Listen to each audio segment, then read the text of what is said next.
I waited 2 seconds instead of 3 this time. We'll see if that cuts off in the beginning. Saturday the 14th. I don't remember if that's the movie where the zombies say brains from long ago. Send more cops. Probably wrong. We'll look it up in a minute. Today we're discussing, go look at the thumbnail. It's a dry read. Maybe. Depends how you read stuff. It's not popped up yet. I know we're going to say in the chat. Well, we're just getting started.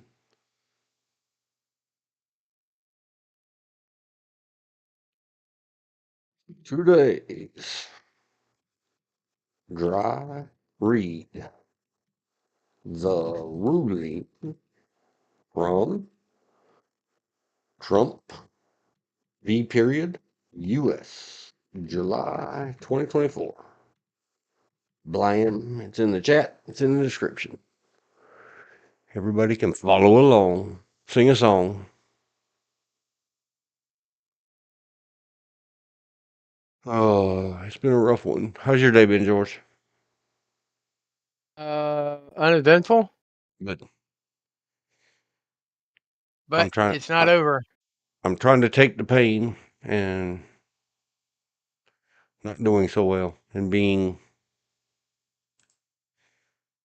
dripped by life. Same old stuff. Not gonna whine about it. Giving it a minute to see if anyone else sees the thing. I better go look at my thing. Well, we're just wasting time. And here's another one. Came up when I logged in. It says the Supreme Court, the topic of today, issues an 8-1 emergency decision changing Second Amendment preservation fight forever. So before we can even get to the warnings, anybody who has a problem with their critical thinker or ability to visualize things in their mind, go away. So we are already at 03. No, that's the time. 02:45. From the tube main screen. Turned on. I didn't remember. We'll put SCOTUS. 8-1 G words. 2A. I should put hashtag. Hashtag 2A. I got a screenshot of it somewhere. Video. Questions. So I don't know what that is. Up at the top right is probably, I don't know if Shout Studios. Shout! We said that earlier. Our former and future president, current president-elect, 2 weeks after the ruling that we will discuss today, ish. Maybe 12 days or 11 days after it got published. Which may have led to a young whippersnapper foolishness to hurt other people and candidate at the time, Trump, by shouting them in Butler, Pennsylvania. Do I know anything? No, because nobody figured out anything. Apparently he was an enigma, wrapped in a riddle and shrouded with myth.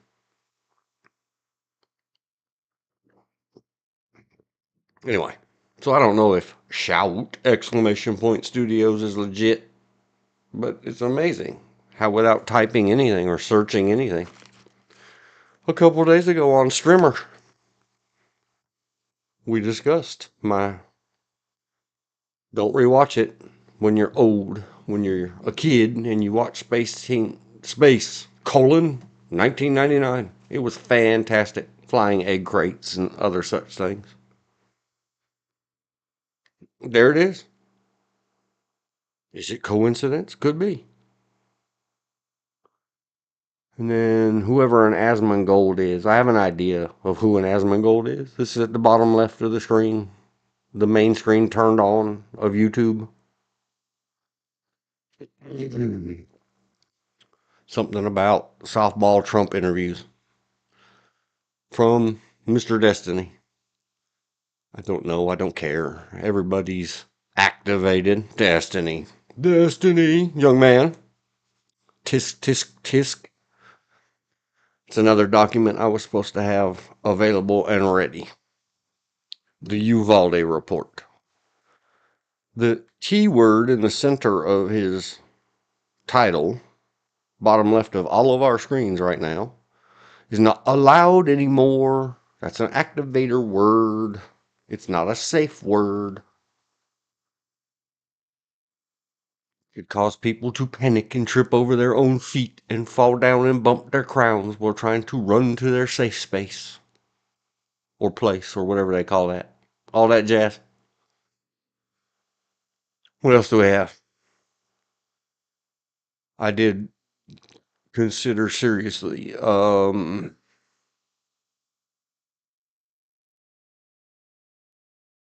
it all in the dumpster and going over and watching every frame of Pawsy Fap talk about Gladiator. Very favorite one. One of my very favorites. I mentioned it the other day. The lady, Lisa something, I believe, that did the songs for Man on Fire, also did the music for Gladiator.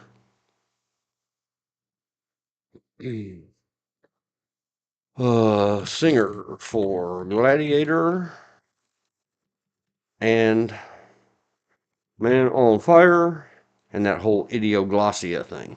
It's Lisa Gerard. If I said it wrong, I apologize. She did the musics.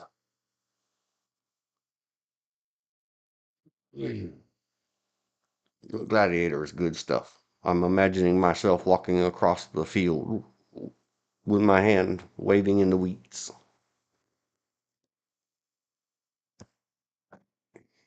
So many good little moments. All right. That pretty much covers the main stream that turned on. I have no new bell thingies.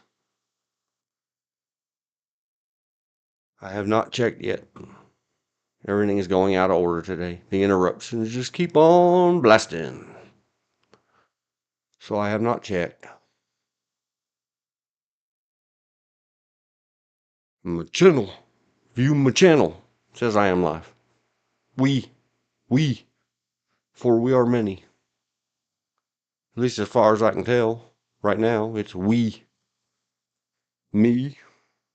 Yin Yang. George. Bear.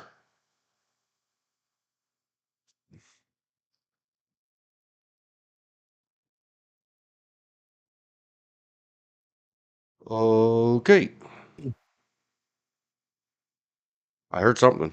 Was that a cough? Yes. Okay. Of course, the microphone picks that up perfectly and translates it. So I'm curious. But SCOTUS is the topic of the day. Go read the description. Go read the title. Trump versus U.S. immunity, properly pronounced im-miew-ih-ee ruling. It's either a dissection or a vivisection, if you call it a living document. Here's the warnings. See the description. And don't worry about it. The description's on the screen. I said it's complicated or impossible for me to explain, and caution enough. I'm going to try again. I added this at the last minute about put on your powdered wig and sing along.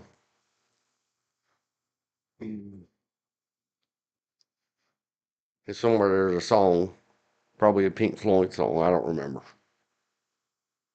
You have to step out of your life and out of your mind. When you're doing things like reading the romance novels that are rulings and opinions of the Supreme Court of the United States of America. You have to try to put yourself in their moccasins for a mile. And remember, they are no better than us. They are no smarter than us. If you feel that they are, then don't listen to this. It'll hurt your feelings.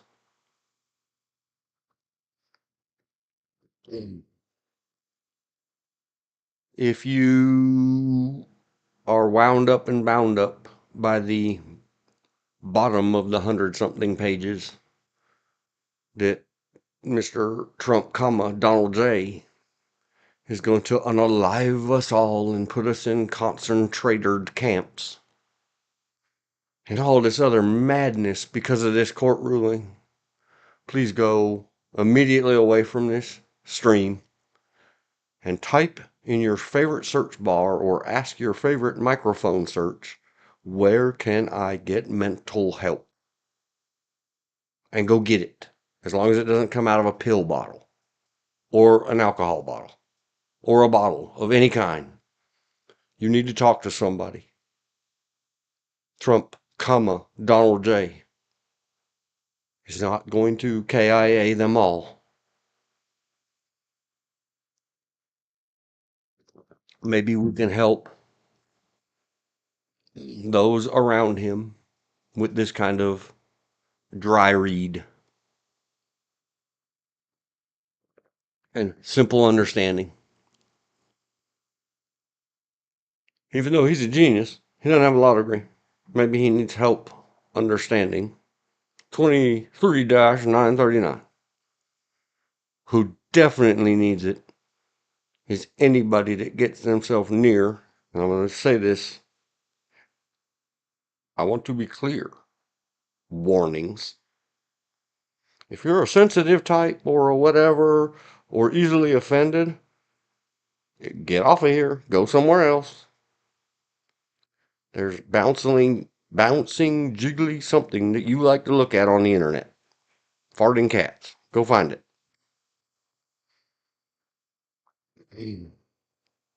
Hold the line, please.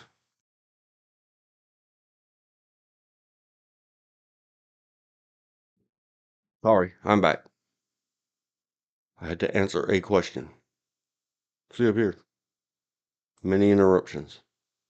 Too many discussions about things that I really don't care. I understand. My brain cells bubble. Hello, Elizabeth.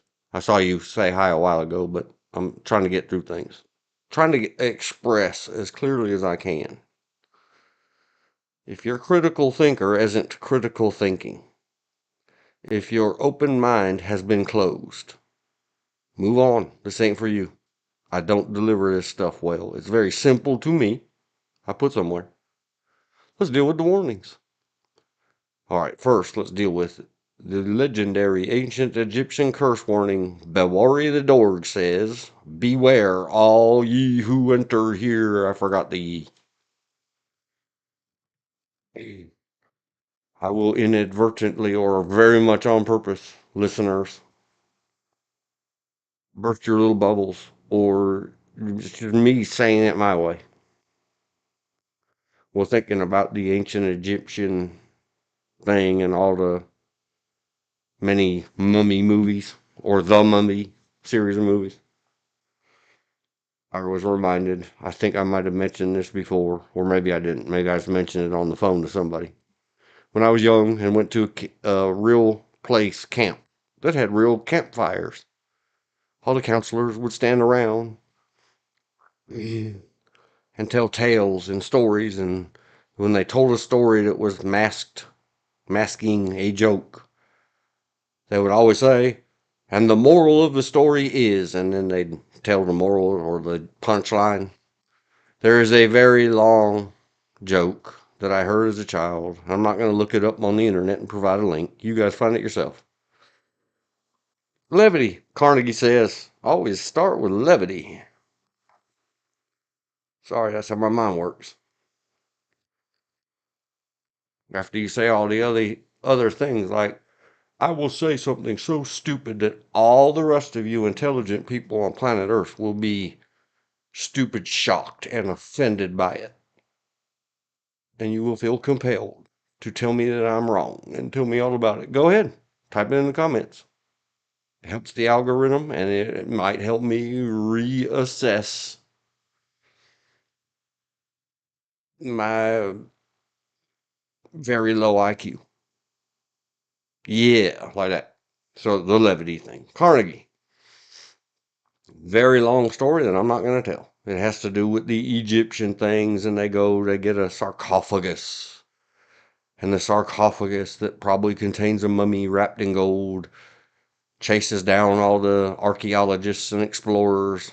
This was long before Indiana Jones and the square chested digital girl that everybody likes. Can't think of her name. Tomb Raider. And the sarcophagus, blah, blah, blah, destroys them all. Wishes them into the cornfield. And finally, with the last, you pick your man, woman, or trans, whatever it is you want to have be the last survivor of the Friday 13th sarcophagus story. Finally digs in their pocket and finds the one last cough drop that they had, and they throw it, and the sarcophagus disappears. And then the camp counselor says, and the moral of the story is, cough drops always stop the coughing. Huck, huck, huck, huck, huck. They said it. It stuck. All of us 8 and 9-year-olds groaned, like all of you out there on planet Earth. That I gave you the really short version. There. I got it off my chest, and now it's on yours. The warnings. Am I qualified? Have I been to law school? Do I do all this other stuff? No. If you are offensed because somebody out there on the internet might try to read a government document and have an opine about it, like a slip opinion. I have opinions on slips too. I don't even know what that means. And I don't care. I'm not trying to file papers about this into the Supreme Court of the United States. I'm whining or whatever I'm doing on my tuberly. I did a test. See the red letters test? This is in F. Firefox on page 1 of 119. I know, it sounds extremely. Oh my God, 119. I already messed up. Oh my quack. How's that, George? Yep. 119 pages, but probably half, I have not made a finger count of all of these things. The whole page is half of the whole page. Number one, look at these incredible margins. Let me put this back to page width. Half of the page is blank on the left to right.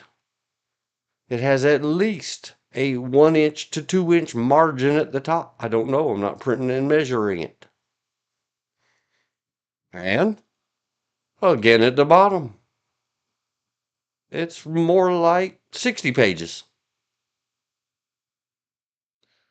And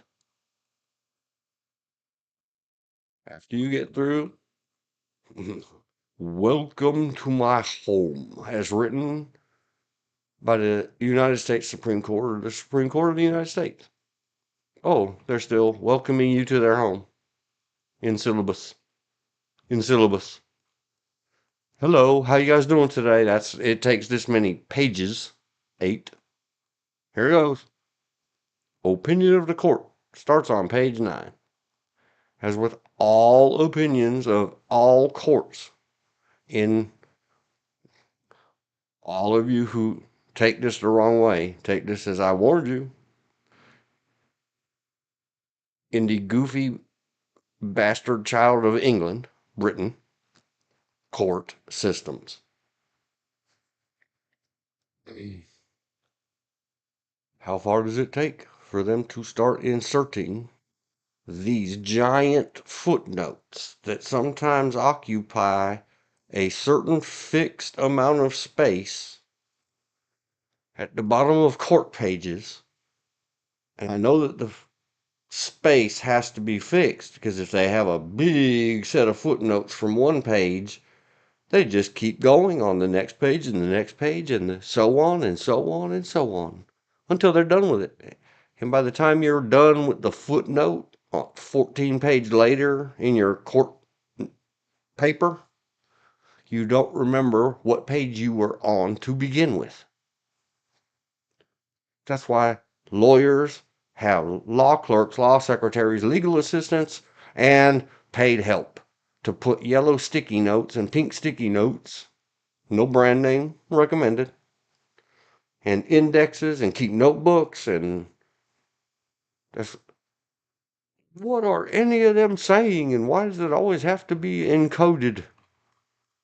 Because that's their special lawyer, then judge, then super judge, then Supreme Court judge, supreme judge. They should make them wear capes, not robes, because they're super judges. At least they'd be fun then.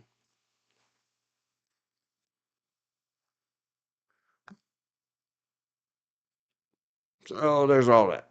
It's not that bad. The 119 pages does not take long to get through if you don't dig into every one of those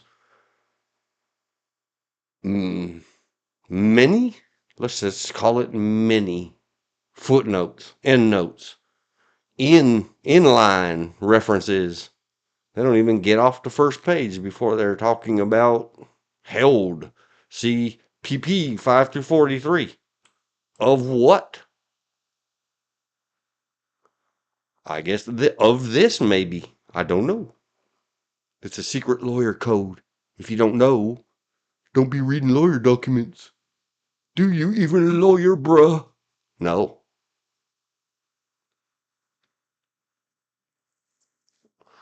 But see, these don't get footnotes. They have Youngstown Sheet and Tube Co. V versus Sawyer, or Vers for some of you in our thing. And then it's got a bunch of stuff that you can right click it and tell it to search with the Google Me or your preferred search engine. Or copy paste it or do whatever you want. If you really want to dig down into these details and find out that's not exactly what that thing says.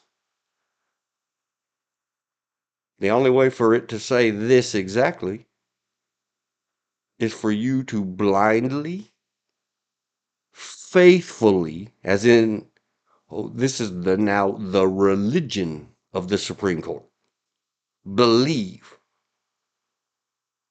that this entire Youngstown Sheet and Tribe Tube Co. V. Sawyer, blah, blah, blah, can be reduced to this partial sentence?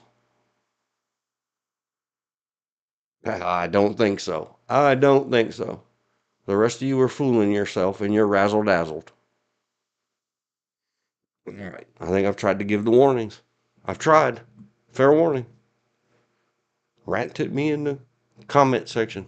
Tell me all about it. You're wrong. They are better than you. Okay. But I still have my First Amendment right, and I don't believe it violates any tube code or terms of service. For me to say, I don't think so. I think we're all equal in these United States of America. Show me in any one of the documents or papers where it says any one of us because of where we went to school, or if you're that kind of thinker, that you puffed on the right kind of pipe to get yourself Attorney General of North Carolina. I mean, yeah, North Carolina too. California, as in all the derogatory things everybody had and still has to say about poor Miss is Kamala Harris.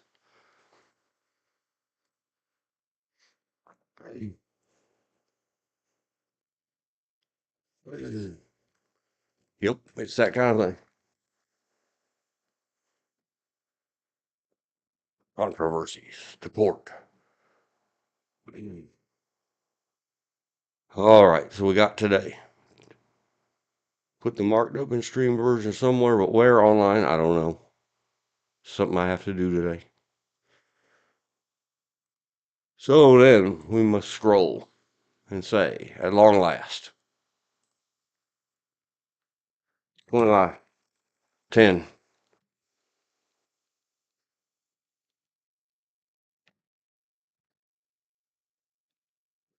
warnings, mostly complete, mostly. Next, I had a list. Get by it. I must mind to those of you who have never heard previous or don't know me. Because if you know me, you've heard my garbage.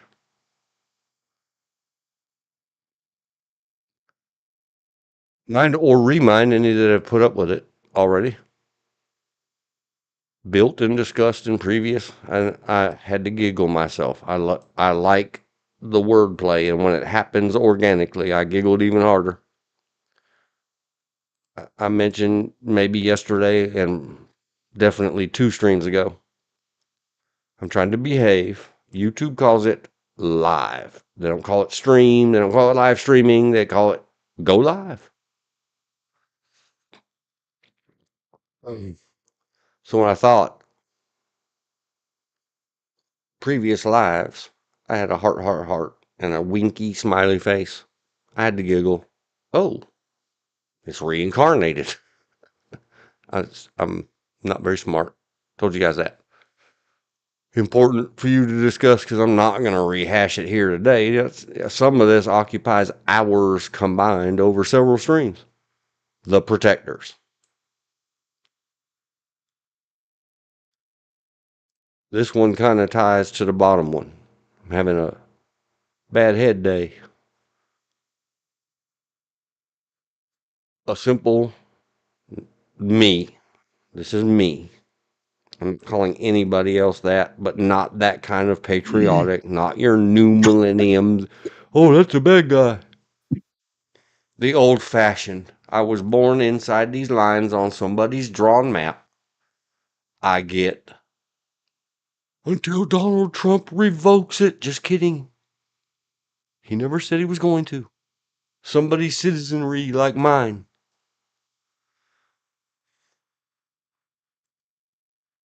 Don't you dare try it and send me back where I came from. I'm not going to California, Mr. President. Almost.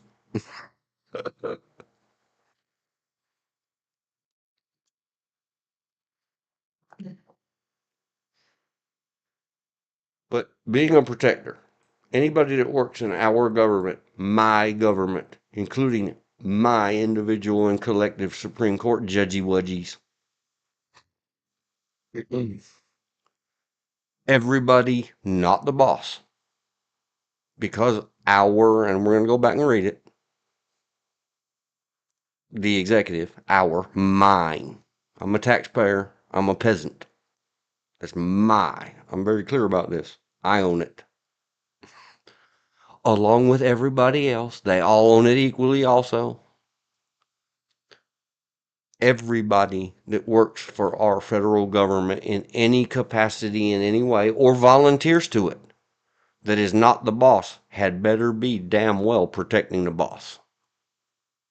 That's my, I know I'm wrong, blah, blah, blah. Every disclaimer, qualifier, disqualifying statement you ever want to hear, just apply it. That's until we can get this first concept down, even though first is last.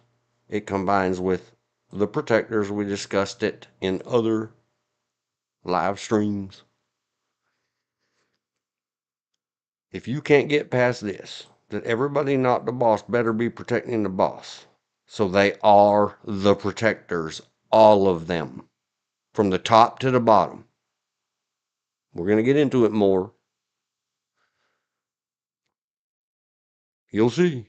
I will circle back to it, because I'm not putting a check mark in it right now. Because it's not just me saying it. We're going to get there. It's in the 1,000 pages. we are doing is almost there. Protectors. We have discussed duty, either with a capital D or all caps D, U-T-Y. Modern Americans, whose motto should be branded across their forehead. Who cares? Didn't hurt me. No skin off my teeth or back or whatever different people from different regions say. Didn't happen to me. Sucks to be you. That's modern American since 1777.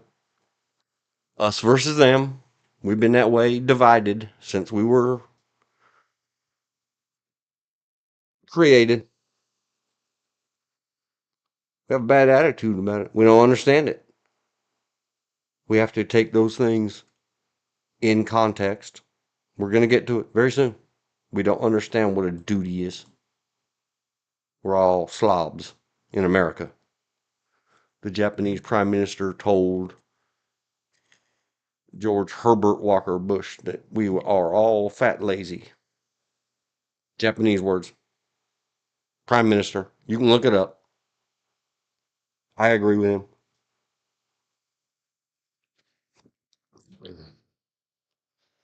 So we're going to get at all these. Start checking things off. Today in the checklist. We've gone over it in the outline. So now we're going to put a 0 in this. An O. A little O. O means started. Certainly not finished. We're going to go into it. Who do the Japanese call as soon as they need something? Yeah, It's well. not Russia. It's not Europe. It's definitely not the Chinese and definitely not North Korea. We hope.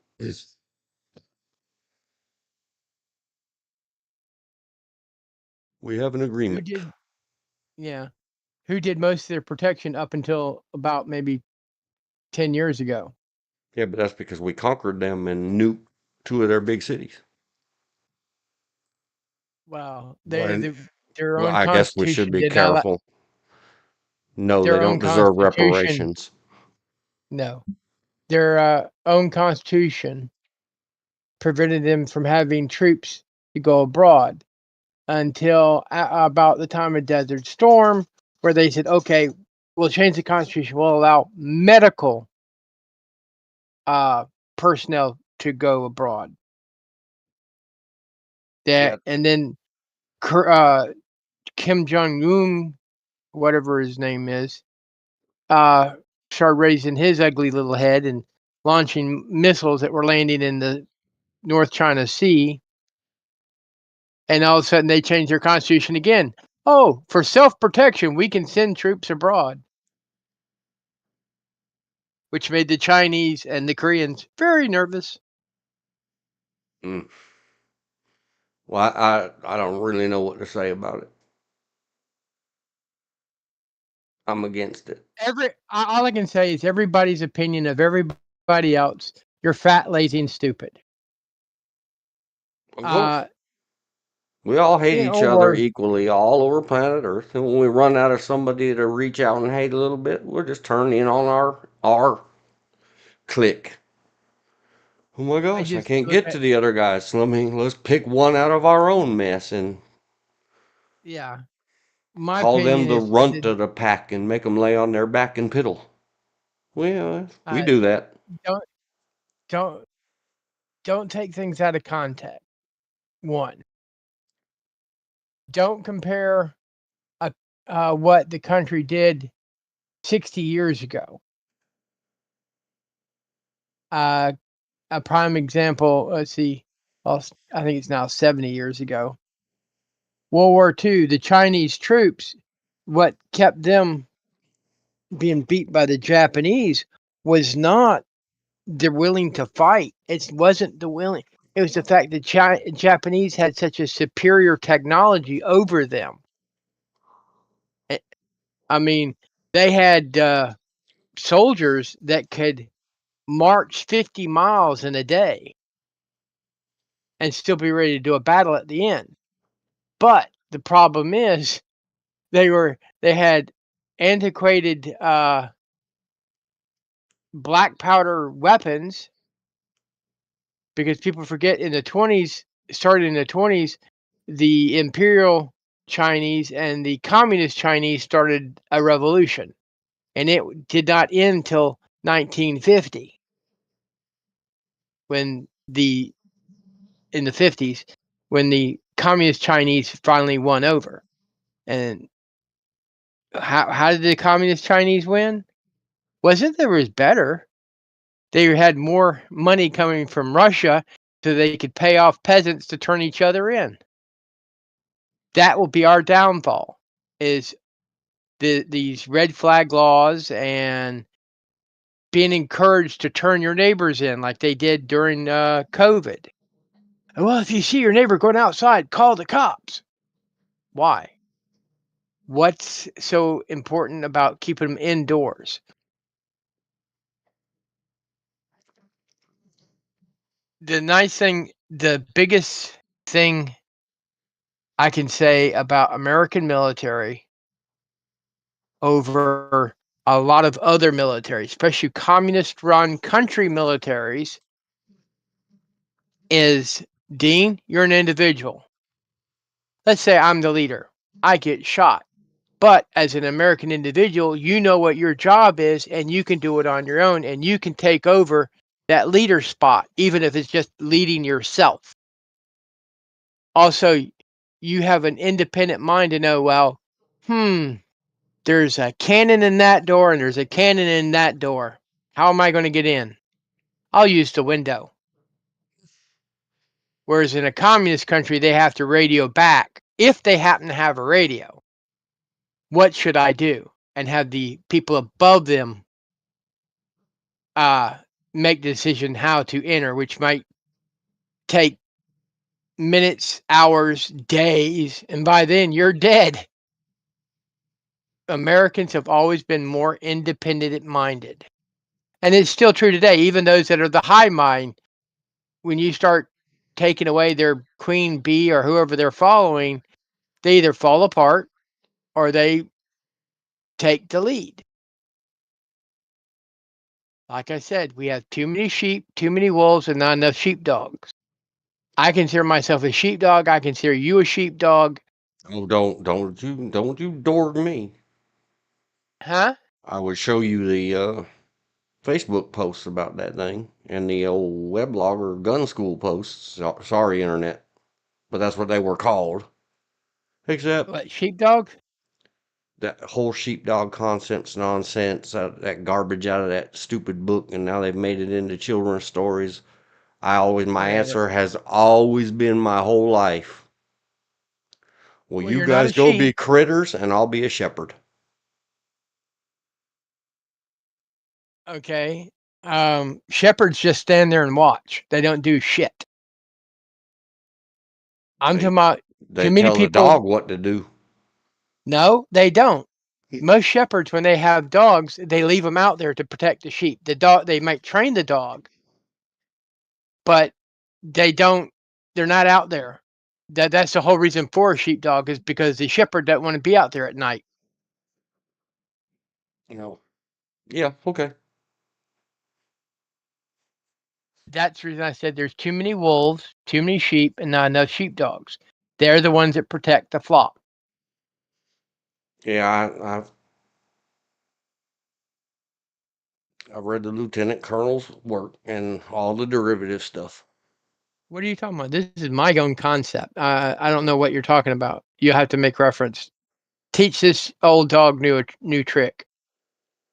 Lieutenant colonel, the color codes of Cooper sheepdogs. The sheepdog mentality comes from the same book. Oh, it's Dave Grossman, not Cooper. From the Vietnam era. He wrote in his book, the sheep, the wolves, the sheepdogs. The Okay, cops have never read taken it. it on from the 1970s, I think. From the Vietnam era when it was first written. Okay, I've never read it. Sorry. It's just Well, and you haven't The had way enough I modern firearms classes, and especially mine, because it's in that well, see, I ridiculous, don't consider. ridiculous PPSB book that you and the missus I know have several copies of. You should probably go read those books. But yes, it is a whole I do. thing. They've even I do made not. Yeah, I do children's not books consider. out of it now. I do not consider police sheepdogs unless they do their job. They're generally wolves or they're sheep. Okay, because they do only what their flock leader tells them, and nothing more.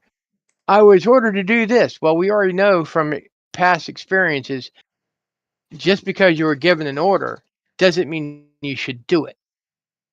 A sheepdog is going to be independently thinking of how to best protect those sheep, not what the uh, Judas goat tells them.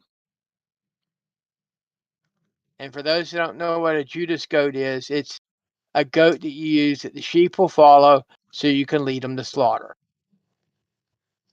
The Judas goat never dies, but the sheep behind him are getting sheared or turned into meat and meat byproducts. I was just taught as a kid, you always protect the smaller people, the ones that can't protect themselves. You don't tolerate bullies. Don't be a bully, because most bullies are cowards anyhow, if confronted. Hmm. Cool. I mean, that's where I got it. I've never read this Vietnam thing. Study it. Um, Always it's. hmm? I said study it. Free on the internet. Even a silly kid's book. Doubt it. But I mean, that's how I was taught. You don't pick on women. You don't hit females because as a man, biologically, you have more than one way to defend yourself if you got a nutty female other than hitting.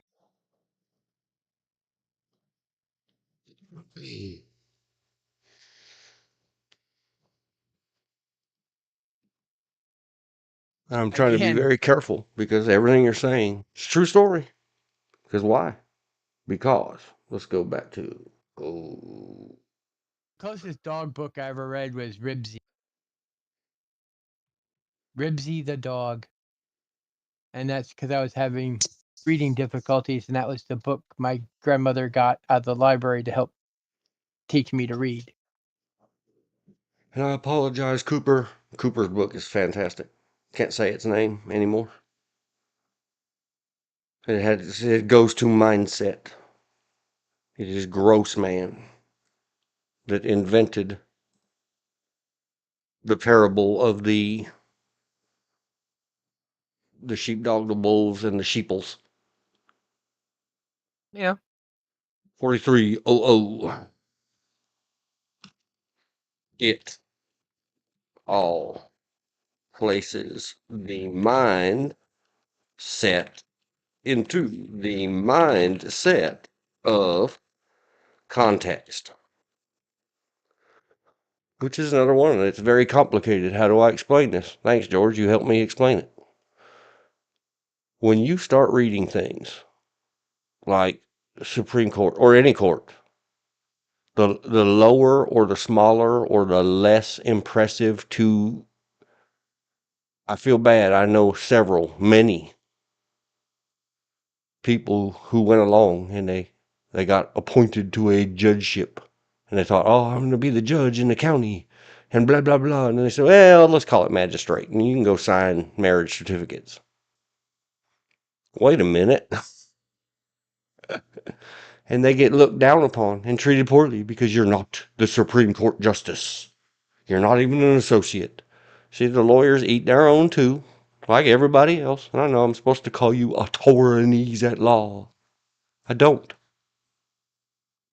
I'm free to say that in context, bunch of bullies, bunch of people who can't we all get along? No. We all are full of prideful, or they all, and they think they're so much better than everybody else. Okay, keep on thinking that. Well, see, that's one reason I said not all cops are sheepdogs. Some of them are wolves, because how many search warrants have been signed by a magistrate who's literally probably been verbally bullied by a cop? Because, I mean, if you know the law, you know what is a justifiable search warrant. There's reason we have search warrants. That's one reason, as a law student, especially in criminal justice, when Clinton put out that, well, the New York cops, they were justified. They had good faith in their warrant. They knew what they were doing, even though they didn't know how to write their own search warrant application for a search warrant. Because that's what as you know, that's what you have to get first, is an application for a search warrant. Take it to a judge or magistrate, get it signed, and the judge and more magistrate determines whether there's probable cause for that warrant.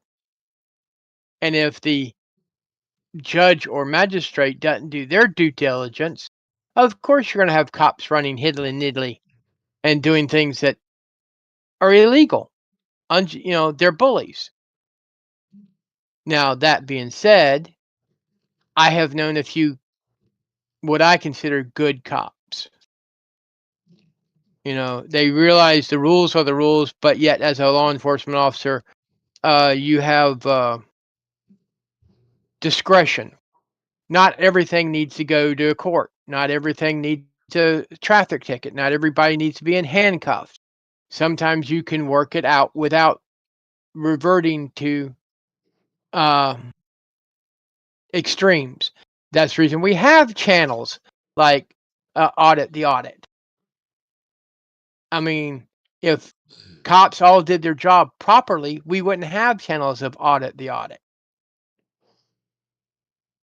But some people that want to go and the other side of the equation, Audit the Audit, I like so much because he's very they, them. Yeah, it's a them. There's more than one that does the Oh yeah, voiceover. very carefully make sure that they point out when the people on the other side of that interaction mess up. Yeah. They get called out for it. Don't be barking your sovereign citizen stuff at the police. You're gonna just test. People that call themselves dogs will slobber, growl, and bite. They can do no other. They might stick their nose in your butt. Well, me calling wolves sheep and sheepdogs, that's a metaphor. For those that don't know what a metaphor is you're using a pictorial example to get your point across. Yeah, but it's another one of those that you have to understand. I've been listening to that since the 1980s in police schools. Okay. Well, just like I always say, the three boxes to depend on are your soap box, your ballot box, and your ammo box. Soap box is what you get on to express yourself, your point of view. That doesn't mean you can't hop to another soapbox if someone happens to logically change your mind. You're entitled to change your mind. You're a human being.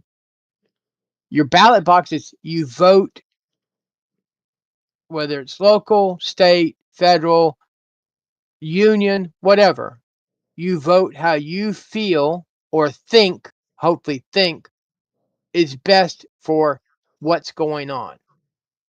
Ammo box, that's extreme. For defensive use only. Extreme. Defense is a very broad word. Are you defending yourself, your country, your concept? But when you lose after reverting to the ammo box, don't whine about going to jail. if you are wrong or you're beaten? If you know what that set of words means, tangent. Sorry. No, I'm writing it up on screen. It'll catch up to you in about 30 seconds. Everything you were just saying. When you realize you were wrong, correction. For 2-ish pieces of 2-ish live streams. I said Harry, meaning Daniel, Penny, spelled like the coin, or Pennywise, it the clown. The guy in New York, the U.S. Marine, because I just went with what my Priscilla told me. And those R's and N's are easily confused on microscopic screens. And I copy pasted the name off of my microscopic screen. I went back and looked. I have it written in the notes and the links correctly. I just kept saying it the way I first heard it. Perry. I apologize, Mr. Daniel Penny. USMC-RET, I guess. I apologize. No, he only did one tour, 4 years. But I don't know what any of that means, but you reminded me. See, we're getting places, and I'm going to get off of that topic. We already discussed it. It's in the other streams. Okay, I'm just saying one thing that is impressive about him as far as his Marine Corps short career is he made it in 4 years to sergeant. And in the Marine Corps, that's impressive. But I don't know what his MOS was. Yeah, me either. I don't know anything about it. MOS, for those that, I'm sorry, I just used an acronym. It's basically your job in the military. Military MOS defined. We'll put it up on the screen. Definition. Stands for military occupational specialty. Your job. Yeah. Or what you're training for the job you're supposed to do. That doesn't mean you're going to be doing that. I kid myself and tell myself what I was going to say right before that. I had to take care of it. Sorry, audience. These things jump around.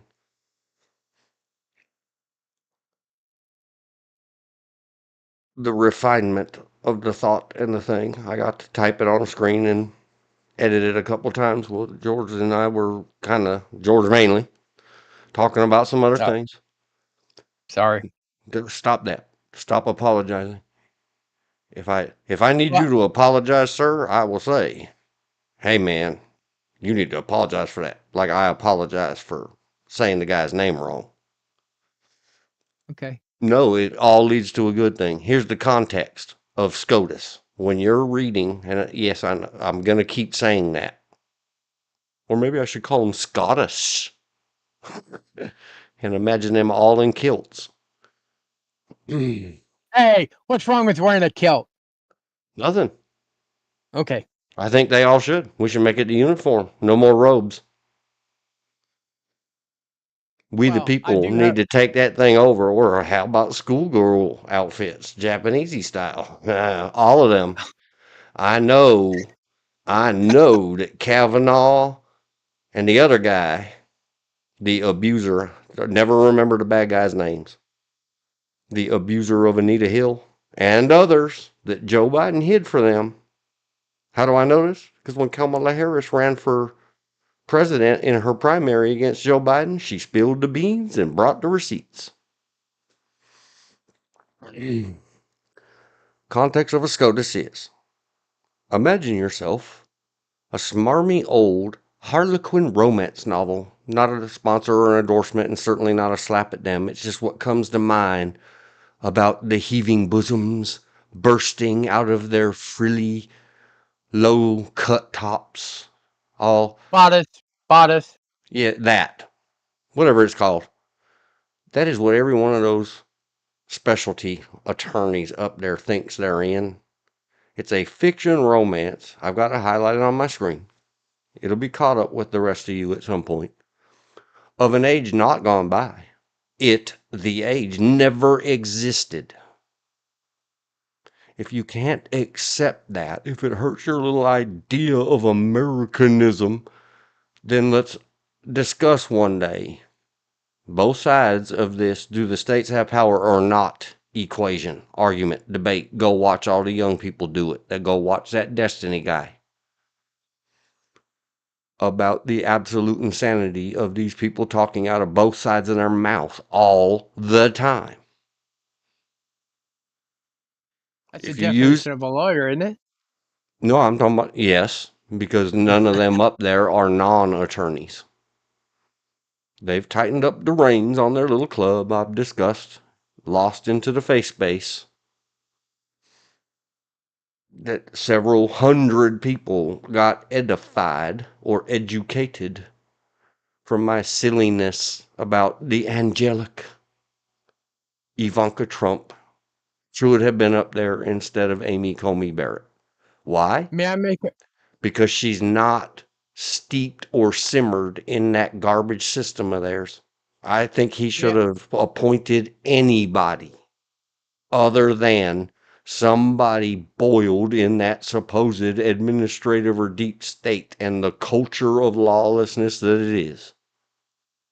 point out a slight difference and clarification. You don't have to be a lawyer, but you do have to have a law degree. Just because you have a law degree does not make you a lawyer. In order to become a lawyer, you must pass the board in The whatever bar. state bar and whatever state you wish to practice. We have had several politicians who never passed the bar or had their law license stripped for them or gave it up because it was either give up your law license or go to jail. And when you're not a lawyer, but you are a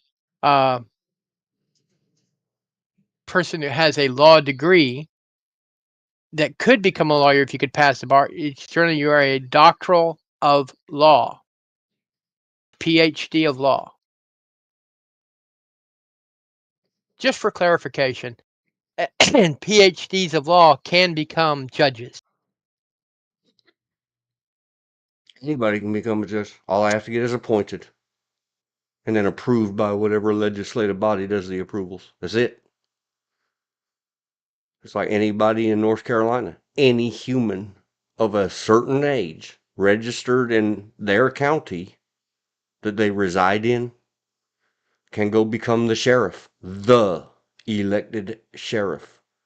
If you get elected and you don't have a law enforcement degree, there's like a 6-day thing that they run you through, and now you're a cop. Did you have to go to a whole semester of school and 6 months of training at some department? No, you got elected. The state must, and that's the exact same thing. You don't have to have any qualifications at all to be a justice or associate justice of the Supreme Court of the United States. None. Zero. You don't even have to be literate. It's supposed to be open to all minds. Well, this has been fun, but as I told you, I have to cut out a little early because of plans we had made earlier in the week. Very good. Thank you, sir, for all the help. I will talk to you later. All right. You have a good stream. Yes. Thank you. Bye.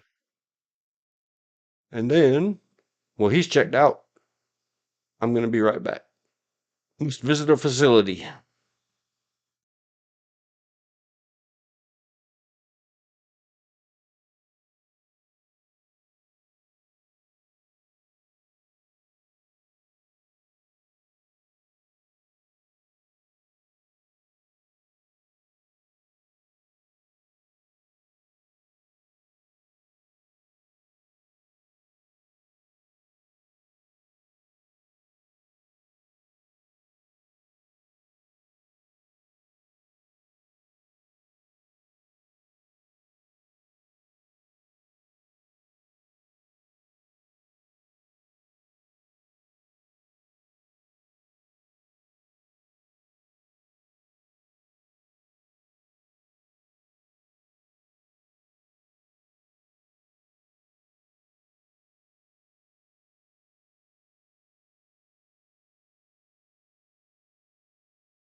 Okay, I am back. Seemingly 8 pounds lighter, because that's how much approximately 1 gallon of fluid weighs. Elizabeth said, yes, your aunt was not a cop when she was appointed as the budget captain of the Los Angeles Sheriff. She did go to the academy later. They have what's called an abbreviated academy for other people especially, and I don't know in Los Angeles, and don't care. Let's ask.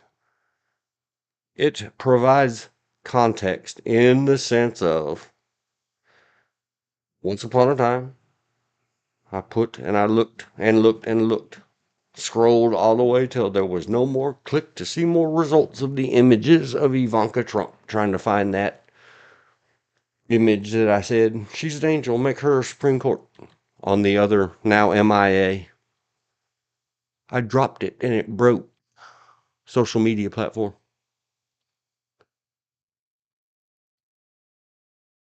Los Angeles Sheriff requirements. She's going to tell me all about a deputy for election to qualify to be elected at all. It says from co-counsel something something casetext.com. I don't know nothing about them. I just took the first link. No person, according to their case text, this is not straight to the state. Small letter A. No person is eligible to become, no, let me start over. No person is eligible to become a candidate for the office of sheriff in any county unless, at the time of the final filing for the date of the election, he or she meets the following criteria. An active or inactive advanced certificate issued by the Commission on Peace Officer Standards and Training. That's, I've mentioned before, in California and other states, they call it POST. In North Carolina, they call it BLET, Basic Law Enforcement Training. So you must have experience as, in California. California has a lot, it's a new place. It will say somewhere at the bottom, 1988 is when they added this, added by statutes. I think that might be something else having to do with the courts. I don't know what, please, states, governments, courts, stop using, because that means to everybody else on planet Earth, including America, statistics. When you say stats, all of us think statistics. It probably means statutes. Quit with the abbreviations. Stop it. No more acronyms. No gov code. We can all sound it out. Spell it out. You're not going to burn up all our pixels doing it. Do find and replace. Replace CA dot with California spacebar. So you must have had experience in California. I've beat this horse to death. I don't want to beat or kick this horse any further. Requirements for SCOTUS judge. The answer is, the Constitution doesn't specify any formal requirements.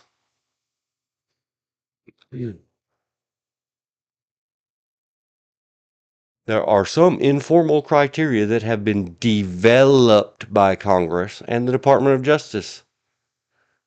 None of that garbage trumps the Constitution. Yes, I used that word on purpose. That was for the elected sheriff. Your aunt was the budget cabinet. Right. That's what I was talking about. And it doesn't matter that California being more strict like that, it could be good, it could be bad. I agree with, just like if the Constitution wanted them to be something, they would have wrote it in the Constitution or got it amended prior to the impossibility that somewhere, I guess long before even the Civil War, we became so thoroughly divided that there was no hope at all of ever amending the Constitution again, which is good. I think leave it alone. They already made mistakes with that. See Prohibition.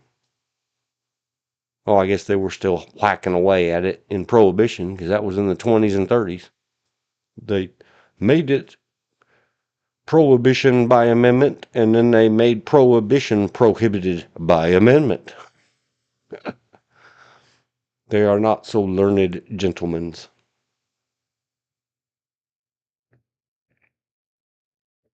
Anyway, let's get back to that. Off on the other tangent. And I said elsewhere, probably in another stream here, and definitely many times on the old missing social media. And I did get a letter written in handwriting. It is one of the most precious things you can get from somebody who knew me real world.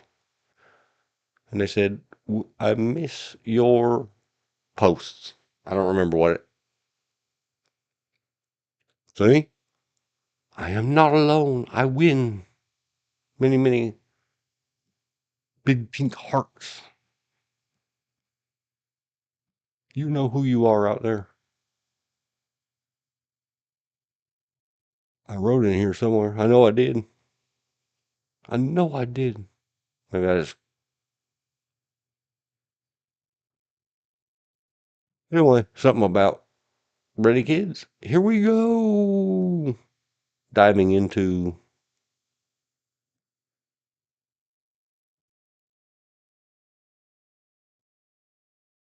simple ancient Egyptian warnings.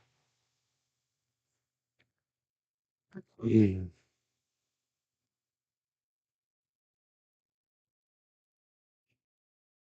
I don't know. I lost it. We're going to move on. And we're going to say at 01, 09, 20-ish. Ready, kids? Here we go. Once upon a time, the Peter Pan ride at Disneyland. Quote it. Peter Pan ride Disneyland. I think it's one word. Huh. Fingers. Disneyland. Once upon a time. See, I used an acronym, but I spelled it out. I said it out, and then I made it into an acronym because I don't want to type all that, especially as bad as I'm typoing today. Sometime in the modern ages, they got rid of the kids and said everyone, and I hate it because I'm foolishness that way. So here we go, in the understanding that this is so, I call them cloud dwellers. People that hold themselves out for and accept nominations and go up there and pip pip and cheerio and pomp and circumstance about our laws. They're goofy. All of them. They think way too much of themselves and they need to be brought down a notch. And that outfit, along with the other two branches or divisions of a three-part check and balance government, needs to be overhauled, cleaned up. It is not 1824 anymore. And that's as far as they have progressed. They have arrested development. An R word we can't say anymore. They were dead. Otherwise known as their development was arrested. They truly live in castles in the clouds and ride unicorns to work. And they think of themselves in this format with their super brains and their powdery wigs theirs because they're rich, not because they have head lice or male pattern baldness. True story. The first and only uniform of the courts of all of them in our country, because we were colonies and we just parlayed or carried that over, is the black robe and the goofy wig.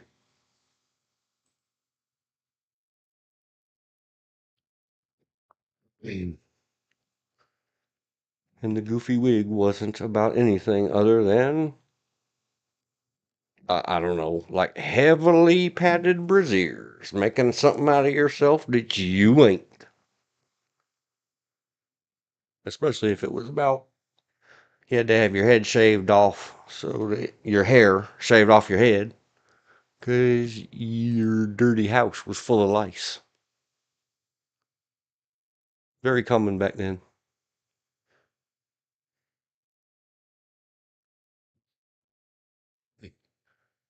Yep, it was a lice. So here we go. Understanding that I'm going to read this from the point of view of if I try to sympathize and empathize. It's a whole lot of pip pip and cheerio and British parliamentary and more words are the merrier. And that's not. More's better. That's so American. That's so lazy-mouthed American. How uncouth.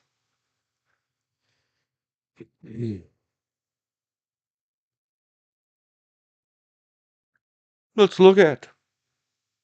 Started in the October term 2023, ends a year later. Don't know what a slip opinion is, not searching it. Don't care. All I can think is your slip showing? Madame, your slip is showing. And then in the Tombstone movie, Doc Holliday tells Big Nose Kate, why, you're not even wearing a cummerbund or some weird thing. A bustle. You're not even wearing a bustle. How lewd.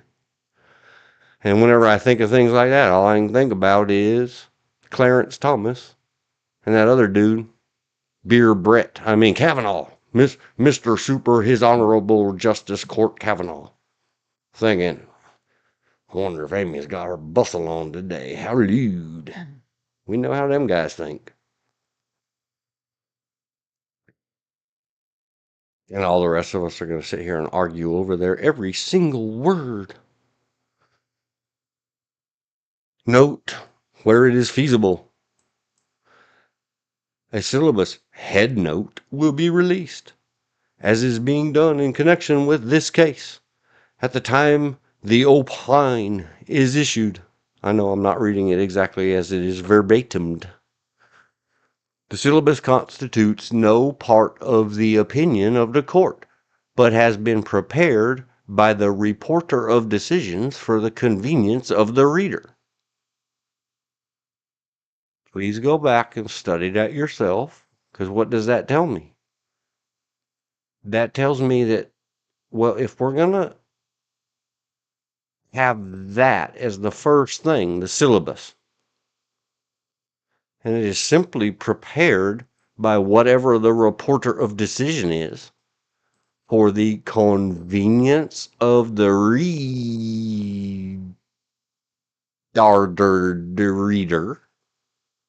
Sorry, I slipped into my native Indian tongue. The Arrested Development. You see, instantly the court, which probably should not be capitalized, but has been prepared by so-and-so that we have delegated this to so they can try to explain it to you illiterate fools who have never been atop the justice system in the United States for great justice, for the good of all democracies and creations. Oh my gosh. They have to have an interpreter spell it out for us so that we don't even bother to read the pages. Mere mortals, earth livers. You are so beneath it. Okay. Well, what that tells me, I told you, if you're into this stuff and you think it's more than that, then I don't apologize. I provided you a link to it. Go start your own YouTube channel and tell me how I'm wrong. And send me a link in the comment. Tag me in your community posts, because I do go look at my bell thingy. If I hopefully, fingers crossed, start getting thousands a day like the other people that do good on TubeTube, I will get some help to help me make sure I don't miss your bell thingies. It's important to me. Always remember, you didn't start at the top. Back on track. What this tells me is skip it. I don't read Supreme Court or anything else documents for somebody's loose interpretation for the convenience. How nice they said that. Have you lost weight? See what they did there? Don't worry. We have a Cliff Notes version for you low IQ peasants. And then they start their syllabus for us lesser thans, us pure mere mortals, with a cert eor Ari. And I think, full stop. You really did want me to skip this, didn't you?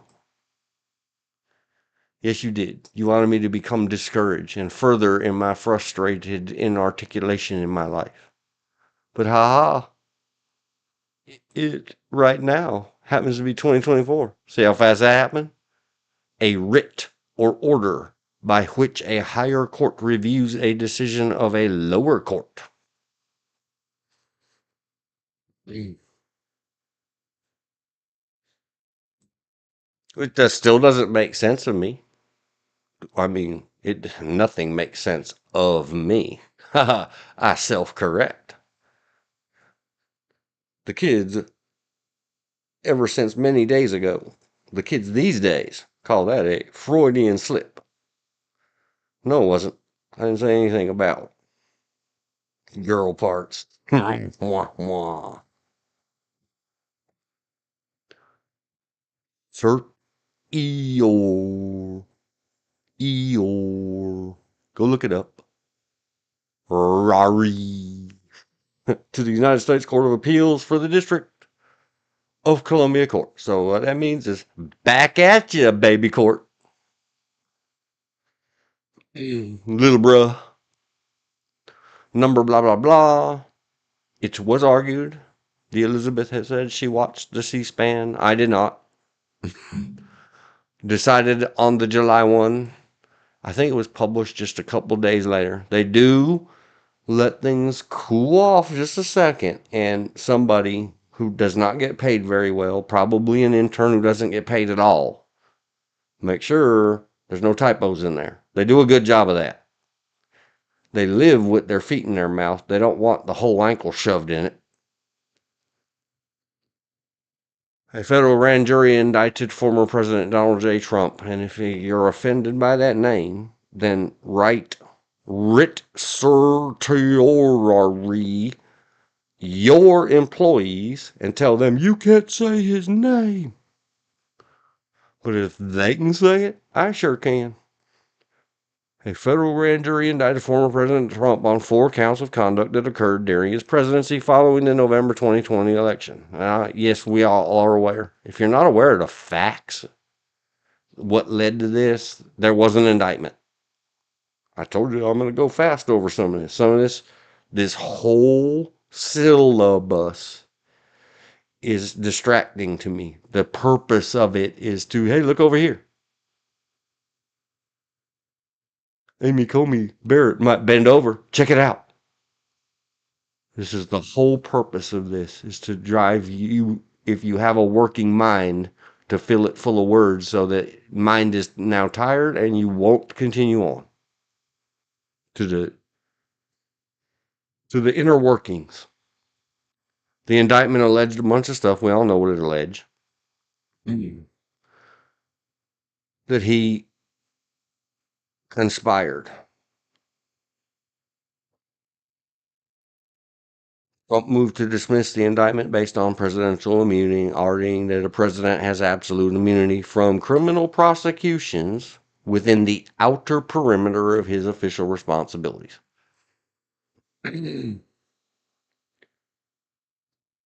He's not that vain. He's pretty vain. He hired a lot of lawyers, paid them a lot of money, and they wrote those things. Don't worry about it. It is the duty of courts. Go back, see the beginning, see previous streams, see previous live things. Duty of courts, especially when it's a former president. That's important. A very popular or famous person. That's important too. And holy schmoly, the guy that appointed us, it is our duty to listen to his stuff and not anybody else's in the United States. Many of you may have a problem with that. I am very accepting of it. I was not born monarchical. There is no hope for the likes of me. Thanks, guys.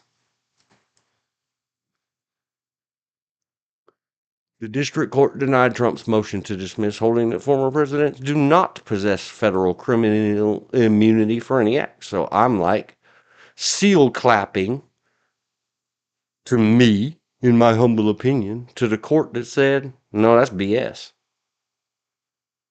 But I've already ranted on other, and it comes all full circle. I'm going kind of slow. There is truth to this. Let's check that one off. We already discussed the bad attitudes, the protectors, the fiction romance that is our government at its best, an explanation of oaths, how it should not work this way, but it does. It is what it is, and if you can't accept it, then you have a problem with reality. You need help. This is the reality. There is no equal system of justice and court in America. But it is someone else's job to do other things and someone else's duty to do other things. It is the court's duty that for whatever reason, if this stuff comes to them, to slowly and with utmost care or carefully consider it, which means think about it. Not the other form of consideration, which means receive money for it. They get paid either way. They don't care. They're good. They get free trips. It's cool.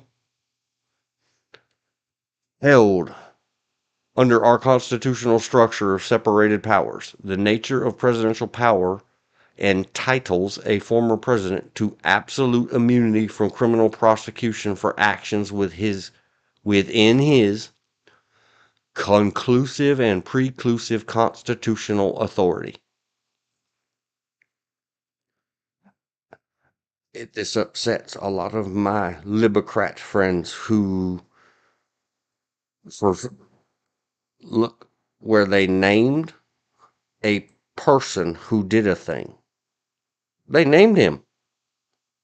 Where they named the office that in his name he is attempting by law, by another branch, to protect the office, or because they keep saying it's not an office, it's not an officer, he's not of this, he's not of that. See these fine-tuned letterings and places of commas and places of other punctuations. It does not say Trump anywhere under what is held. It says,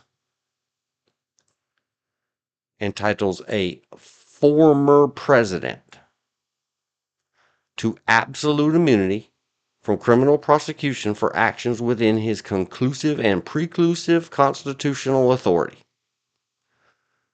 We are going to go down there later. I agree with this. And he is entitled to at least a presumptive immunity from prosecution for all his official acts. Some of us had a grammar Nazi of a certain kind. No offense, Nazis. I didn't mean anything to hurt your feelings about English teachers at the high school, AP, and college levels. We got scolded much in a college level English class if we said all his official acts instead of all of his official acts. You guys figure it out. Obviously, it's okay to use it without the of, because the Supreme Court of the United States did so. Mark it as blah, blah, blah, SCOTUS 23-939 on this paragraph on that page. There, I cited my precedents. This held. There is no immunity for unofficial acts. I agree 100%. This is correctly, properly, constitutionally, and simply written. And there I was going to skip the syllabus. Because what this means is it takes them 38 pages below to say this one dang-danging set of 3 little short, sweet sentences. But if you really want to know what they thought, and not be foolishness, and say, well, we can be reductive, and we can get rid of all that. All right, well, you got your reductive, you got your reduction. It doesn't tell the whole story. Case is first a criminal This case is the first criminal prosecution in our nation's history of a former president for actions taken during his presidency. Everybody, I put the link up. The link is also in the description. Did I say something wrong? What does it mean act?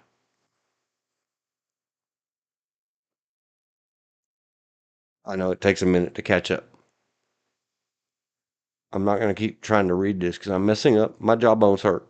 My face hurts. Your face hurt. It's killing me. Yes, it's all very unprecedented and unprecedented. I mean it both ways.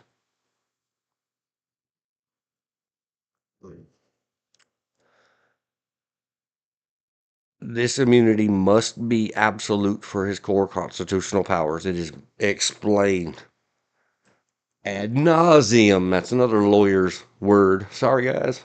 I keep usurping your authority, which is incorrectly used. See, it does not say. Article 2 of the Constitution vests executive power with a capital P. It does not say authority. People learn how to use your language. Reduce it.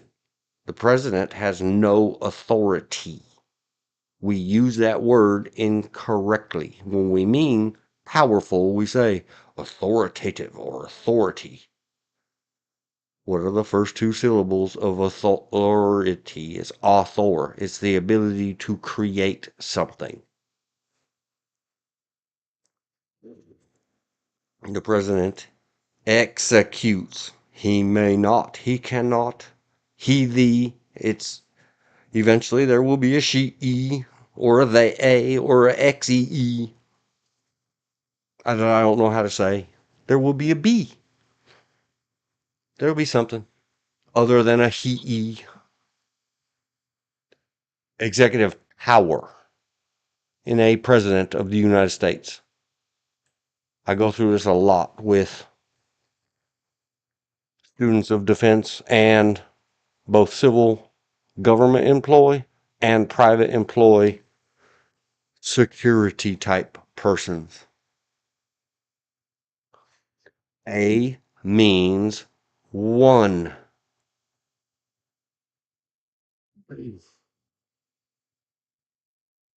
You guys go argue all day and night long about the difference between couple, few, and several. What we do know is that A means one. since the founding. The president has duties of unrivaled gravity and breadth. Now, see, this came from yet a different lawsuit. See, they're already typing or talking away from the truth. This is what lawyers and courts and everything do. They start to razzle dazzle. Go see the movie or the play or just listen to the music of Chicago. Renee Zellweger, heart, heart, heart.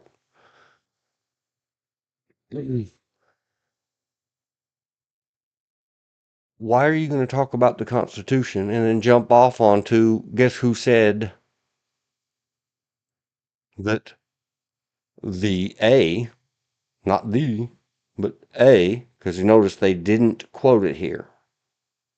They started the quotes over here before unrivaled gravity and breadth. That means width or girth. The breadth, the oldest English youth. Well, who wrote that? Donald Trump's lawyers. Do we start to see the bias in the sitting SCOTUSes where they're digging out previous things that they ruled against? But we can find some good words in there from him himself. Silly nanners. Then what authority do you have? You abdicated it to former President Trump and his attorneys. There, they abdicated. Somebody please take their keys away and stop letting them in my court. If they're going to abdicate to the president, then they don't need to be sitting around pompousing and circumstancing in the courts.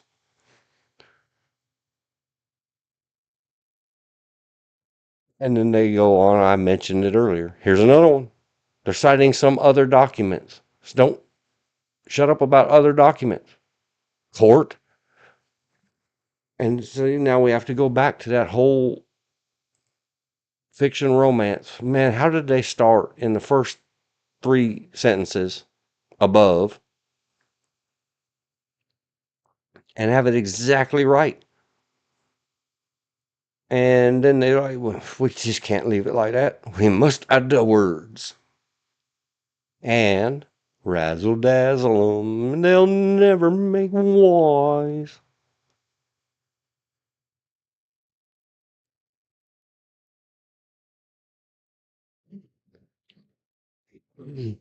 And that way, if you ever try to do whatever or be whatever, they'll say, well, there's a certain page requirement, there's a word count requirement, there's a line requirement. Did you measure your margins? You are not worthy.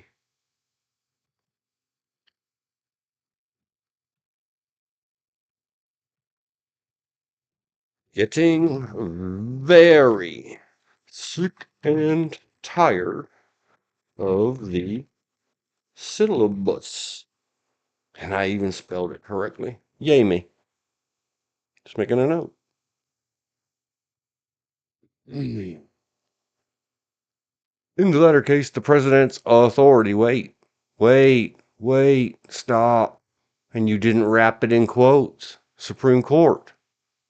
Article 2 of the Constitution vests, quote, executive, capital P power, end quote. And yet you've converted that in your own language. You fail. If I'm your law school professor, I revoke your thing. I F you. See what I did there? F minus. You are failed. The president has no authority. The president cannot write laws, rules, anything.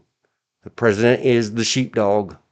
See back what George said earlier with that silliness about people who want to be dorgs or foxes or whatever. But then those same people will rage at you if you say, well, I'm a furry and I identify as dog, canine. Take that, sheeples.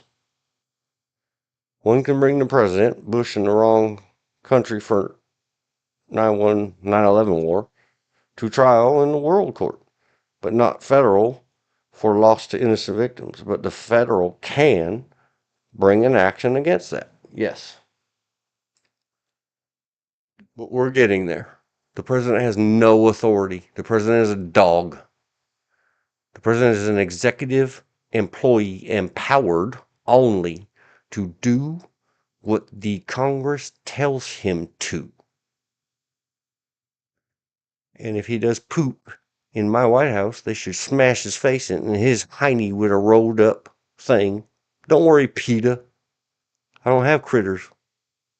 And when I did, I didn't do that stuff. But lots of people did in my time in that day and age. President for presidential actions that were not within the authority of the law, meaning all the undeclared wars or giving troops and money to foreign countries. Yep. It's why, if they didn't want to distract you and razzle dazzle you, did the freaking Supreme Court in their syllabus wait till we get below? They just make it worse in their many. I call it bloviation. They call it expounding upon. Because if you just leave it at the simple, reductive idea of a thing, then the commoner, the peasant would feel the ability to participate. And no, that ain't happening. They're not getting in our Gold Key Club and Country Club. And so I fail them, all of you Supreme Courts and everybody that works there. Show me where the president has authority for anything in the United States Constitution. The word doesn't exist there.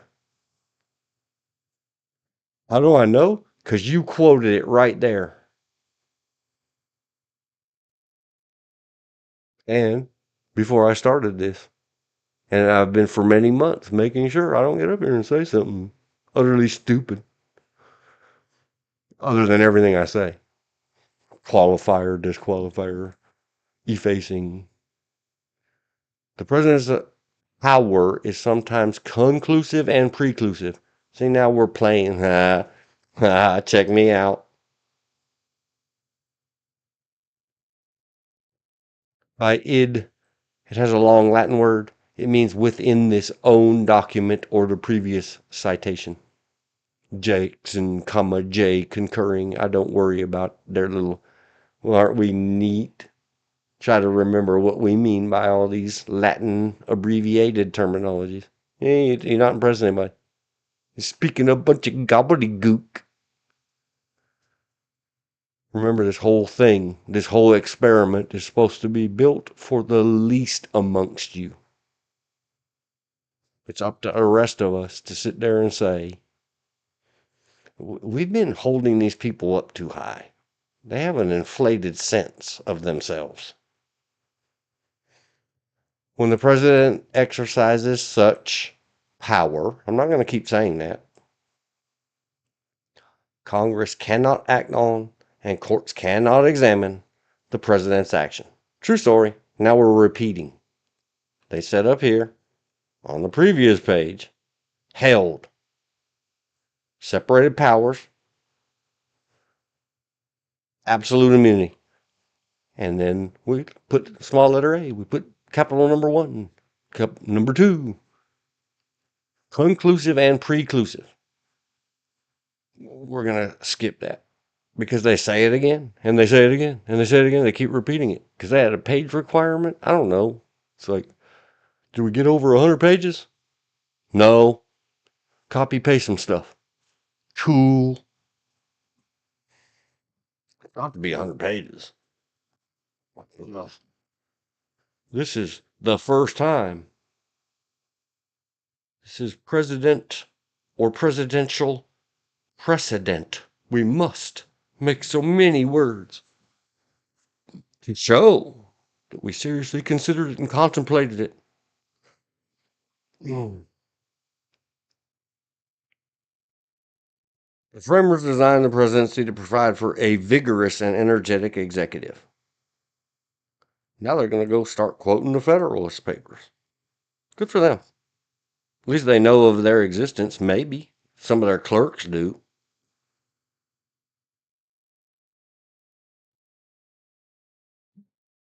Appreciating the unique risks that arise when the president's energies are diverted by proceedings that might render him unduly cautious in the discharge of his official duties.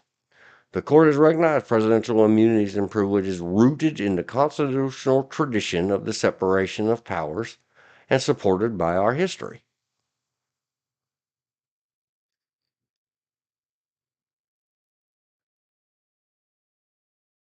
And they go on long. This is not the long. This is not the Mauler from EFAP version. This is like my version, long, about Fitzgerald and how important it is that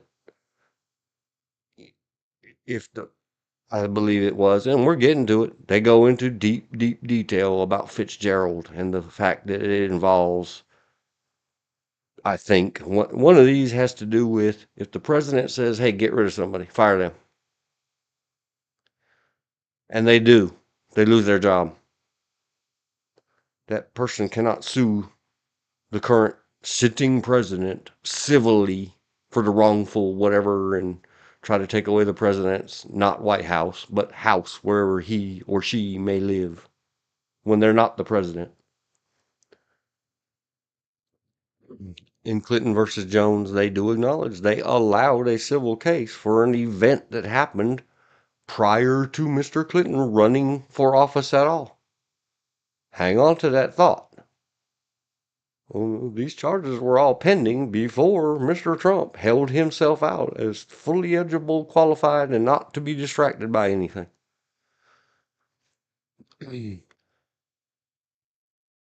During the treason trial of former Vice President Aaron Burr, for instance, see, why are we talking about a vice president?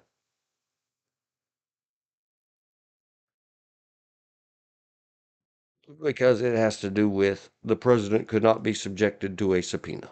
Marshall simultaneously recognized, however, the existence of a privilege to withhold certain papers.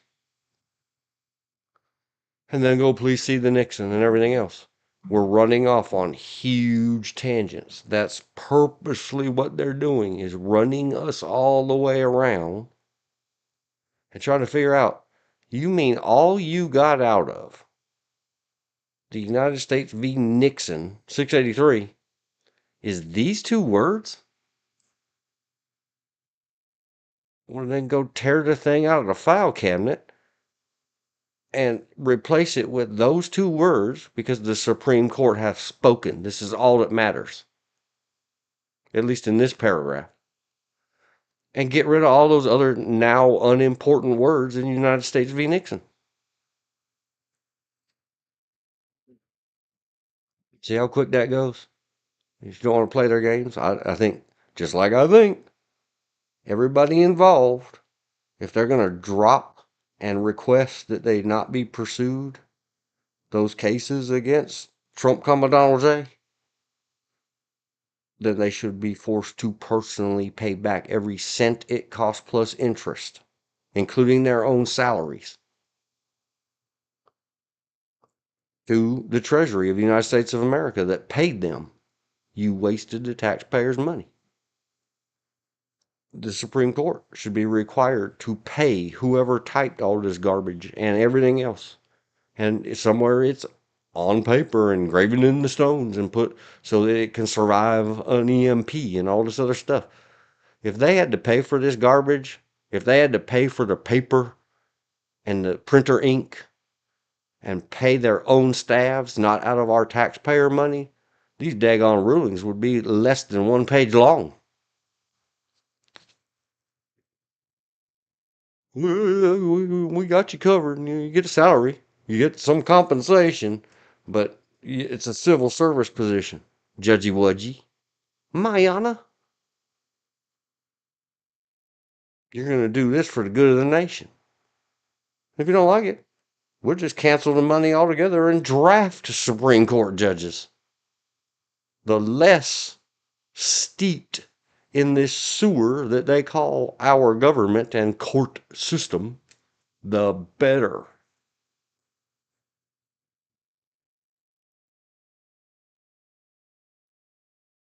Because that privilege relates to the effective discharge of a president's powers. See, a lot of them, they say authoritize.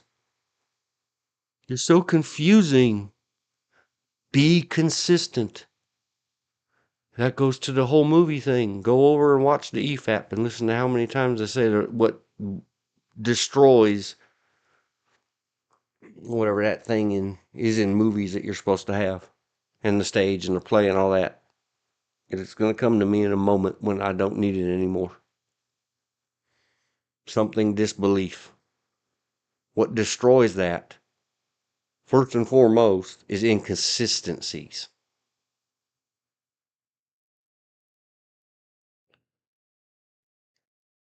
Then there's other things like shocks to your senses, including your sensibilities of intelligence, and then mistakes like typographical errors. They're very careful. I don't think I remember any in this whole 119 pages. And I think the first time I've looked at it, I try to understand. I try to get myself dug in and engaged. It's very hard when they just keep talking. What are you even talking about? Oh yeah, presidential powers, but isn't that authority? Why don't we call this authority? Congress does have authority. And Lord knows the courts can author things. Look at this daggone 119 pages of uselessness. Look back, the rulings were tons shorter, and considering how many copies were required to file before electronic filings were allowed, the cost was used to keep people from standing up for their rights. A lot of this is exactly what the bar research project was in the law school I went to, constitutional courts. Not blather and self-made elite paperwork. Yes, this is called, if not me, if I wasn't sitting here skim reading this, if they had to stand up in the public square for a certain number of times and days and recite this so loud that the populace could amass and hear of them without the requirement of literacy, number one, they sure as heck would shorten this up. Oh, Lord, I'm not preaching that out into the street until the last peasant citizen says, no, I don't want to hear you say it. And anytime, here, make some more rules, Congress. Anytime one of us so chooses, and they shouldn't be allowed to do books on tape either. We should make them stand up in the Congress and read these whole things and then answer any questions that any of us might have. Like, what does id period comma mean? And they say, I answered that right there. But here you paid it to uneducated, unexperienced lout like myself. When you use the two lower case or small letters id, I think id Software, makers of Doom and Quake and many others. When you use the capital id, I think Jungian psychology, opposite or yang to the ego. Stop writing in your secret codes, judgy wudgy, or explain. Why does this one I know? Because there's a comma in front of this one, and there's a period in front of that one. I know. But either get consistent or stop putting all this crap in papers because you might be called in front of Congress to read that god darn thing and explain yourself at the budget that Congress budgets and the president executes to the court, the other branch. You guys can't figure out to pay somebody to proofread these things like me. Go ahead, holla. Yeah, and they're all worried about we need to make rules, but we're not going to make rules and see if whatever the latest craze. And I don't mean to be too utterly derogatory, except I do. They're my government. I can address or redress them any way I choose. Welcome to America. You know what I think about Clarence Thomas may have accepted some gifts or some trips or some bonus buys from his friends. So what? Right? Then go pass a law. It can't be ex post facto. And get the president, anyone, whoever happens to be in that thing at the time, and say, you know what, it's a good idea. Maybe we should have some law passed by both houses of the Congress, or both sections or seats or whatever they call themselves, the Parliament. Send a bill passed into a passed bill to the desk of a president, a meaning one. They shall sign it, and it shall say upon it, we're going to make a new civilian oversight board for the Supreme Court of the United States of America. And here's the rules.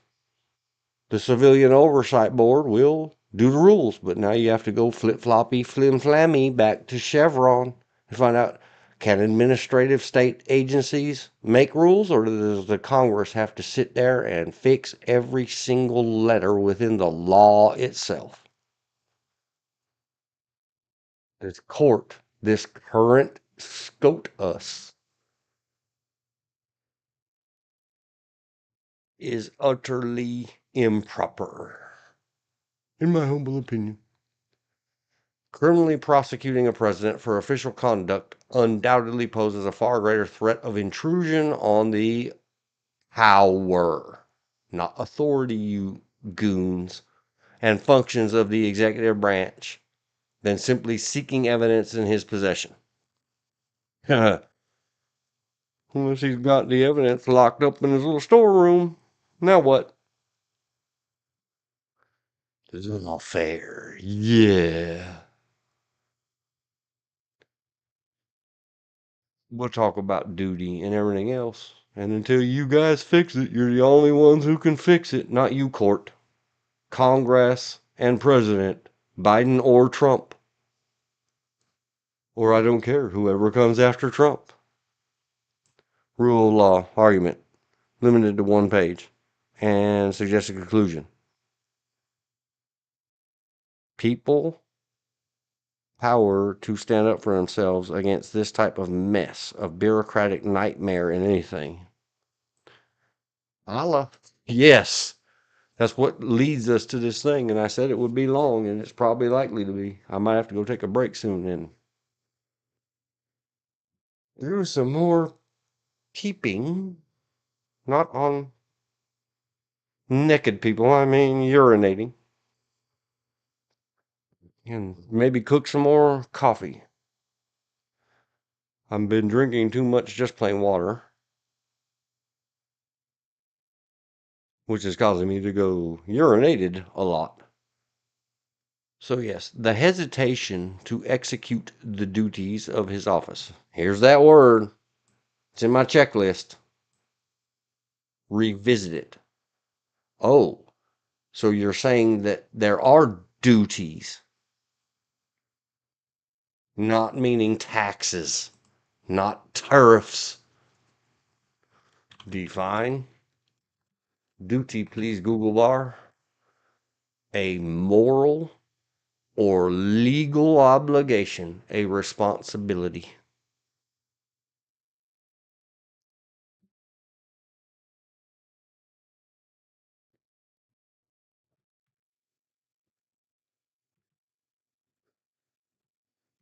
Above yesterday, I think,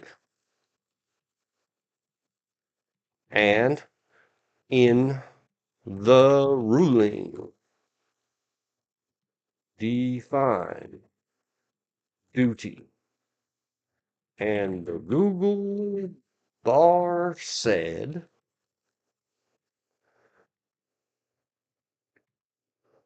number one, a moral or legal obligation, a responsibility. Full stop. Number one, they should have defined that in document. Should have. I agree. I said up above. It should not be this way. It should not be this way. But I don't necessarily individually blame them, except I do. Now I'm talking out both sides of my mouth. Because that's how we roll in America. Don't you dare question their multi-generational lie or their mature deception. They get paid. They know they're right. Get them out of office then. You can't. Any of them. Imagine what would happen if somehow you impeached or some other way got rid of one of those Supreme Court justices for something, apply them to a disability. Imagine the immunity ruling they would emit upon each other.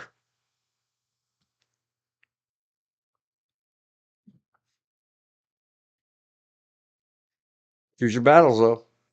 You go chasing around on Clarence Thomas, trying to get him to account for every cent of every possible whatever, then get your butts down there in Georgia. And let's talk about, wait, what cash? You guys dealing drugs? You know, if you claimed to make a cash transaction greater than $10,000 and not report it, and you're not Fawny Willis, the district attorney of whatever that is, I don't know, I don't care. You are subject to drug dealing, Patriot Act, terrorism, scrutiny from every level of the federal government. Go look it up. We've got to stop having rules for thee and not for me, 'cause I got elected or appointed or whatever the heck dead.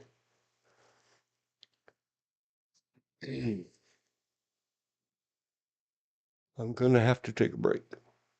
And we are going to stop long and hard. I should leave it on the screen. He said long and hard. Ha, ha, ha. You go look it up. Go figure it out. Duty. Define duty. A moral or legal obligation. It's a must be. You are obligated.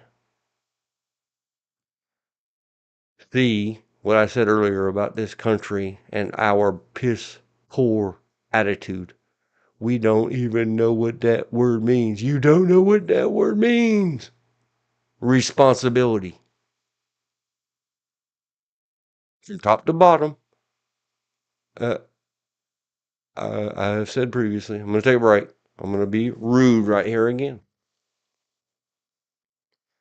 Fully within every whatever. I'm dyslexing badly. My numbers. We have to stop living in an age or an era that never existed. It's a romanticism in our minds of what was going on in 1776 and all these gentlemen and the ladies. Remember, those were the property of. Women did not become not the property of a man, her father or her husband, until 1921.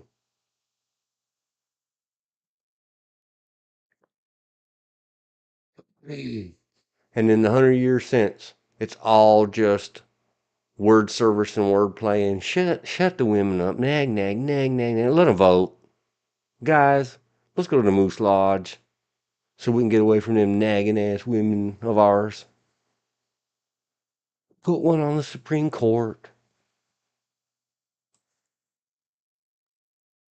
A moral or a legal obligation or a responsibility. I wrote an open letter to what today is called the squad when they were elected.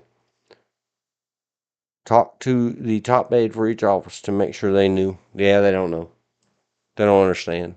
But please don't ever become discouraged, especially not by some foolishness like me. If you have an inkling at all, no matter how poorly you articulate yourself,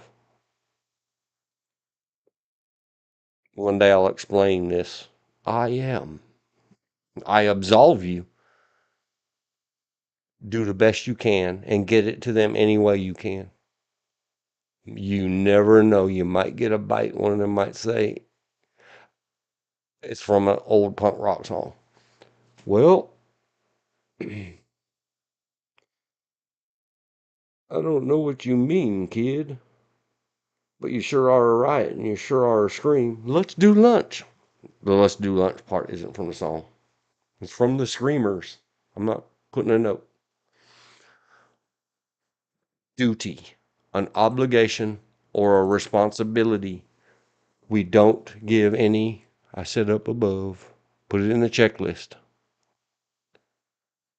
We don't understand, none of us do, what that means, not even to ourselves. We are one of the world's worst self-pitying, self-harming first world societies in the many, many histories that we know of. We're very spoiled. Your greatest blessing may be your greatest curse. I'm not picking on anybody because we are very blessed. We don't understand what a responsibility is, usually until it's too late. Hence, here we are talking about it again. Okay. I rambled on for 3 minutes longer than I said. I have to explain something. Break.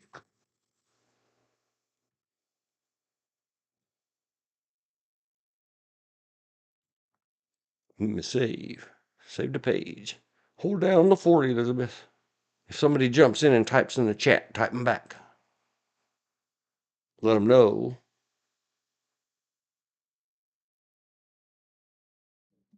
I have to read that chat. I shall return. Be right back.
And then I was back. Next time,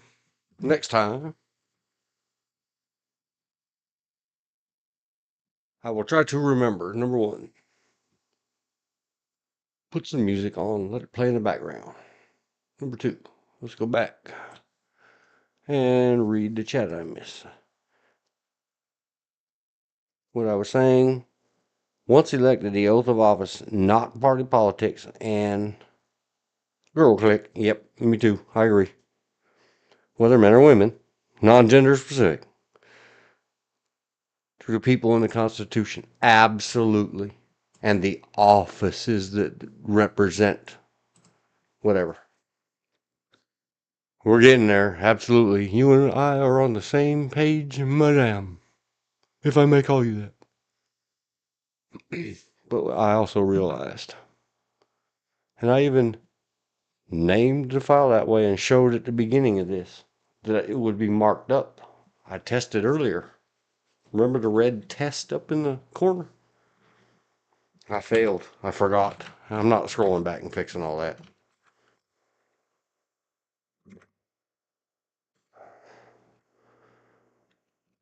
Epic. Fail. Not a single mark up yet.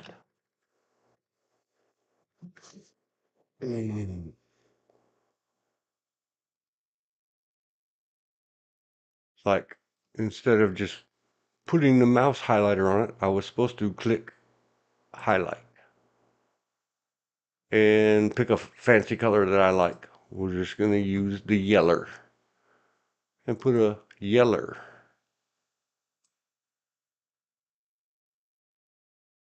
Trash can. Yeller. Like we're in law school. We're putting little highlighters. I could click the T and put a little text in the thing. And maybe put the time offset. Like Yeller. It's spelled correctly. Go see Old Yeller. If you haven't seen it. 1950s movie. A boy and his dog story. If you haven't seen it, you have no character. If your eye don't water at the end, you are incapable of character. You're a psychopath. We should investigate you for psychopathic stuff. See, you can mark it up. I was supposed to have been. Like when I get to important things like duties. This could take a long, long time. This might take multiple streams. This one short little sweet 119 page document I've been saying for about a month now. I really do want to get into this. And being the ultimate and consummate overachiever, I wanted to do some, and let's open in another tab, such as another tab up here, that Uvalde report, and explain like the hesitation to execute, comparing executive branch dissections of a state's executive slash court, two branches of a court, because some law enforcers are considered officers of the court. Other law enforcers are considered executive branch stuff. It all depends on the job and the cop and everything else. Or whether the cop's a lawyer or not. It's kind of important. And make sure that when you're doing it, you say marked up compared to page 4 on, or page 440, or I don't remember how many it is, a couple hundred pages. The Uvalde report. I did bad. See, because I wanted to. It was in the .plan file somewhere, long ago, where they used that improper word authority about the president. I wanted to give him a little highlighter out, make it pink, make it cute and pink, and mark it up. And then whenever you mark it up, click your save button and save. Yep. Yes, saved. So anyway, having introduced peanuts and chewed bubblegum into a pile of food. Oh, I mean, taking into account these competing considerations, these distractions. The court concludes these principles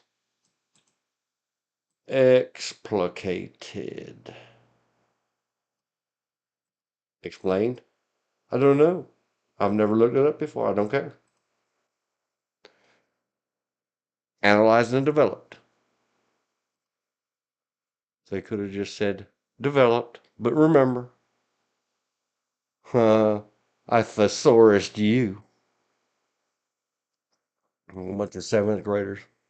What'd you get on the vocabulary test? I got a 99. Well, I got 101 and a gold star.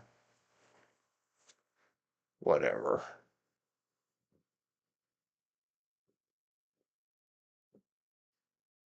Developed, studied, analyzed, and developed these principles were in the court's precedent. That means previous bloviations.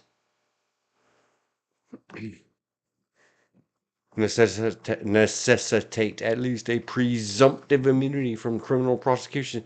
You already said he's entitled to absolute immunity for his official responsibility. So now it's not authority. Now it's a responsibility. But up there you said it was a duty. And previously you said it was an authority and then a power. See what they're doing there? Pretty soon, your little hamster in your wheel in your head is like, peace out. I'm going to go watch the girl hamsters do aerobics at Jack LaLanne's Girl Hamster European Health Spa. Stop reading all these words. They're making me sleep.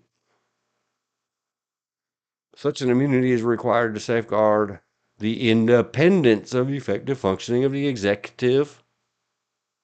Period. No, no, no. No, no, Supreme Court. No, no. Don't include the whole branch. There is only one, according to the Supreme Court of the United States of America, who gets presumptive and anything else immunity. So to be without confusion, let's mark up in color highlighted red, rojo. No, no, Supreme Court, no, no. For there is only one the president or the president. Don't go including that whole branch. We're getting to it.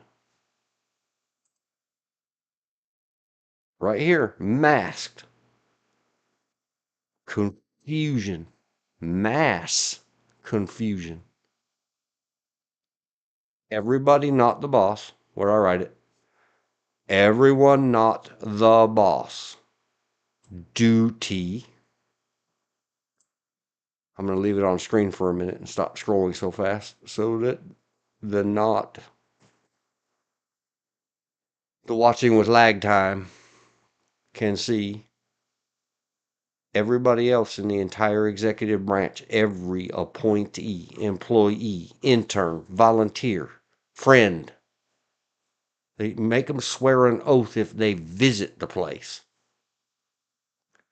They have duty, many, or all. Swear an oath or affirm an oath. Most of them in writing that their duty or responsibility under oath is to be the protector of the or the only the executive, the president. I'm going to note again here, please. I don't, whatever. Those of you that seem to think that this thing was written by, for, and of Donald J. Trump, it is not. Does it say his name right there? No.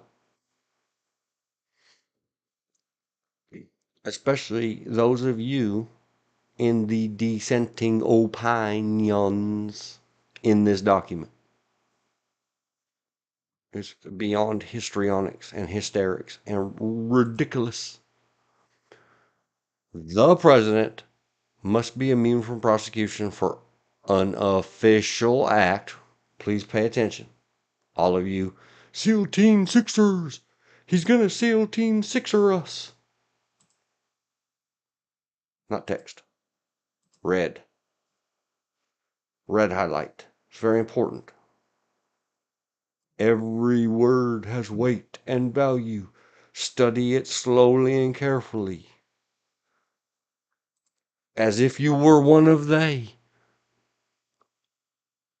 What if we decided that every 2 years at random we're going to have a selective service and everybody of the ages eligible is going to get their social security number or some identifying thing pulled out of a bingo ball tube, and instead of going overseas to bleed out for apple pie and all that, you must go and spend 4 years getting well paid and be a Supreme Court justice.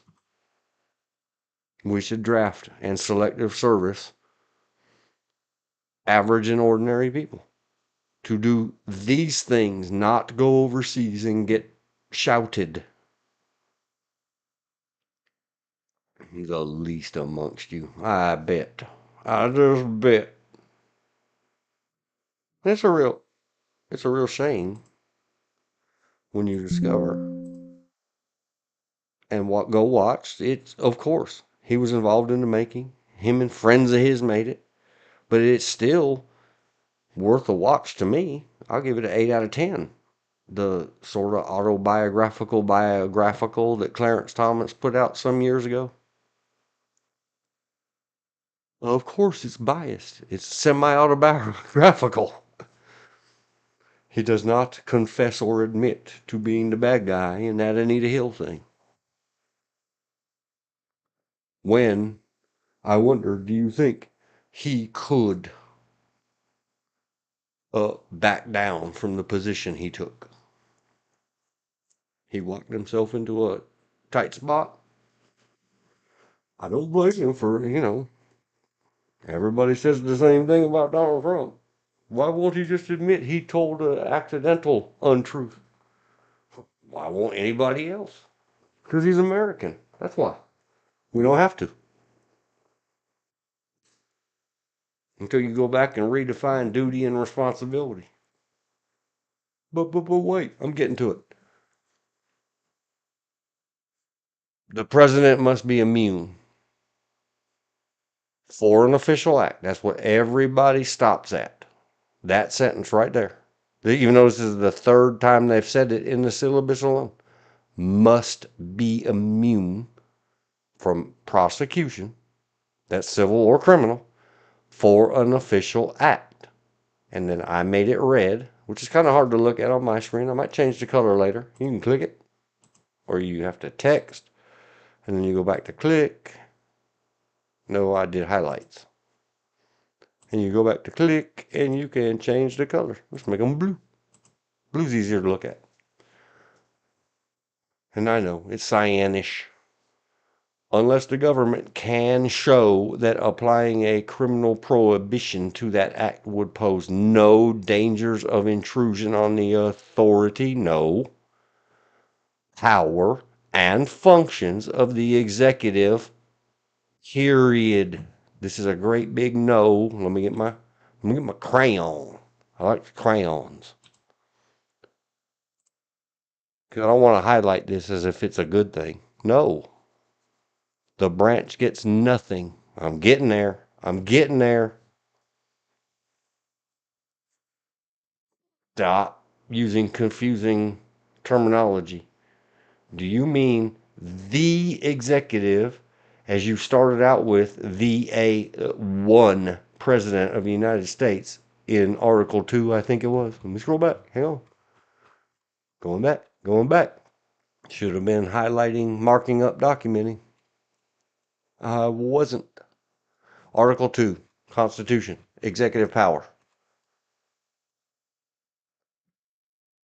It does not say executive branch, that the power shall be put into an executive branch. It says it will be put into a person, a man, a one executive, the president. Don't confuse the rest of them. The rest of them got another thing coming. That's not how this should be working. Um, all the other ones, if they're not the boss, they must protect the boss. And I don't mean the man. Yes, the person. The office itself, regardless of who sits in the seat. Getting there. We are getting places. Going to start to go faster and not mark up as much.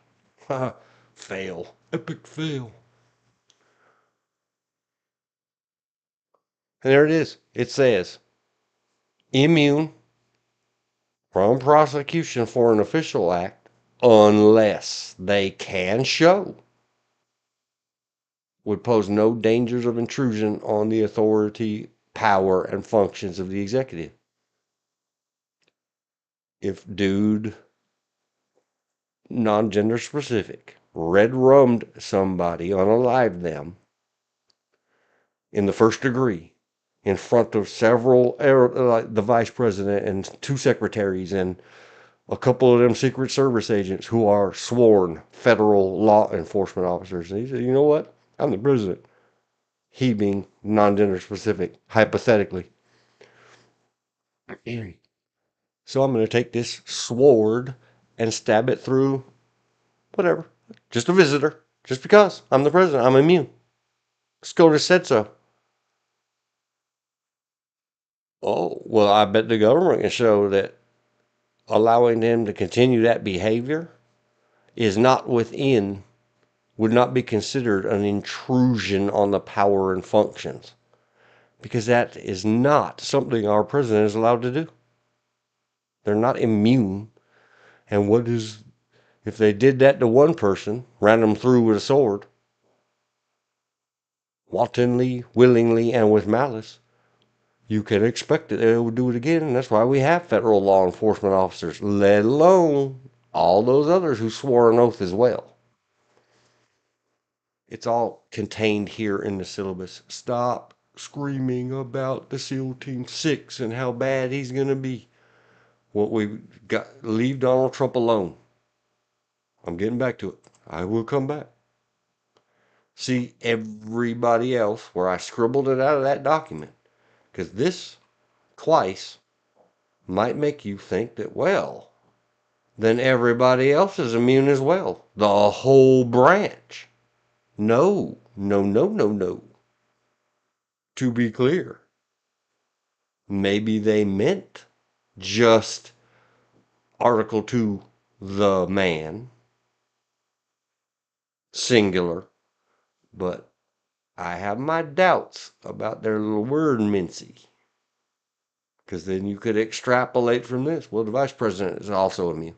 And Cheeseboro or Cheesebruh, whatever his name is, participator in it. Well, they're all government employees and they all work under the executive branch. So shouldn't we just give them all total immunity forever and ever? Amen. No. Number one, go define duty. Number two, responsibility. Number three, is that included in their written job description? If it's not, and they don't have a written job description, well, you better go get them one. Congress, clean this mess up. Regardless of who won or lost, and if people come to exercise their constitutional right to free speech, it is not a duty of the president to stop them. He did ask them to be peaceful. They walked. Admitted to being a guard.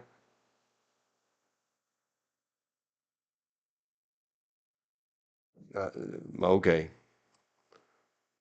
Disappointing that you're going to cling to that, but okay. That's called whataboutisming and deflecting, and it is not true. I don't care. He spoke for over an hour, and he didn't get up there and say, hey, all that super talk that Rudy Giuliani said, no, no. Don't be going over there passionately and angry. You know what? We don't have a permit to be over there anyway. Just stay right here. I'm the president, and you claim you're doing this for me. Stand right here in front of me and do what I say. But I don't want to argue about that. I don't want to argue about. I want to talk about this ruling. The other nincompoops. And it still goes back to them Secret Service guys. What should have happened, Elizabeth, in my wrongful, probably opinion, is that if he started to say things like that, his detail, remember, I talked long and hard the other day about what is the job of the protector. And you can go see the Clint Eastwood movie. In the Line of Fire, John Malkovich, Clint Eastwood, Renee something, I think. If you're going to hold yourself out to be that job, and I looked up 2 or 3 streams ago, what they were doing was using underage S*X trafficked slave prostitutes in double hard quotes and not paying them is what the Secret Service of Obama was doing in South America. But I also lay equal blame and duty and responsibility, like we defined already, on the protectee. You're not a naive. What should have happened is when he started to say any such thing as I'll walk with you, one of them Secret Service guys, if I had been on the detail, I would have screamed, gun!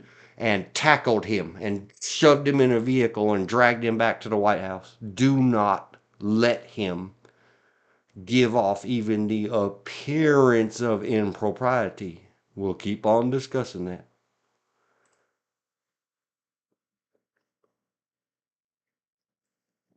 Was he standing out there as a president of the United States saying all that garbage? Or was he just a candidate? Or, I mean, he wasn't even a candidate then. He was, yeah, he was still a lost candidate on January 6th.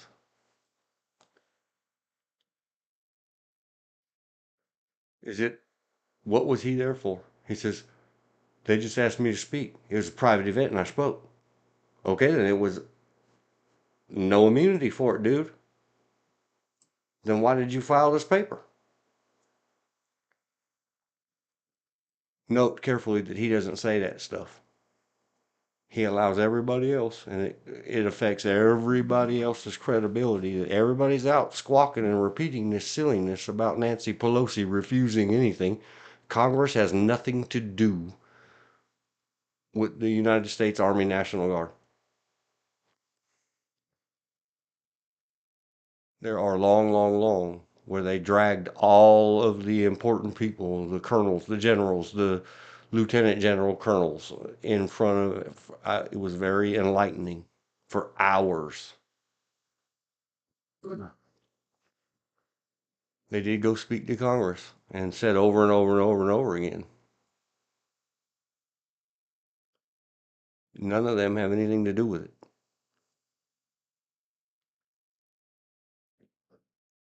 And that because he was expected out and away and incommunicado, he had delegated.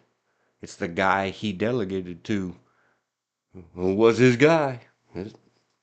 Well, there's no sense talking about facts. We're talking about the fiction romance that is this. Can you believe that Joseph R. Biden did that to Donald Trump on January 6th? It's a shame.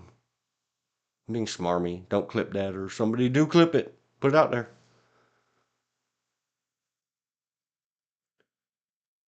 Hey, who's the guy they're putting in on the FBI? Kook with the cell phone theories. Cash. Hey, Cash. You know, it was a Joe Biden did all that on January 6th. Yeah. We better investigate it. At least as much as you investigated Donald J. Trump for it. It's just the people's money, and well, you've got all our idiot employees doing all this other stuff. And here's another one, Meme. I've been begging since he won, sort of, officially, sort of. They were still recounting and suing. President Joseph R. Biden immediately pardon Donald Trump. Don't put our country through this. You scumbag old freaks. Both of you. Octogenarian scumbags. There's no immunity. If it was unofficial, not immune. Culpable.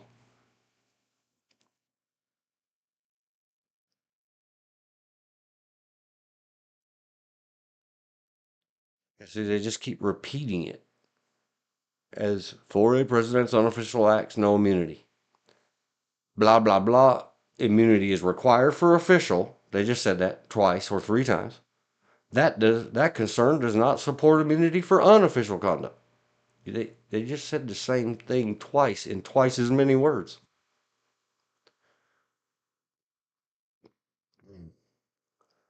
And please, if you have any weak left liberal anti-Trump never Trumpers, whatever your problem is with Trump,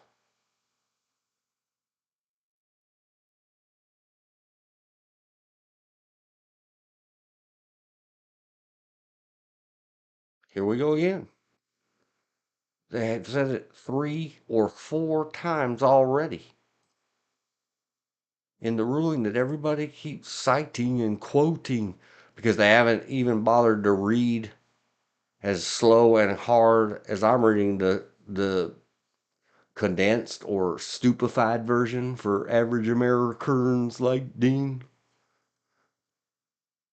The separation of powers does not bar a prosecution predicated on the president's, meaning the person who's wearing the title at the time, off the clock unofficial acts.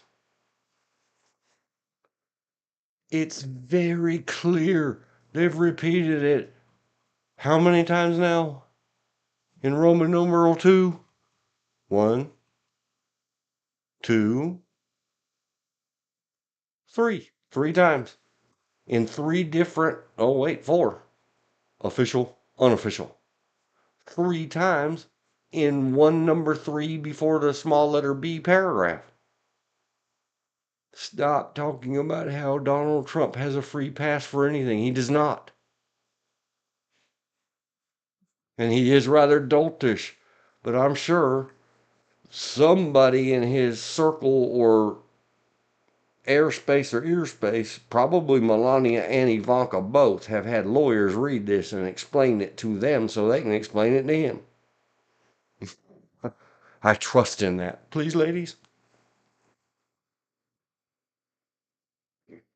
He has other things to think about. He can't be worried about all this little stuff. He is the president-elect. Go back and see what I said previous. We pay protectors. We pay everybody else who does not care and does not understand that that is part of their job. I'm getting to it. Yeah, the Supreme Court of Dean. Hate speech. Oh no, don't get me banned. Don't let me get in power anywhere because I'll start submitting these things as bills. Failure to do your duty as sworn by you under oath will be considered the treason of cowardice. Treason with capital all letters. If you don't like it, don't go to work at my White House. Don't let the president hurt itself.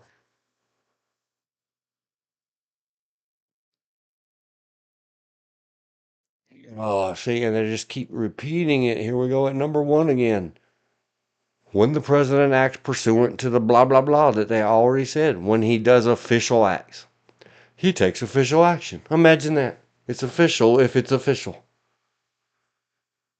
I'm really stuck on, you know what's far more entertaining than this? Because this is just that repetition priming thing. This is again somebody just saying something again and again and again. Do you guys need counseling up there at the Supreme Court? You realize you repeat yourself a lot? Or do you have a requirement in word count in your secret bylaws and codes and procedure guidances that only you can see.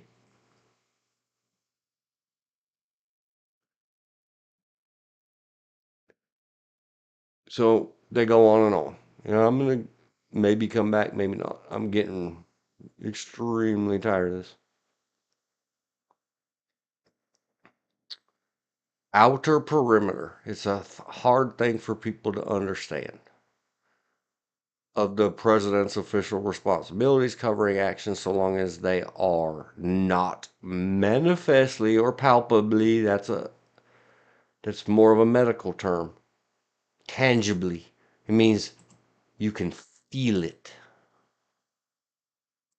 Not manifestly, like here it is, standing in front of you like a touchable statue, or palpably, more meaning I've got a feeling about it.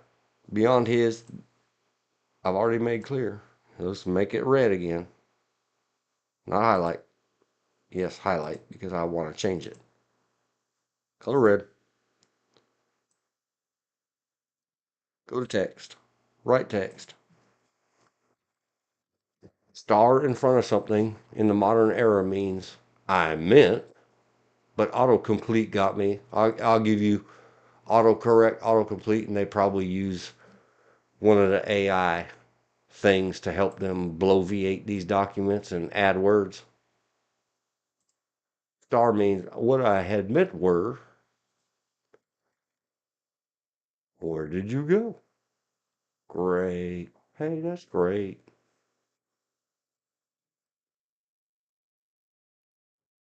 Yeller.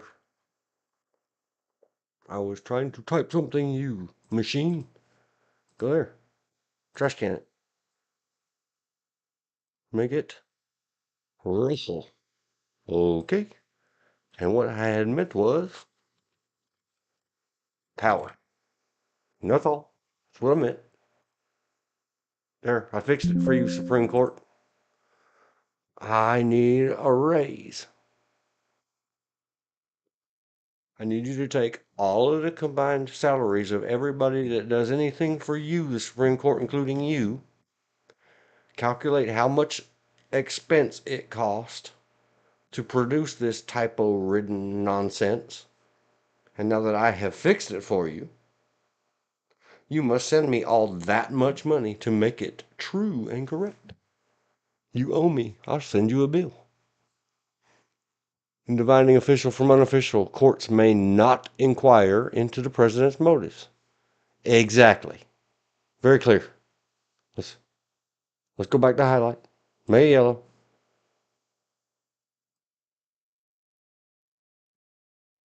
This is another point of contention amongst people who don't understand what that means.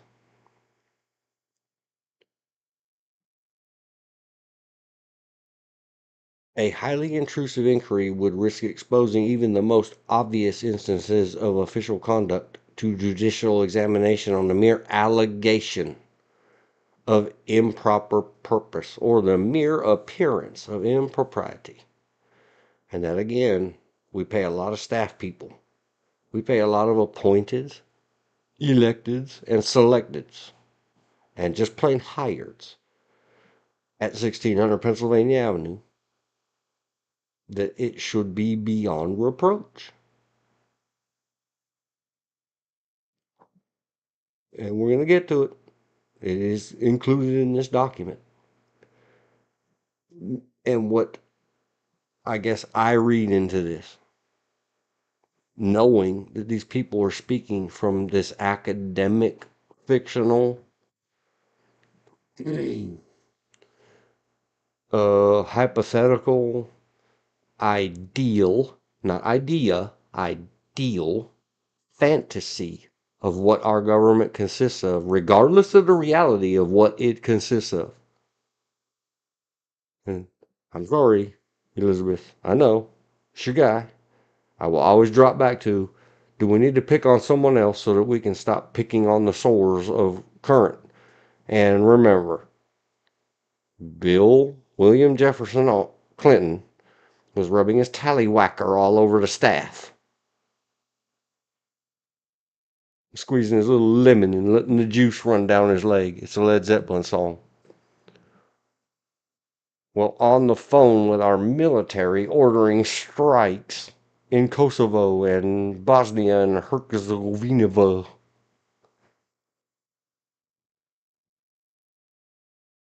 No one has said anything as disgusting as that about Mr. Trump yet. Please, Donald, don't feel challenged. Please, Mr. President, future, please.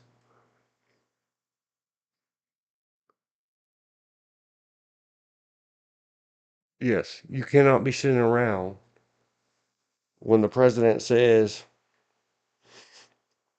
and writes the little executive order or whatever it takes, we need to cut something or do something. You can't then send in 25 Department of Justice investigators and civil litigators and make him spend the next 12 hours of his life on our clock asking, why'd you do that? Why'd you do that? Why'd you do that? Why'd you do that? You sure? Are you sure? You sure? No. Don't worry about his motives. There's still much more to get around. But them being the principals, the majority, in this opinion, the non-dissentings. And I misspoke. I apologize, Supreme Court, all courts. I'm very tired. My jaw hurts. I got coffee cooking. This is not the opinion section. This is the explanation or syllabus section. I didn't mean to call it that. I apologize. I misspoke. You can divide an official from unofficial. His motives don't matter. Doesn't matter why. What matters here to me is then put the son of a gun, the son of a bee itchy on a time clock. And when you're going to do unofficial things, holder of the office, clock the F out. And everybody that works at my White House, once he's clocked out, get away from him except for the Secret Service. None of your ding-danging business what he does off the clock. But apparently, because you people are going all the way back to, I don't know, JFK. There's all kinds of rumors and stories about JFK and some maybe unofficial things. And long before that, if you give people power, it corrupts them. Sort of. The saying goes, sort of. I know I'm not quoting it correctly. If you give them absolute power, it will corrupt them absolutely. Totally. Completely. So, let's rein it in a little bit. We need some office conduct things. How do you know he's doing official stuff? Because he's clocked in. And someone's keeping notes for him. He's got to think the big thoughts. That's what he got elected for. Everybody else is to protect him even from himself. Would we be having this discussion? And no, it's not his fault. It's 240 years of incompetences, cloud-dwelling, fiction romance people's fault in all three branches.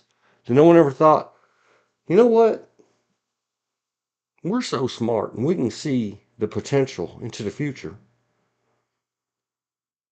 That instead of just having blurry lines everywhere, we just need to have a set of rules. Hey, dude, you know what would be happening in New York right now if somebody had said, you may not, Donald J. Trump, you won the election, you may not sign checks for your personal business ventures and personal accounts that you divested yourself of while sitting in the damn White House. Somebody might confuse that with presidential behavior. And then you're going to come back and say, well, I was president, I get immunity. Clock the F out and get out of our place. and no government employee is going to touch and handle. And why did the taxpayers pay for the shipping on that crap? I want to know. Did we generate him a bill and get that money back from the Trump organization? And just have these rules. This is what we got to have. We don't need any more 119-page Supreme Court things. We need a code of conduct for everybody, including the President of the United States. You didn't clock in, you don't get paid today. You didn't clock out, don't be messing with your personal business. Why are you looking at your Twitter when you're on the clock? As the president or the vice president, or I don't give it, Marjorie Taylor Greene, why are you messing around with your phone while getting paid by the people? It's time for everybody there. I don't care if you're salaried, you still have to account for your time. This is simple business management 101. Somebody get Elon Musk on the phone. I'm going to fix some stuff right now.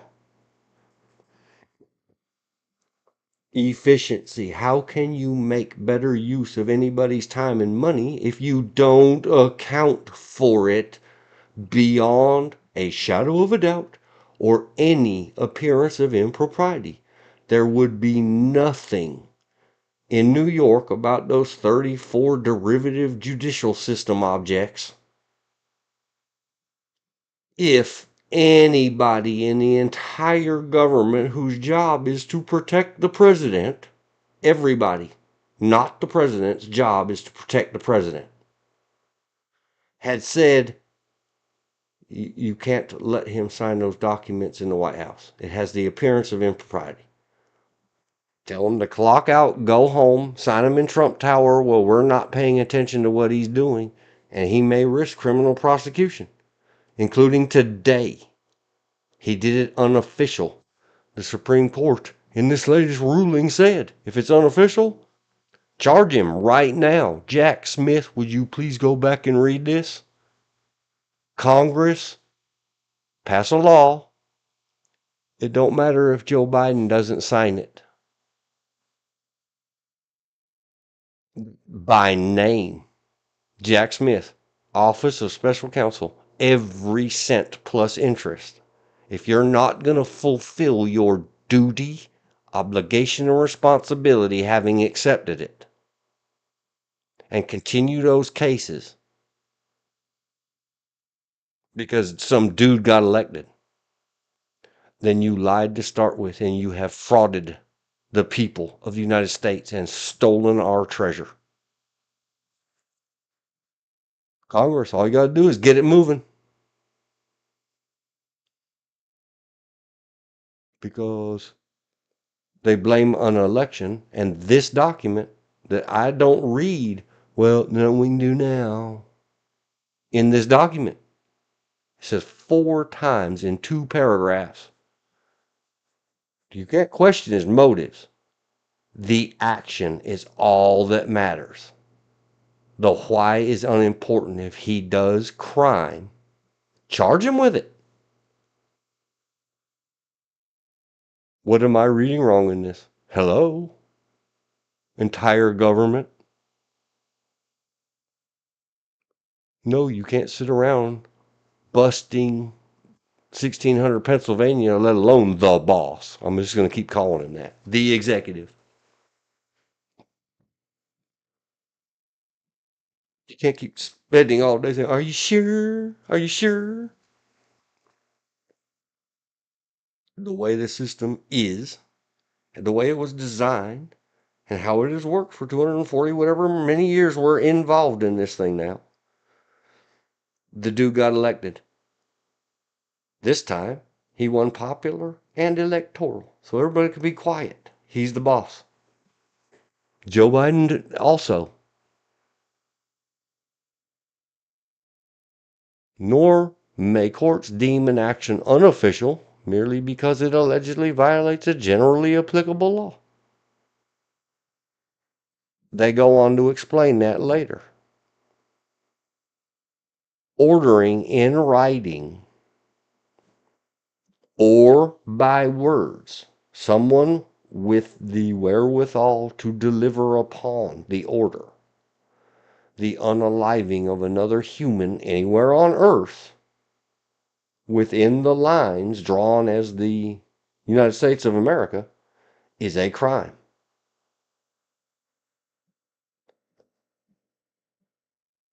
You cannot say that in his role as the head of the military, and like Trump signed off on the general, the famous Iranian general, I can't remember his name right now, that we got him. Man, the entire Department of Defense and Department of State brought the offer for the 8th or 12th time. They brought the same offer, unalive the general from Iran. Well, he's out of Iran. Don't do an act of war inside the land boundaries of Iran. And for the 8th or 12th time that it got on top of a president's desk, it happens to be that Trump said, sure, go ahead. What does he know about it? Nothing, except that the entire Pentagon and an entire wing of 1600 Pennsylvania Avenue came to him and said, sir, you have the power and we're begging you for the 8th or 12th time. Let us do this thing that's military in nature. And he said, okay. No, you may not make that criminal. There are special immunities. It's called qualified immunity or qualified limited immunity. Did he create any disqualifying act in there? They don't discuss that in here. Qualifications? No, you would not subject presidents to burdensome investigations. That goes to all the experts. The Department of State and the Department of Defense asked him to make the highest, most important executive decision any human can be asked to make. Take life, end life. Yes or no? That's a very serious thing. We can't be second guessing them on that. It's all well documented. I'm sure national security stuff, they'll hide it from us for many, many years.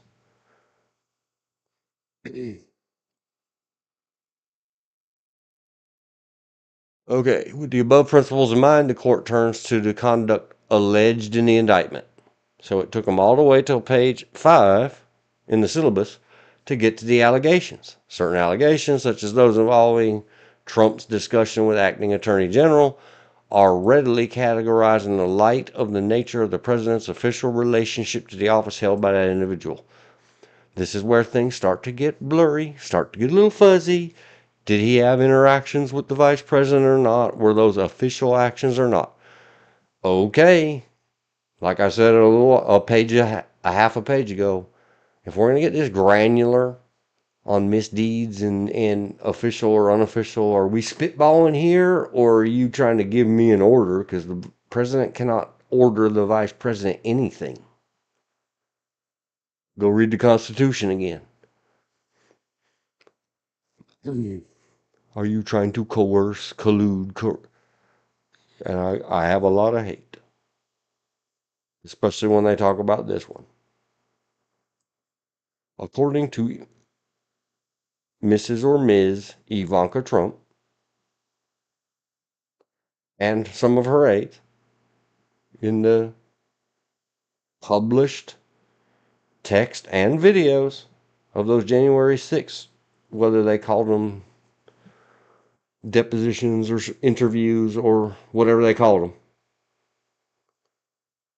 After one of them phone calls or in one of those phone calls, Donald Trump trying to get Mike Pence to do a thing. No, we're not going to discuss what it might have been or might not have been. And Mike Pence said no.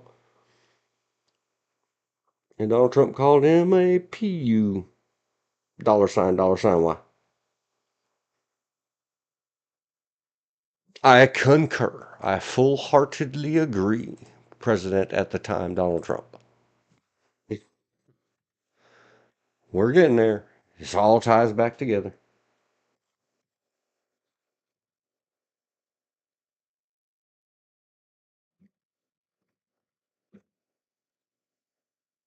And I loathe to call something like that. do we have to call it? A gray area. I have to ask my brother later. Is that the way it's supposed to be spelled according to my brother? I don't know. I think so.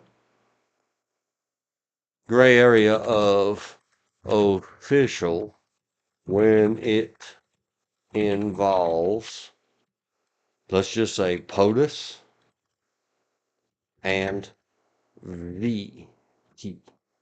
Those are the standard initials we use. We don't say V POTUS.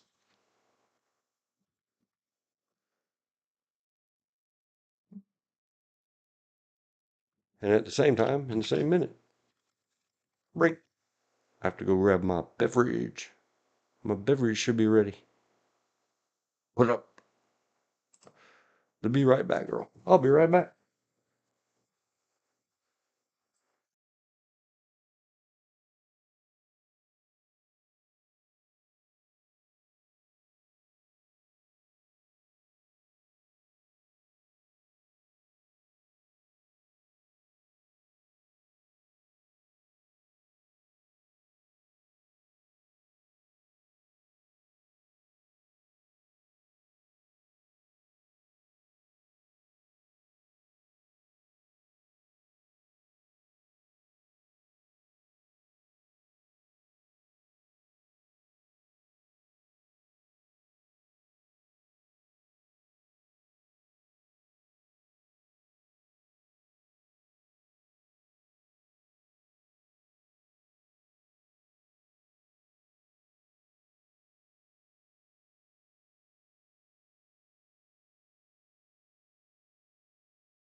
Yay, tasty hot beverage that I can also, once it cools off a little bit, I can press the cup on the side of my face and it feels real good.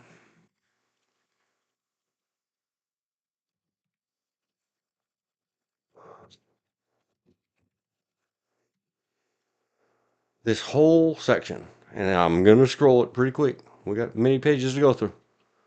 This section, POTUS and, oh, I don't know if I can use that symbol, MVP sections are more of that fiction, romance, book stuff. And by that I mean, suddenly we're not talking about a reality here. Whether you say Trump or someone else. Did he have a discussion and totally ignore the content of those discussions? Because by ignoring them, you get to go live in the fantasy land that Justice What's his name that everybody hates because he wrote this stuff And he said, Trump is immune from everything. No, he didn't. Go back and read the other pages carefully. But this is another. They just keep finding and finding and finding reasons to upset themselves over this. Can you find something that's upsetting in there? Of course you can. If you take it out of context, like everything else, and like, never mind Trump's, let's just say. And I know they wrote it that way because they're talking about what was in the indictment. It was in the indictment that Trump, where they should have gone the weird third person and said president or the president, something. If they're not going to name the acting attorney general, then don't name the other side of the discussion. See, Jack Smith, is that the best you can do? Is that the best you can do? You're fired. It's not huge. And the other allegations, such as his interactions, by removing the context and the content, coercing, abusing, threatening, whatever you want to call it, is not to be de minimis. That's another lawyer term that I used to only be the one that used it. No, I hear it all the time. This cheesy, whether you're lawyers or not, or played one on TV or not. Everybody always finds a way to minimize. That's what de minimis is. To find the most absolute minimal way by taking away all of the agency or everything else of the event and turning it into something that is, well, it's just fine. So some young punk, non-gender specific, drives full of inebriating beverages, 100 miles an hour while texting, and smashes your child in the street, Supreme Court hypothetically, theoretically, and turns them into pink mist and hamburger. Are you going to be okay with it if their lawyers come to court and say, well, the fine young person was only enjoying the wind in their hair?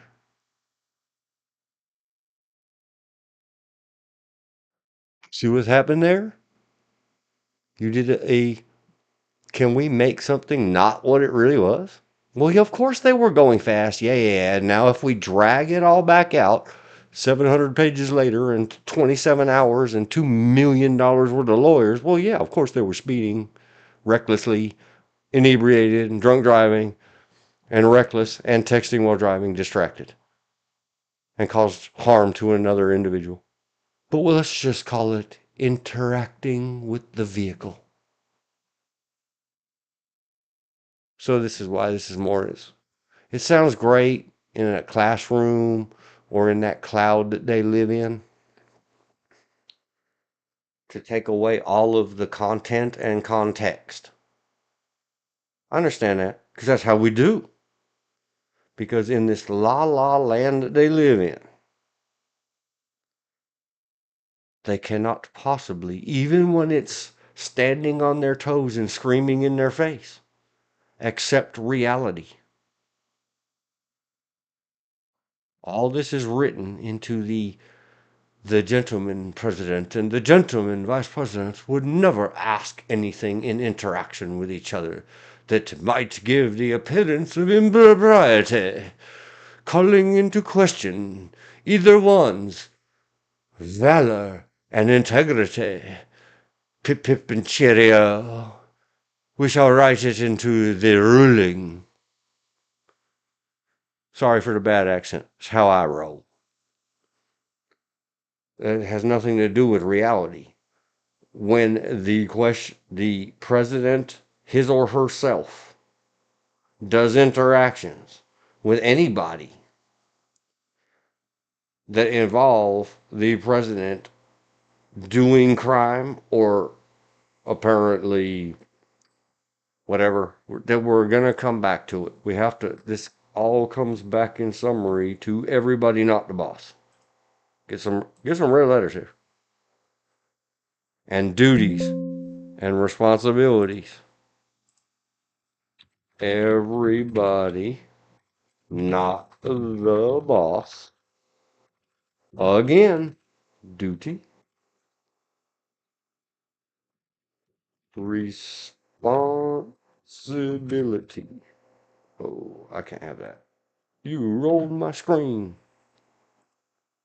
and spell it correctly for me. Thank you, computer.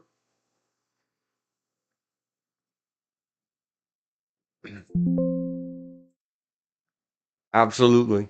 If somebody said, oh my gosh, there was an interaction between Trump and Pence. Let's lock them both up. Whoever somebody said something, or, they ran over to Congress across the thing and ordered, we got him. They had an interaction. Impeach them, both. You would hope, I guess. Someone would say, well, what do you mean by interaction? Well, they passed each other in a corridor, and that evil Donald Trump said, hey, Mike, how you doing today? And Mike said, pretty good, I hope you are. And they just kept on walking because they both had stuff to do. See what they did? They interacted. Let's impeach them and imprison them. These are the kind of things that now the Supreme Court is basically accusing the leftocrats of being that hysterical and histrionic and silly by this reductionism. Of course, the interactions. Well, if he just had a discussion, such as the weather, no, we don't need him charged with that or investigated for it. What we need is an acting attorney general who would tell the truth when asked about something. Or a vice president who's not a coward of cowards. The indictment and invite, I could go down a road. I best behave myself. I have no hope in J.D. Vance. Why? Because he said he absolutely would have done the absolute destruction of what we wrongfully call our entire government and democracy and the rule of law. He's already said on the recordings, the videos, that if you had been there in 2020, would you have thrown out the slates of electors and thrown out and tossed out the entire election? Yeah. You just spoke against the entire United States of America, former Marine.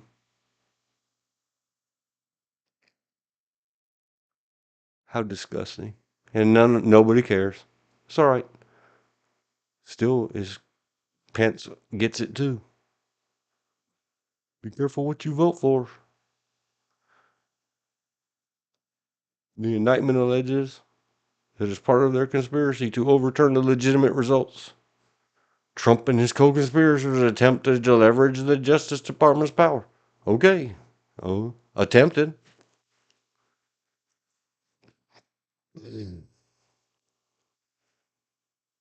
This is getting very granular on describe that the Supreme Court's not supposed to be considering these things. That's what, and at the end of this, they did. I said, well, we wrote all this in our stuff, but it's not for us to decide. That's got to go back to Chutkin in this case.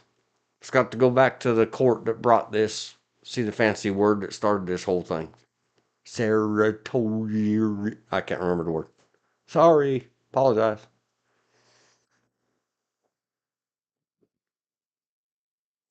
If the Supreme Court is not to be listening to these individual little nuggets or peanuts in this pile of poop, then why are you in it? Get to matters of high flying stuff.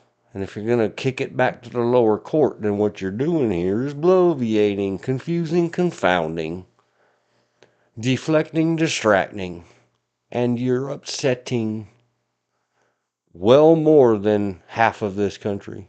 Because there are some of us either totally apathetic or totally centrist.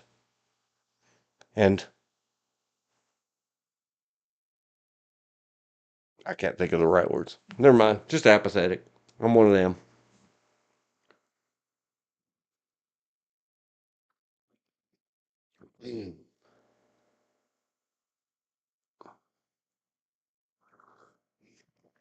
Yes, it is an official power of the president to communicate or discuss or speak to somebody in the cabinet or administration or whatever we call it, anybody in the executive branch. The boss of the branch can speak to somebody. I guess now we have to go back to baby school.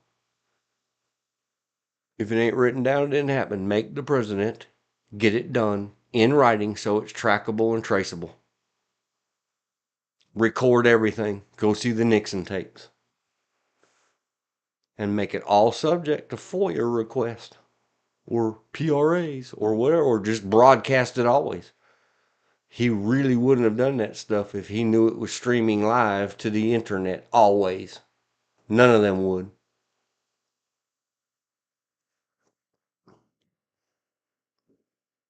Stop conducting our business in the dark. If you want to go back and live in 1780 where you didn't have internets and instant communications and could be called out on your BS, powdered wig folks, build yourself a damn time machine and get back there. Stop upsetting everybody that doesn't like Donald Trump. Meanies, bullies, stop wording it worse and worse and worse. And then they start repeating the terminologies. Conclusive and preclusive. The executive branch has exclusive authority and absolute discretion, not according to anything else. According to the same court we're talking about now. Nixon. Nixon case.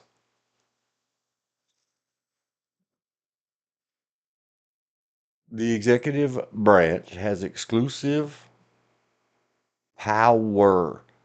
They don't author anything the legislative branch authors. So by this they mean the DOJ and the FBI. To decide which crimes to investigate and prosecute.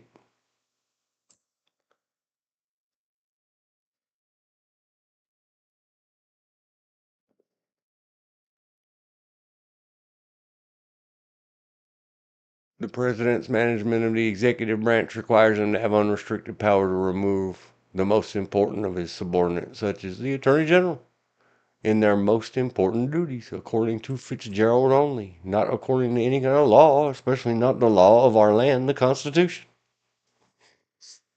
Somebody's opinion at some time, but you can't sit around and say, well, based on precedent, you threw precedent out the door with the Roe v. Wade case. You said the previous court was wrong. You threw the same thing out the door with the 14th Amendment stuff out of Colorado. You said all of Colorado's courts are wrong. Man, if I was a bar attorney, I'd sure go out there and try to get somebody's money and get every case that had ever been heard or where any Colorado Supreme Court precedent was used against a resident citizen of Colorado. Tossed. The Supreme Court invalidated the entire Colorado Supreme Court.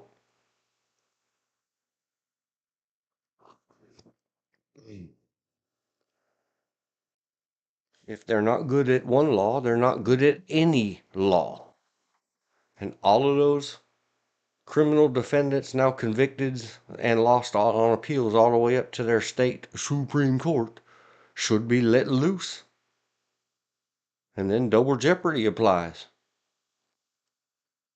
Somebody put their actions where our poor taxpayers' dollars are.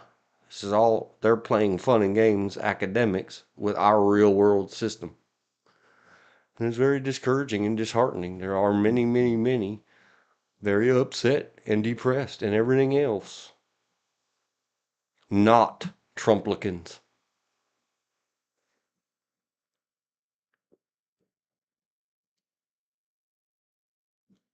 Improper purpose do not divest the president of exclusive authority over the investigative and prosecutory functions.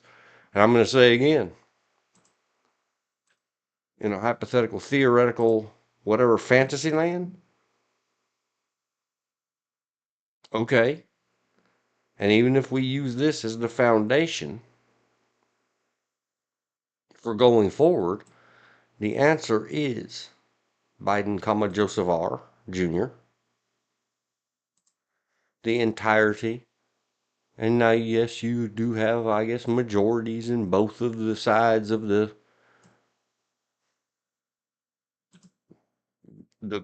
crud that is formerly called Congress of the United States. That goofy show. It's not even political theater anymore. It's not theatrical. It's not funny. Somebody hire a comedian, so at least it'll be funny.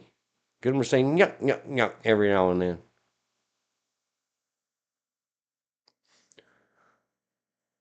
If we take this as fact, then go back to me saying earlier, and I'll say it again.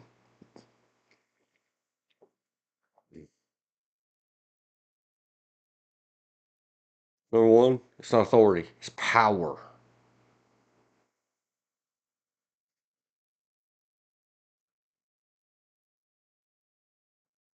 And here they said it.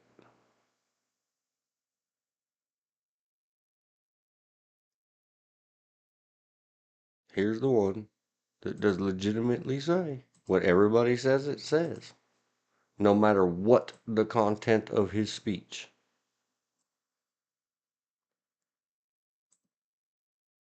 It cannot be called into and used as evidence against him. If it is all official, and it only involves discussions with Justice Department officials. So if we take that for a fact, please rewind this, back up this, listen again. I'm telling you right now, then I guess we have to have this. Stop calling it an important place in our country and start calling it kindergarten, where the children go. And we feed them free lunches on us, the taxpayers. If you take this because the SCOTUS said so, there it is, at its face.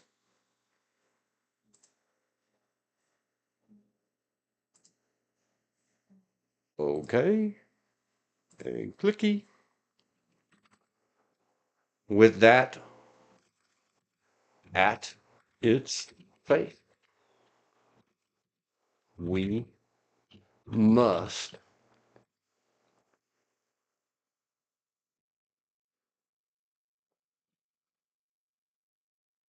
define official in advance, and all official acts must be documented. That means recorded, audio, video, and written down. Send a freaking stenographer with him everywhere he goes. He, she, it, whatever becomes president forevermore. Otherwise, forevermore. And if this is how you take it, listen, you lefties.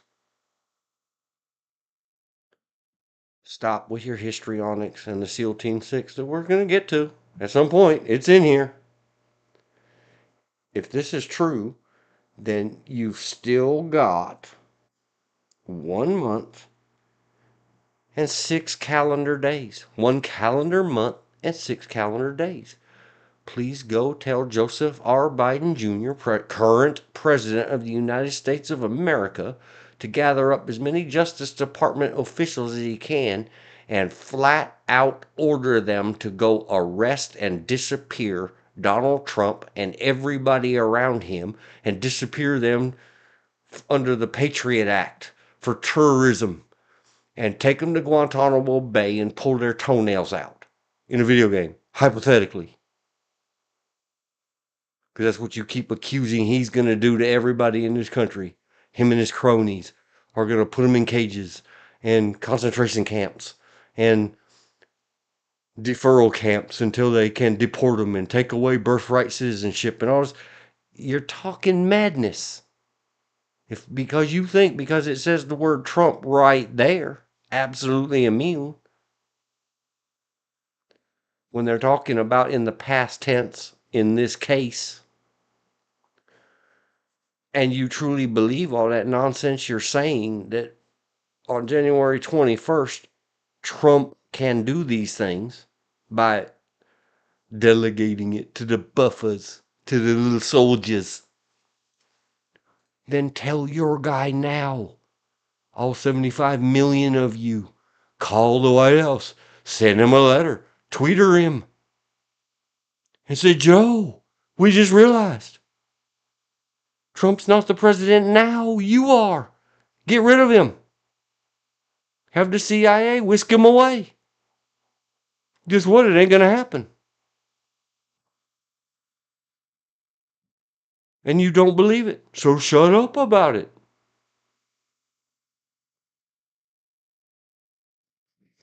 Yes, you writing into your void of what we believe is the circumstance of our fictional United States, and we are the SCOTUS. We are the Supreme Courtesses.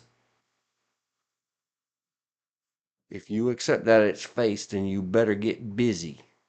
Clocking people in, clocking people out. Everybody in government, I said last stream, and I'm going to say it again, better be wearing several cheap GoPro body cameras for their protection and ours and the good of the entire earth, according to you people. So then there would be no question. Because God knows you can't believe a daggone thing Ivanka Trump says. Oh, that's not the she they meant when she doesn't say good things about Donald Trump. And they just keep going on. They attempted to enlist the vice president to use his role to fraudulently alter the election results. At the indictment, something. Paragraph 10, letter D. The indictment alleged several conversations in which Trump pressured Vice President to reject the legitimate electoral votes and send them back to the states. Okay, I don't care. Let me highlight this one red. So what if he did? Then Vice President, whoever you are, then, now, and evermore, you better record those conversations. You better get that done with witnesses around who keep good logs of everything so we can not take their word for it against someone else's word. That's on, not text. That's on this. That Vice President. That is not on President. Vice President swore a different oath than President, I believe. And I don't care what the letterings are. I don't care until you people can grow up and get serious and really think.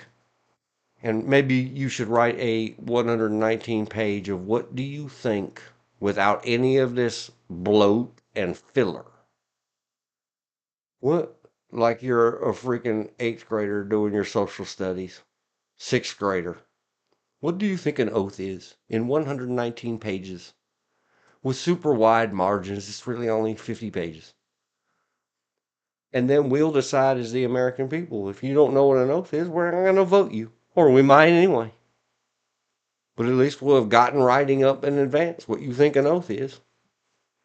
And we'll just talk junk about you later.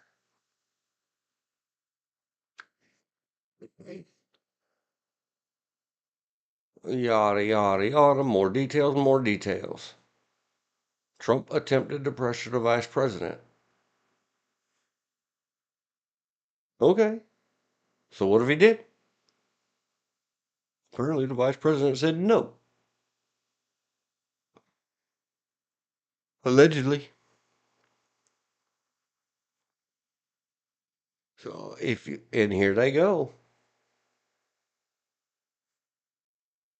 If you reduce this to never mind what we just said for all these sentences and references, and all this other stuff. How about we just say that that was a discussion between two executive branch people?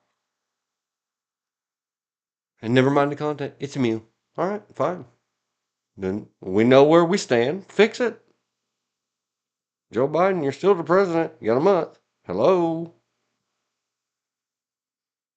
Demand of the Congress that they give you some rules and demand of them. This doesn't go in effect on the next guy. This goes effect now on me too. We must. This is an emergency. Declare an emergency and call them bums to work. Tell them to stop investigating Hunter. Stop looking at Hunter's wiener pics, you scumbags. Marjorie, come on, Marjorie. Did you really have to do that?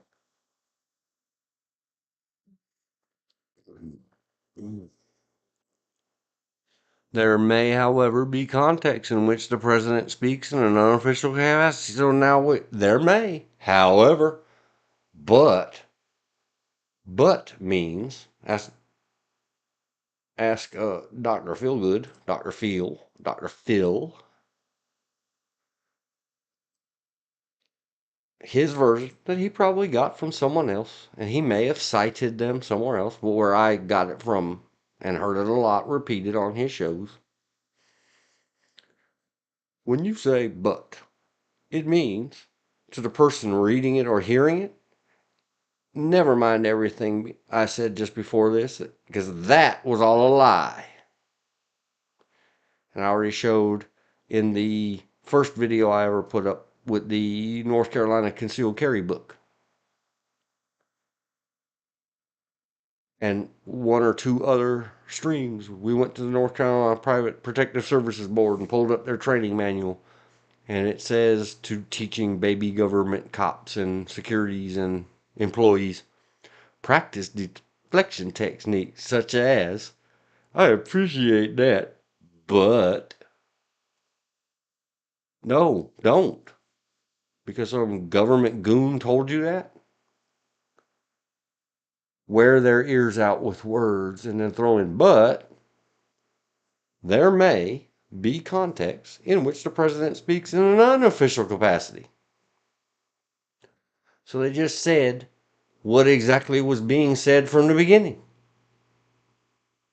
And now I've said we have got to clear this up. Make whoever it is clock in, clock out. If you're clocked out, you sure as hell aren't going to be in the people's house. Get out.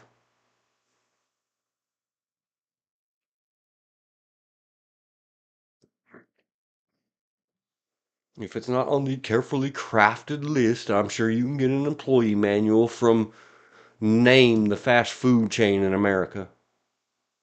I can name you one of the only few I can find with a comprehensive employee handbook that has to repeat at least 20 times. Hey guys, did you know that you can't sexual harass the women? It's called an employee handbook. Your responsibilities as an employee and their responsibilities as your employer.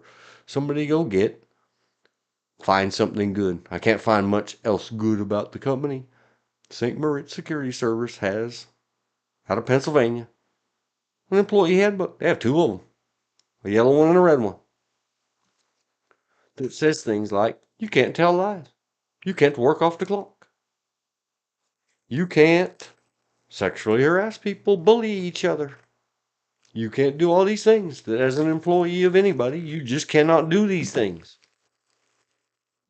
Let alone if you run around thumping Bibles at people professing to be a Bible thumper. That has a moral code in it.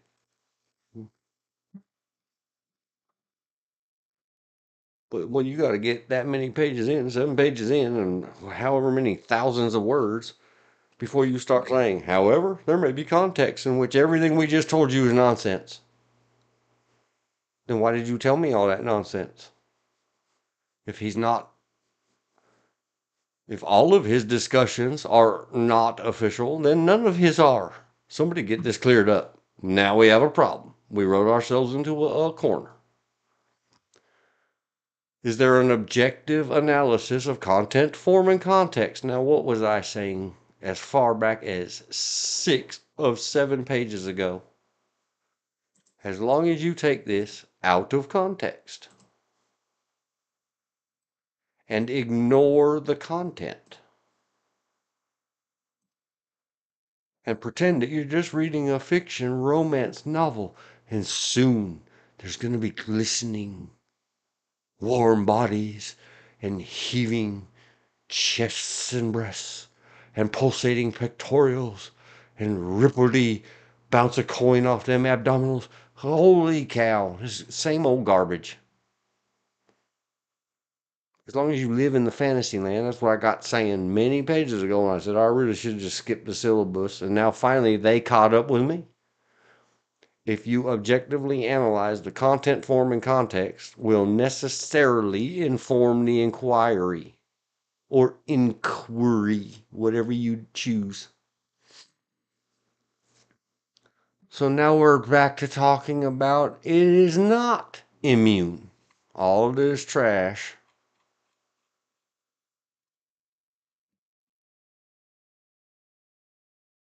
Well, many pages back. Many pages. So discussions with the acting attorney general and interactions with the vice president that I said.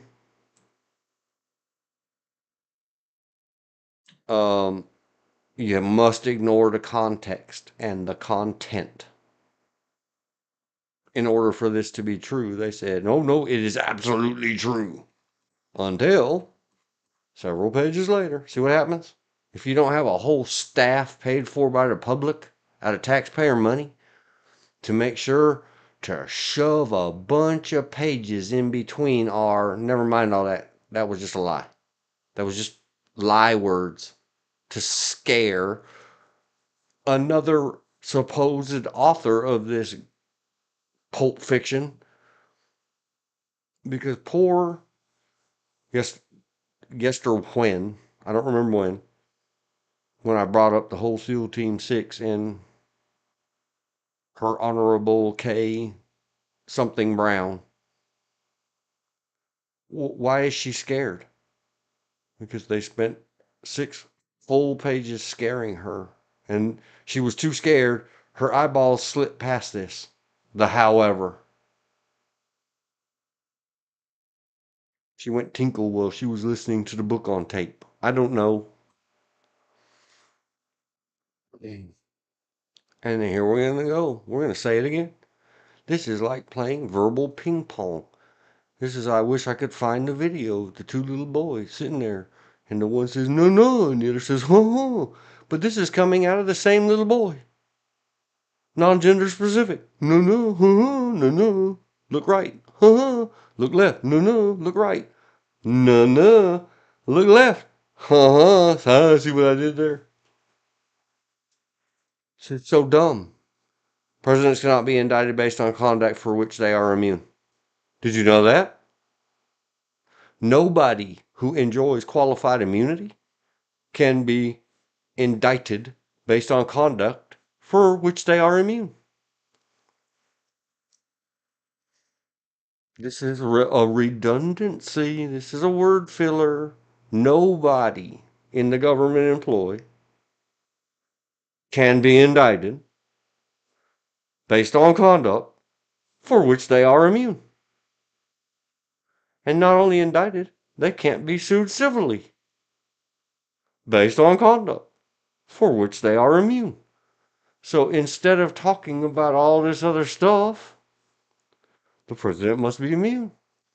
And then they'll say the president and his advisors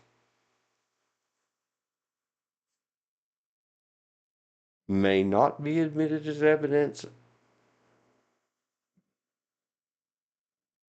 Hold on. What does it say? Testimony of private records of the president or his advisors. Probing may not be admitted as evidence at trial.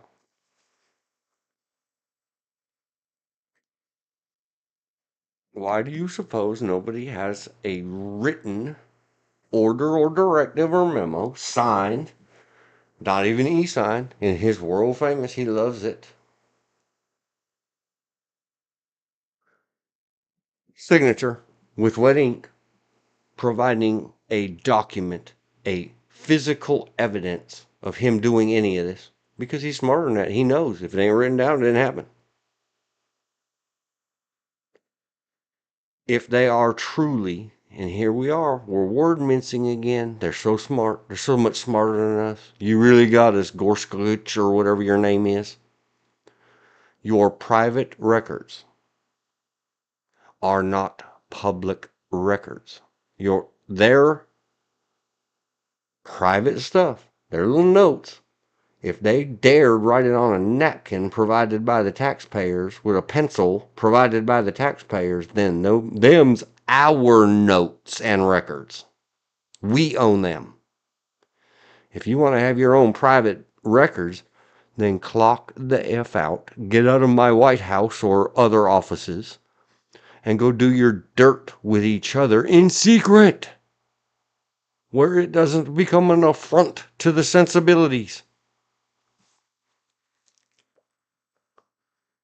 Do your private business privately. Don't rub your tallywhacker all over our interns in our building, or conspire to overthrow the entire government. I believe you were right, and the appearance of inappropriate. Yeah, that's right. Don't if and so it's lawfare. It's witchcraft. They're gonna witch hunt me. Stop doing witchcraft. No, it doesn't hurt you, old man. Stupid old man with too much money. It hurts all of us. We can't get our government to investigate our government's, plural, tyrant activity against us. They're always too busy. They use you as an excuse. Yes, they are lawfaring. Because they know eventually the goobers who have no idea what a duty or a responsibility is to taxpayers are just going to drop it all. So, he got elected. Yeah, you know it is. And he ain't so stupid that he would sign a thing. Hey, Mike Pence, go do some felony and do some treason and sign Donald. I don't think he's very smart, but he ain't that dumb either. It's time for new rules. Court, you're not tricking me. You did trick everybody else. Look how upset half of this country is over this document. He's immune, he's going to kill us all. Oh, I apologize for the K word. I was quoting half of my freaking country. Hey, half of this freaking country. Calm down. Take the calm down vitamins. Stop taking so many ADD speed up vitamins. And listen to the voice of reason. Be still. You're on the deck of the ship. It's written about or the boat. And the storm is upon you, and you're throwing yourself or casting yourself about, saying, we're all going to die. We're all dying. He's going to have us all. And your hero guy is down there below deck, sleeping, because it don't bother him a bit. Calm down. I know you're not supposed to tell people that. Be still. Everything he says like that, because he is very youthful and sophomoric. He says it because it upsets you. He likes to get a rise out of you. He likes to scare you and upset you. It gives him a giggle. Get over it. Say, stick your tongue out at him. Say, you didn't get me this time. When he does things, he got elected. He's the winner. He doesn't have to be any better or worse than he is. This was a known quantity. Ideally, if I was writing this fiction romance, and got paid for by the dang government to have 100 helpers help me write a document of fiction romance like this, I would say. Trump stood aloft, tall, with wind blowing his perfectly natural, beautiful head of hair, the envy of all the nations and creations, and said, I'm very sorry, Democrats. I didn't mean to upset you. I'm not going to indict or investigate or chase down your guys. I'm going to be the president. I promise you, I'll pardon Joe Biden like he should have pardoned me. But that's not the reality we're living in. I'm not writing this fiction romance. See, isn't my fiction romance better? Trump asserts a far broader immunity for his whatever follows after president, and coincidentally, the same man is his predecessor president. He asserts a far broader immunity because he's going to pardon Joe Biden, going back all the way 50 years. Because why? Because my pardons are bigger, better, pardons than yours, Joe. Because why? Because I don't want my country to go through this. I don't want those scumbags in Congress to dig any deeper and waste any more Congress time on this garbage about Joe and Hunter. And then what'll happen is 4 years from now, if the ones that aren't secretly working on it right now, because they hate you too, Donald Trump, they smile to your face and sharpening them daggers for your back. Figuratively, not literally. See the Caesar and the Senatus. They all have eyes on the whatever Accords deal with the Saudis and the $2 billion investment dollars through Jared. You're really going to do that to your daughter and her husband? Yep, you are.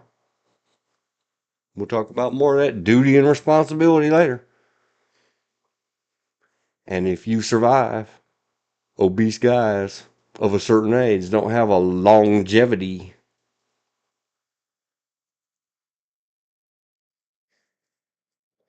But they will come for you when you can't get at them anymore. Or if they get control of the House where they can bring impeachment, they will impeach you. They will indict you to far and beyond. Because you don't alleviate their fears, and they are fear-based living. That's all they know is what rattles around and goes bump in the night inside their closed eyes noggins. And you will do nothing. So pardon the dude. Trump asserts a far broader immunity for the office of the president. That he's just going to broad-base pardon Joe Biden and Kamala. Whatever. Get it done. And Jack Smith. But remember, that's from criminal. A pardon from a president is for criminal activity only. The government, the entirety of the government in some way, shape, or form should go hard after every one of those freaks that did any of this stuff. And then, well, we're just going to drop it. Trump got elected. They need to pay it back plus interest. Sure, don't put them in jail for it. Just get our money back. It's a civil matter. In some jurisdictions, that's called theft of wage, and it's a felony. To take an employer's money and not do the job.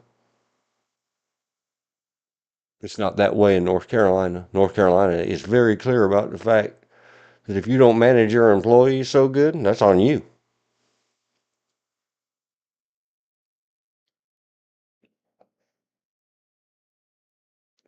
Trump asserts or tries or tests.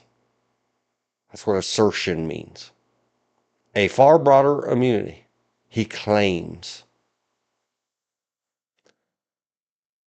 A far broader immunity than the limited one. See, here we go. Limited. Let me move my highlighter out. I said it just a few pages ago. I've been saying it forever in law enforcement and other things. They're out of order. Sorry, I missed the highlight. Go away, highlight button. Insert the Q up in here somewhere. And then read it backwards. Color. Greenish. Okay. Ooh, that is ugly. Qualified. Let's make that a different color. Dark blue. Okay. Turn off the text writer. Now we're back in the cop shops that I was talking about. They just said the word backwards like they're Germans or Yoda. Limited qualified immunity. Trump asserts a far broader immunity than the limited one the court, meaning themselves, recognize. There it is. So, shouldn't we just have gone back to page 1 and see any civil servant's limited qualified immunity pamphlet? Nope. We got Article 1, paragraph 3, 7, means clause. Yes, on the get our money back, Congress should come under this, as well as governors, etc. If they do things such as hiring in millions of illegal, such as bring in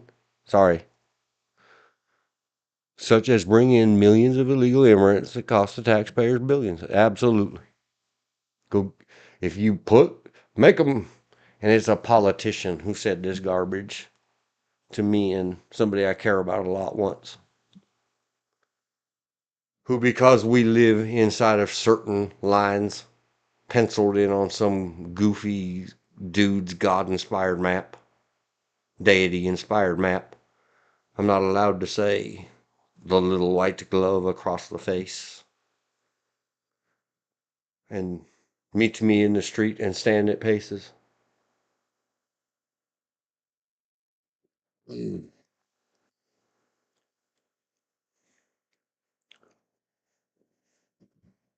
But there it is.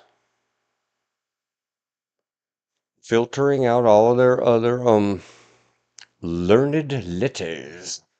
The men of long degree and men is non-gender specific. Whatever your name, Brown, is. I apologize, Amy Comey Barrett. I can remember your name for some reason. Gentle persons, all of you. Especially you, gentle old Playboy Kavanaugh, Beer Brett.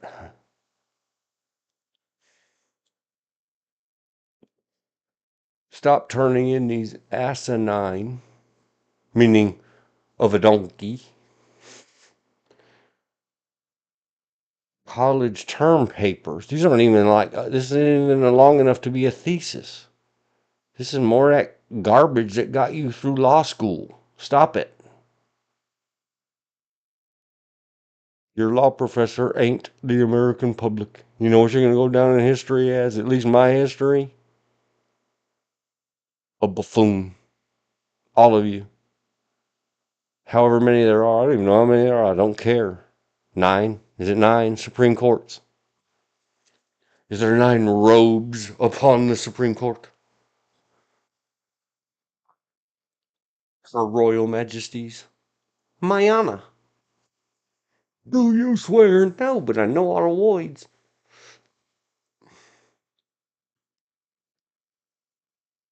The 9 of you get together and look these things over? I know you don't. Not one of those specialists up there read this whole thing start to finish before they dumped it out on us goofy peasants. They sit around there giggling, all 9 of them, in unanimity. Can you believe the peasants think that they can read that thing and make any sense of it? Didn't they see the word but? Oh, we tricked them. We got them with however, didn't we? Yeah, you sure did.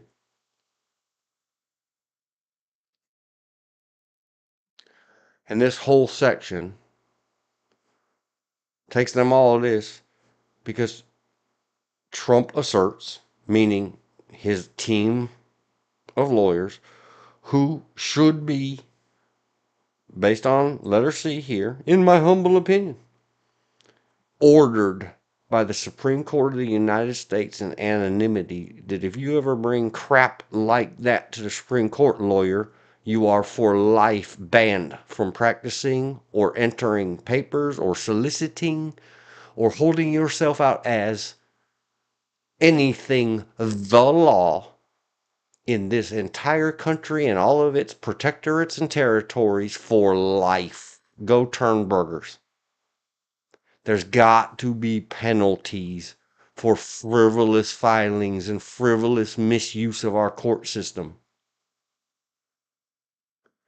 Like saying things that this indictment must be dismissed because the impeachment clause requires that impeachment and Senate conviction precede a criminal prosecution. By no reading, and it says so in here, by no reading of anybody ever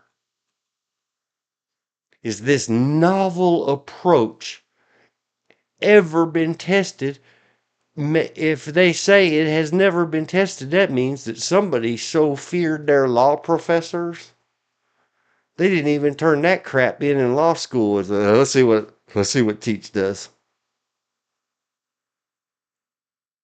And yet they will go boldly forward because there's no, oh, I'm all about, let me find you saying something inappropriate and I'll get you fired. And anybody who accepts appointment to the Supreme Court better understand that if any one buddy, because the least amongst us is just as important as the most amongst us, can find the logic flaw or law flaw in your Supreme Court document, all of you are fired, and now we have to replace you all. Because you don't even check behind each other without the appearance of impropriety, as if you actually care that that's where high up in the clouds you sit. Somebody get a rule, Congress, that anybody's lawyer, especially his have already been fined millions of dollars. And all the little grandmas in this whole country, in their little grandma red hats, sent him their little widow mites to pay his lawyer fines. There's no teeth. There's no or else to the responsibility. If you're going to go waste our Supreme Court's time so that they can't, they're going to use it as an excuse for, well, we just couldn't get to those other cases.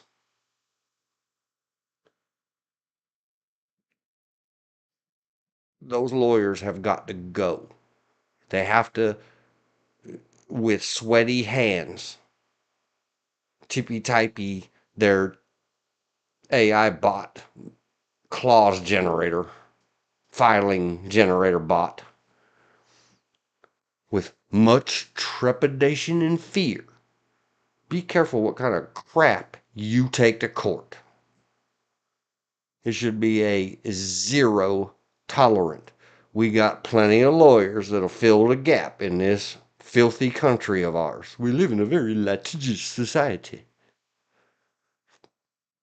But as long as they can do this kind of garbage, that it takes pages, we're still at it. Vacated and remanded. All the way. How many?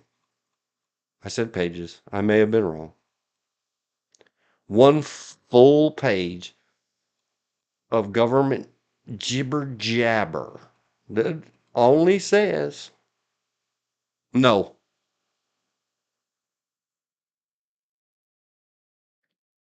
And they had arguments on it, I'm sure. Elizabeth watched the C-SPAN.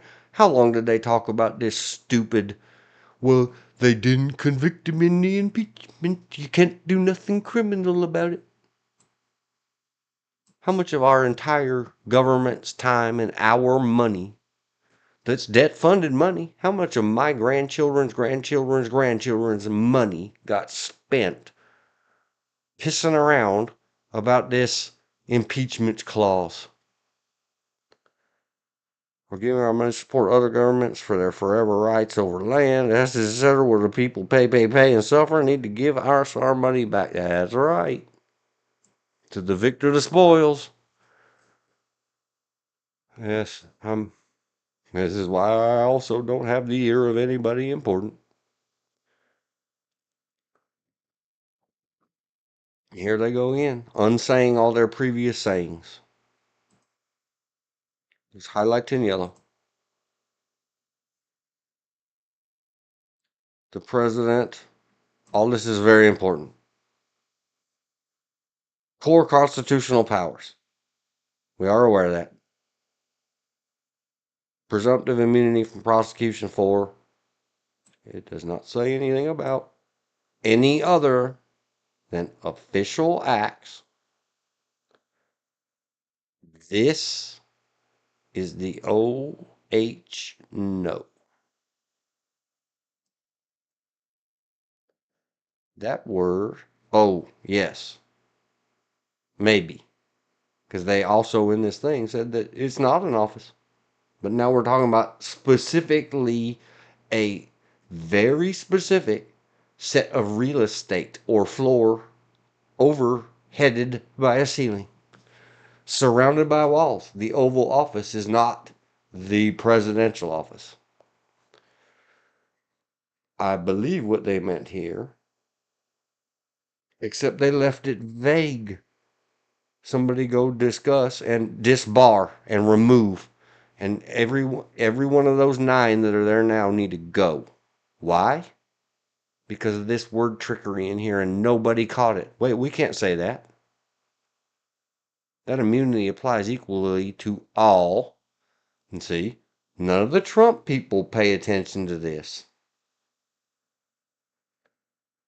Because they use too many words. All occupants of the Oval Office, that doesn't mean everybody that works at 1600. That means all presidents forevermore. And forever past. Why did they word it this way? So it would be vague and ambiguous and encourage these buffoons that work for Donald Trump to file more papers. And absolute uselessness like those, I can't even think of all their names. The dash R's who are slobbering at the mouth. Well, if we can't go after Hunter, because Joe pardoned him, we'll go after this and go after that. And the FBI guy that just resigned, and the other guy, and Jack Smith, and we're going to go after these people and those people, and lawfarers and weaponization.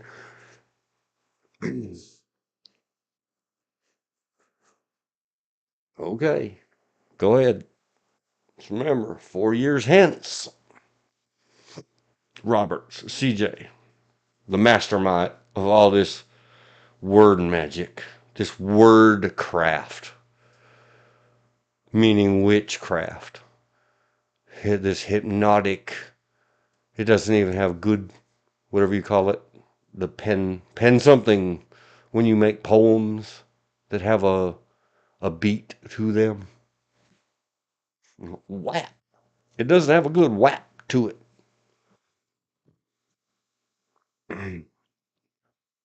The opinion of the court in which Thomas Alito Gorsuch and Kavanaugh JJ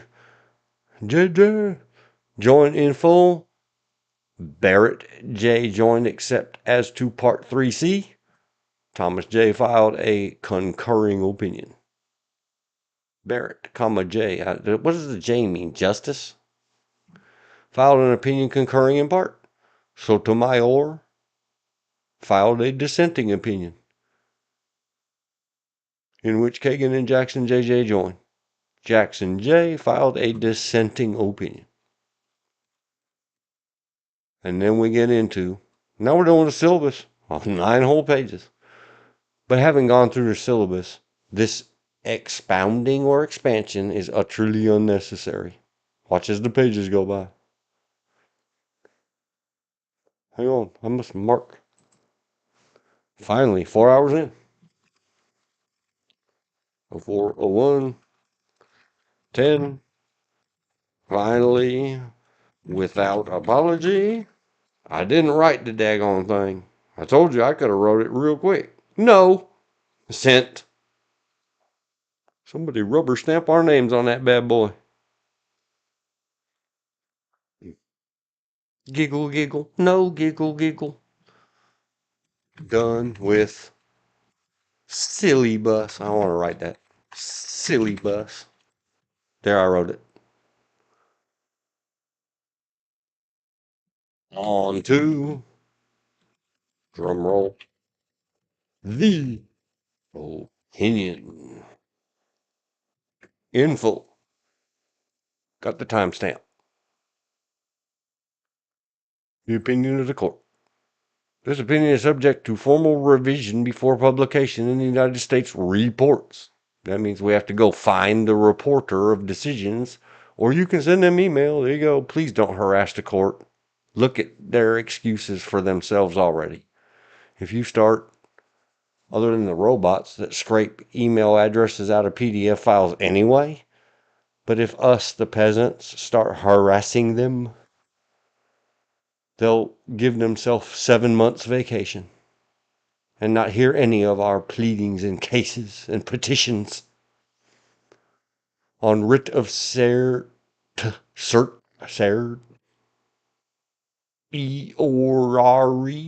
sorry, I have to say it that way, to the United States Court of Appeals for the District of Columbia. Chief Justice Roberts delivered the opinion of the court. Federal indictment of a former president. And then we consider. And then they give all the important factoids everybody remember back in grade school, elementary school, grammar school, high school, any school, class.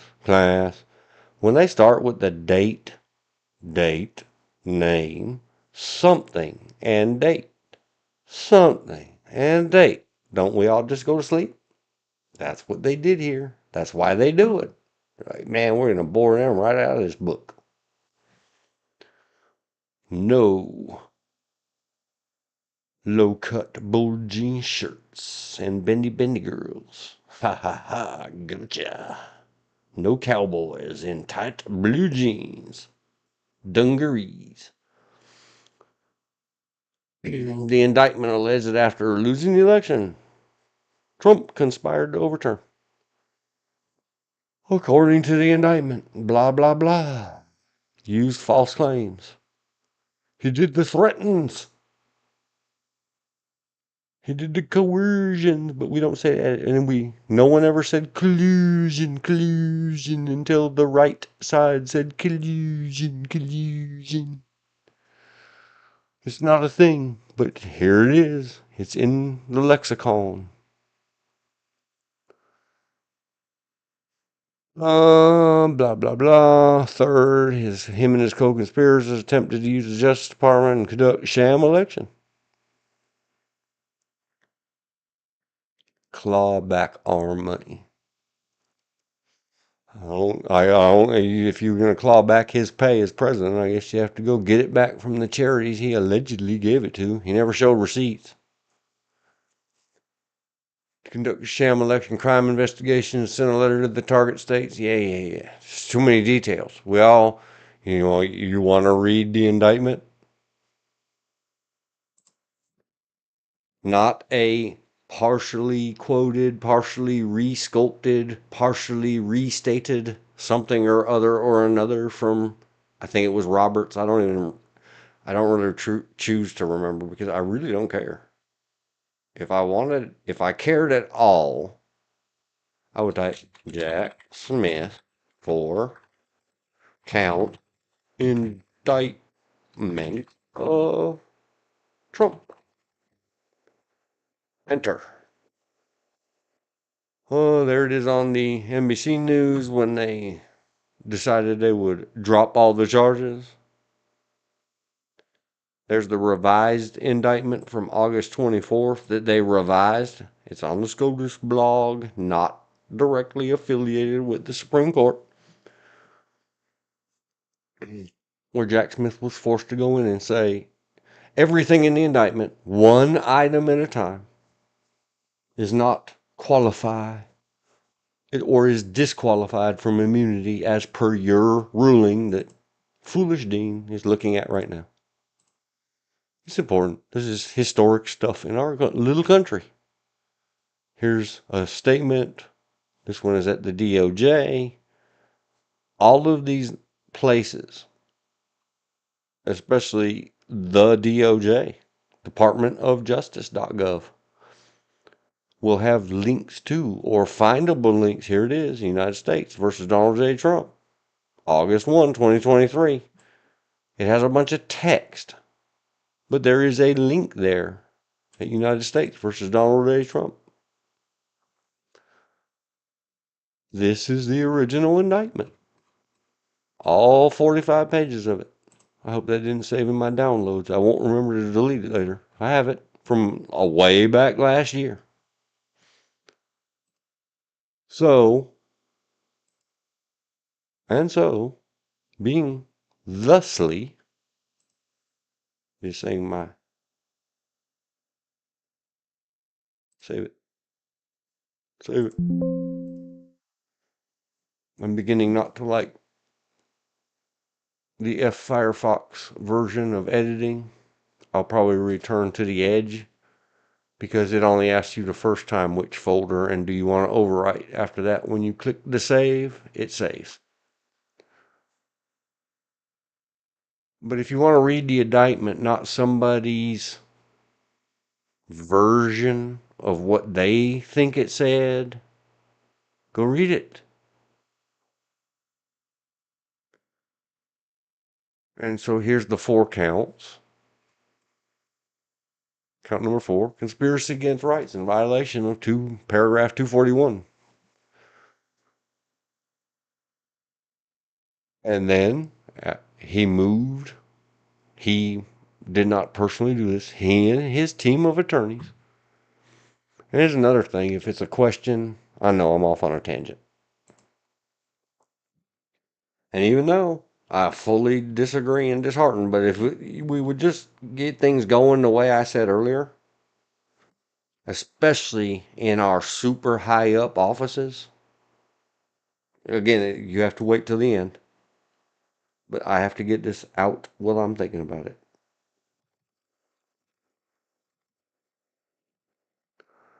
It's another thing that they talk about often. That I don't know how exactly how to say this. And even though I really don't think it should be applicable to these guys that run around calling themselves billionaires, you must apply the law equally. And it would cause, if this truly isn't lawfare, and we're going to sue him to death. It's a California thing. Well, my mother's probably sitting there thinking, oh God, how many times do I have to listen to that garbage?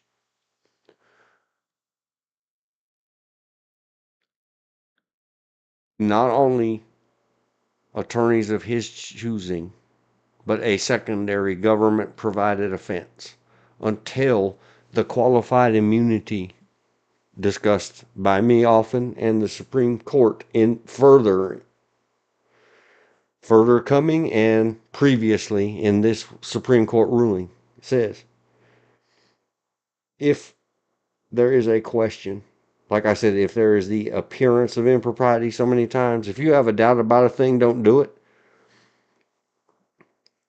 Not only should the government provide prosecutors and special counsels, or, they got to refresh that special counsel thing, because that's what got Jack Smith stuff thrown out in Florida, is the question of whether or not, what do we call him? They may have mislabeled. Somebody made a mistake, which tells me that all those people together said, we got to give him an out. And here's one. And I again believe it's intentional and malicious. And it's a waste of taxpayers' money and time. They built a freaking skiff in Florida for that Judgy Wudgy. Make her pay for it. All right, back off my soapbox. Especially because he was the president. And it's the failings, in my mind, of everybody else around him in the entirety of the system that was born broken. Broken systems ain't new to me, in my experience. If DOJ, whatever, because that's who done it, if .govs, in general, in any way, investigate / charge, and it's another tangent I ran off the other day, but I'm not going to get into today. We'll come back to it. Congress and that BS subpoena power nonsense. You don't go bossing around the private citizenry. Scumbags. Investigate and charge A. Questionably.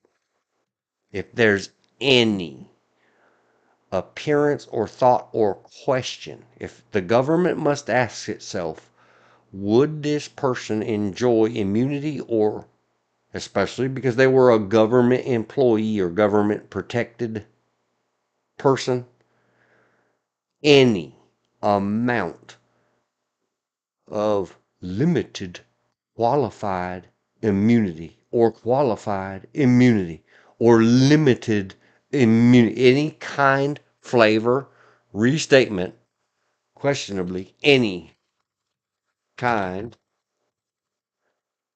of gov employee immunity. If there is any question or doubt, the .gov must pay for their defense as well. And now all of you think about it carefully. I don't mean all of you listeners of this. Anybody who's listening to this, don't think about me too carefully. I have racing thoughts. Yeah. Government people, SCOTUS's, Supreme Courts, everybody else. If there is any question at all, including I have my own opinions, but my opinions don't matter because I have questions. Because I could be made to understand questions. I don't give one bit of that there's any way in any kind. We're getting to it. It's the end of my spiel. That's the middle of my spiel. It's the beginning of my spiel. See the protector's duties, responsibilities thing. And remember who the boss is.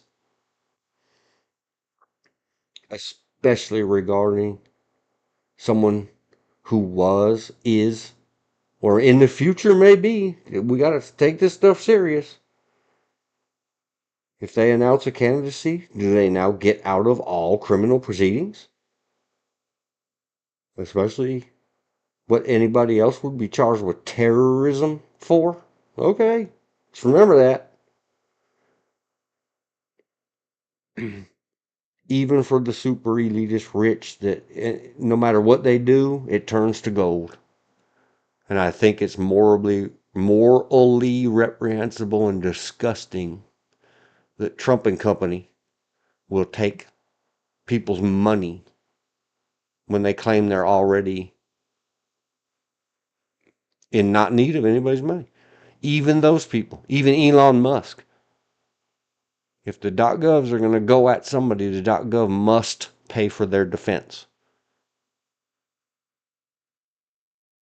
If it works out in the end that they are found guilty beyond a reasonable doubt and a shadow of a doubt and all whatever the thing is, then we may assign recompense.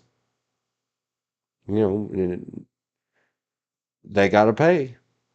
So, like, if Donald Trump got found guilty anyway, and he'd hired all those millions of dollars of lawyers, we'll pay the lawyers up front. But see, my previous rant about, but you file one frivolous paper, lawyer, and it's the last lawyer thing you ever did. And the offense federally for practicing law after being unlawed by the courts of our land should be like 25 years in federal penitentiary. Take your little soft, puffy, coke sniffing lawyer self to the big house. Get ready to be called wife.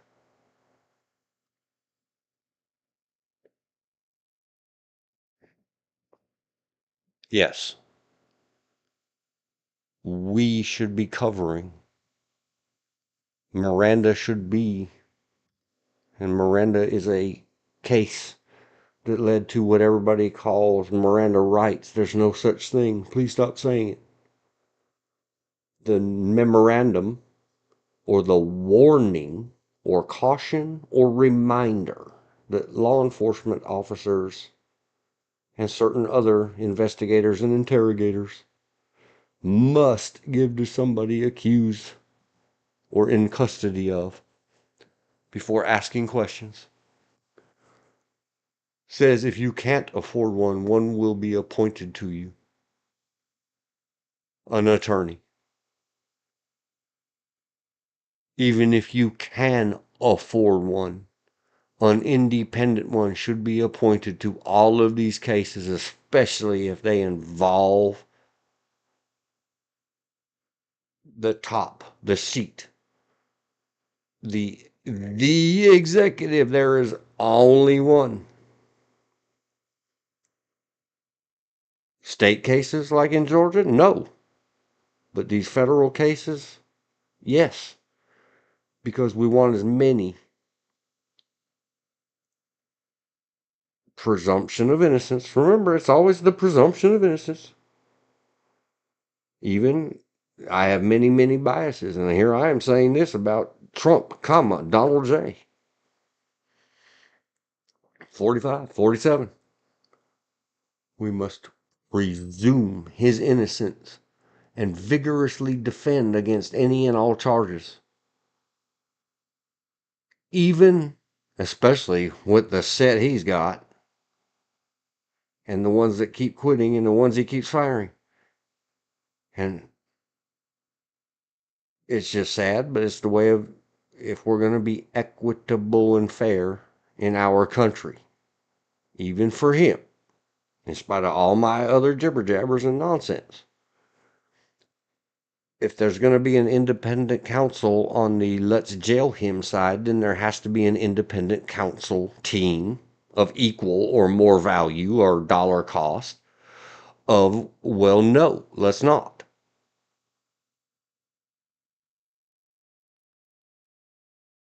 Because we would rather err on the side of caution and not indict and make people, if they can do that to him, blah, blah, blah, blah. He's right. He's not lying when he says, if they can do that to me, what are they going to do to you little people? He doesn't empathize with you. He doesn't sympathize with you. He's stating a fact.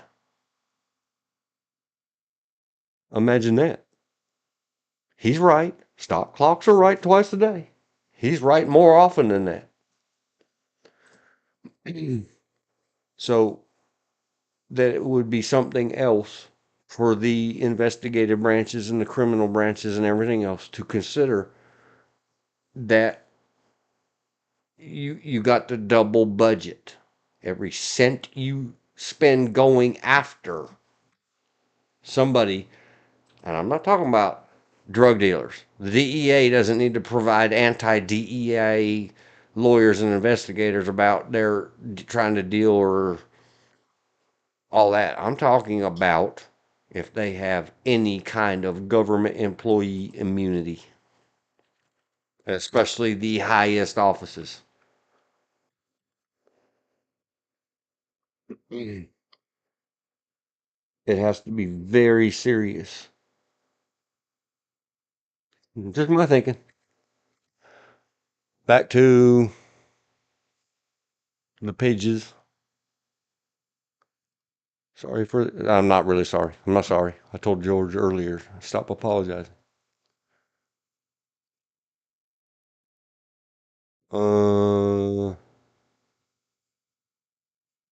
In his view, properly characterized while he was president, he made public statements about the administration of a federal election, communicated with Justice Department officials about investigating election fraud and choosing the leadership. It's not his purview. It's already been beaten badly that's not presidential stuff. Investigating election fraud. It's not his job. Everybody get everybody on the rule book until you get a set of rules that says no, no, no, no, and you're not gonna tell us this crap 4 years from now, dude.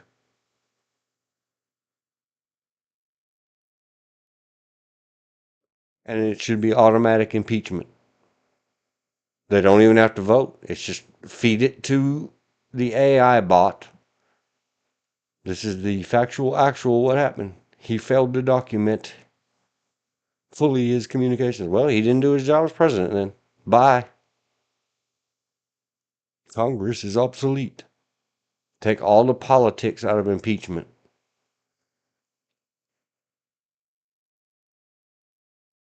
It says, well, nobody defined what is high crimes and misdemeanors, and we read the Federalist Papers forward and backwards. Well, then damn well define it. It's been 240 years. Communicated with state officials. Communicated with the vice president. Yeah. When you take away all the context and the previous in the syllabus said, but you cannot. You may not take away all the context. This is the vigorous argument from the defendant. Well, of course it says. Well, we were just spitballing. We were just chit-chatting. I don't remember the content of our conversation. Well, the other guy recorded it. Uh-oh.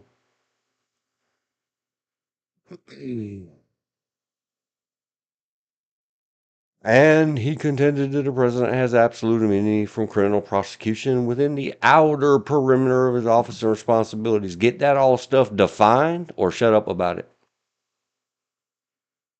There is no outer perimeter.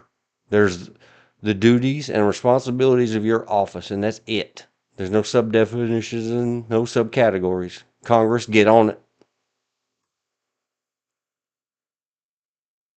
Or Joe Biden, get busy. You and all 70 million Democrats in the United States of America, you got a month.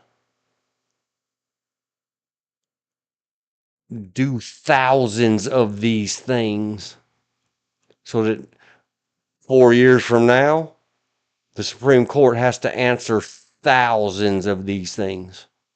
If you're going to kill the system, kill it. If you truly believe that garbage, then please encourage Joe Biden to sink the ship fully. There, it's equal. Oh, yeah, don't you take the president seriously? No, none of the rest of you do. To protect against the chilling effect of such exposure might have on carrying out his responsibility. Exactly. See Nixon and Fitzgerald. Okay. The chilling effect. You know what has a chilling effect? A bunch of backstabbing crazy politicians. They knew that when they held themselves out and ran hard and begged donations and flew all over this country and got bug bit on their ear to become that office. Somebody give them a class. And what does it mean to hold that office? You think it's kind of, you got to be responsible, occasionally do the right thing, just not do the bad thing? Oh no, man. No one else ever did.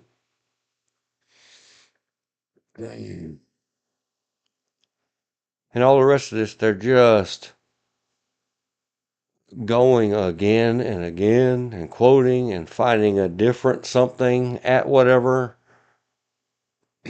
allegedly violated generally applicable criminal law. See how they're just it's the same thing. They just said this. That's what the syllabus said it was going to be, was the short version without. This only repeats it 4 times instead of the 40.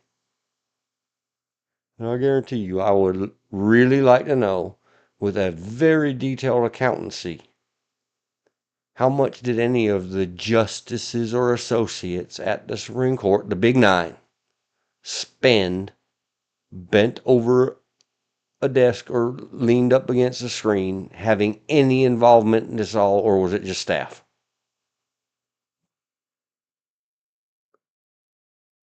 If they can't account for their hours, then kick them out and cut their pay. They need to be paid hourly and reduce all of these so-called jobs, these vital, important, super genius things, to minimum wage. I keep saying that. I promise you, federal minimum wage is going to be $175 an hour.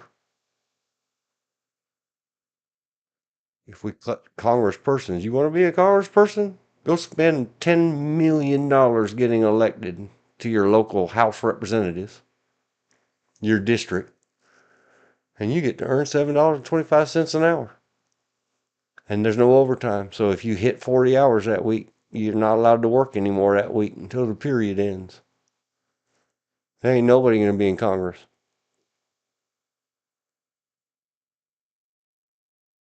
Whether and if so, to what extent does a former president enjoy immunity from criminal prosecution for conduct alleged to involve official acts in his tenure in office?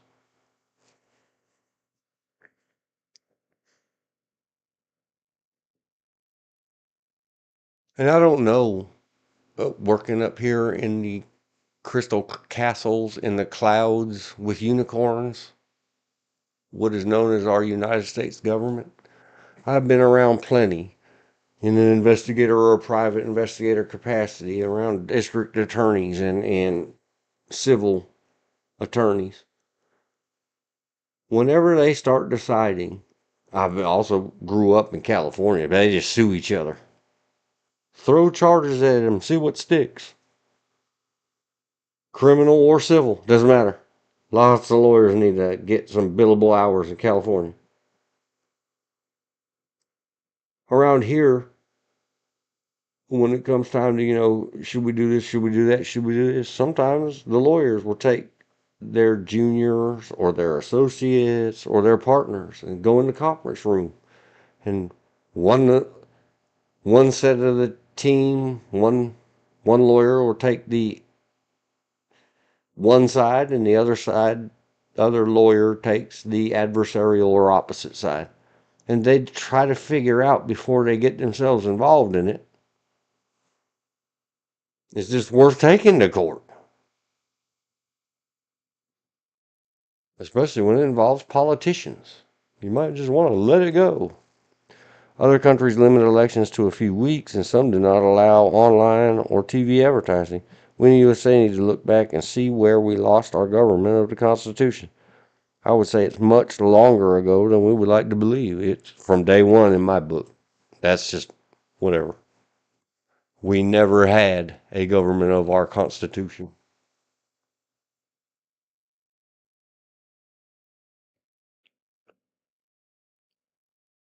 We undertake that responsibility conscious that we must not confuse the issues of power.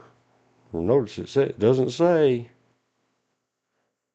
a power's validity. It doesn't say authority, an authority's validity. It says power. See how we're back to using different words again? Balanced power, not balanced authority. But again, they're talking over some other case. Who cares? Shut up. Let's talk about this case and stop rewording it.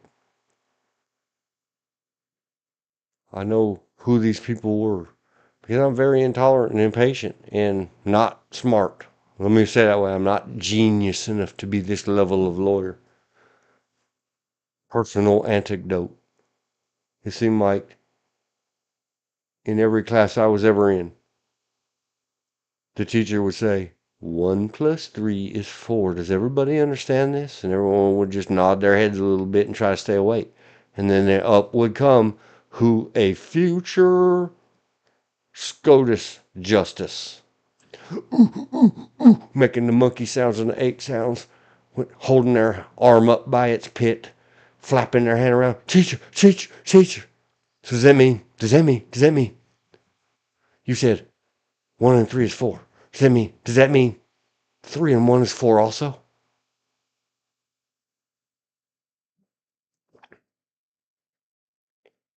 We could identify them way back in the 2nd grade or kindergarten or whenever we learned 1 and 1s. If 1 and 1 is 2, is 1 and 1 2? Ooh, ooh, ooh, ooh. Teach, teach, teach. Yes. Yes, future Supreme Court Justice of the United States of America. Yes, if you turn the numbers around and still do the plus math, it's the same result. Yes.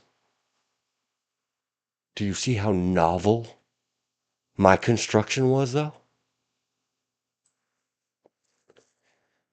Your IQ was 185, and you were in both the Mensa and GATE programs, but hated them boards, so I did not make you go. I don't remember 185. I remember 150, 1 point less than Einstein on an IQ test I didn't complete. I was so sick of the test going into Don Bosco Technical Institute that I was just done. I figured mathematically I've answered enough questions correctly that it's going to put me in some kind of IQ zone that means not. Back then we called it an R word. We can't say anymore. Not special and challenged. And it came back at 1 point less than Albert Einstein, so they accused me of tricking. So they brought in a whole panel of everybody, and I had to go back another day and do all this goofy IQ testing with everybody walking around and crawling around. But again, I still don't credit me. I don't think I'm smart. I think I had an older brother. And pretty smart mom, and she never said, "Oh, you can't read the Lord of the Rings when you're 5 and 6 because your brother taught you how to." When you go, both are reading it together, and better than that, Aesop's fables, those eyes as big as plates and eyes as big as saucers on those Dorgs. It's just because when you have an older siblings bring you up to their level. They edify you. They don't. No one ever taught a slightly older sibling, "Hey, keep your younger brother down, because they're younger than you." It's a little too complicated in it. I don't know what it was, but yes, I didn't remember 185. I remembered the 150s twice, 1 point less, and then 1 point more than Albert Einstein. And the second time was a grueling. I think there was 10 of them that came and went in shifts to make sure that I hadn't influenced any of the Mensas and the who's who amongst whatever's. Oh gosh, it was very tiresome.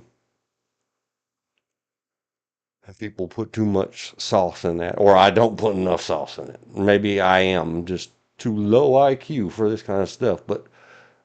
But, however, here it is again. However, but everything I just said was a lie. However, highlighted, red. So never mind all the other stuff we said. However, can a president be prosecuted for his official actions? Well, I don't know. Apparently, no. It's all more political theater, song and dance, and a waste of a broke country's debt. When China buys us up for 10 cents on the debt dollar, you just remember, all of you who chased after this former President Trump, you done did it. How many millions upon millions of debt dollars did you spend on this stuff that you're just dropping because he won an election? All right, we'll fire all of you. We don't need any of you ever anymore. Because we can just have elections for who's guilty and who's not. Thanks a million. Because my grandchildren need a country that is solvent.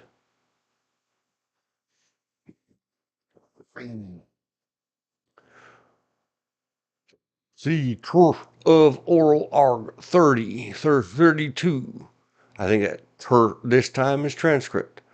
Although the government agrees that some official actions are included in the indictments, although, at 125, it maintains that a former president does not enjoy immunity from criminal prosecution for any actions, regardless of how they are characterized. See? You play that side, you play ping, and I'll play pong. And we're all getting paid because we're all government employees. The Congress needs to pass legislation that if you guys are going to do these things, knowingly and willingly, not only are you not going to get paid, you're going to be fined hundreds of millions of dollars for this. You'll work the rest of your life and die in a non-debtor's prison, a wallless prison of your own making, of you owe a certain percent of the national debt in dollars, yet you cannot do what you supposedly went to college for. Because if it was lawyer, and you're this big of an imbecile, who when the one person says, what's this? 1 + 2 is 3. And the other side says, I beg to differ, because 3 + 1 is 4. And then you come back with, but I said 1 and 2 is 3. And they said, haha, however, is in the form of a question. 3 minus 2, still 1? That's what lawyers do.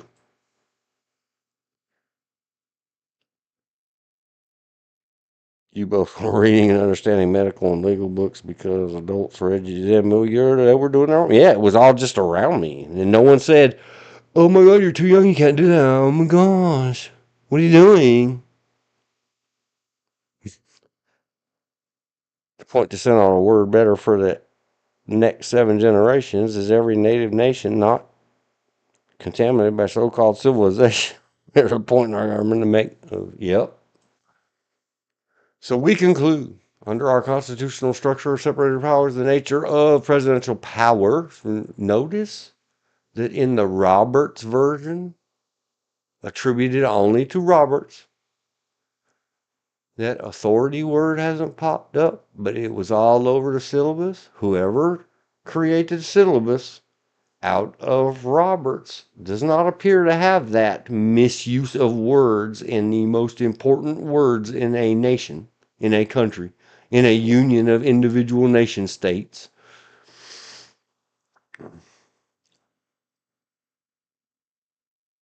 All of that, and it's ruined by the girls in the office.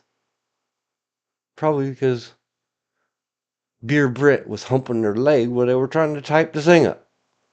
Just saying. Fictionally. In the video game I played the other day.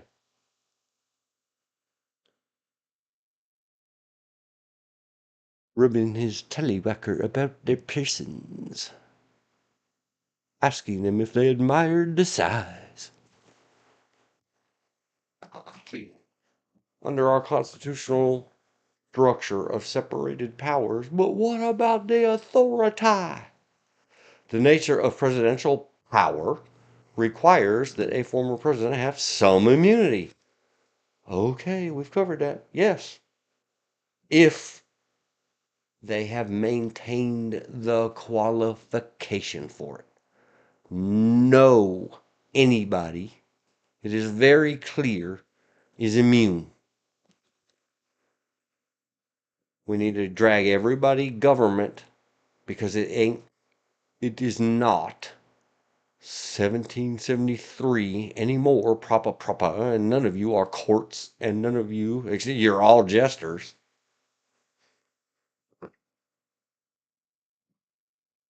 And do no wrong. Get yourself an entry level, not even a real cop. One of the meter maid, I know it's very derogatory, one of the parking ticket code enforcement officers out of a big place like Los Angeles or New York or Chicago. Get their little training manual on if they properly account for their actions and properly put. Proper, beyond any reproach or question of impropriety tickets on windshields. They can't be sued by the people they ticketed. Let there be one tiny little mistake in that armor of the appearance of, and not only are you fired, but you may well be civilly liable to whomever you put that questionable ticket upon their windshield. Now go behave. If that applies to a barely above, they don't make a living wage according to the Democrats of New York standard. These poor government employees who have to go ticket vehicles. If that applies to them, the appearance of propriety to keep their qualified limited immunity, then it shall also apply equally to President of the United States, Attorney General. I don't care. Elected sheriff. It doesn't matter. All government employees are government employees, whether elected, appointed, or hired. If they enjoy any immunity, the qualification beyond reproach must be maintained by them and them alone, or tell them to go find work elsewhere. This immunity must be absolute, yes. If the president does presidential, absolutely anybody at DOJ or any other investigative or law enforcement place should take one look at whatever was dumped on their desk as a complaint and you investigate it. Copper should take a look at that and say, the president gave away pens? And you want me to charge him with theft of government property?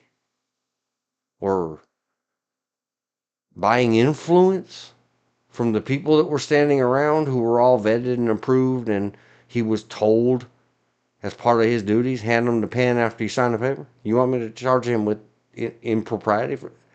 I'm the copper. No. Now that bag of cocaine between the towels. Let's talk about that.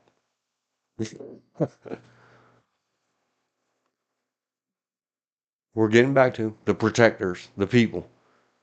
If he does official presidential delineated things, that absolutely immunity, absolute. Whoever brought the false charge should be fired and made to pay for that law enforcement officer's time. At the current stage of proceedings, we need not do and decide whether that immunity must be absolute. So here we go. They said, if the president, this and that and this and that, the immunity must be absolute. One sentence ago. Give me my highlighter. Yellow. If a bunch of stuff. My friend Chad says, if my aunt had balls, she'd be my uncle. There you go. If. This immunity must be absolute. And that it says, but. So never mind that other previous. It was a lie.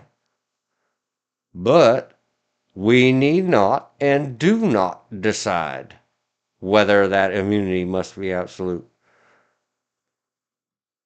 So guess what this whole 119 pages that I'm a little over 10% in says? Nothing. We need not and do not decide. Period. Anything. Anywhere. The first night this came out, I stayed up late, burnt the candle and read this thing and said, posted on the other social media that I accidentally lost. Come home, social media. See the Snoopy Come Home song. This says, business as usual, nothing's different. This is a lot of pages. So yeah, there's nothing to see here. The lower courts need to hear the case.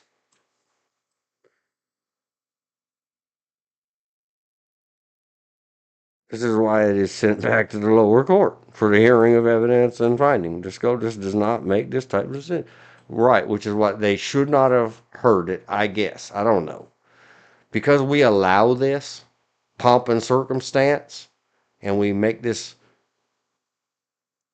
facade or face. We paint the face of this. This is somehow carefully considered and constructed and construed.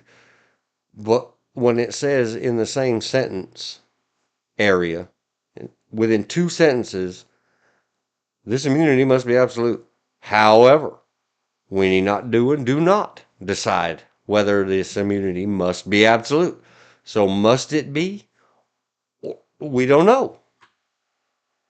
Then they should have said when the president, former, and his team brought this writ of whatever from a lower court in interlocutory, delaying a case elsewhere, the Supreme Court should have looked it over, give it a thought, and say, no, remanded back to the other courts. We need not and do not and will not delay the due process with 119 pages of crap that unsays itself repeatedly. Yes, on the complete immunity of matters within the scope of the office, yet they also write hearsay back to the lower court to hear the evidence and make a decision based on evidence. Right. And I think utterly unnecessary. Would anybody else? I understand it's the president. I am the one who said, if you're going to do this against the former president, you got to pay for their defense as well. I'm conflicted. It's difficult. But what we should have learned from this is, you know what? We haven't written any new rules in the last 4 years. He's going back in next month. Shouldn't somebody write a damn rule?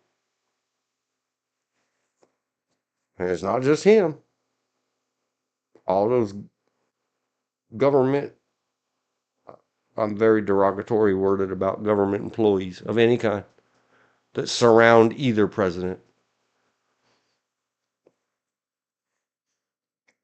Any president, anybody who holds the Oval Office, occupies, that's what they said, occupies. And here they go with that unrivaled gravity and breadth. We stopped on that in the syllabus.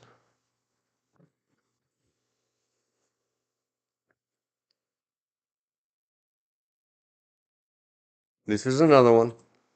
This bloviation and nonsense doesn't need to be in here. What does this have to do anything? Now we're just off on a romp through the flower garden, skipping away, humming to ourselves at the taxpayer's expense in time and treasure about all the possible things a president might do should he or his possessive property wife of when this nation was founded. It's another tangent I got yelled at by my whammons today for saying, you know, if they're going to make her give up her careers, plural, and go hang out in Washington again where she obviously was unhappy, we should pay her, being Melania. This 1700s traditional role of Messrs. Trump's property wife, decorating and flitting about the White House and saying nope to dope and ugh to drugs. Yeah, man, she's got a career. She's got multiple careers. She's a book publisher. I mean, why should she be doing that stuff? She gets paid in the private world. She should be competitively paid. That's another whole other tangent for another day.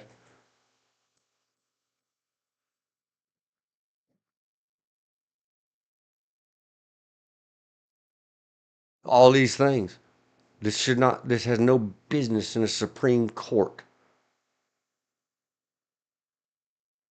He also plays a role in lawmaking by blah, blah, blah. I know, that's how we do. It's not right. See my previous stream. I got clicker linkers to how it is supposed to be. The legislator legislates. If the bill originated from the White House, good. But it's supposed to be how it is not how it's supposed to be. The bill's supposed to originate from anywhere. They do not originate them anywhere for 100+ years except the president. And we're going to always call something something. They still call them the Trump tax cuts. They call healthcare reform Obamacare, and they only call it that as a snub to Hillary. The lefts, they really enjoyed her crushing herself under the feet of Barack Obama in 07 or whenever that was, that she went to sleep at the wheel. She's like, no one can beat me, I'm Hillary, and Barack Obama primaried her. Then she did it again in 16. He cannot win.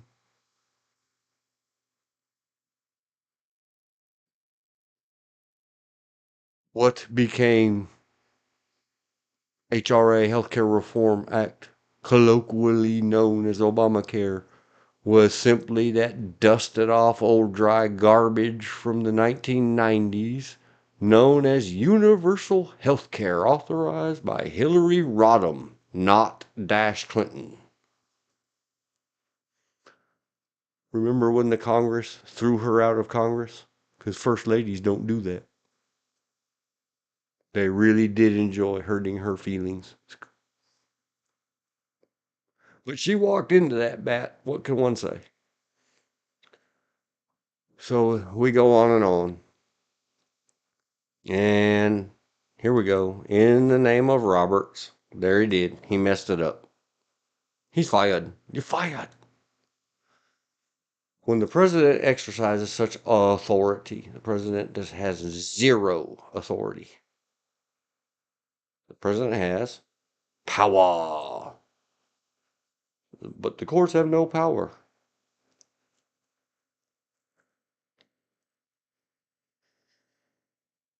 This is another questionable.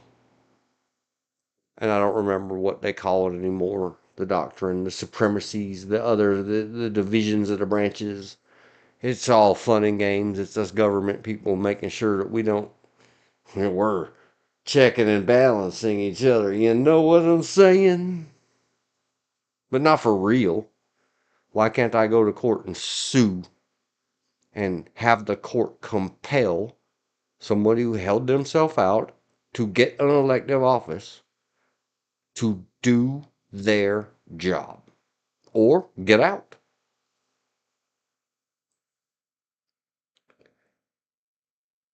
Congress represents all the people in the Constitution. It does not represent parties or lobbyists who are actually illegal. Yes, it was, and it was absolutely Hillary mandatory health insurance. She was also the lowly person who got us stuck with mandatory auto insurance when we're not supposed to be mandatory, right? It's not mandatory, you can just walk. Nobody held a gun to your head and said drive a car. Oh, I used the G word again.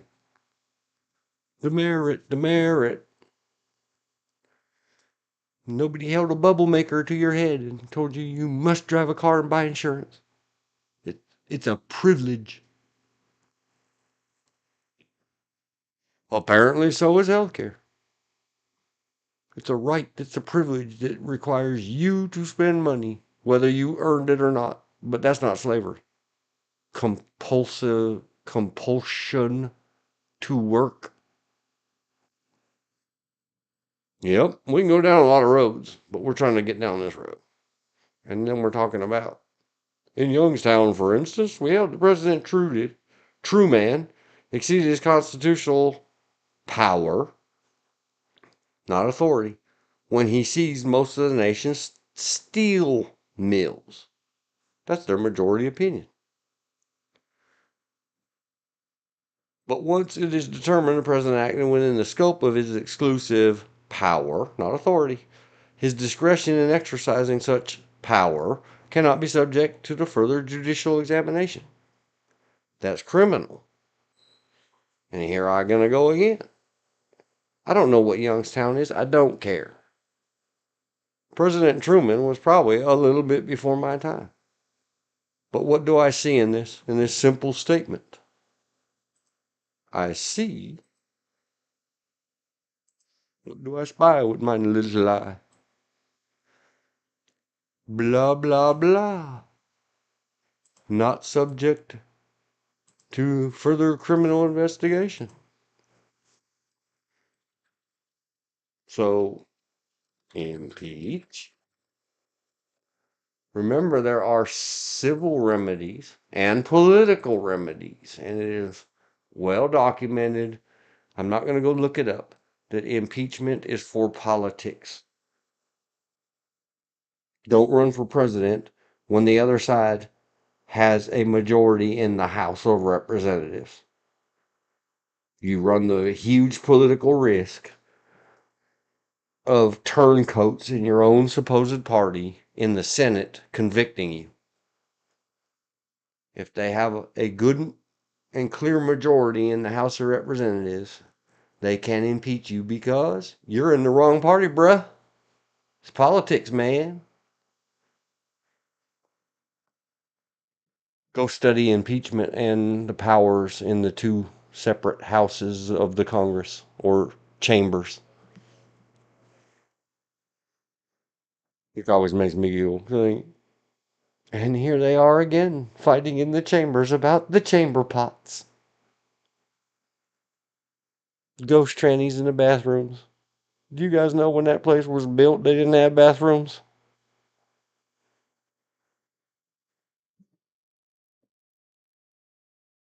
How far we have come.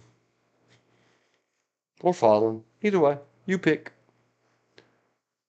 So, I guess maybe one day I'll go look it up. Let's go look up Youngstown from page 15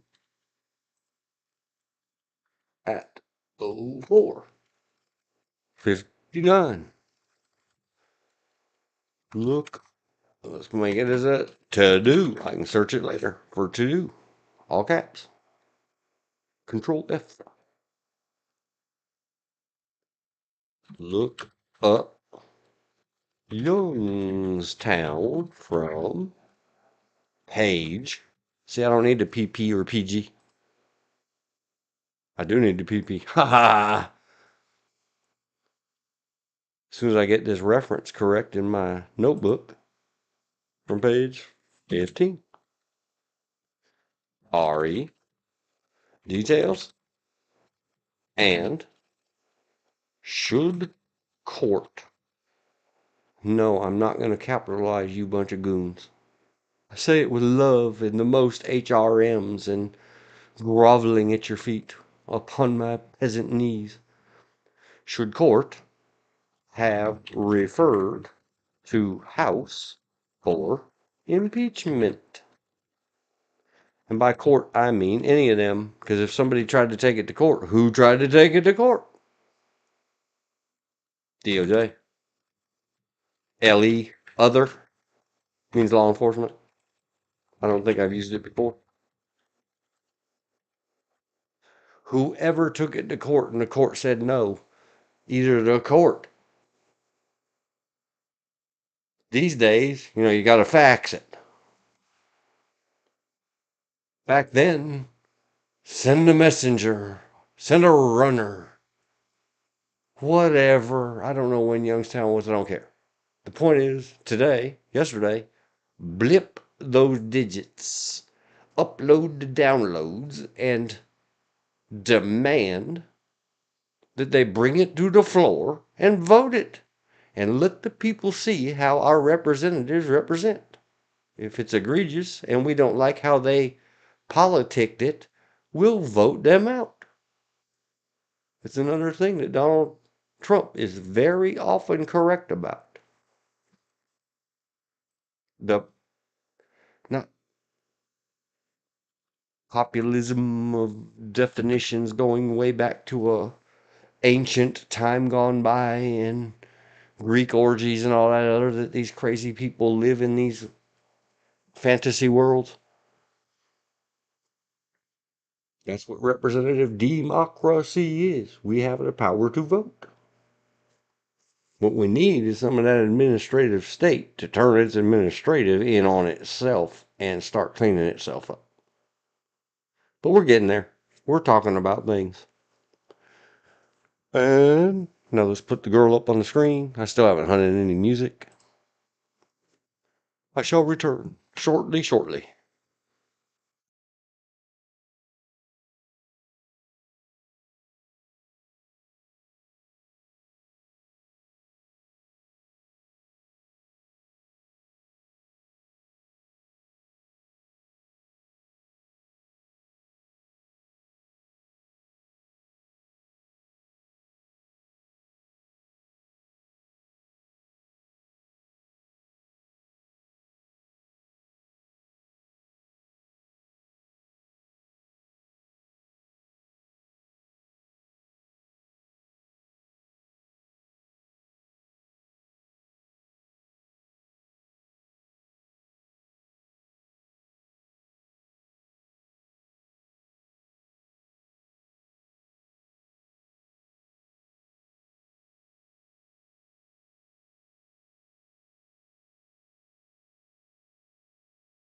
Ready, kids? Ready, kids again?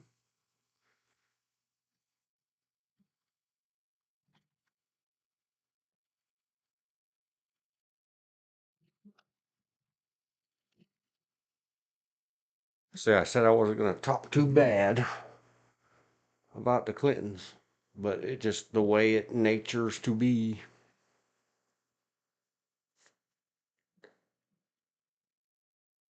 I said what could be construed to be ugliness, but it is factual. Back. Reach out. Ready, kids, again? Here we go. Reach it. I learned this part in law school from one of the professors who was a lawyer and also had been the real property and rights advisor to JFK when he was president.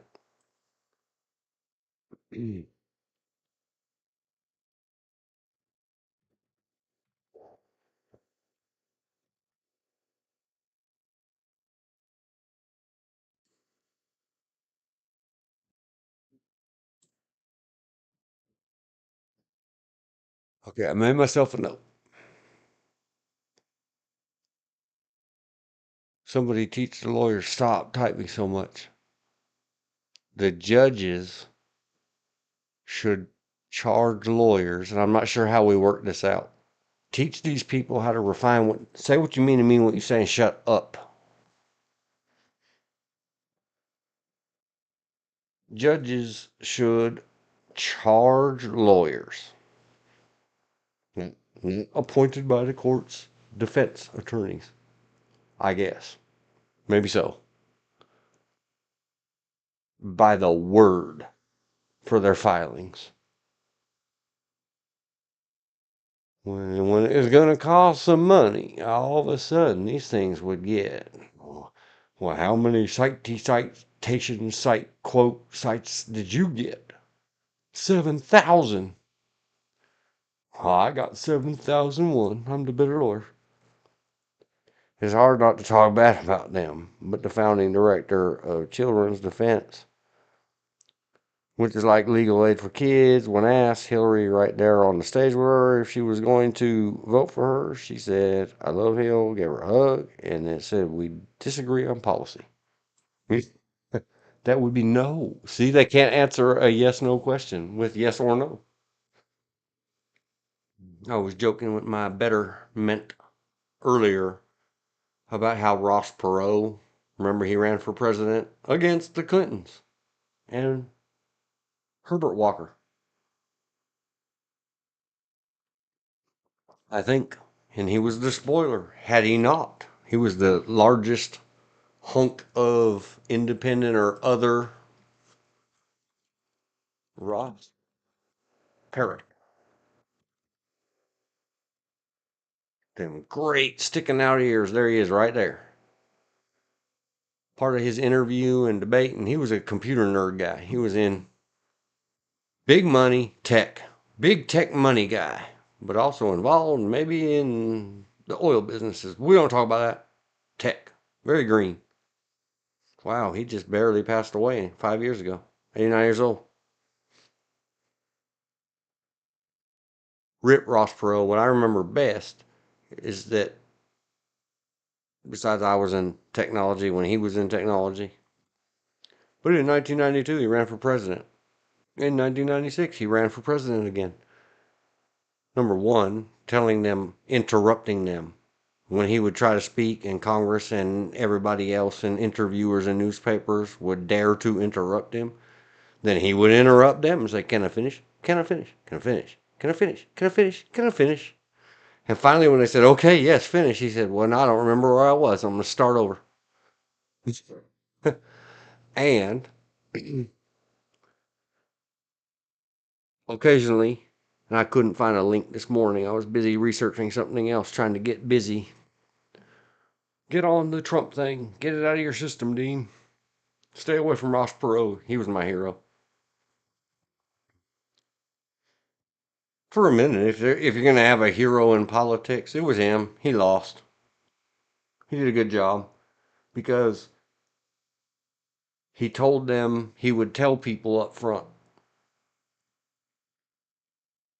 This is a one syllable answer question.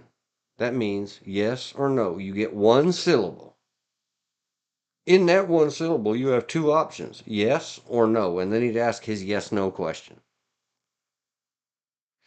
And if they dared to say, let me say this, that's the let me lie to you and pump a bunch of hot air into your space and face, he would get up and walk away. Interview done.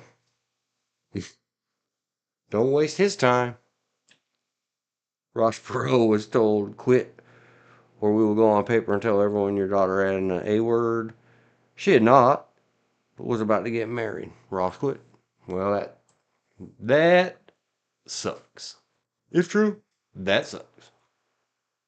If legendary stuff, then whatever. It is what it is in a video game, allegedly, reportedly. We heard it through the grapevine.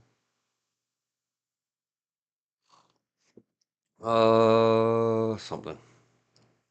Can I finish? Can I finish?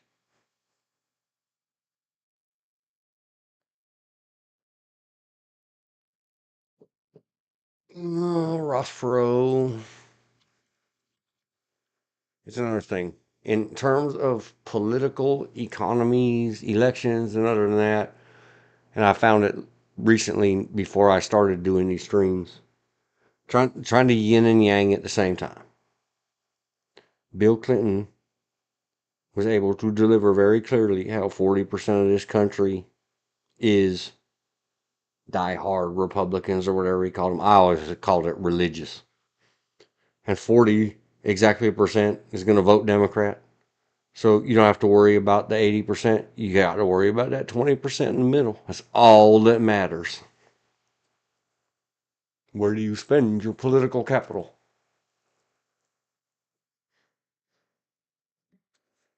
There's something smarty pants. I don't know where he got it, but he made it his. Ross Perot, percent vote. See, someone else asked.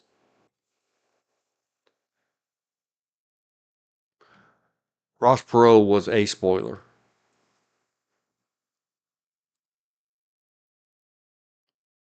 Scroll, scroll, scroll.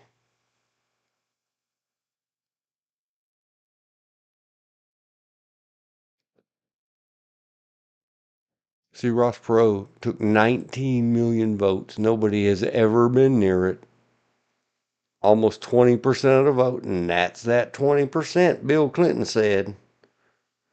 Nobody cares about the 40 million Democrats or the 40% or 40 million Republicans. That's a given. That's done. It's this you have to fight for, 20%.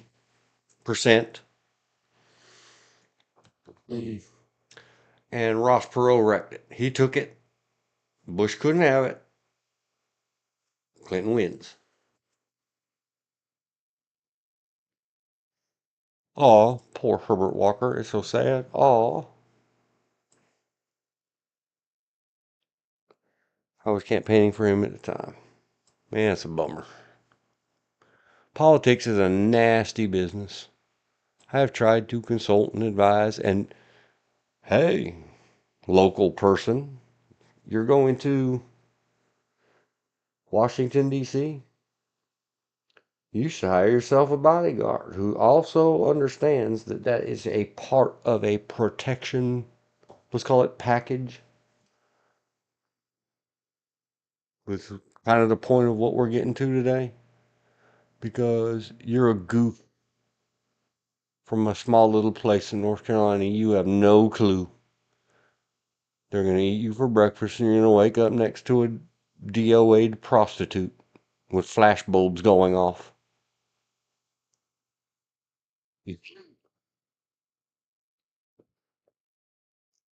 You have no idea how ugly politics is.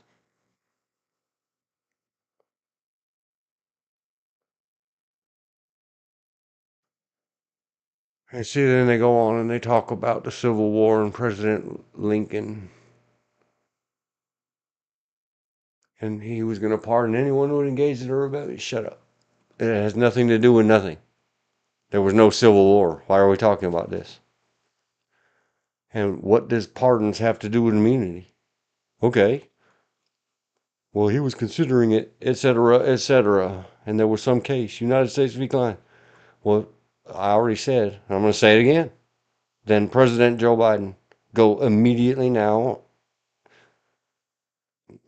without any deal. I was saying get a deal. Get him not to run in 2024 back in 2021 in exchange for a full and complete presidential pardon. Don't put our country through this. You put our country through this, you foolishness. At least that had consequences. The country hath spoken. All of you hang your heads in shame. Donald Trump kicked your butt. Auntie E was that protector for not just her bosses, but even the governor or three she worked in that years in office. I heard her often tell someone, do that, you will go to jail. She left when she got cancer. He was arrested and went to prison. Ah, man.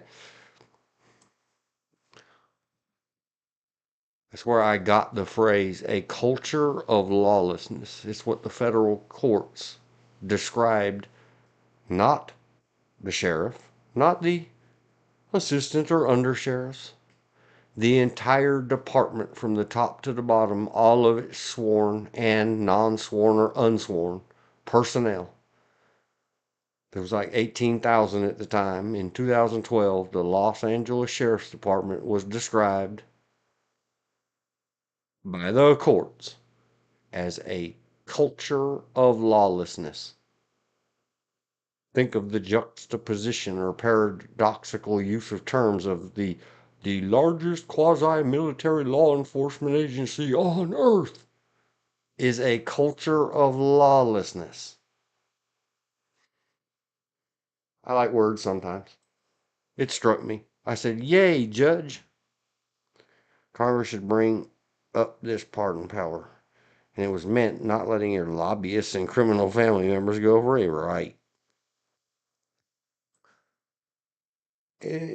There's probably also to be considered because they keep howling it. You know, it's good to be the king. Go see the Mel Brooks movie. It's a fantastic movie. Doesn't matter if he did it for personal reasons. Donald Trump pardoned Steve Bannon for stealing all that money. Steve Bannon's partner didn't get a partner. He went convicted. And Donald Trump was like, I don't know him. What did he ever do for me? And everybody's saying re. And now those same prosecutors I think in New York, where are they bringing the case against Steve Bannon for what he got pardoned for in federal? Steve Bannon. Indictment. New York. The New York State Attorney General has indicted for We Build a Wall Inc., the crime of money laundering, defendant Stephen K. Bannon. This is after Trump pardoned him for federal stuff. They said, well, he only pardoned him because that's his friend and worked in his blah, blah. He's the president. He can pardon whoever he wants. This is political persecution of somebody. I don't agree. But I don't have a good solution. Should the states be stripped of prosecutorial individual state powers because a president pardoned someone at the federal level? I don't know. It's above my pay grade. It's out of my thought range. She locked up them criminals where she was there. I heard her call one commander and tell him, oh, you got your station card mixed up with your personal card. No big, just give me a money order. Yep.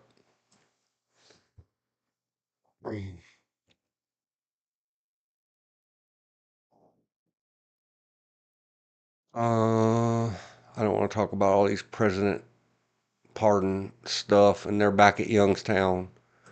They bounced off something else. I'm missing the quote, the citation. And I don't mind because they're off on a tangent, a serious one, describing other constitutional powers. And see, they're going into long, long, long detail. This is the long, long, long. The syllabus was the short, short, short. TODR, the kids these days say. It means too long, didn't read. Yeah, good effort, court. But trying to go in here and make examples of it, and this, and here's another one, Myers, and here's another one. Oh, it's the same one, Youngstown. We keep talking about Youngstown. And this Jackson J concurring. I'll go read it someday.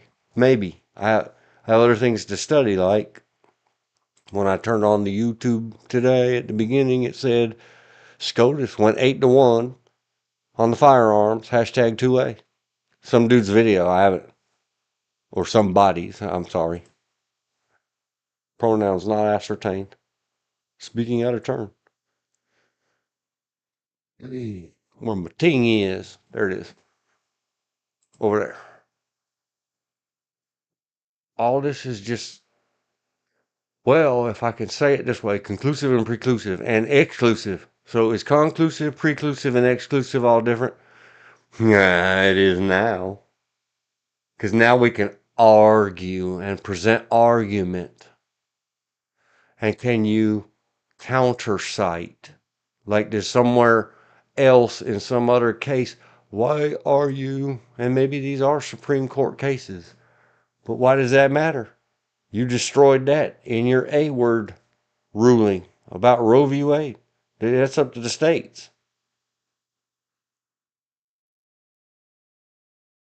Congress cannot act on and courts cannot examine we already discussed that. Official. Beyond reproach officially. If it has the appearance of impropriety, Congress and the court should both pounce all over it and teach these presidents. You'll spend your whole 4 years in our office fighting impeachment and criminal charges. Or you can learn to appear appropriate. That's all it takes. Don't risk it. Here, I got the answer. Somebody get me a lobbyist. Tell a lobbyist that we need a law.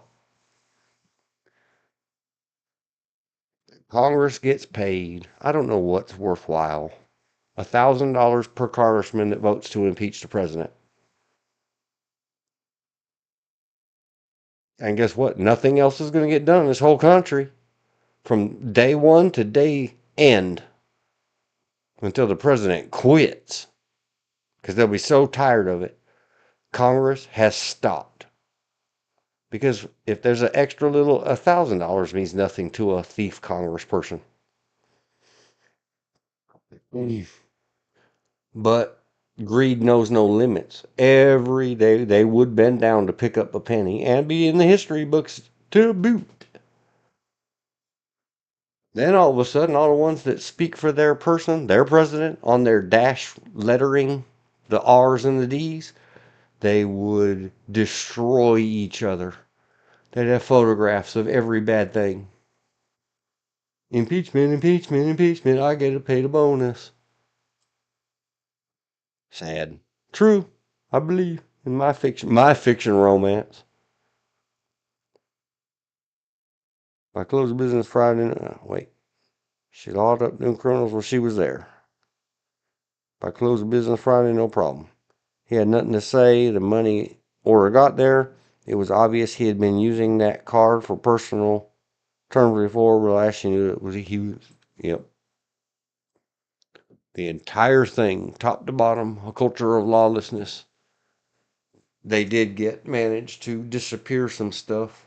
The SWAT guys, some of the SWAT guys of LA Sheriff's Department that I knew were discovered to be a very hot core to a something of lawlessness, culture of lawlessness, that they were the power of organized crime in Los Angeles. But that's all been conveniently. Wait, we got to quiet that down. Not on our watch. Everybody else, go look it up. We're talking about the Supreme Court, not the judge dreads at every level. A zone of twilight. Do you mean a twilight zone? What possibly are you saying? The president sometimes acts pursuant to an express or implied authorization of Congress. Correctly used. Well played, clap, clap, clap. We're in a zone of twilight where he and Congress may have concurrent authority. I don't want to allow it. I don't allow it. Strike that. President does not have authority. President has power. Strike it. Remove it from the record. Use your words. Hold yourself to the highest possible standard, and everybody else around you as well. We're getting to it.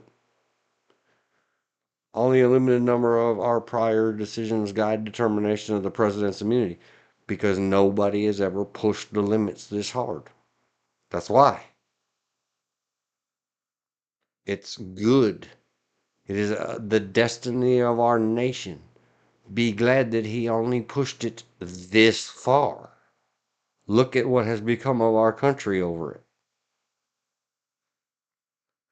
We're all supposed to sit back, powder up our wigs, reach up under the powdery wig and scratch that lices that got away, and remind ourselves, um, he didn't sign a declaration of war against half of the Union, as did Abraham Lincoln. We are not so divided that any one of us, and more so for fear of our neighbors, of our own family members, especially of our sorry, I said it wrong, crazy, frothy at the mouth, psycho government. That's what we all think of. And it doesn't matter if Trump's in charge or Biden's in charge or anybody else who's the lunatic that thinks they're in charge of that asylum. Good for you, Willy Billy. But you are not in charge. Nemesis and hubris are the same thing. It's not an inevitability. Pride before the fall.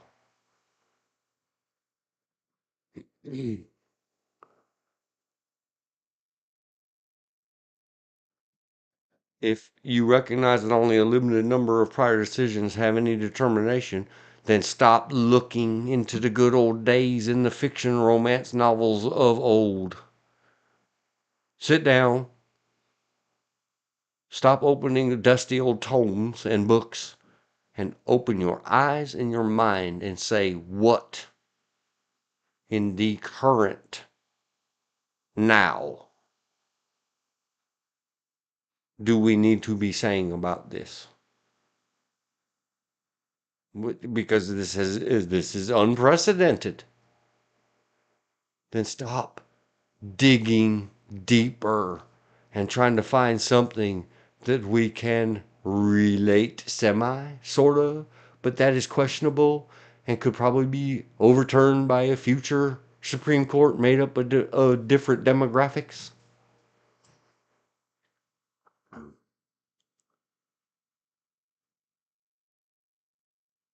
When she passed, they told Steve, if you do not give her a service, we will. They wanted full parade and sheriff and other emergency first responders due to her work on 9/11 to save 50 million people.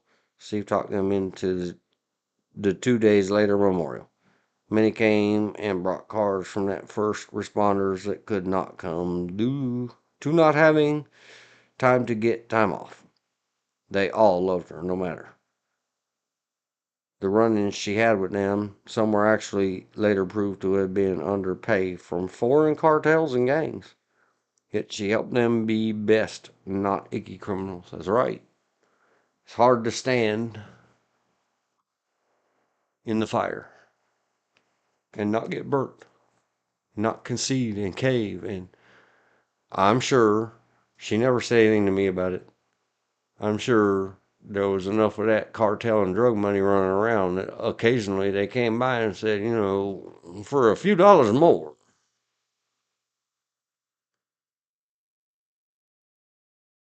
That kind of thing. If it ever happened, she never mentioned it.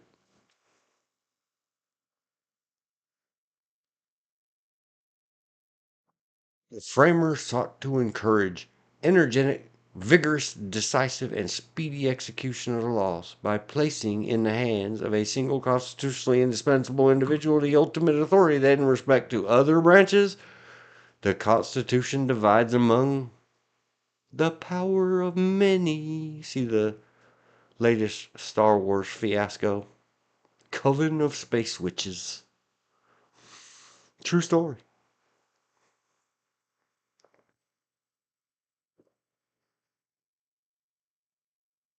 Who cares what the framers thought? Please stop. Stop going back. We can't always look back to what did the hodgy-podgies and wooden shoe folks say upon a 1790. It's 2024. They didn't have instant access to all of the information. Very few of them could educate themselves in any way about how was thing in another place. By birth and circumstance, were you of the New Hampshire area?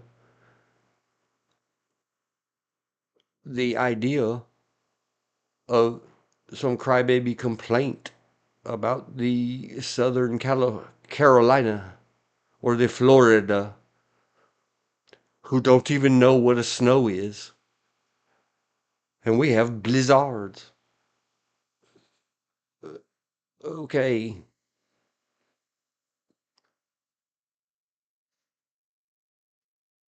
Well, that all sounds good in books if you forget that, the fastest possible way they had to get anywhere was on a horse that has to have brakes. You can't ride it to death and get somewhere.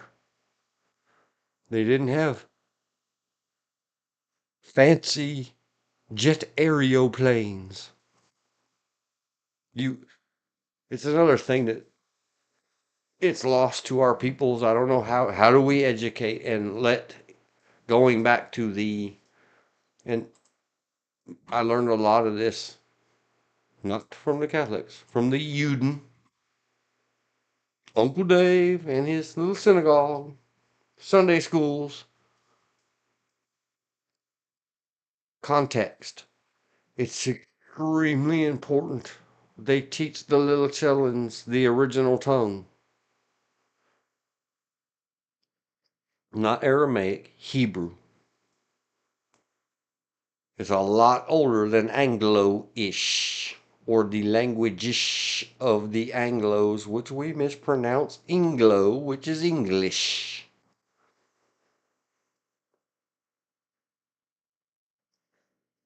Why do we call them an Anglo-Saxon, but we call them an English country? Don't know. Dialects, etc. Because ever tried to listen to a Cockney?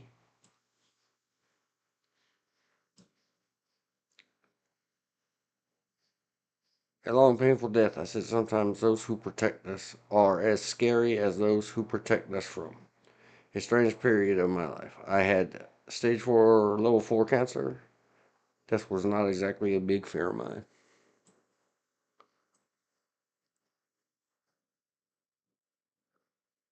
Yep. But in context, that when they called you or you called yourself out as, I shall be our representative in the Washington of District of Columbia, or prior to that, Pennsylvania or wherever the capital was. New of York. I don't know. let's just pretend in our fiction romance that it was still where it is now. It was then where it is now. You gotta get your silly old pompous arse into a carriage or a wagon for the uncultured. You couldn't even have a carriage with a lantern. And hope that you could find a Wells Fargo man, a protector, with a shot G word that we can't say anymore. To ride shot G word we can't say anymore beside you. Upon the clapboards. Not just for the war-loving Indians and their destruction of all ages stuff, but the tigers and the bears and the lions, oh my. And the villainy known if you went from Pennsylvania to Washington, D.C. as New Jersey. There might be highwaymen upon the roads. Getting to and from to do the body politic had serious risks, like you could get bit by a snake and die, because there's no such thing as 911 in a hospital. Well, sucks to be you. I read a silly old Pulp Fiction cowboy book once because a very good old guy who said that he was a World War II and other conflicts and wars and police actions veteran. And he had seen the horrors, the horrors. His solution to all of this was take them all out back and solve the problem with a bullet in the noggin. Until the next set. That's what happened if we vote that we don't like what you're doing.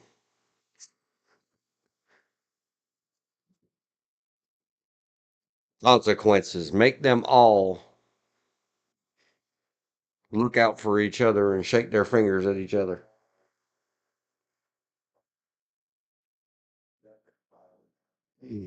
The Saxons came to the Anglo areas. They sure did.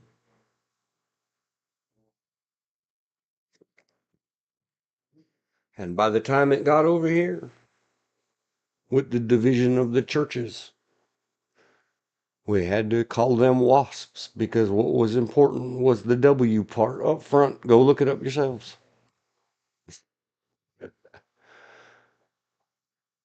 But context.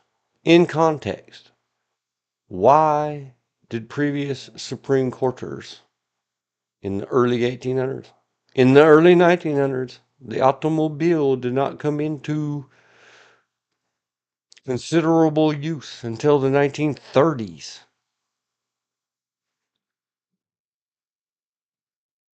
The 94-year-old tells me often how they never owned one until the 1960s. Her whole family. And her hubby, who was in the Navy till he retired. He's the one I told you about earlier that said take them all out back and solve it. They're not fixable, the politicians. Because they haven't seen the horrors of big scale war made up of many small scale atrocities.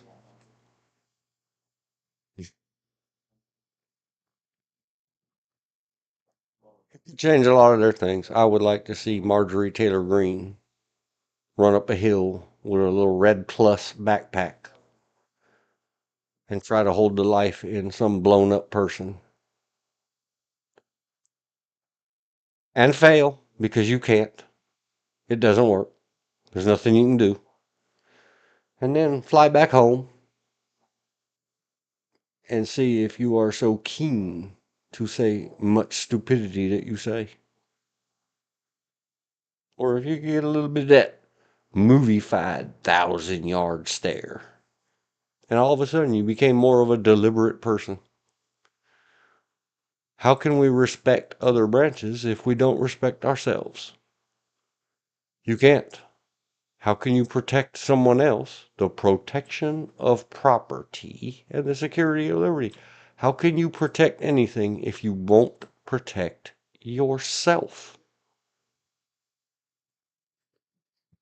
O thing, the raven, number 70. Caw, caw, bang, F, I'm dead.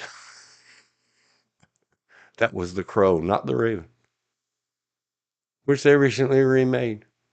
I saw bad reviews for it, hateful reviews. I refuse to even watch the detailed critiques or reviews. There's only one, The Crow. Rip Brandon Lee. He gave his life for us to have that movie. On accident.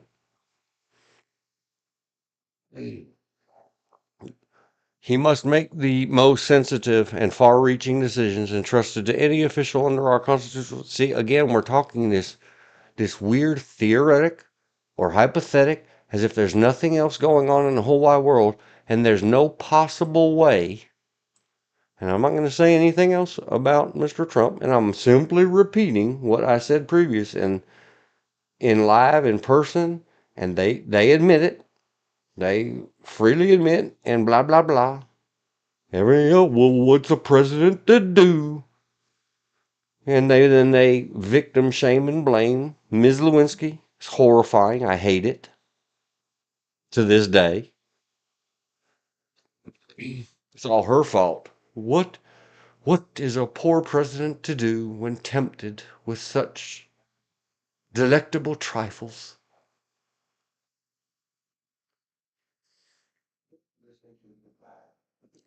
I don't know. Seen them other movies. Don't stick your wiener in the apple pie because it's hot and wet and warm. Unless you're acting it and pretending and you're getting paid millions of dollars to be in that movie. They didn't really do it. You did it, Bill. It's his most sensitive part, and he would claim it's his most far-reaching part. You guys know what I'm saying, right? Remember, Trump did talk about the dead guys. They're super big, it's huge wiener. Scared all the little girly men out of the locker rooms. Oh my gosh. 80-year-olds talking about peckers. There accordingly exists the greatest public interest. This is all good. If you take these words out of this nonsensical context and apply it to the context of what I said earlier, well, then let's write a rule book. Apparently, IQs have dropped significantly since she's been away, her being Sigourney Weaver as Ripley, Aliens, 1986. Well, apparently, IQs have dropped sharply since 1776. Except that in 1790, I know, I use it as an icon for my other strimmer. The Federalist Papers that our Supreme Courtus is so busy quoting the very select. You notice they didn't quote that Hamilton called all of government, including himself, imbeciles, but he didn't. He called it the entirety of it imbecilic. So he could describe it. That was 14 years in. Who could know? It didn't get better. This is not novel like the coronavirus.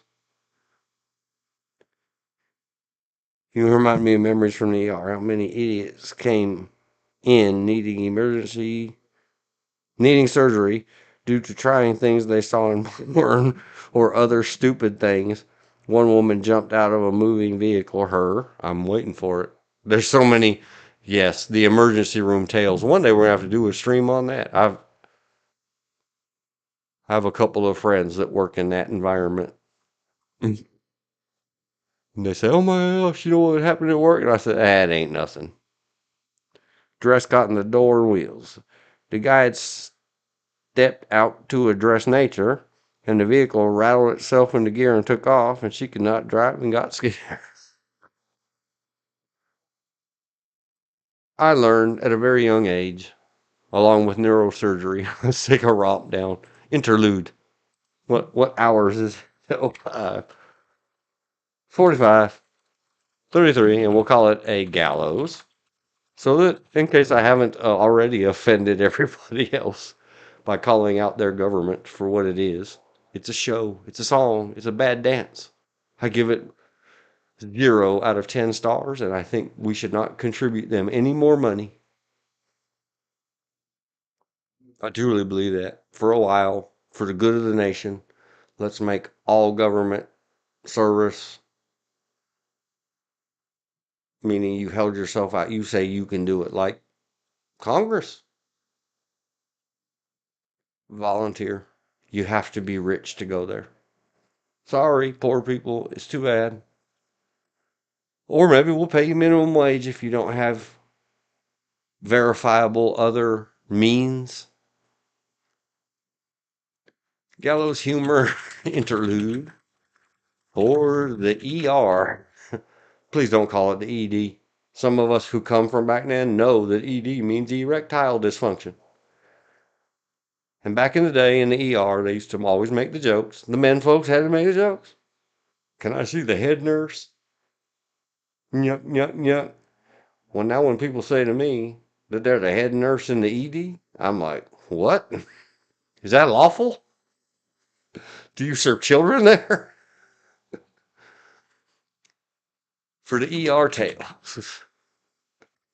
We'll give ourselves a little minute. Get out of the dry read or the dry heat and let's got the dress cotton the thing. I learned at a very young age from some people who I guess this is where the real warnings had to come from many moons later, as seen on TV. Do not try this at home. Remember those warnings on the television shows? Well, they should have put them in the prawn tales, the tapes, the films. Do not try this at home, or put instruction. Before inserting a beverage bottle into your girl part canal, make sure the lid is secure. Well, you just walked into a bomb, George. Welcome back. What bomb did I walk into? We're taking, and it's up on the screen, a gallows humor interlude for the ER tales. ER meaning emergency room. Yeah. And I was just saying that I learned at a very young age because my mother worked at an emergency room in the intake. I don't remember what they call it. Admissions. Or Emergency room, not operating room. The whole thing. triage, excuse me, triage is when you first get in there. Before triage, before a medical professional looks at you, a clerical professional has to ascertain your name and ability to pay. Private hospital, we don't serve just anybody here. That's the Catholic hospital down the road. At least we're from whence we came. Okay. Here, that's still part of triage. Yeah, triage comes after. I have been many times recently to the Betsy Johnson in Dunn, North Carolina. Not a whatever. We got what we got. It's life in the big city. I don't condemn them. I don't recommend them. I recommend do everything you can do to stay out of hospitals and doctor's offices and everywhere else. I wish I could. You could do more.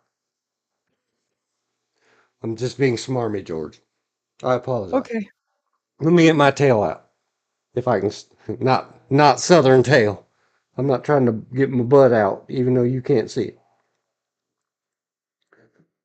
Where you came in is I had just got to the second sentence of, as a very small child, I learned.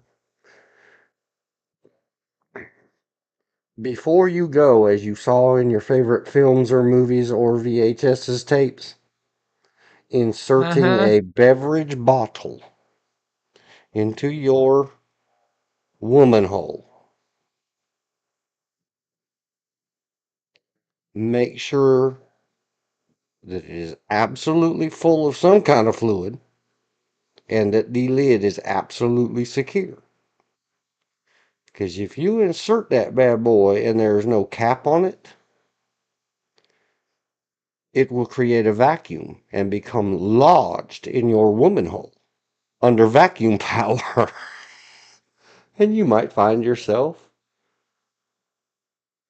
in an emergency room with a bunch of children, including the adult doctors and the nurses and the admitting clerks and whatever else they have at hospitals, laughing Uh-huh. to tears with purple red faces over the fact that the doctor had to insert a little object, let a little air in there around the seal and break the vacuum and the seal and Yeah. pop like Sweet Anita does a beverage bottle out of your vagina. It can be Well, quite embarrassing. It will you get ready for talked some about more? 50 years later on the internet webs. No names, of course. I have a combination of ER cop stories. In those old days at night, I was in ER. We had free service. The doctors had fundraised and built the ER and volunteered, so no charges. The homosexual guy, I don't know what we call them anymore, the LGBTQ plus guys had the same problem in being brought in. Yes, laughing to tears and drooling and on the floor, rolling on the floor, laughing for reals. Some of the things that got lodged into out, those are outdoors, please. Don't exit only. No entry. Yeah. Oh my gosh. Back in the mid to late 70s, early 80s in Fayetteville on Bragg Boulevard, some police officers came across a guy on Uh, all fours in the middle of Bragg Boulevard, naked. And when they went to go pick him up, he started screaming, "Don't touch me! Don't touch me! It hurts! It hurts!" Go to find out, his wife had found out he was cheating on him, and with the help of a couple of her larger friends, one enticing him into getting naked, and a couple others holding him down. Wifey inserted a old-fashioned Coke bottle up the back door all the way past the sphincter muscle and yep. left him naked in the middle of Bragg. They first when they got him to they managed to get him to the ER after ambulance got there, and he had to ride on his hands and knees because he couldn't flatten out. Did you ride on in an ambulance? Have I been, not as a patient? No, I mean we're in your EMS DMT rescue experience. Were you Not a as a patient. ambulance personnel? Uh, I was EMT. I did both the rescue squad for a night and ambulance, Okay. as well as ER. If you get the stream or the screen up, you'll see I was just putting some of the qualifications. We're telling anecdotal tales, but they're out of our real life experience. Yes, I really did see it with my own eyes and hear that. I wish I could play Sweet Anita on the stream. Yeah. That cork Anyhow, popping well, out this one sound.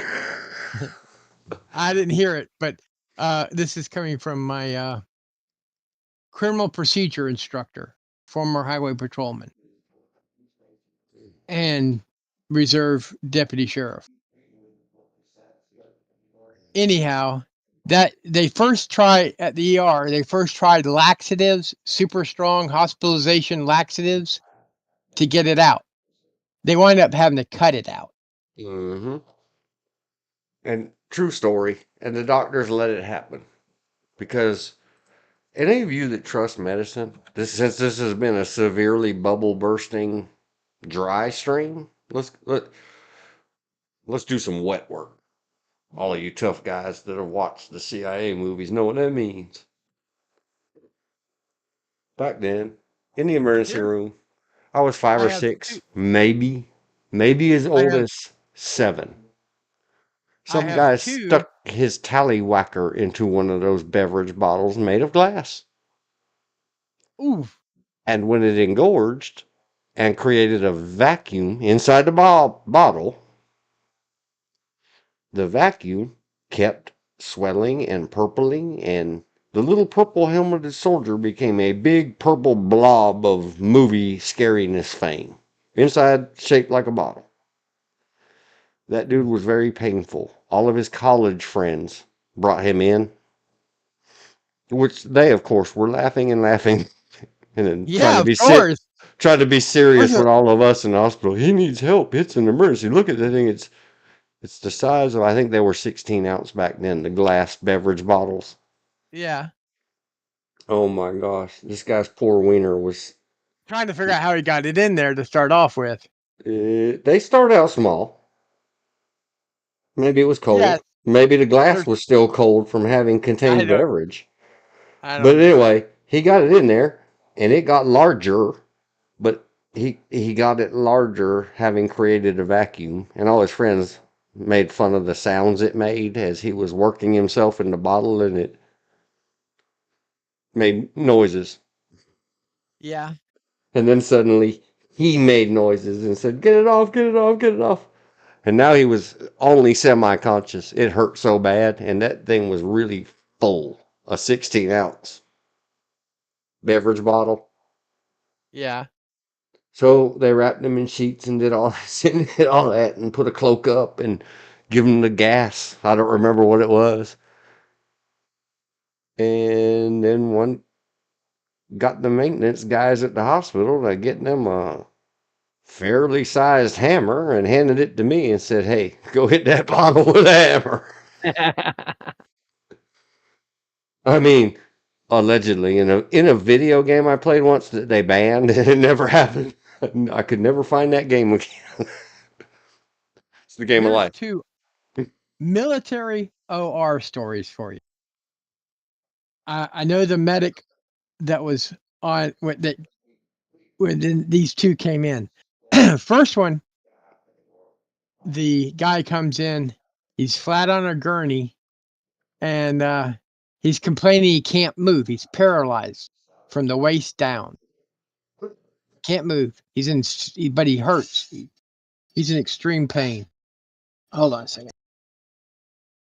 Mm. Extreme pain. Can't move. Paralyzed. On one of those old-fashioned metal gurneys. Anyhow, they went, okay, well, we got to get your vitals. And he stuck the stethoscope to the patient's heart, and versus hearing thump, thump, thump, thump, all he heard was brrrr. He backed up, looked at it, blew into his stethoscope, make sure it was still working, stuck it to the guy's heart. Brrrr. What the? Go to find out, the soldier in question had pushed a battery operated massage device up past the point of no return. Yep. And the thing was vibrating between the skin, his backbone, and the metal gurney. It's a gallows humor thing when you have to be one. To anybody who's severely disgusted, Story number offensed, or 2. whatever, I guess I'll apologize. But to the 3 of us that are known active in this channel right now, Story we're number 2. laughing it out. A couple came in on a gurney, airborne soldier. His back locked out because he had a back injury, and he was on temporary reassigned duty. And he was doing it Douglas style with this lady. Mhm. and his back locked out. So he was literally stuck inside her and couldn't move. So that's how they came in on the gurney. But they had a sheet over him. In the process of, they had to give him severe back. They gave him enough back relaxants that it knocked him out in order to extricate him from her. Nope. As they're filling out the paperwork, they get her name, they get his name, and then since he was a soldier, his ID, his social security number, and his unit. It so happened he was the commander's driver, and the person he was locked inside was his commander's wife. If anybody had thought in advance of that, going back to the previous well-beaten DOA horse, they thought, how would this look? Even the appearance of, like, if I opened the door to escape, having had a really good time, and we both had a great time, and I open the door and there's my boss, her husband. How would that look? Well, what are you going to do if it really, really, really looks bad? And it's documented. It is written down. Oh my gosh. But let's just say, at a minimum, he was looking at dishonorable discharge. At a minimum. At a maximum, he was looking at 10 years in prison and a dishonorable discharge. And because maybe taken to the special proving grounds and proven something by the rest of the units. Because commander officer can do things like put you in simulated POW camp. We do have one nearby, Fort Bragg. Yep. Out at Camp McCall. My Elizabeth wrote in the thing all about the many, many, many wieners in scrotums in zippers. I would try to tell the world famous Chad T 9LL onlys.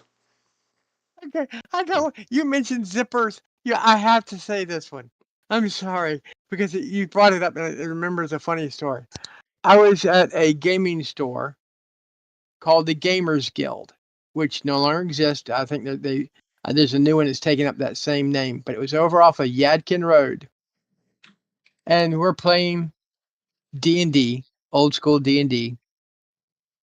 And these couple of GIs came in. They wanted to play. We said no problem, but they were bragging about getting a Prince Albert. Do I have to go into what a Prince Albert is? They can look it up. Okay.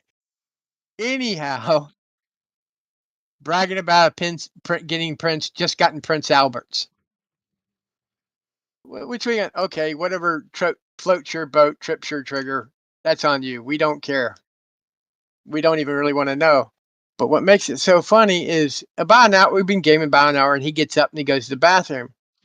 And all of a sudden, about 2 minutes after he got in the bathroom, we hear this blood-curdling scream come from the bathroom. He had gotten the ball portion of the Prince Albert, the upper part, caught in his zipper as he just went zip real hard up, and had pulled the Prince Albert out. And as you said, gallows humor, everybody at the table just started busting a gut laughing. Well, I can imagine. And had they gone we're into our emergency room, we would have all laughed and said, there's easier ways to get circumcised. We just said you did it to yourself. That's all we can say. He did it to himself. Oh my gosh. It hurts enough to get your, because who hasn't at some point in their life not gotten a little bit of skin caught in that zipper. Some of us, I having remember as a little boy learned in getting childhood in an emergency room, learned to be very careful about how you do certain things. I didn't have to go to the We are emergency room. capable as humans of learning from the mistakes of others. Yeah. I didn't have to go to the hospital, but I did get Mr. Happy caught in the zipper once when I was little. And it hurt. And I didn't zip it all the way up. I unzipped it very quickly. Well, yay. It was a good levity moment. And now we are back. I very smarmingly put, let's go back to the SCOTUS, not scrotum. Exactly. Winky face. And then I thought, oh, as I'm reading this one thing, oh yeah, this is very phallus. The short word for Richard. Or detective. Yeah. All right, shake it off, shake it off. Back into character. Or let's get into character, properly quote it. It's from Pulp Fiction. It was a great moment in the movie. Catch up. This is more of that deep dive into. We don't write the Supreme Court rulings with the reality that we have. We write them with the reality we wish we had. Because listen to this straight out of, I don't know, Joe Friday. Old school, good guys, cops and robbers. Listen to this That's the fact, garbage. ma'am. Yeah, but That's I don't know. Digesting this with my eyes makes me want to regurgitate everything I've eaten for weeks since this first appeared. And I realized, oh, just like all of our training manuals in this great old North state. Who wrote this crap? Did they really just put the TV on and tell the lady that types by sound only, hey, type whatever happens up there? Just type the words. We got a word requirement. No one will know. It's not like there's an internet. You can't plagiarize. Besides, we're SCOTUS. We're immune from plagiarism lawsuits or actions. This is a long, long, long run-on sentence that obviously somebody else typed or spoke into they held their speech-to-text converter up close to their television set. Here we go. Appreciating the unique, let me quote. Let me start over.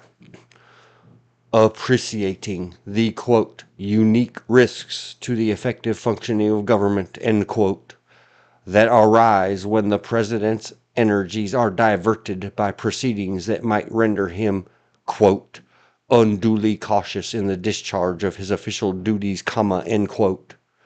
We have recognized presidential immunities and privileges, quote, rooted in the constitutional tradition of the separation of powers and supported by our history, period, end quote. Italics, Fitzgerald, comma, end italics.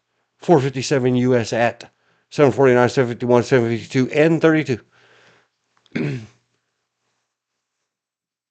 Now, I'm going to not make notes to myself. I'm not going to go look up every one of these things and see how they, I want to say bastardized, but I don't know if that's what we're allowed to say anymore. How they twisted with these, this pizza is a quote, that piece is not a quote. This is a paraphrasing. Yet it doesn't say paraphrased, embellished, twisted, turned into a lie, entirely out of context, which we've already established, the most important thing is in context. It says so in this document. And yet we're going to out of context all of this. Just put the quote.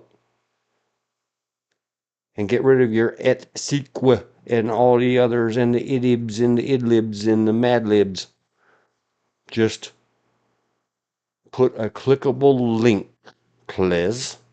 Modern day court. Turn out the candles. Tell the women to put their bosoms back in their bustles.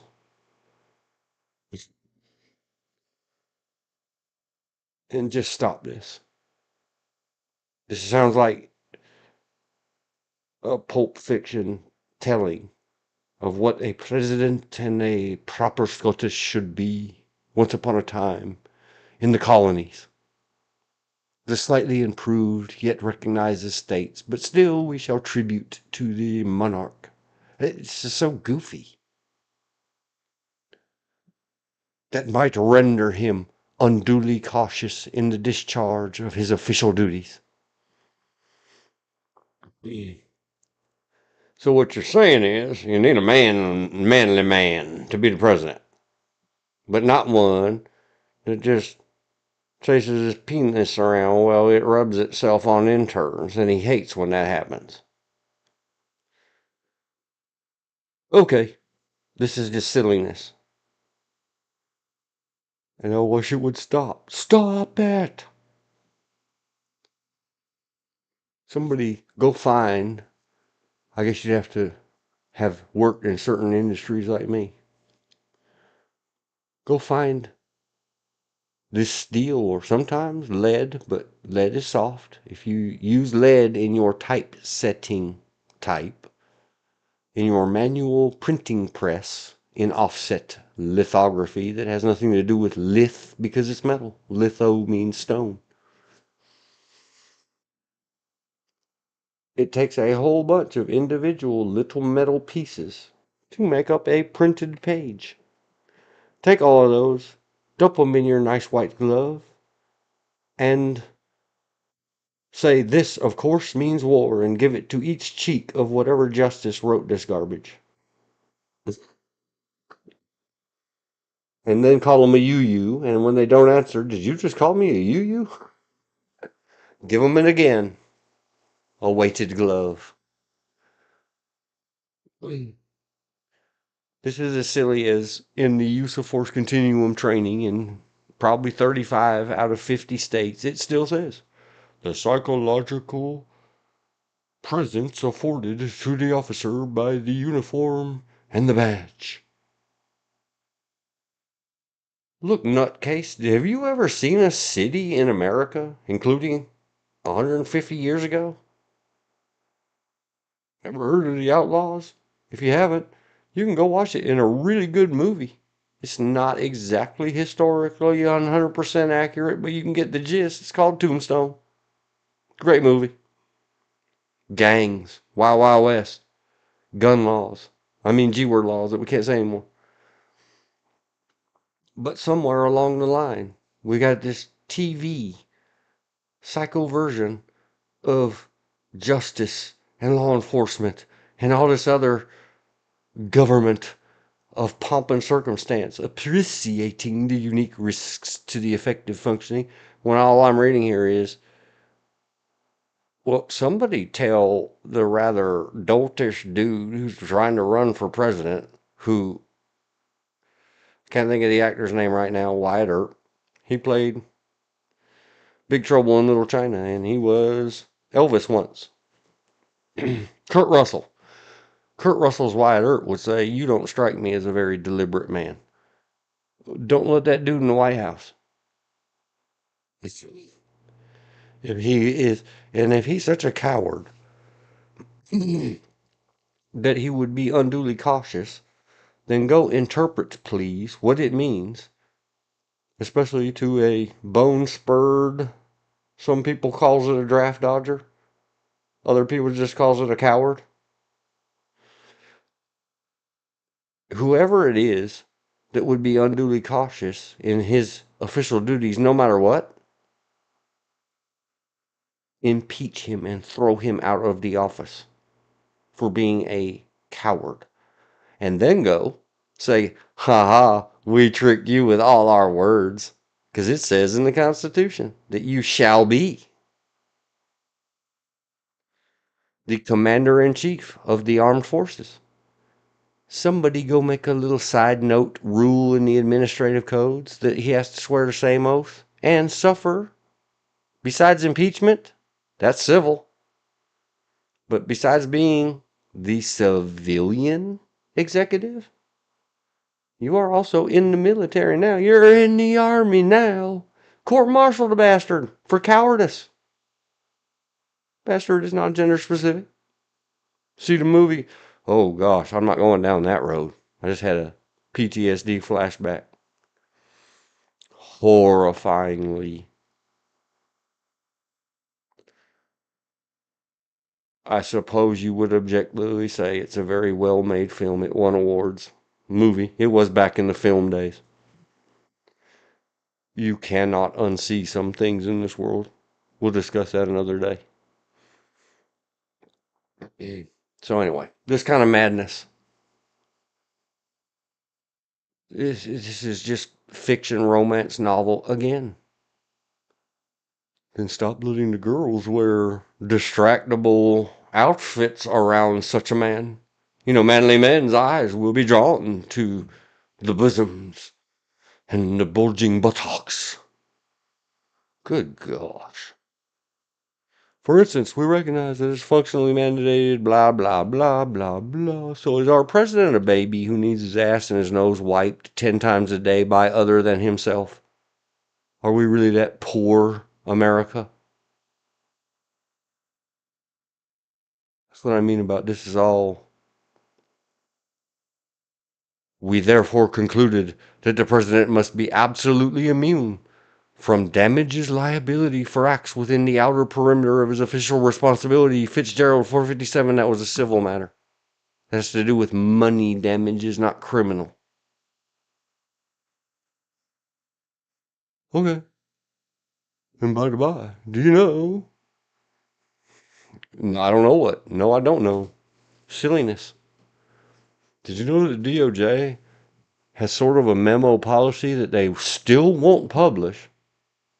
We claim it's written, but we won't publish it so all of you can see with the original signatures and, you know, who dated this thing, who penned this memo, that we do not prosecute sitting presidents for whatever. Show us in writing or it didn't happen. You're all lying about it. During the treason trial of former vice president, they went on with the Aaron Burr thing again. And how the president did not have to answer a subpoena about treason in his vice president. Of course not. Were you trying to president himself for treason? No? Then shut up. Leave him alone. He's got a country to run. Which again, I said it wrong. A union of individual nation states combined under a joint agreement.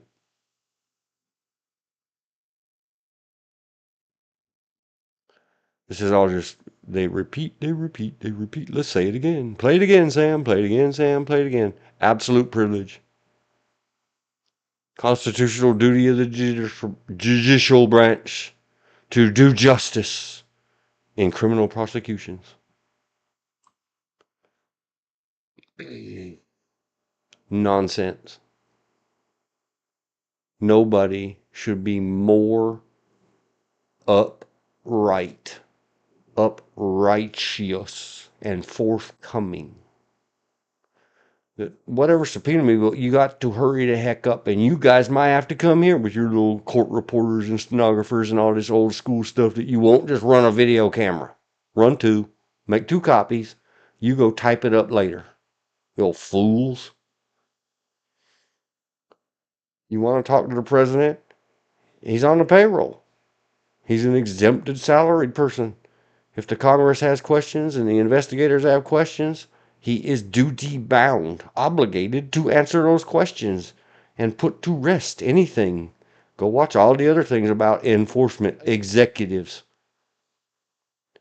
whatever he can do in the most open and forthright and expedient way so that it does not distract from the duties of everybody else, the Congress, the investigators, the law enforcers, and him and his staff in the proper running of this country, whatever it takes for me to dispel your questions and suspicions and whatever removes from me, the president, the appearance of impropriety. Let's get it done, and you better hurry up about it. We're not having any more of this parliamentary garbage, and everybody has some minutes, and they can gift their minutes and yield their minutes.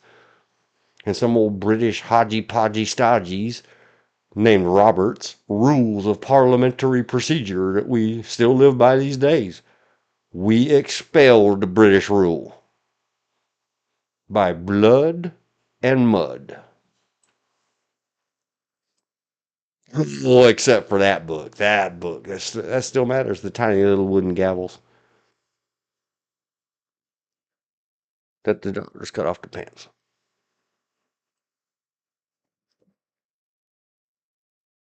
So everybody needs to start holding everybody to a higher standard. Or I really do hope, if this is how we're going to continue, that someone will get the ear of President-elect Donald Trump so that on day 1, January 21 or 22, whatever his day is next year, board up all of the offices. They're all guaranteed their paychecks from the Congress, but empty offices can do no harm. They'd be better off at home stealing from us taxpayers than sitting up there tyranting us for the money.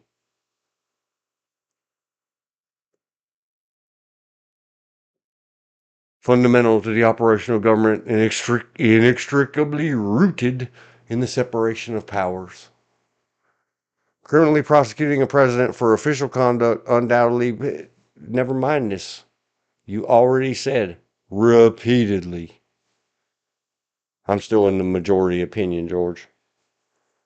They just keep restating and restating. If we lie enough, what did the guy say running against Trump, Mitt Romney, that he stole from either the world famous Adolf or someone else? Who invented the quote? Tell the lie until they believe it or it becomes true. Go Bells. The nasty propaganda minister Joseph Goebbels. If you repeat a lie often enough, it becomes the truth. And Mitt Romney, in debate with Trump, Donald J., said that exact phrase. Nobody jumped on Mitt Romney. You know who was evil? Who did hands-on harm to human beings? Goebbels. Why can I not quote Adolfo? But you can quote Goebbels? And in the same breath or passage, accuse Donald Trump of being some kind of nasty? Dude. Dude. And that's all our entire Supreme Court is doing at our total, utter expense of time and treasure, is repeating these lies over and over and over and over and over. Or fictionals. Whatever, because you can't own up, adult up, and accept, yeah, I was lying to you. You're going to call it, well, I may have misstated and misspoken, and I didn't understand, and I hadn't empathized with your kind, and I didn't know that you would take it that way. And then issue that ultimate a-hole's piece of sh poop. Apology, not apologia. I'm sorry you took it that way. This is disgusting. Getting all riled up? I told you guys once upon a time this would take a while. But I am going very fast now. We're on page 21. Not long ago, we were on page 9. The danger is akin to, indeed greater than, what led us to recognize absolute presidential immunity from civil damages liability. Shut up. If the dude does crime, and all of those, we're coming to it. Soon, soon, I promise. And all of those that the rest of us idiot taxpayers continue to idiotically pay taxes and fund, who are there. I'm not flipping the screen back. Many times this stream, I have shown the little screen that says, if you ain't the president, it is your job, duty, obligation, and every other thing to protect our president, including from himself. Getting there, so that he can vigorously and energetically, as if he has a giant slunker, do the stuff of president. Someone mentioned my figure. And if a former president's acts are routinely subjected to scrutiny, teach the presidents not even the appearance of impropriety. Nixon had that down. Nixon made tapes. He didn't give over the ones that didn't make him look good. That took an act of court and Congress. But he sure did. CYA. He had it in the can. Got all them other people saying stuff. See? Even Nixon. Not a crook. Knew. Hire your scapegoats. And not even the appearance of impropriety. If you're going to hire a bad guy and vote a bad guy to be the president, make sure he's a good bad guy. He's good at it. Federal criminal laws seek to redress a wrong to the public as a whole, not just a wrong to the individual. Blah, blah, blah. On and on and on with this hypothetical, theoretical, once upon a time, in a fictional fantasy Newfoundland that Christopher Columbus said must be the Garden of Eden. Heaven on earth. Yeah. One case in more than 2 centuries is not a foreign enough experience to definitely. What are you going to do when somebody does something that you've never had a case at all? Gosh, I can't remember the name of it. Gene Hackman. President movie. They made a movie about it. I'm sure there's books written about it. If you people would get out of the girls falling out of their shirts movies and candlelit sweatinesses. It's called Absolute Power. It had Clint Eastwood as well. And Gene Hackman. All about a horrific crime involving the president. These things have never been thunked about before, ever and never. Oh, well, yeah, well, except for them. Yeah. But I mean, in our courts. We've never sat around discussing it. As for president's unofficial acts, here we go again. Letter C. For the 700th time, I know, I exaggerated the number. No immunity. Unofficial act. So what we have to carefully craft from way back in July going forward. And why did no one else think of this? Like all of the Democrats who've been screaming bloody murder and had all the power since January 21st, 2021. Come up with what I'm coming up with right now again. Then write a set of rules that defines clearly what is official, what is unofficial.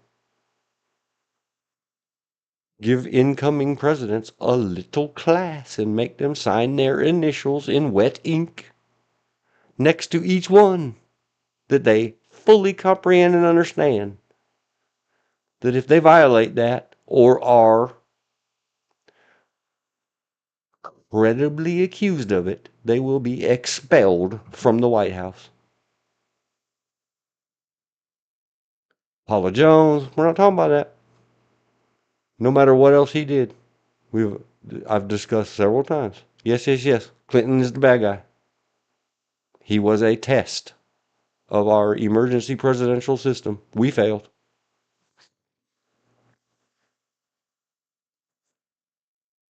As far as I know, nobody's come forward and credibly claimed that Donald Trump's wee-wee was rubbing itself on people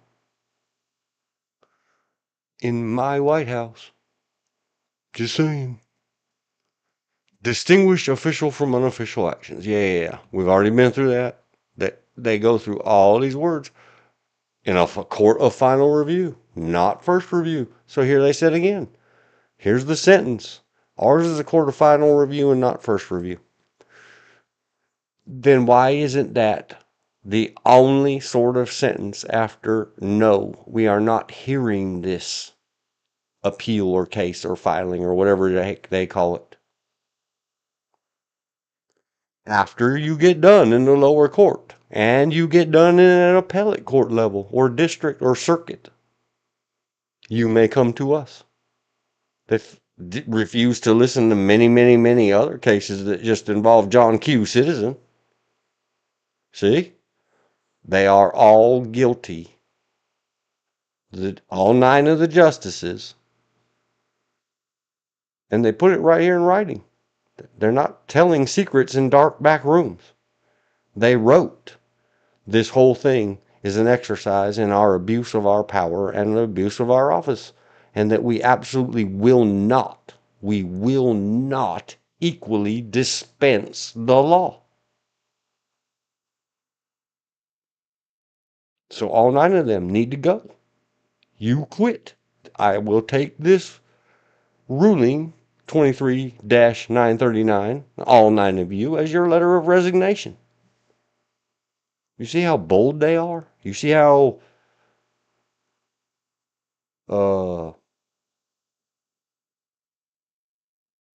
there's a word for it, those that run around acting like they're boule proof.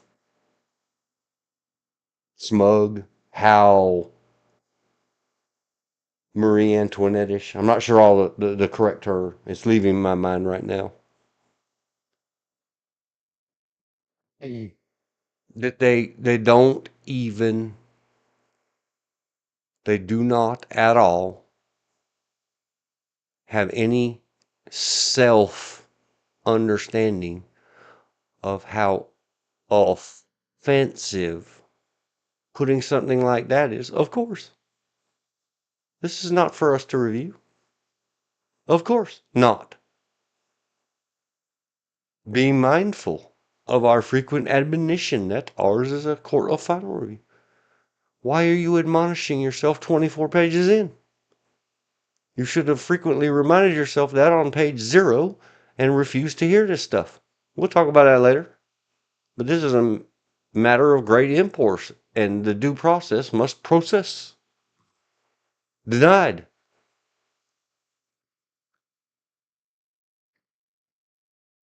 No, because they had to get the time stretched out. It seems to me is be really go back to the Sherlock Holmes book, and before you discredit all conspiracy theorists, remember Sherlock Holmes, every single one, included, in deductive reasoning. When you've ruled out all of the possibilities, what's left is what is. It really looks to me like they were like, hey, Don, the people, it's got to have the appearance of, we're going to get you. Can we go at you? If you lose the election, Joe will pardon you.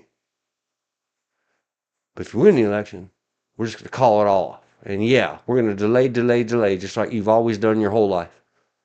We're all in it together, just so long as we keep the peasants from rising up with their pitchforks. It's cool. He's like, sure. It's just a show anyway. He's a showman. There are a few of us out there. If I'm wrong, Supreme Court, write me a letter in the comments. Publish your own video, such as those involving discussion we've been through over and over. They're just going to keep going over and over. Because at the previous 3 times they mentioned, by name, involving Trump's interactions with the vice president. Those are immune. and then 20 sentences later.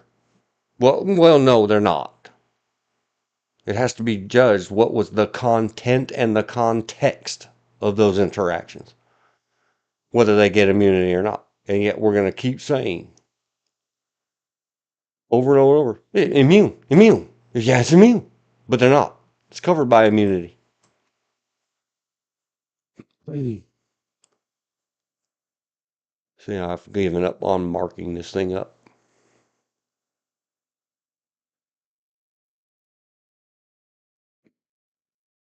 Oh, it's important that we do these things like internal quotation marks omitted. That's why that we get the, I guess thankfully, the not quite TL semicolon DR version at the top, the syllabus, because all in here, it's all pomp and circumstance. It was seriously careful of the proper and effective administration of public affairs, blah, blah, blah, if the president wasn't able to do his job, because everybody was investigating him for anything, including, your shoes look untied. Are you neglecting your feet? Oh my gosh, criminal investigate him. Yeah, no.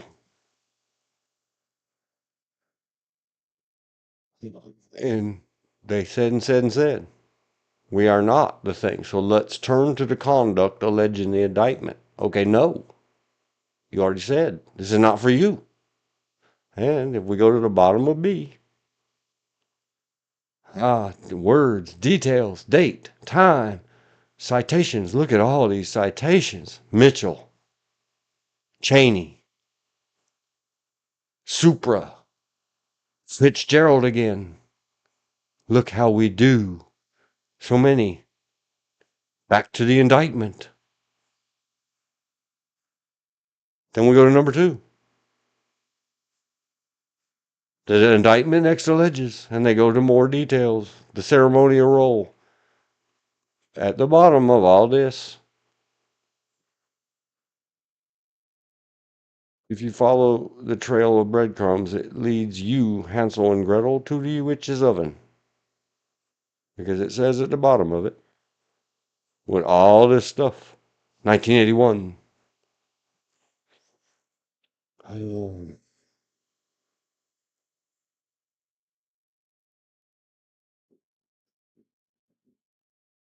Memorandums from Silberman's and other people's, and details of the papers and the filings and the evidence, not evidence, because it has not yet been admitted into court. And the Supreme Court ordered them to admit it into court so that the lowest level court could evaluate, is this official or not official? And as soon as they filed their filing, then they themselves appealed it back to the appellate court that can't be admitted into court. We are not in trial phase. We are in preliminary phases. See, delay, delay, delay. And all of the courts are co-conspirators in this.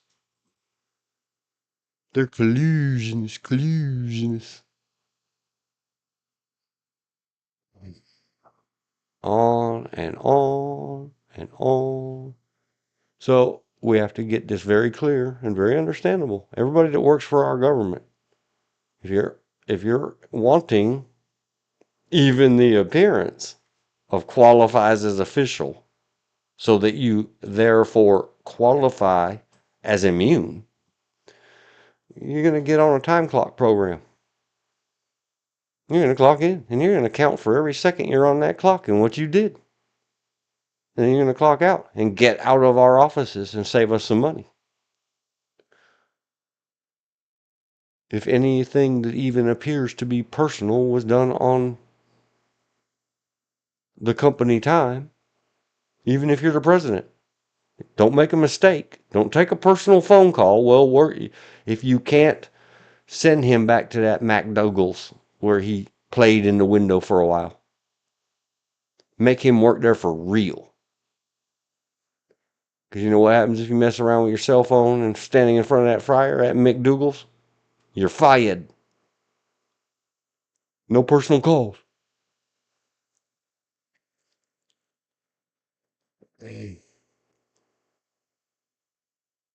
Why are we this low? Why are we discussing these things? Because this is the world we live in. This is the real world. Yes, we are discussing it. How can you expect the president to do any better than you, time-wasting, wage theft Supreme Court justices for life? He don't even get it for life. He worked a lot harder and had to convince a lot more people to give him money and votes than you did. Who's more qualified? I would say the president.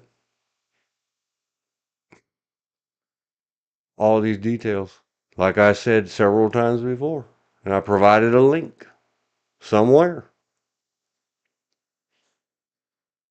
If I wanted to read the indictment, I'd hop over there and read the indictment. I don't need your cutting it into pieces and taping it up on a board with other words like old magazine ransom notes from the movies. We really pay our Supreme Court to do this to us. Finally, various allegations regarding Trump's conduct on January 6th. Don't care. I'm not sure what they alleged did. I have read the indictment. It was a year and a half ago when they issued an indictment that I'm really pissed off about that they're unindicting. Then everything you made everything he has said about that lawfare and witch hunting true. You guys did it.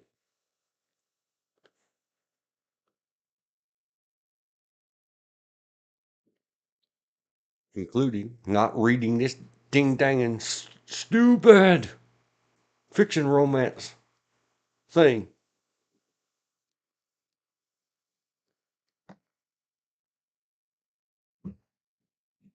Fact-bound analysis is best performed initially by... Then why did you just spend 17 pages doing fact-bound analysis? See how far they went? They spent 17 pages to get to necessary fact-bound analysis is best performed by somebody not us. Do you see what they did there? They just baffled us all with their BS. The essence of immunity is its possessor's entitlement not to have to answer for his conduct in court. Notice, only the center section is in quotes. And then the repeat. Presidents therefore cannot be indicted based on conduct for which they are immune. What are they immune from? Official conduct. However, but, comma, blah, blah, blah, lie, word, lie, bloviation, discussion. Oh, I mean, there might be rulings and jury instructions that say,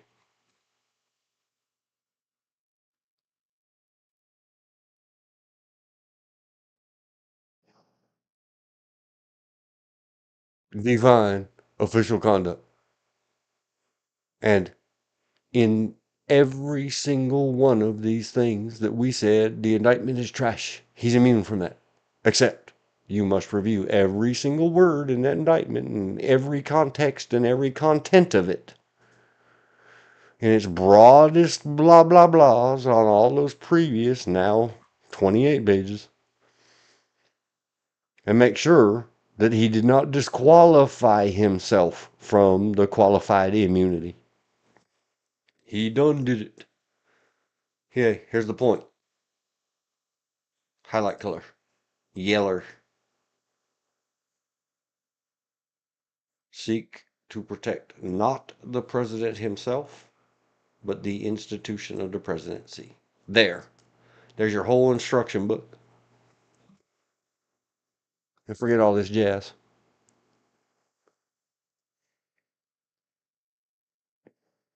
And again, they're repeating at 4. Again, what we've already repeated twice. Trump asserts or demands a far broader immunity than the limited one we have recognized. I've already marked up several times. Limited immunity. It's backwards. Limited qualified immunity. Commit any disqualifying act and all of the limited immunity goes away. Go watch Audit the Audit. If it's too complex of a subject for you, then don't talk about it. Oh, and there goes the deep, deep.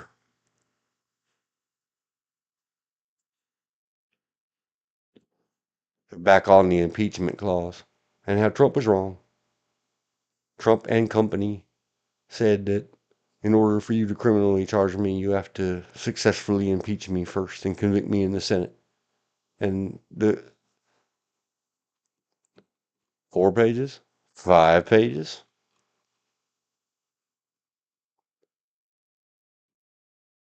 6 pages, many quotes, many supras, many infras, many ids in various forms of capitalizations.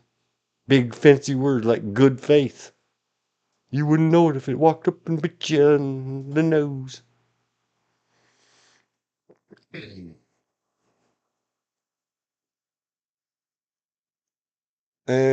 it says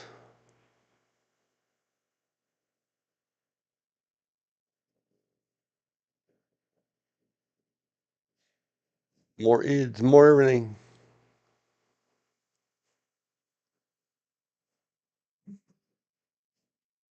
In order to protect the office.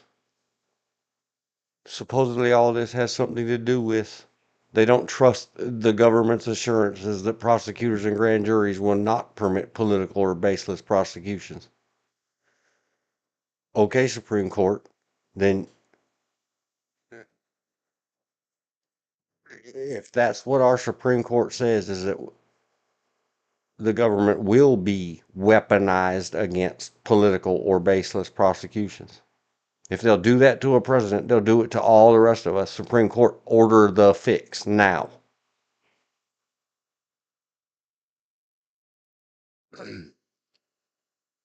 Be careful what you say. You just said the Supreme Court itself, all 9 of you combined, or whoever is in concurrence with the majority opinion,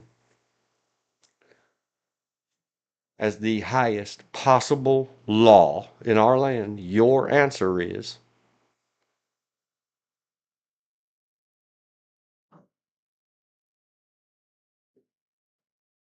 you don't believe that the government won't do that. Wrongful prosecutions. And then they go on to pre-attack the dissenting opinions.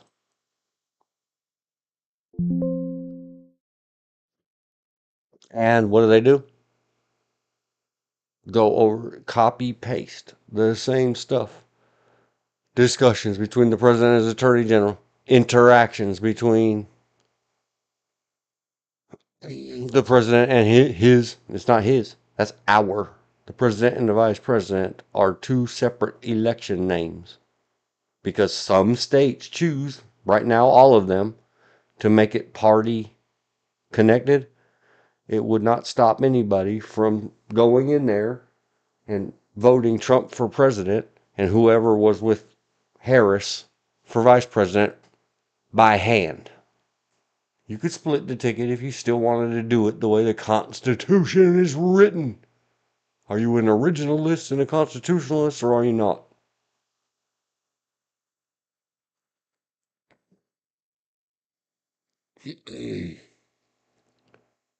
A specific textual basis has not been considered a prerequisite to the recognition of immunity. Oh, of course not.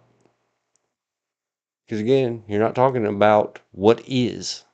You didn't even discuss what is because, and this is again, I'm going to say, shame on you. And I can't count the days fast enough. Joseph R. Biden Jr., career politician, lech and leech off of We the People. Here is your legacy, sir. Had you pardoned Mr. Trump, none of this would be happening.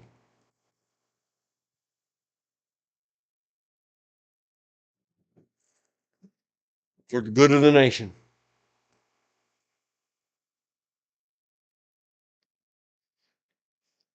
But oh hell no. We're gonna get him. We're gonna put him in the jail.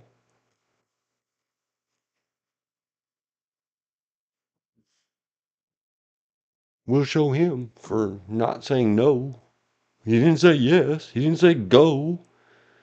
He didn't provide any arms or aid or accoutrement or any of those other things. But he didn't say no. And besides, we never liked him. All right, that's what it looks like. That's your legacy. Bunch of children playing with the most serious and highest of our government, and the rest of us peasants can go eat a bag of poop. Thanks.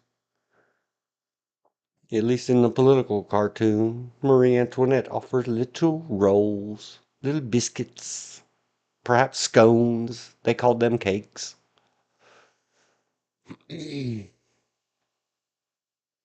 This is why we call you elitists and snobs and blah blah blah and disconnected. The Constitution's separation of powers and the judiciary's historical understanding of the doctrine. I have read this all very slowly and carefully. I encourage all of you to, as well. 2TO. Anybody who happens across this. I've read this several times. Please, you go read it several times. I was like, man, that dude skimmed the whole thing. Okay, whatever.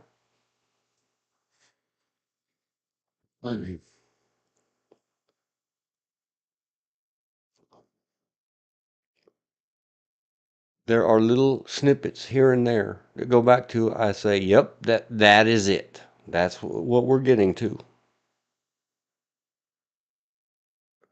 And here I'm going to go talk about an 1800 Senate debate. And what I find myself asking, but I did not ask a Google bar. I was sitting here the first time and second time and probably the third and fourth and fifth time reading this, talking about the Federalist number this, the Federalist number that. In 1800, did they even have electric lights to debate by? I don't know. I don't care. The point is, here we are this deep in this thing, halfway through, 10 zillion words later, and I'm wondering to myself, is this in context? What the hell does it matter? Women and blacks were still property. I don't care what the Senate said back then. We've got to stop cherry picking. It said up here, we cherry pick, we cherry pick. Some of its cherry pick sources do not even discuss president in particular. Well, you just cherry picked some 1800 debate. Was the debate about good moral standards and people of fiber and great character? Or was this another convention, the federal convention, of who you tell us every day at 1787? Every day I hear it. That these were WASP men deep into their molecules and everything else. Racist, sexist, patriarchal, Christianist, religionist psychopaths. And so why do we even have a country? And yet you're going to go back again by cherry picking. So, oh no, let's study the words of the learned gentleman who didn't know what people meant. I beg to differ. See, this is all great stuff. If you're sitting there, it's called fluffing each other's trousers. Supreme Court Roberts, I think his name is, hands this over to Beer Brett and says, how did we do? And Beer Brett looks at a few pages and a few things. Well, I believe we could put more ids in sights. Maybe a footnote or two less. Let's hand it off to Brown. What saith you, Brown? And Brown says, I disagree. I opine outside of concurrence, not of the whole thing. Simply that it's debate club and there must be a dissenting opinion. We'll get to that later. I think we should have more cites and footnotes. But on the whole, we have done fabulous.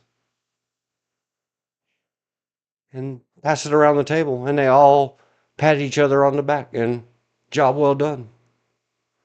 Well, you forgot that this stuff has effect on whatever 325 million other poor slobs born inside the same lines and don't get paid huge exorbitant salaries like you. Especially the ones that pay your salary. Unable to muster any meaningful textual or historical support, the principal dissent suggests that there is an established understanding that former presidents are answerable to criminal law for their official acts.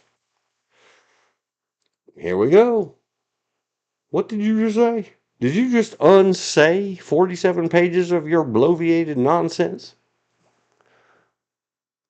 There is an established understanding, end quote, that, start another quote, former presidents are answerable to the criminal law for their official acts.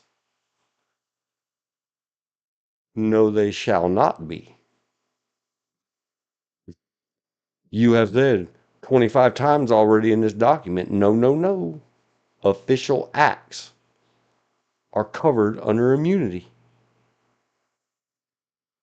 That's why we don't get to go back and charge double or whoever, and we don't get to go back and charge Donald J. Trump for signing off or authorizing or approving the 8th or 12th time that they went to him about the Iranian guy. No, that's official. That's business. That's the business.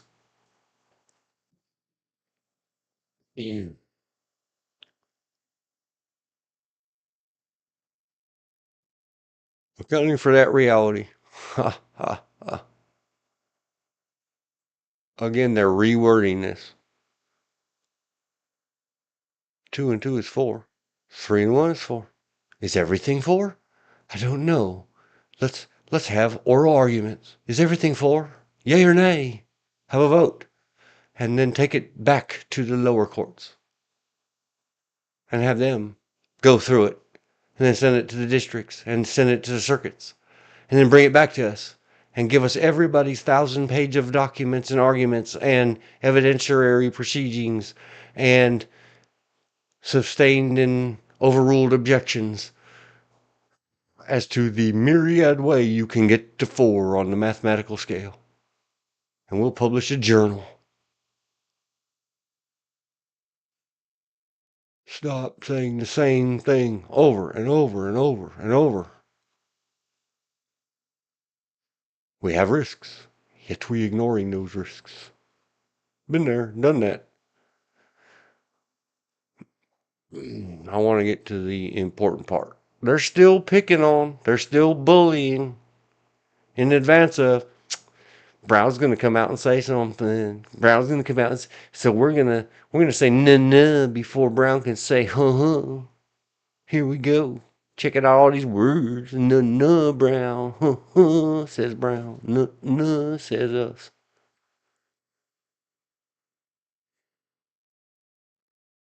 Our dissenting colleagues exude an impressive infallibility. So do you. Your poop don't stink either, Roberts. Well, their confidence may be inspiring. Time-tested practices instead. Yeah, time-tested. Razzle-dazzle. A friend of mine used to say, and he learned it in his school, in college. I forget the saying. When you can't something them with your brilliance, baffle them with your bull poop. The saying goes, If you can't dazzle them with your footwork, baffle them with your bull. I don't know. That's another way he used to try to tell me. If you can't, it was all B words. If you can't something them with your brilliance, baffle them with your BS. Oh, there's that one too. You know what you need to do at the end of all things? Obtain Today, guidance from the litigants and court. The lower courts. Oh, holy cow. They came to you for guidance, and you said, hey, person who came to me for guidance, give me some guidance. You have abdicated the bench again. Am I insane or are they insane? I'm insane because I've actually read this several times, and somewhere I have a long list of page, phrase, WTF in all caps. Again. Many exclamation points. When may a former president be prosecuted for official acts taken during his presidency? Never. You have clearly answered that. The founders answered it. If it is, to all appearances, without even the appearance of impropriety or a shadow of a doubt, classifiable as an official act, then never. Oh, there's the word. Never. Our nation has never before needed an answer. Yes, we have. Stop crediting him with everything. Stop blaming him for everything. Then the question would never before have been asked and answered in the Constitution and the federal papers and all the doctrines. Did he push the envelope further than others may have? I don't know. Maybe yes, maybe no. I guess that's why I don't get to be a judgy-wudgy, because in the information known, and there is a vast trove of information available to all of us, methinks, probably not. Is he criminally or civilly, directly, in any way, to be held responsible for the actions starting at about 10:30 to 11-ish a.m. into the evening of January 6, 2021 at the U.S. Capitol? No. There, I'm done with that. Question answer, no. Move on. Stop investigating. Stop trying to tie him to it. In all those, however many prosecutions we've already had, as hard as they have tried, and especially the defendants, the many hundreds of those defendants tried to say order of the commander-in-chief, and the verbiage, they tried to blame the guy, Donald Trump, for he sent us there. And you know what every court, including the Supreme Court, has said about that? You can't blame him for it. They said you cannot blame him for it. There, it's answered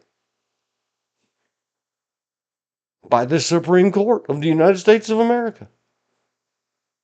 Did he send you a written note that said, go break the window, break in, scare the bejeepus, if nothing else, out of Nancy Pelosi, and that's all? And then give you some pecuniary or monetary promise or payment for it, or aid or assist you in your riotous insurrection? No, he did not. That is well answered. It must be familial. I read both the 1993 Hillary mandatory insurance and the Obama bills, all 2,700 plus pages of each. Only one journalist and his lawyers read them and put them on the air, and he got fired. Stossel, even Rather, who told us we had slaves in America, was fired for telling us the truth. And yep. You can't handle the truth. And here's the truth. We don't need to be asking these questions. It is asked and answered is the court and lawyer's term. When may a former president be prosecuted for official acts? Never. If you did say, and I don't know, somebody go assemble law school students, and I say that because the majority of school students these days at the college level are bleeding heart liberals, and they want to burn the witch named 45 and 47, Donald J. Trump. They can't overcome their biases. I would too. If I wouldn't go to jail forever and ever more, or him, he's a very big guy, he might punch my nose, I would spit in his face and call him B word. Rhymes with itchy. Just cuz. Because why not? It is not an acceptable use of our First Amendment to put your salivatories on the highest, most important man in the entire world ever twice. Whatever. I don't care. Get my 15 seconds of fame. And he might punch me in my nose, and he's a big, big guy. I don't want my nose punched like that. I don't want to invite him to the dance. But in addressing that question today, unlike the political branches, I'm not reading on this. You asked a lame, I don't even know that you could call it rhetorical. You asked what is it called? A lie. You said a lie. When may a former president be prosecuted? Is this a test? Is this a quiz? Let me see. For the previous 48 pages, at least twice per page, that would be 48 times 2, that's 96. At least 96 times you've told me before V. Never. No. Official means immune. Haha. Did I pass? Did I pass? Huh? SCOTUS, did I pass?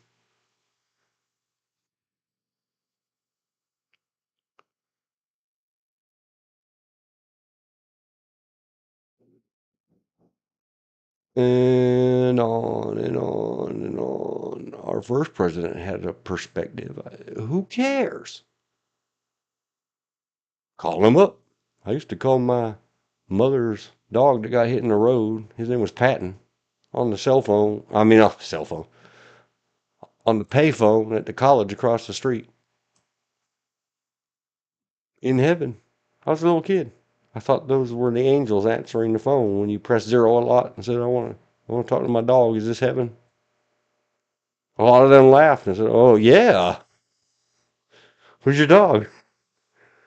I was a kid. I thought it was impressive. Well, somebody go back and find that payphone that has a hotline to heaven and talk to George Washington about it, but don't tell me what you think George Washington might have said of such. Rightful despotisms. Oh, here we go. Pearl clutching and hand wringing. Let's go drama in our fiction romance book. She couldn't catch her breath. Her pupils widened and then tightened. Every light as if 1,000 pinpricks. Oh,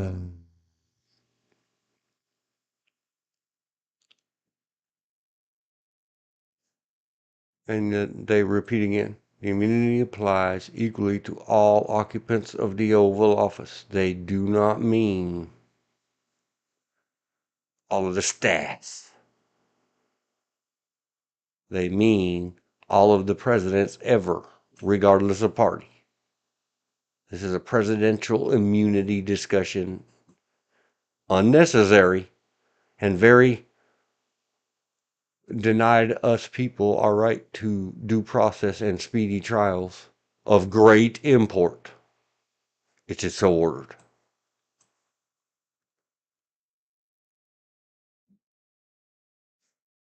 The judgment of the court is vacated and the case is remanded. It is so ordered. Quick question. Off Yes. subject. Did they have a competition out at H2O Foul Today they should have, yes. Second Saturday. I don't know if they did or didn't. They should have. One of our favorite people has just posted a video. Oh yeah, he posts lots of videos. Occasionally I will try to let one play through so he gets a view and put a thumb on it without looking at it. There's an issue regarding reloads and muzzle placement. Or take it or I'll kill it. Page 52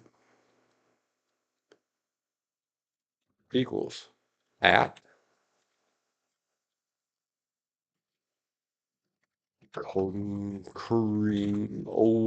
opinion.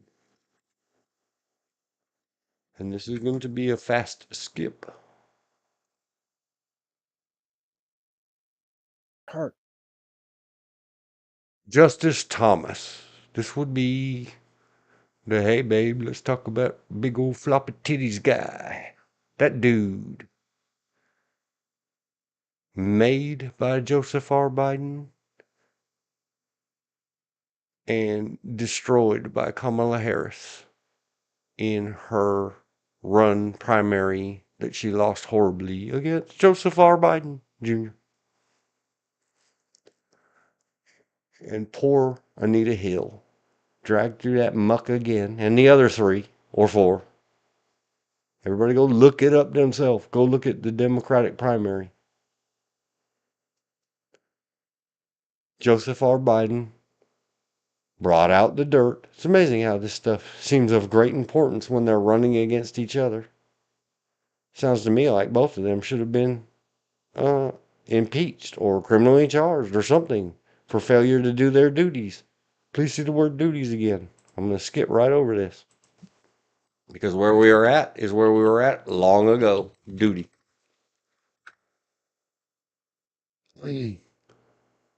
Justice Thomas. And this is the one where he slipped his little tidbit in there about how something special. I don't even remember what it was. That Florida judge, the whole thing about the unconstitutional and the expired law, that Florida federal judge lady that everybody tears down because Trump appointed her, and look how she's obviously on his side. Whatever. Jack Smith, go take you a class on not even the appearance of impropriety. Whoever that buffoon is that is our attorney general for a minute that appointed Jack Smith, same thing. Don't tell me you didn't know that the special counsel law was expired and had not been renewed under guess who? Donald Trump. Fools. Who didn't do their job? Who gave the appearance of impropriety and cost all of us everything? An utter embarrassment. And I do say this, Donald Trump and Kash Patel. Shut the F up about the FBI and that raid. All you had to do was throw all those boxes out in the driveway and say, get whatever the hell you got to get so that you don't even have the appearance of impropriety out of me. You bastards. Scumbuckets. And no, you can't dig through Melania's undies drawer, you scumbags. It's a bad joke I make. I'm convinced that some of them FBI tough guys pocketed some girl clothing of Melania's. They're going to try to sell it on eBay, I'm sure of it. Or Craigslist or wherever they sell stolen panty raids of the most famous woman on earth right now. If they're not just sitting back there in their police cars sniffing them. In a movie. In a joke. Revenge of the Nerds. Yeah, that's what happened. Oh, it is so wrong. Could have all been avoided. Not even the appearance of impropriety. Here's the other thing. Those are the law dogs. George calls them the sheepdoggers. Well, you know what happens when the court throws a no-knock super-duper search warrant at the Law Dogs, they chase that like it's a stick that got thrown. And they bite anything in their way because that's their stick.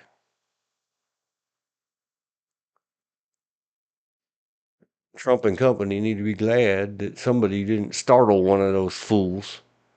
Because go ask Breonna Taylor how that works when you get awoke in the night by the cops kicking your doors in, which they didn't do. Everybody was well involved.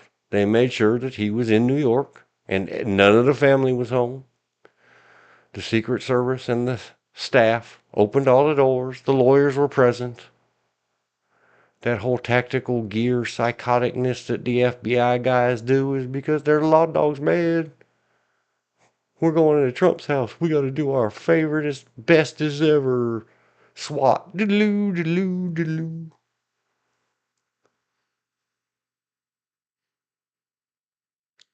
It was a valid warrant.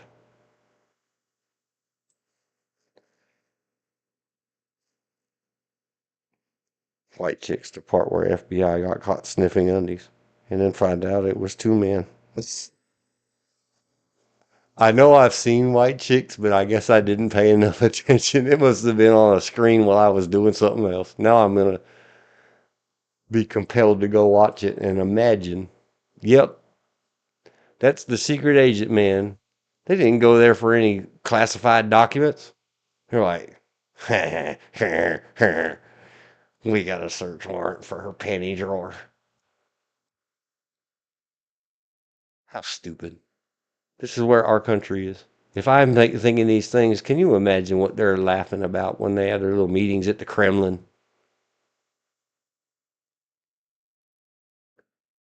Nobody.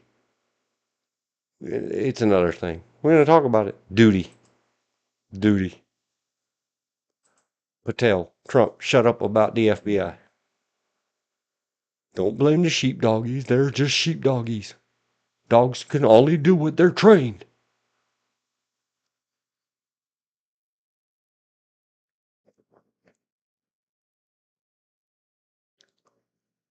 No former president has faced criminal prosecution for yes, Richard Nixon faced it. The replacement president pardoned him so that he wouldn't and our country wouldn't go through this. You can shut up with your lies. Supreme Court, that's a false statement. You wrote it and you published it. This is a false statement.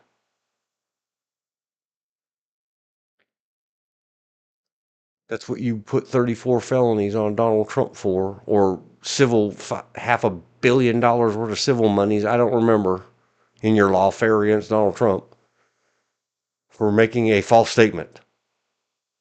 Why can you, with immunity and impunity, make patently, provably false statements, and yet he cannot? He didn't go to law school and hold himself out as something.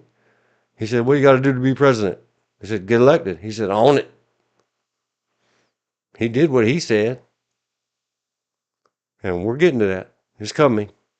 Unprecedented prosecution. It's not his fault. I'm giving him, he's a victim of circumstance, of his environment. He came from a broken home, meaning that his parents didn't die on the same day. He's a minority.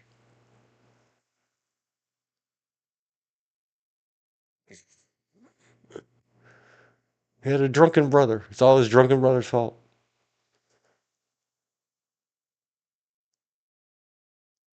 The Constitution sets forth below how, and now they go into the appointments clause. I don't know why. I really don't know why. Why are we discussing this? This is not a constitutional law class. This is a Supreme Court ruling.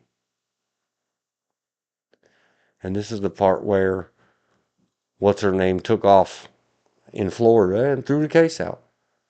And when you read it this way, as encouraged and goaded inappropriately, is there anything appropriately you do? I don't even remember the guy's name.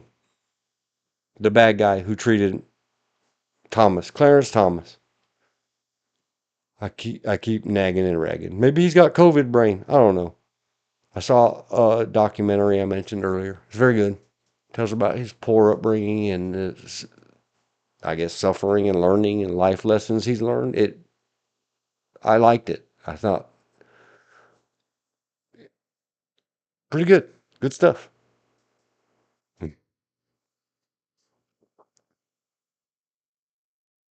But the Congress may by law vest the appointments of such. This is the whole section. It has nothing to do with nothing about immunity.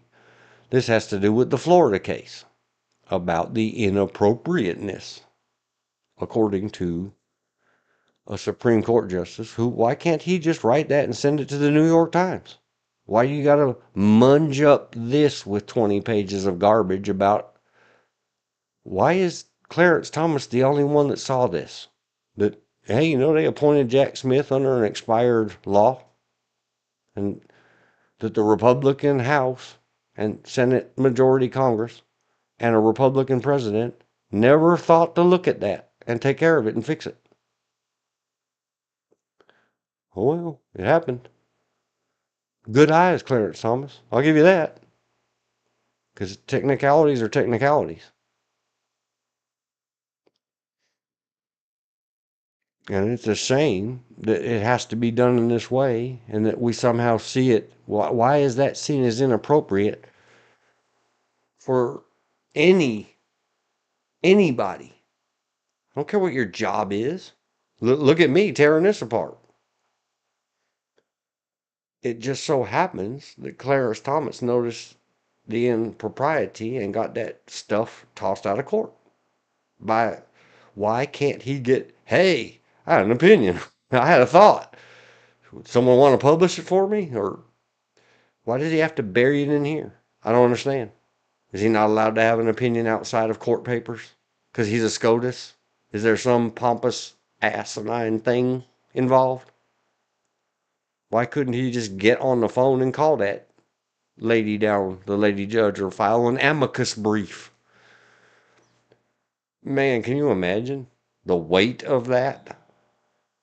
Just an amicus brief without all this crap masked as a opinion having to do with immunity. What? You don't feel civic duty enough? None of your free flight payer people or vacations people would throw you a few bucks, Clarence Thomas? Funnel it, wash it off through your wife's many not for profit organizations and send in an amicus brief without soiling up what was supposed to be is purportedly, other than it's full of garbage and self-canceling like everything else, an immunity discussion and ruling. Not a discussion, a ruling. Discussion day was verbal arguments. He's still going. Look at all these pages that were wasted in our immunity discussion. Why, I am scrolling it. Because he's still on it. Thomas J. Special counsel. Even if the special counsel has a valid office, blah, blah, blah. How did the Attorney General feel it?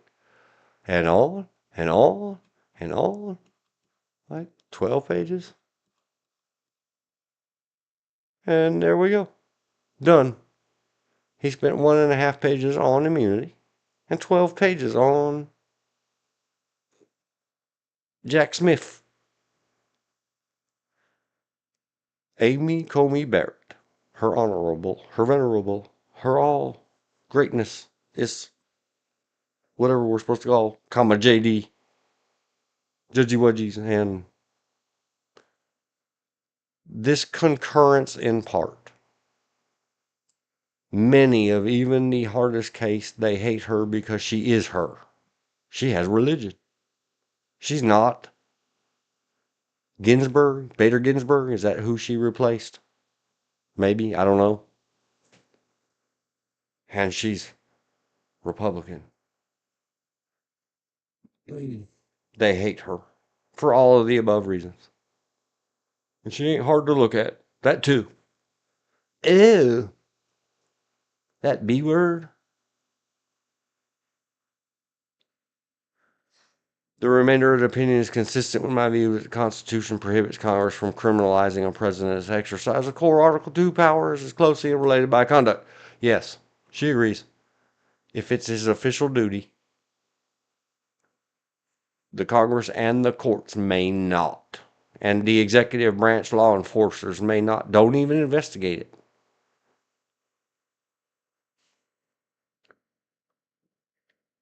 But she does make clear that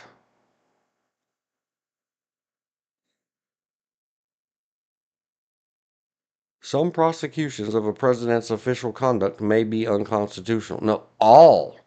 If it's his official conduct, all prosecutions of a president's conduct are unconstitutional. See, now they're all arguing against each other and saying and unsaying the same things over and over. Remember the previous question that I went on too long? As for interlocutory review, our precedent recognizes that resolving certain legal issues before trial is necessary to safeguard important constitutional interests. She's the only one who took it on herself to address this issue of timely.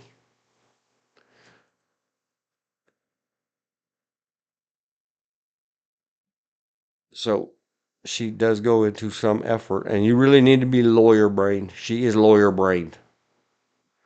I had to study this and right click and look it up on Google and right click and look it up on Google. What she's basically saying, let me give you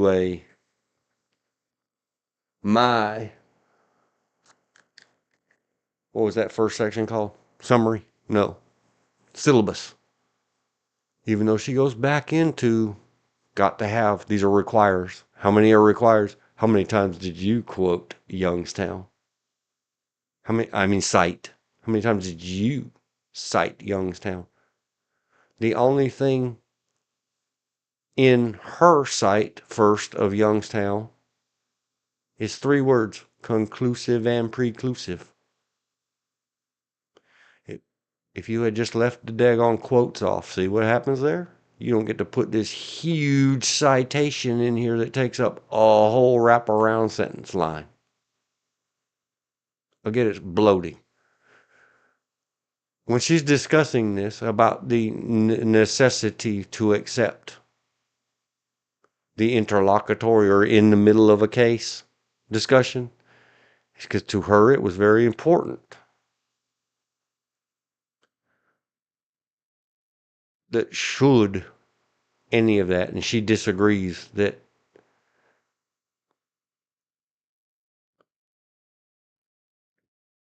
the lowest level court should look at and have exposed to the public every possible investigative finding before fact finding in a trial. You know, that kind of takes away the dignity in the operations of the office. And she's very smart. I'm not doing justice. Please go read. And she, see? Should we apply federal criminal laws and the Constitution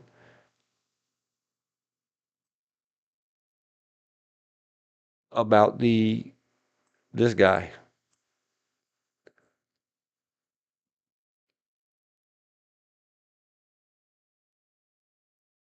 So partially agreeing, concurring.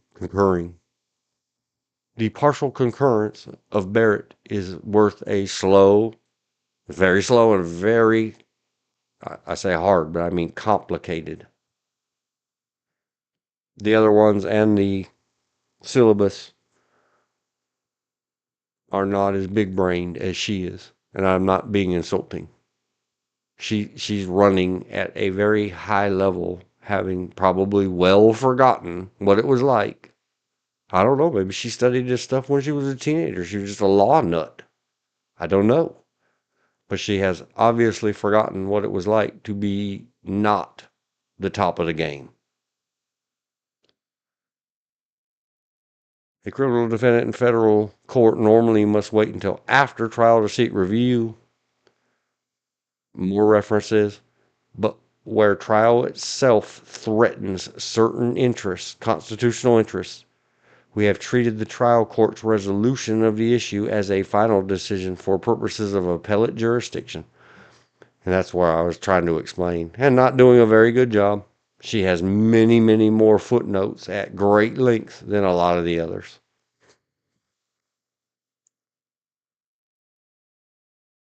The present circumstances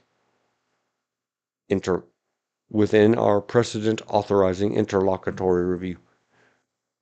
She takes this very seriously and agrees, or she opines, that the nitty gritty and all the opinions need to get done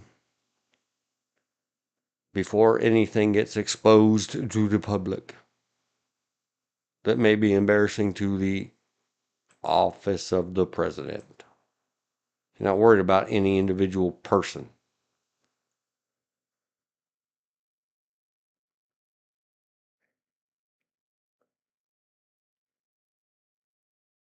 Unfair prejudice and confusing issues. This is another discussion that in the dissension they discuss the same thing. Barrett leans more towards the appearance of impropriety. Be careful what you say, Mr. President or Madam President, please. Because Amy Coney Barrett, if she gets in charge of this, the boss, she will hold you to the not even the appearance of, beyond a question. Like as if she had said it and wrote it and thought about it and had clerks review it. That's how you should conduct yourself as president, as she conducts herself as justice. Maybe I'm oversimplifying, but it appears to me that way.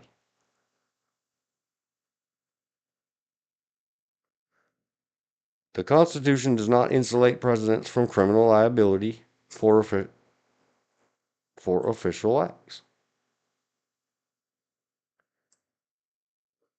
Okay, well, it's hard to say based on this entirety of this ruling, concurring in whatever. Official acts are protected. Maybe it's just by practice or by understanding, or that somehow the Congress would impeach and remove a president if the act was then deemed after the fact unofficial.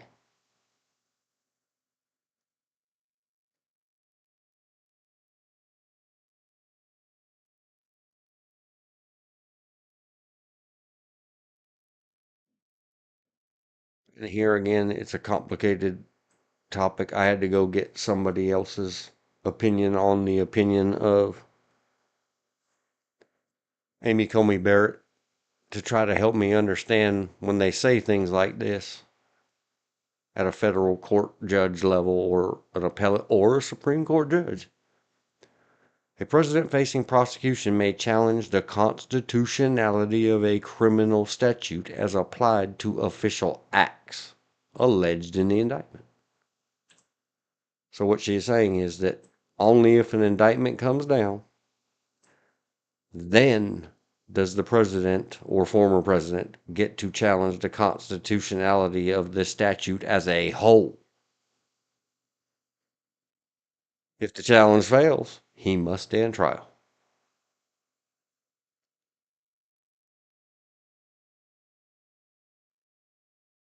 Now we begin the dissensions, the dissentings. I shouldn't call it dissension. That means the lowering down of. They are in opposition. Today's decision to grant former presidents criminal immunity reshapes the institution of the presidency. This is a false statement.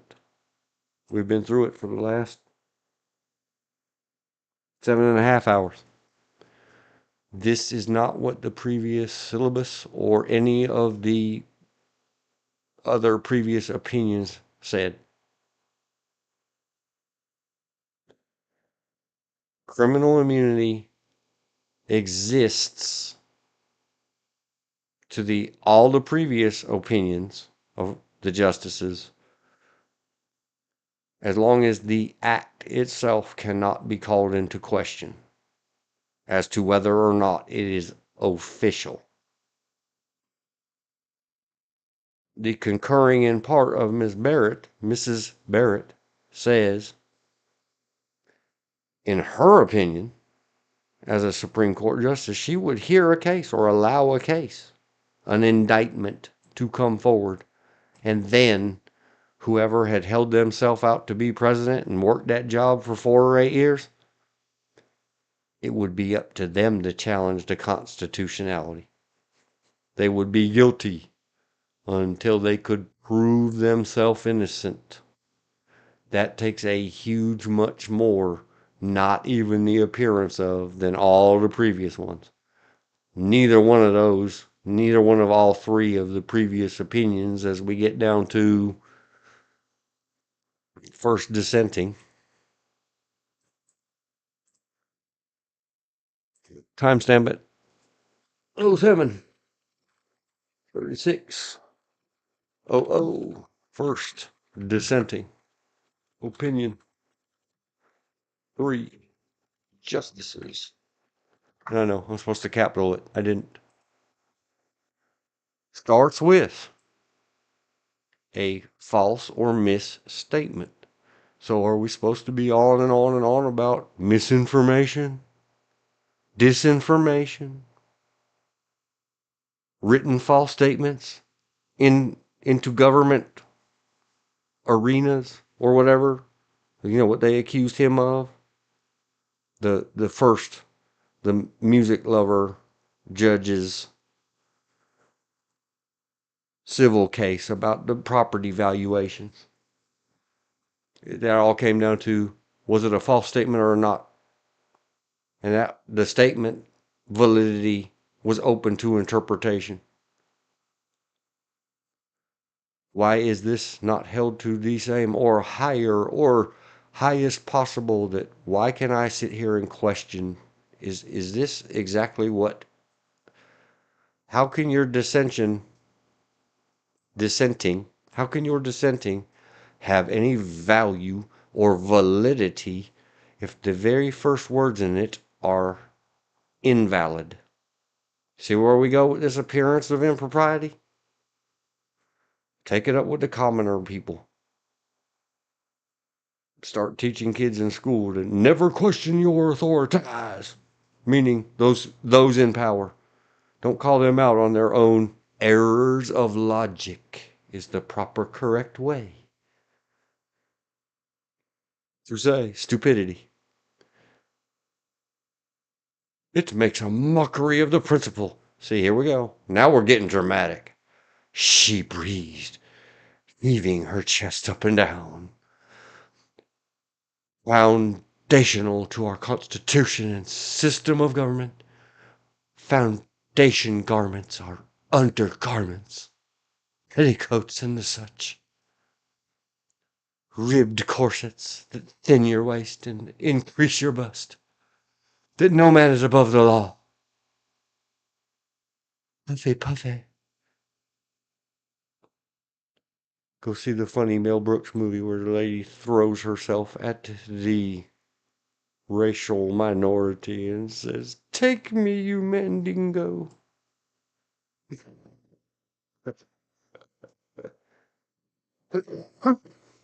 That's what this first dissension gets me going down that road.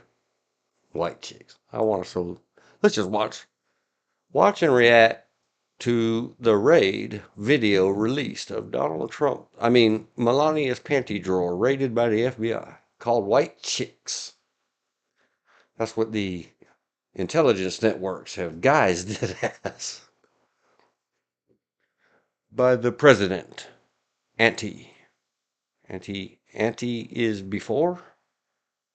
Posty or post is after.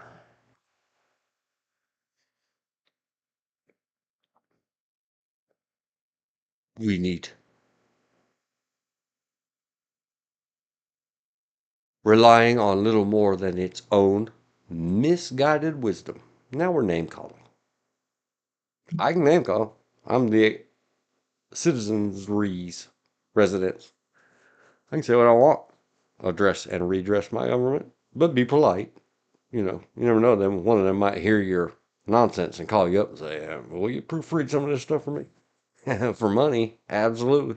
Big money. And I'm going to publish about it on Wedlogs.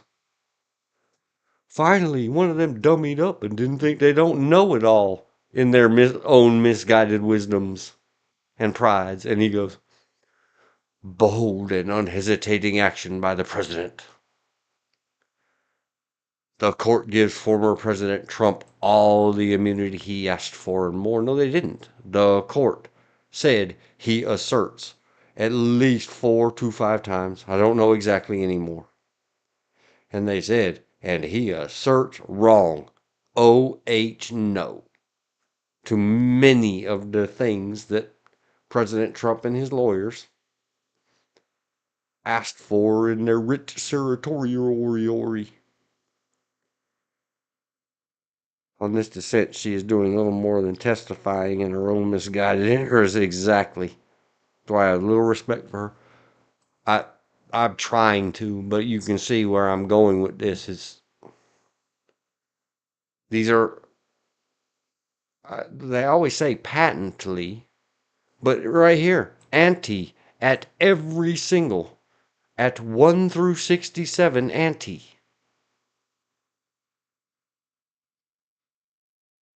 Invalidates or makes false every one of these statements, let alone the substatements or the individual words.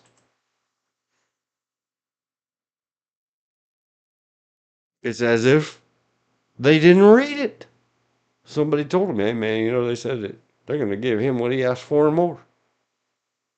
Like, is the and more the little hint, wink, wink to Florida judge to get rid of that documents case?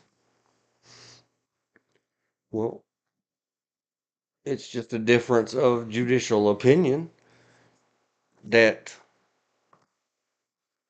the other judge in the January 6th case, let's call it that, even though it wraps around from election day until January 6th. The false electors case, let's call it that. I'm sorry, I don't remember your judge's name anymore. I said it earlier this stream. It's been a long stream. Oh, we're doing good. I'm doing good.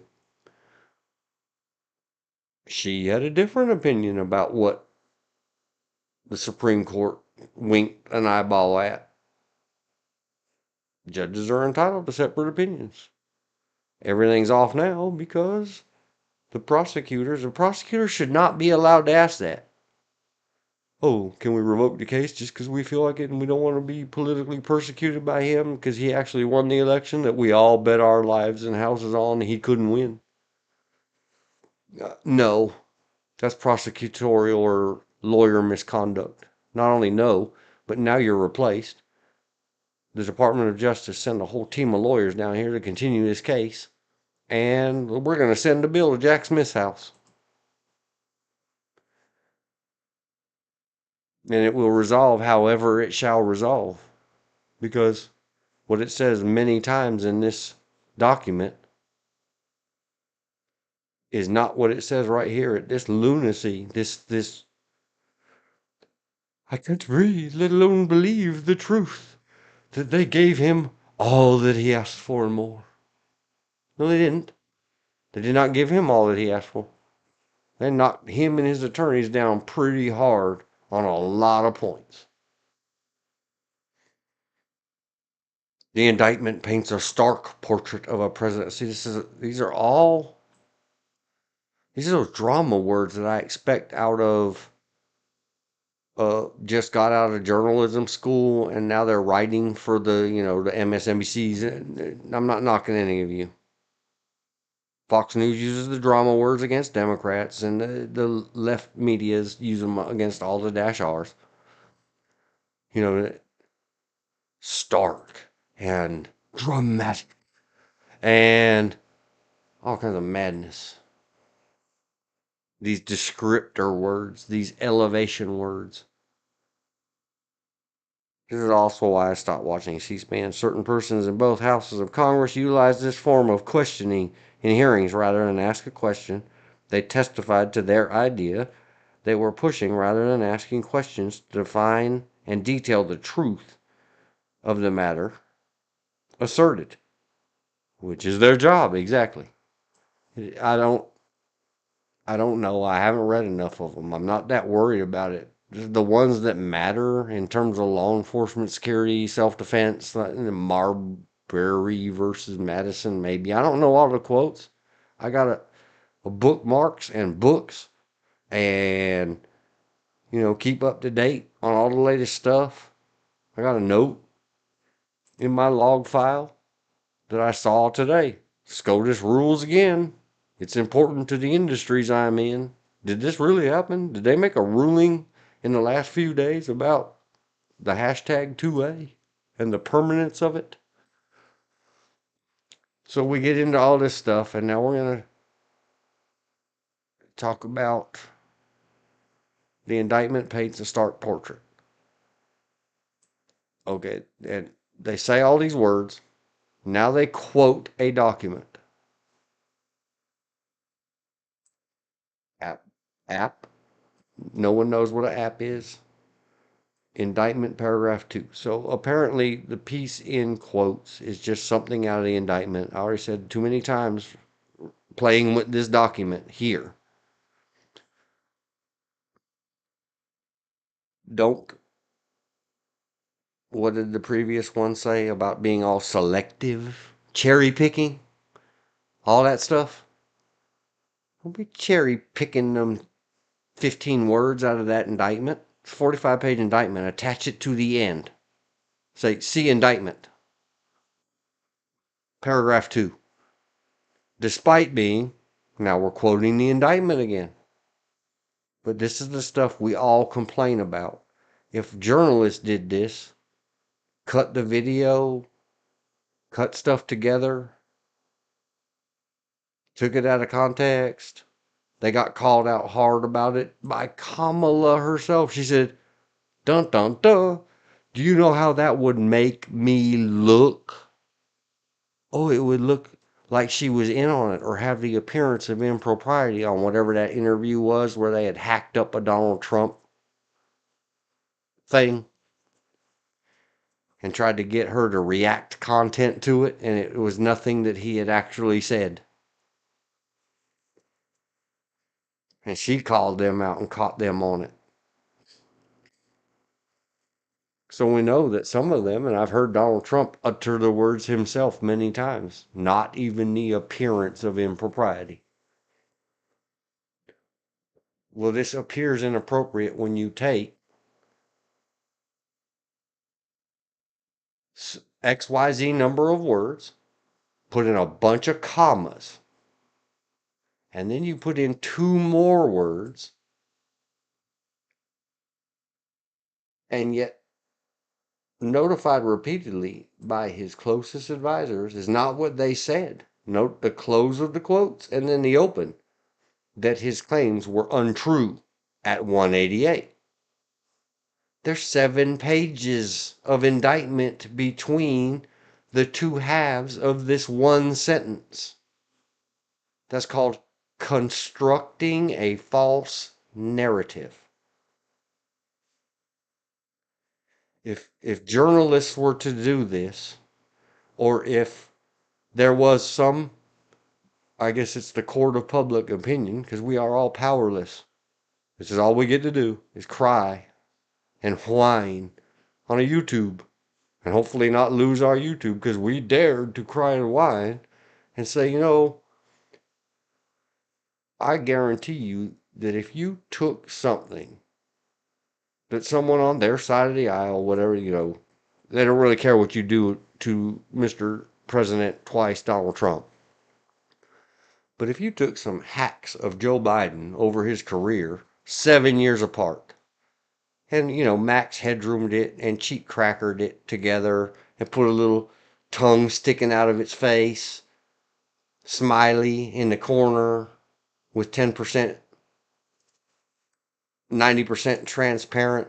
So, but I put a smiley on it. You should be able to tell that it's a joke. It's a spoof. It's a First Amendment comedy video that, made him say some heinous thing, clipping together his audio and his video, and the audio doesn't match the video, and you use the AI voice generator to do Joe voice and say how he, likes to touch the small children, perhaps, mayhaps.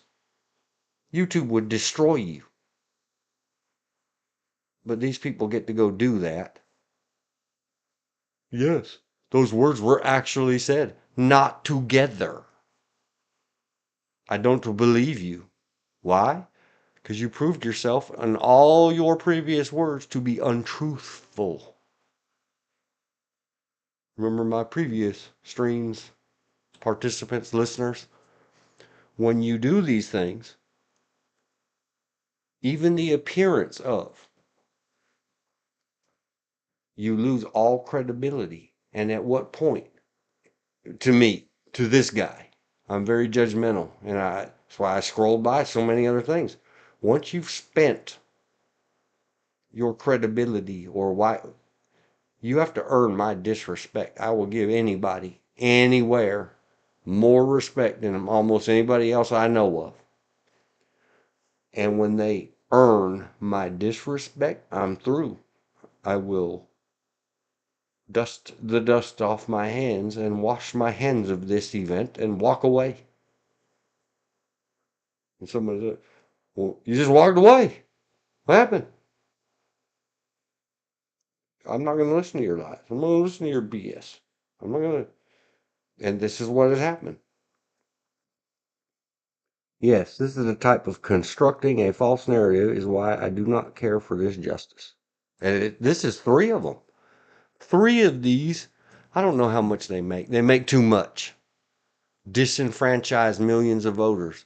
You disrespect and disenfranchise all people, legal and illegal, in this country, when all you can do is sit here and untruth and not even own in true honest words that these are lies. This is histrionic, girly drama. This is a written panic attack. Sotomayor, Kagan, and Jackson. All 3 of these combined on July 1, 2024 to tell this utter disrespecting, you show me this much disrespect by not being able to truth me? You think I didn't get this? Do you think I skimmed to find your name? I'm sure half of this country, like, F that to all the stuff that said Trump should get some immunity. Even if not by name, by the office that he held. Yeah, man, maybe he should. Sure. Well, we know what they said, Dash-R. There might be people out there that said, what page does the good stuff start on? And skipped right to 68. I'm sure there is. Okay. Well, I'm not one of those. So I don't believe you that ante at 3 and 3, the court gives former president anything. Because again, that's selective nitpicking. Cherry picking, I mean. And nitpicking. And lice picking. Lice and nits are pretty much the same thing. And all you powdery wigs up there are so worried about whatever you're worried about. Truth isn't one of them. Got a good word count, though. How's the margin between the Roman I and the bottom of the axe?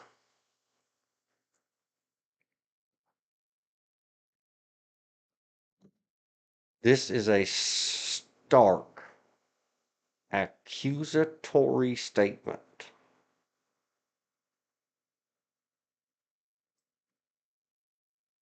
No one until page 68 said anything about treasonous. That's a whole nother level. Right, sure. I don't expect the common, average, normal, ordinary, like myself, American person, we the people, to really care to make the distinction between just plain criminal and treasonous, which made all of you when he said something about some general and treason, and he said, and we know what the penalty for that is. So here you're going to do the same thing and then hide behind some mask of initials behind your name and all this other stuff. And what? Did you see all those words that the concurring opinions and the majority opinion said? They made me so upset. I just had to say it. All three of you? And then complain to everybody else. But is that not a dog whistle to say 20-year-olds? How many days later? Oh, 12.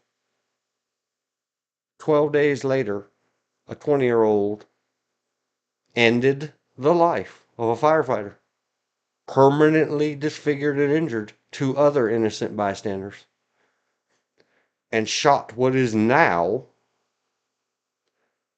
our president-elect number 47. 12 days after the Supreme Court of the United States said he is that. Sort of. Well, I could understand how in a certain read it from the mind of a psychopath. Hopelessness, craziness, whatever the problem was with that kid, the 20-year-old in Butler, Pennsylvania. Everything you write, Supreme Court, should be read with sympathetic eyes to, could this be the excuse that somebody used to do violence? Maybe we need to back off on these dramatic words.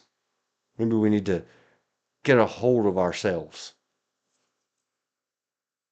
Act like judgy wudgies and not writing opinion pieces. Dear Abby, ever since he was elected, this for-something movement, I've shaved my head and donned the chastity belt, and I'm going to deprive men of what chastity belts protect.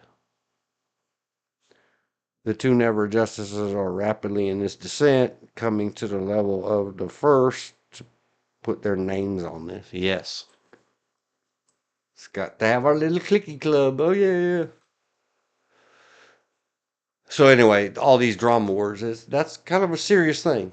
And they all say, well, did you hear when he said that blah, blah, blah about the general and treason? And you know what the penalty for that is? Well, you said it. Also, you don't get the whataboutism. So he drags you down to his level then. Then, if he can't be president, you can't be Supreme Court justices. Can we have some equality in this? In the weeks leading up to January 6th, blah, blah, allegedly. I can read the indictment myself.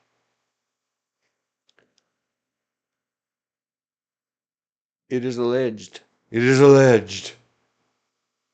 Just put a link to the daggone audio. There's hundreds and hundreds and hundreds. It is alleged that he went so far as to threaten one state election official with criminal prosecution if the official did not find 11,780 votes. Okay, maybe, possibly, could. We said alleged. It is alleged, sort of, kinda. But the only thing you wrapped in quotes is the find 11,780 votes. The rest of this is not a quote. This is your rewording of the indictment. I can read the indictment if I want to. So again, you're building a narrative. You're making the reader lean in. Oh, how breathy. This is utterly unprofessional. Somebody needs to go back to remedial training school. And so I really am. I'm kind of done with this one. And I don't think this is the one with the SEAL Team Sixers and all this. The dumpster fire that ends this document.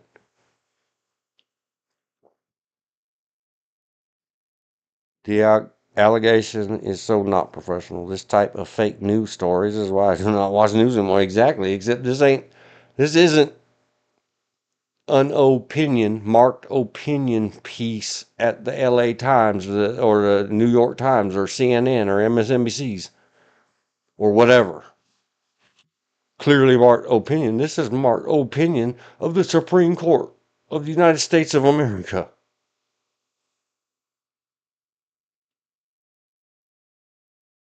And indictment documents are supposed to have a narrative or descriptive.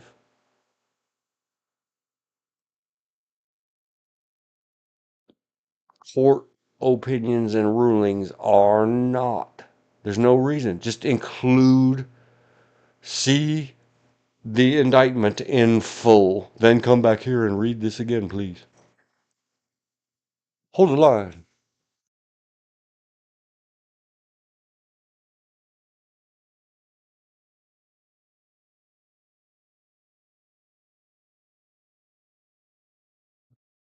But then at that point, I had to answer a question, and I have to go pee.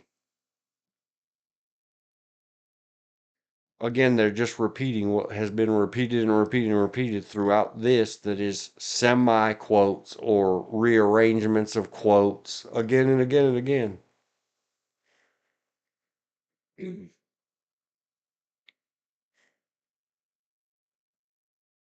To use words carefully rearranged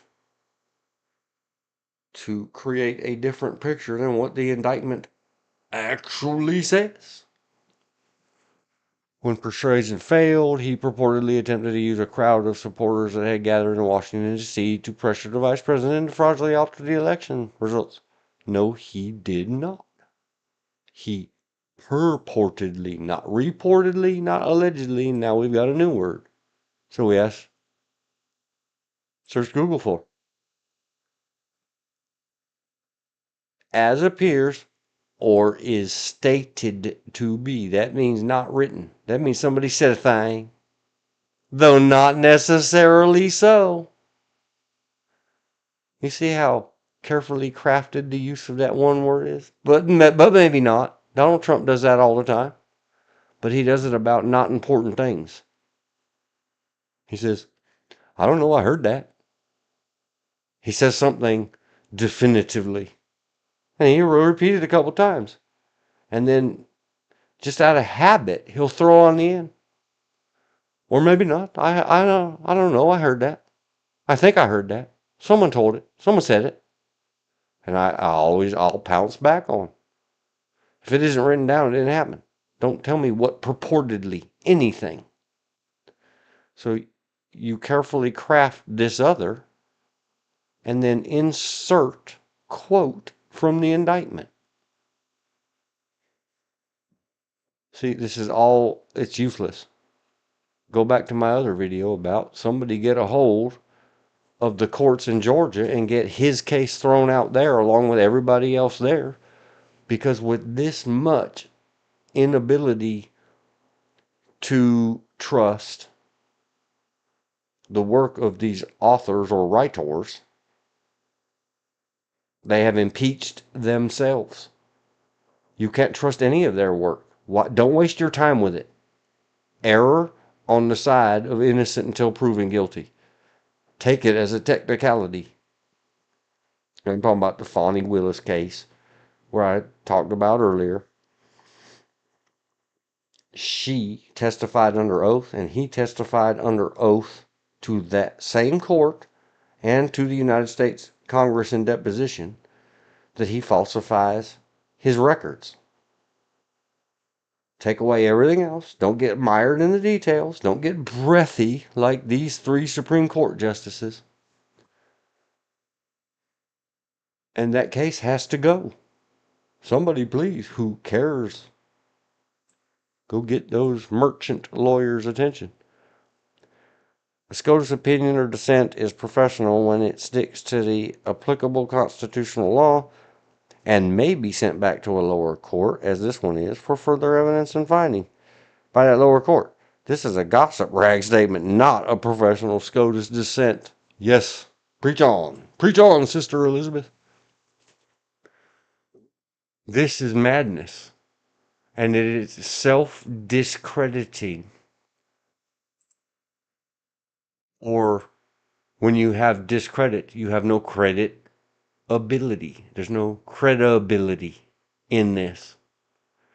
And I don't listen to incredible, non-credible. Lost their own. They earned it very hard. Only a couple pages in. I don't care. I don't care what else. Stop saying stuff. I don't want to hear you have no credibility. Something again. Ante means previously at 6. Something to do with I guess, the majority or the first concurring opinion. Something at 6. Absolute immunity for the president's exercise of core constitutional powers, or this is their definition of official acts. That is exactly what all of the opinions say previous, that if it is an official act, these set of words, these 3, core constitutional power or official act, absolute immunity. The only one who questioned that was Comey Barrett.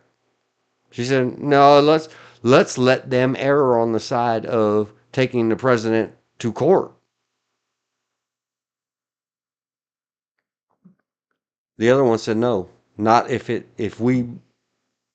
investigators, if the DOJ, if somebody passed that along to a special counsel when we're talking about the president and let a special investigator or attorney look it over and think,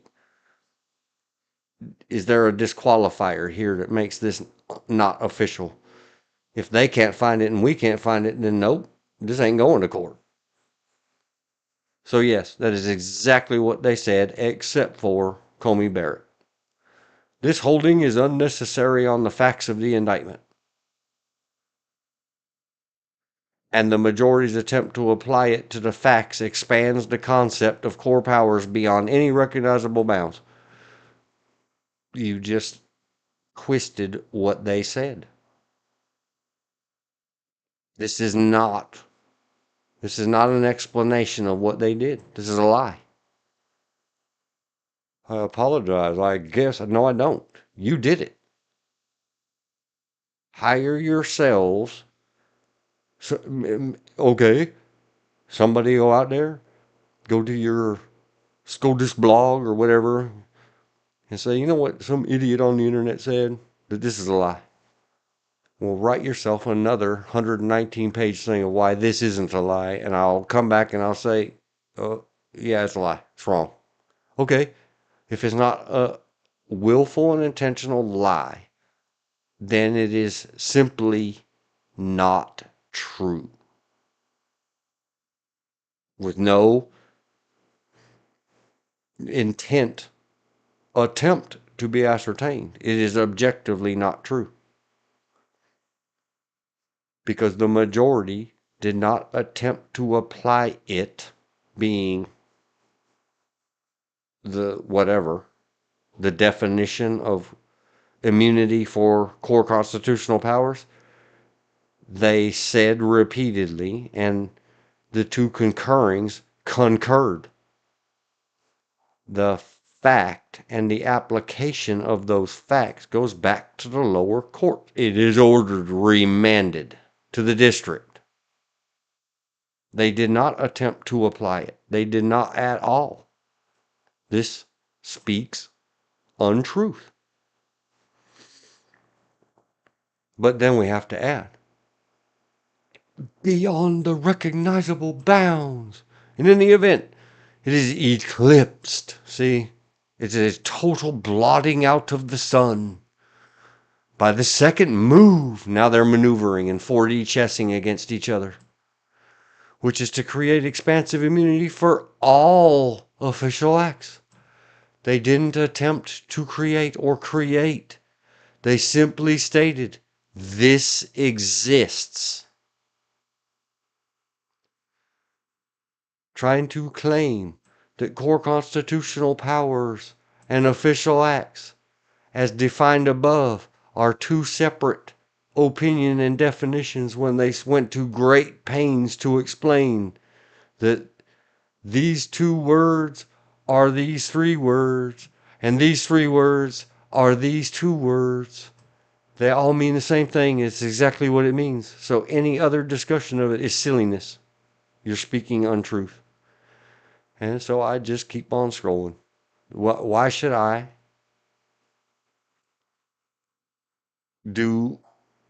let you occupy a space in my brain when you're a not truther? Argument by argument. The majority invents immunity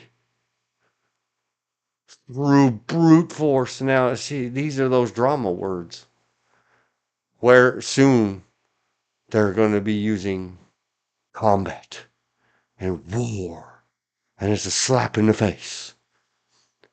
What brute force? Other than you three sitting around snickering and patting yourselves in each other, if you allow each other to touch each other, if you're not hiding behind COVID masks and plastic things, even on your Zoom screens, you're not even in the same buildings. Sorry, that was very rude. But this is very rude for you to say this to the American people, having used our money to craft it. With witchcraft. Define brute force. I know what force is. Even words can be force. Oh, well, just let me ask the right clicky, left clicky. What is a brute? Savage, violent, personal, or animal. An animal as opposed to a human being. Are you allowed to make dehumanizing statements in the public eye sphere against other humans? Oh my god.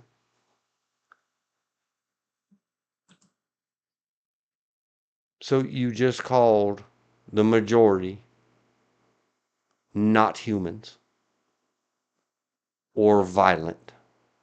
Where in this, and I apologize to all of you people activated by words, and those are violent words, and they cause me to need a safe space and a special teddy pillow something or other.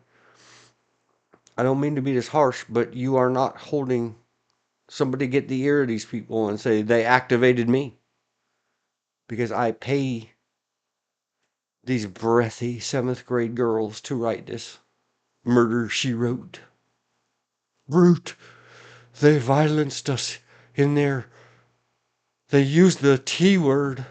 You know, the one that ends in rump. Did you see what we did there?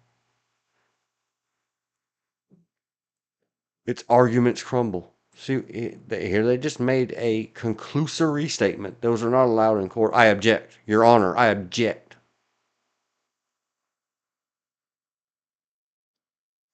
Their arguments do not crumble. They didn't make any. They made opinions. Theirs come across. I picked on theirs pretty hard.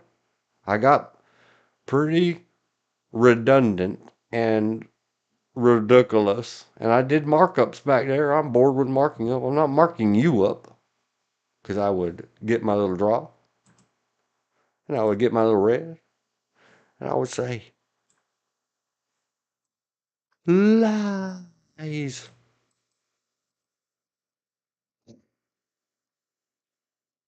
I paint my screen with your lies. There, I marked you up. Only one time. I marked them up a lot.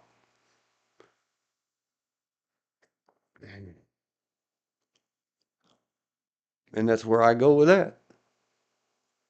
The core. Go ahead. Bite the big apple. It's rotten to the core. Don't mind the maggots. The majority's core immunity is both unnecessary and misguided. How are you uncrumbling its arguments? What to start? The majority's broad official acts immunity is inconsistent with text, history, and established understandings of the president's role. No. Why does your one broken sentence undo all of their carefully crafted, whatever it was, 68 pages? Oh, that's all it took? Wrong. They crumbled. They're brutes. They're violent. A brute could also be a not human. They're not even deserving of human consideration. See the previous thing about the treason. Are you calling to violence? Are you dog whistling? Yep. Very, very, very near to done with this opinion. I want to get to the crazy stuff. This official acts immunity has no firm grounding in constitutional text, history, or precedent. According to Dobbs, V. Jackson's Women's Health Organization, blah, blah, blah, blah, blah. Dobbs, isn't that the famous one that 2022 undid Roe v. Wade?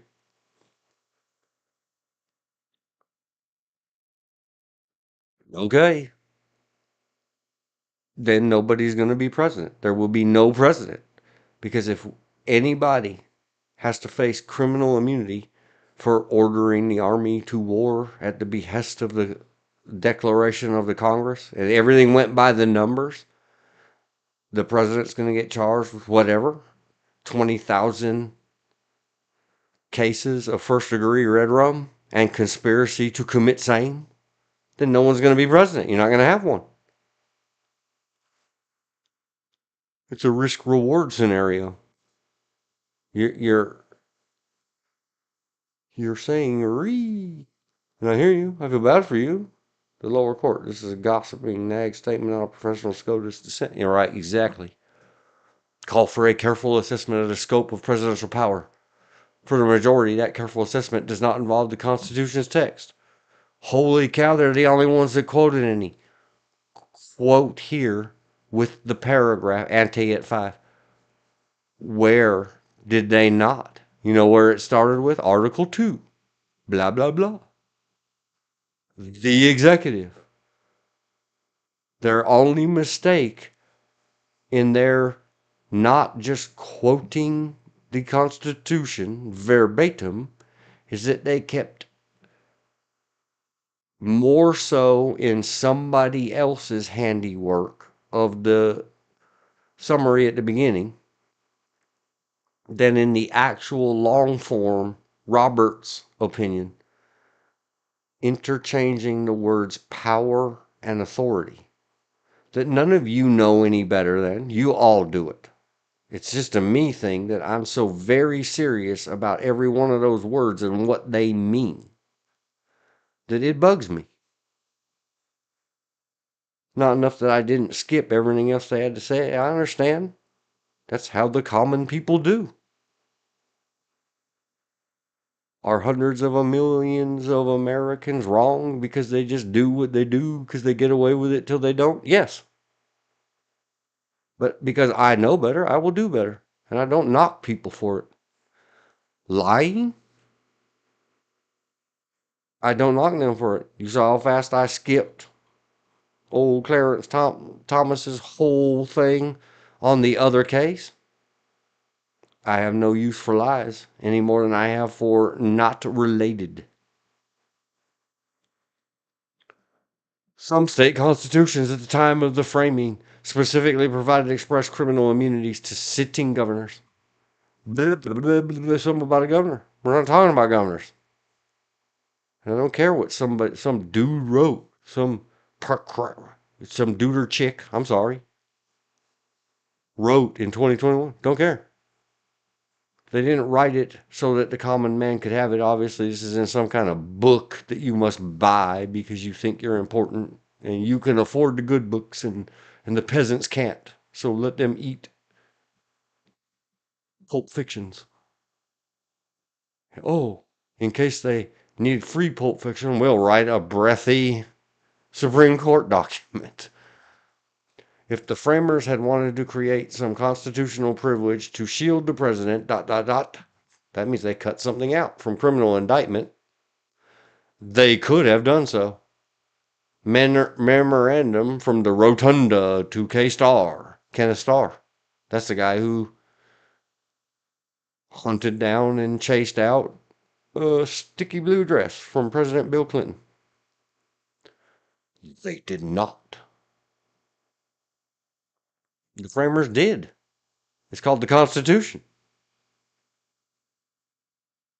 It says,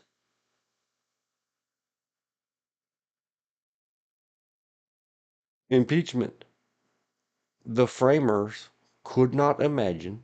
The framers didn't write anything in the damn Constitution about, one day people gonna fly in the air. What's that, Bo? For real? Like our angel wings? No. In machines. Well, we better write that, they either free or not.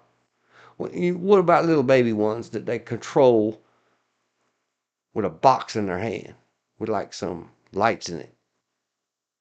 Oh, you mean like a drone? They had no idea what the future would bring. They were more very concerned with the right now. And it doesn't matter. The reason they don't address such things like that is because they could not empathize that the figurehead amongst us, this isn't truly what Joe Biden is from last 4 years ago majority, and what Mr. President X2 Donald J. Trump is right now. He is the leader or figurehead duly elected with a mandate by popular vote of a government that is by, for, and of the people. He is just one of us. He doesn't think as much of himself as his fans do. But that's okay. We're free to do that in America.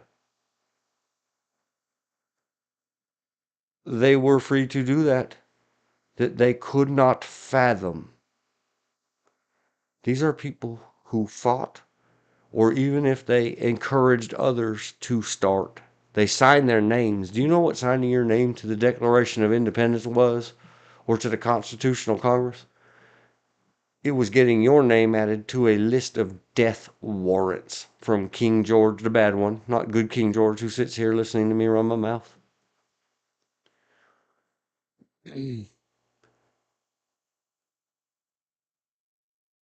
The king issued writs and warrants and bounties and awards for all of their heads or the hands they used to sign the papers. They took this stuff a lot more serious than us I-generation droids people who have no comprehension of what it's like to live in war. Where do you think the Revolutionary War was fought? Whatever 3 Supreme Courtists who I doubt any of you ever got anywhere near a heavy conflict, let alone a combat, or lived in war. You cannot empathize. Don't mention the framers and the founders. You don't know. They did not. They could not imagine anybody as untruthful and histrionic and freaky deaky as you people possibly being the highest court of their land for their posterity, not in their worst nightmares. Excuse me. Yeah. I gotta go. Okie doke, sir. I talk to you maybe tomorrow. All right. Bye. Have a good night. You too. Using law review and magazine articles as reference for a SCOTUS descent is really sad.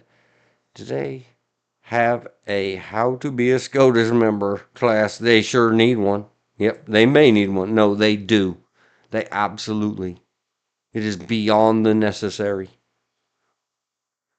Yes, on the signers of the Declaration of Independence. In those days, there was no court or indictments. The court was the court of the king of the Empire of Great Britain.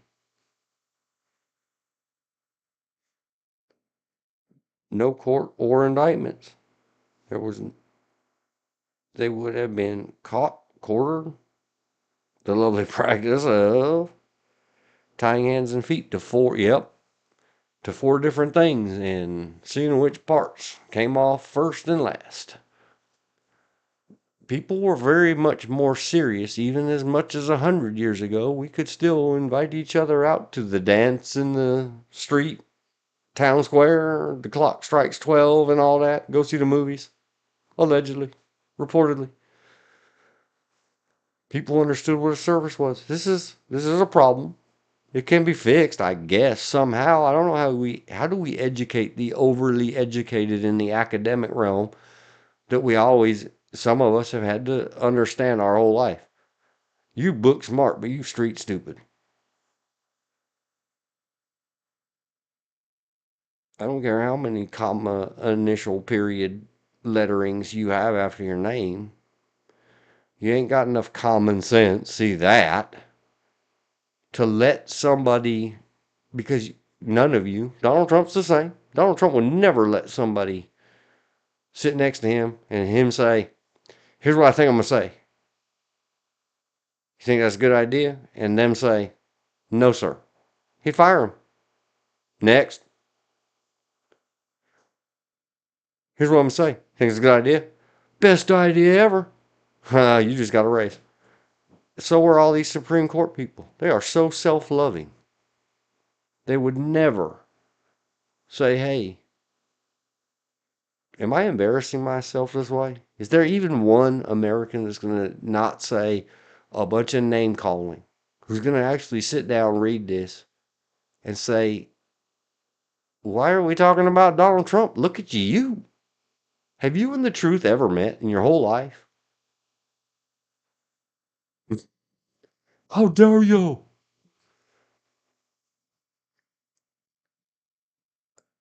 They did not. So, if it's the fault of the framers, then why the heck are you talking about the current guy? Go back and sue them. Ask for some reparations. You did it wrong. Wrong. What are you talking about? They did so. They would never predict. The only guy that supposedly did was whoever that was that said, if you should choose to keep her, about your republic, democracy, weak, experimental union. Choose. It's a willful thing. Go educate yourselves a little bit. I don't know what to say about this. Is probably why you should go back in my way of, you know what? These people, they're not educated. They're indoctrinated. They're brainwashed.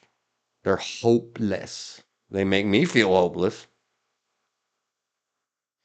because this bunch of, and that's why I chose from the Federalist Papers, you're going to go back and remember Supreme Court of today, then, and now. I showed it earlier. I'm going to show it again.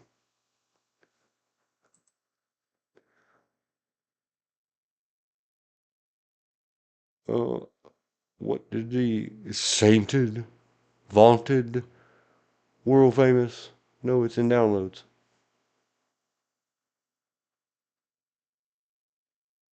Framer, founder, think of you? Imbecilic. It's in Federalist Paper number 15. They did not. They did not complicate. Don't quote the Federalist Papers when you obviously haven't read them. The Federalist Papers are severely about You must not let a tyranny arise. You must not. All three branches must come over their differences and their political, whatever they call it. They have much better, more learned words than me. Get over your arguments and your petty crap. Because if you allow a tyrant in, it's done. Our system of government, previously unknown in the history of the world, this three-part checks and balances, semi-democratic, whether you call it a republic or a union of independent republic states, as it is crafted and worded. It is not a republic, it is a union. It is not a nation, it is a union of nation states and several Indian tribes. This is very unique, this American experiment. And it behooves people who don't spend a lot of time in California colleges doing psychedelic drugs and sexual favors to get degrees, long degrees, to go get to ride some high horse up into the Supreme Court and write scared schoolgirl papers about the Trumpinator. Dun dun dun. Holy cow. They make us feel hopeless because we realize that we could be, should be, but I've learned to enjoy it. Oh, I'm enjoying it. You know, at the end of the day, I'm done with this. I did my best effort to, and I thank you for hanging out and helping out.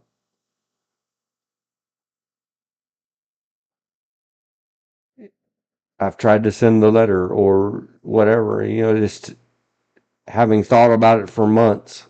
I've been at it for 8 hours and 31 minutes and not done, and I've done pretty well staying on target. I haven't bounced around. We took a little break to have some giggles. It gets very dry. It gets very old.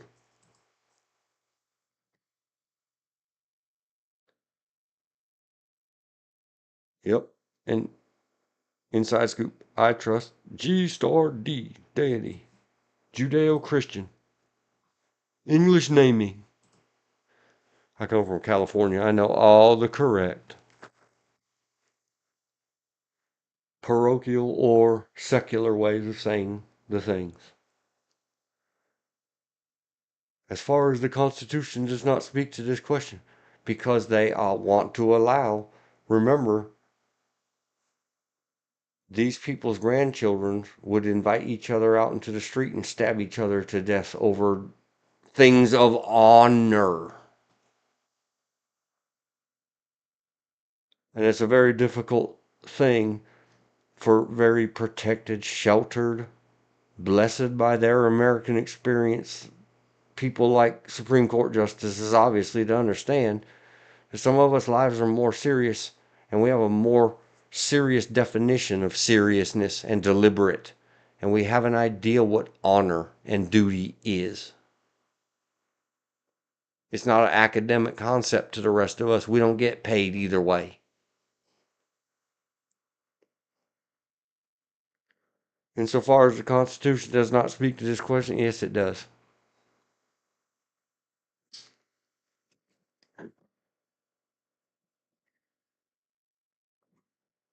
The majority ignores, however, I'm pretty much done with Sotomayor because it's the other one that, and now they're talking about impeachment judgment clause and whether it should or should not automatically include the criminal charge or post or pre impeachment. Criminal this, criminal that. You guys have spent too many times reading in many of Stephen King's books, and I always use it in all caps with the red balloon. See today's thumbnail. Because that's the name of Stephen King's book about the CIA alien space invader clown in the sewer that rips the arms off of children's. It. That's why I always do that. There's the clown, Tim Curry. Which behooves you. Put it up here in the timestamp too. 08:34, a whole hour later. Within 15 minutes, I was at. Let's just skip this.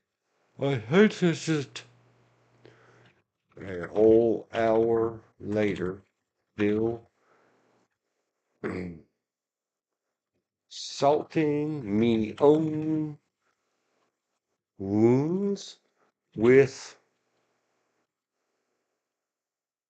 descent of 3 lies.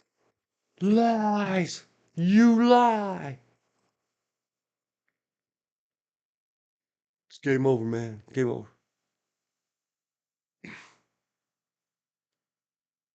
We are going to get far away from that. Impeachment is for the Congress. That's what the impeachment judgment clause says. So why are you talking about it, court? It is not in your jurisdiction. Shut up. The majority handled it in the correct way. They said Trump and his lawyers filed a thing that said something about the something. We say no. They added another couple paragraphs, but they didn't harp on it like this.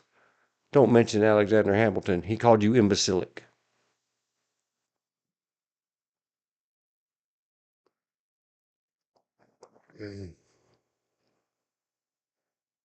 I posit, and I have posited in the past, and that means taking a position. I theorize that should the man acting as president commit crime and law enforcement officers slap the bracelets on him and put him in a holding facility, he has become disabled, much as if he had a stroke and was unconscious. And he did it to himself. Because it would take an awful lot of evidence in the presence of law enforcement officers for them to dare to arrest and imprison, pending trial, the President of the United States. But were he over there doing the hashtag Me Too stuff to the women that work around the building, give them a little something to drink, then they're unconscious, and then he's putting his wee-wee in them against their will. I would expect that some of those Secret Service people would be reminded that you are a federal law enforcement officer. Arrest that dude. And now he is disabled. The vice president will assume the presidency. Then they will formally get together.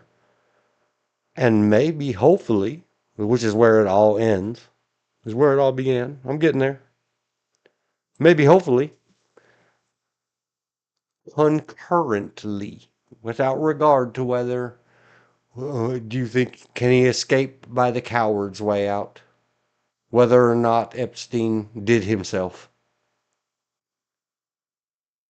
If a president were to do the same, would you stop the process? No. Finish it up. Impeach him, 25th Amendment him, and criminal charges courts. And let it go down in the history books forever. He failed to appear at trial. He's guilty.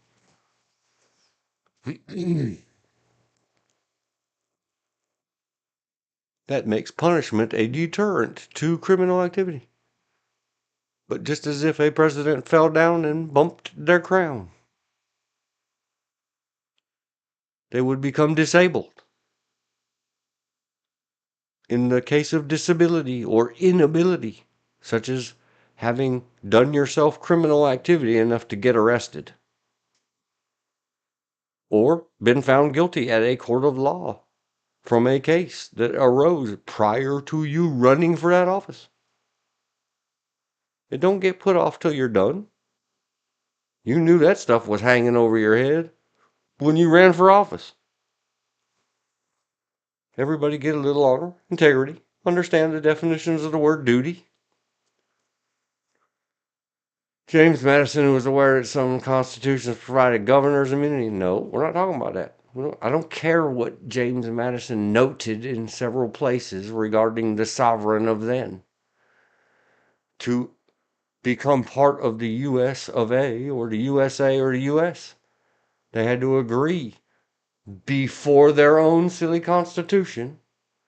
They swear allegiance to and fealty to and oath to the whole state. The US Constitution.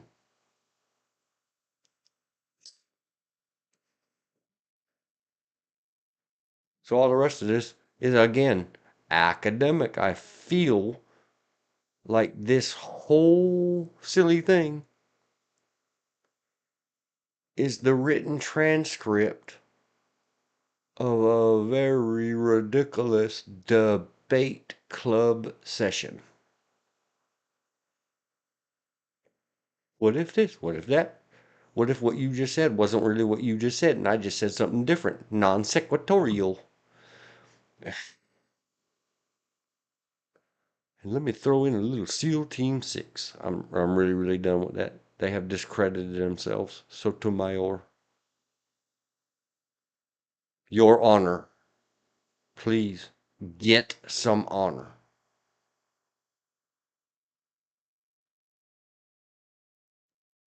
Yeah, there it is. It was mentioned previous. Nixon's misuse of power, blah, blah, blah. President Ford pardoned Nixon. I begged you all 9 of you should have begged or issued a court order. Compel Joseph R. Biden to have pardoned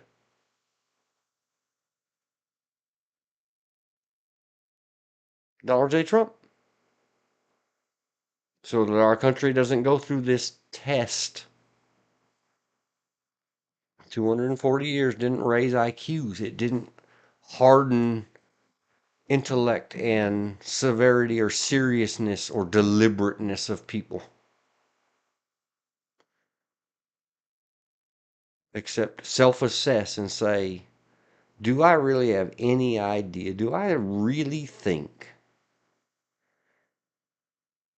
that all those men, and men only, because women weren't a thing in 1776, you can just hush about that, gals.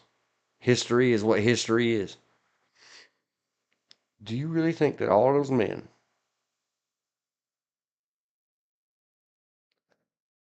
in any of their biggest what about ifing sessions, because if they had, it would be in the Federalist Papers, considered such a thing as that people that had never worked a day in their life and had never served in any kind of armed forces or seen the conflict and the horror of war, especially back then, snobby old British war. They lined up where they could see and smell each other and hear each other scream and shot each other with cannons and muskets. It was not good. It was not nice. It wasn't drone strikes or missiles launched from 5,500 miles away.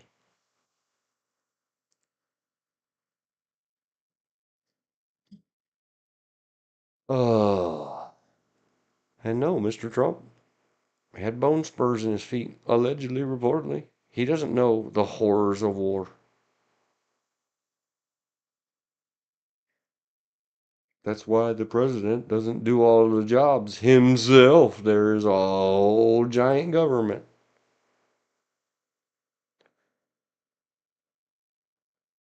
His own bio movie, Cheney says he had a rare and solo ability to get into the Oval Office. He did not realize he made himself the most suspect of taking those missing tapes. And no one ever points. Yes. And don't forget, guess who was a fine young super Republican and used her father's way up high Republican, like Elon Musk is now, comparably. Maybe some of them oil guys, not Elon Musk. Her dad was no Elon Musk. But he was very big business in the Republican Party once upon a time, including the Nixon White House. Well, that would be Hillary Rodham.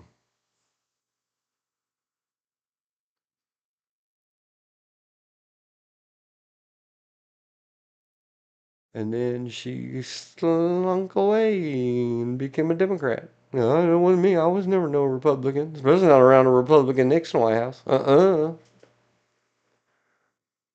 my gosh.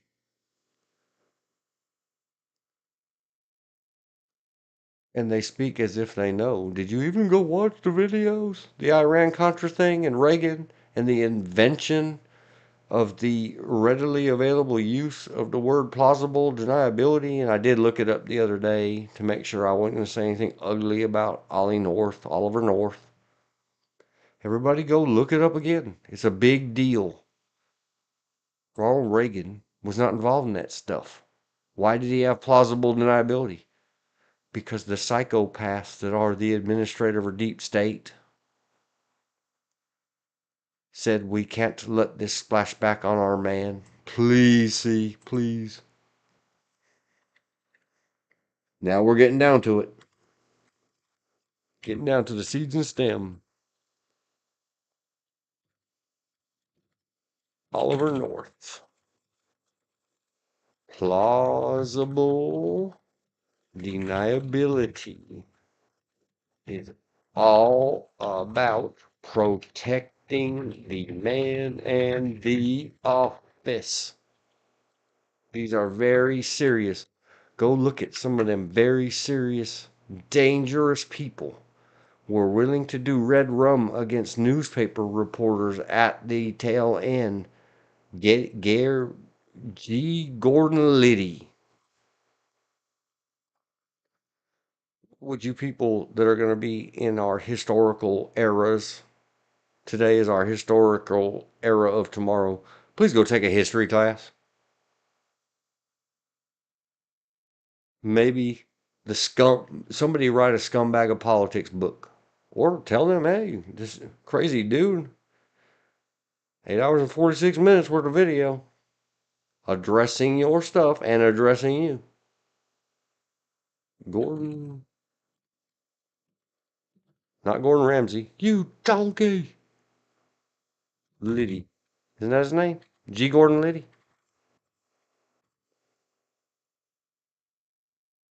Recently passed away. He's the guy.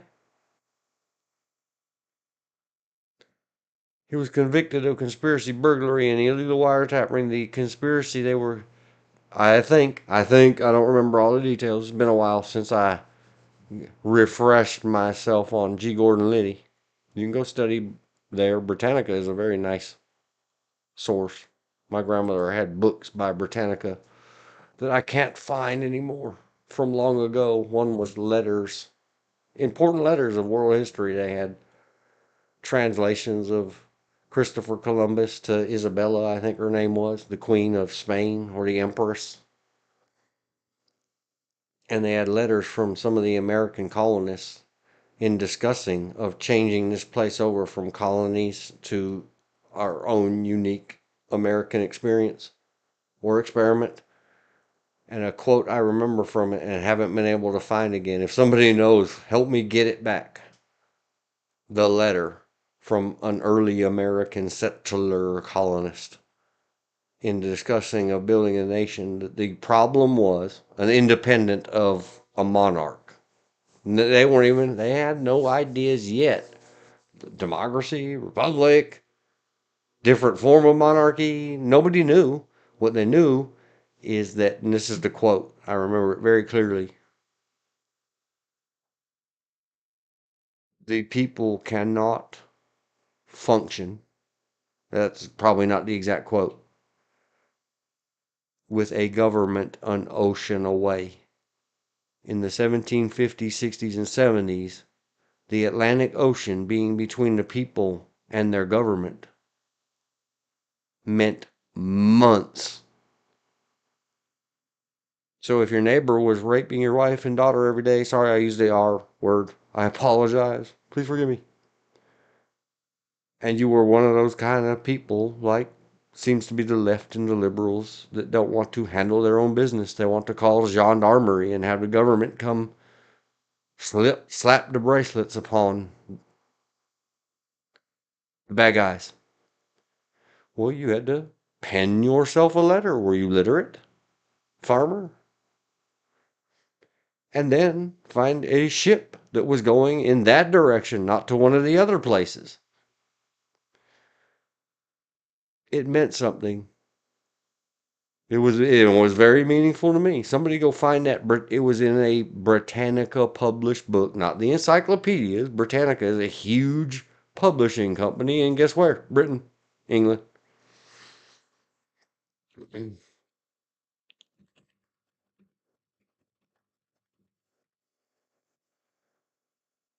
Yes.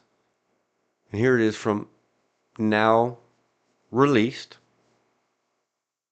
verifiable at you are being tracked when you go to their website. They're backtracing your IP and your unique identifiers and your computers and stuff. So what?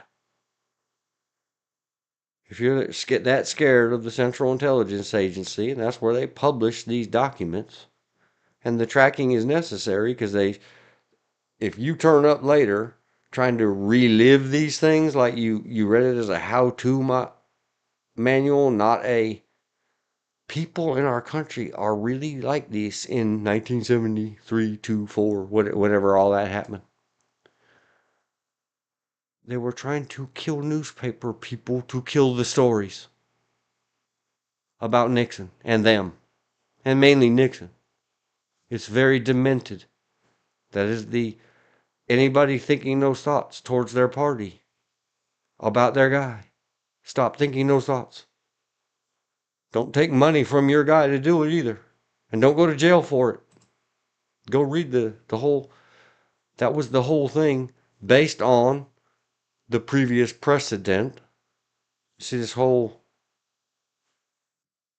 what was she on and on about? Never before, never before. And then now they go on about, well, except for Reagan. Yeah, that time, the Iran-Contra thing, and, all these guys doing all this stuff. I saw a very scary, I think it was called Bush's War. They did a whole bunch of Obama's war, Bush's war, Trump's war, lots of presidents' war on Frontline PBS. I still haven't been able to find it because I watch a lot of those things. Why not? They're documentaries, they're free. Oh, they might have a bias left. Okay, fine. Know that going and watching it.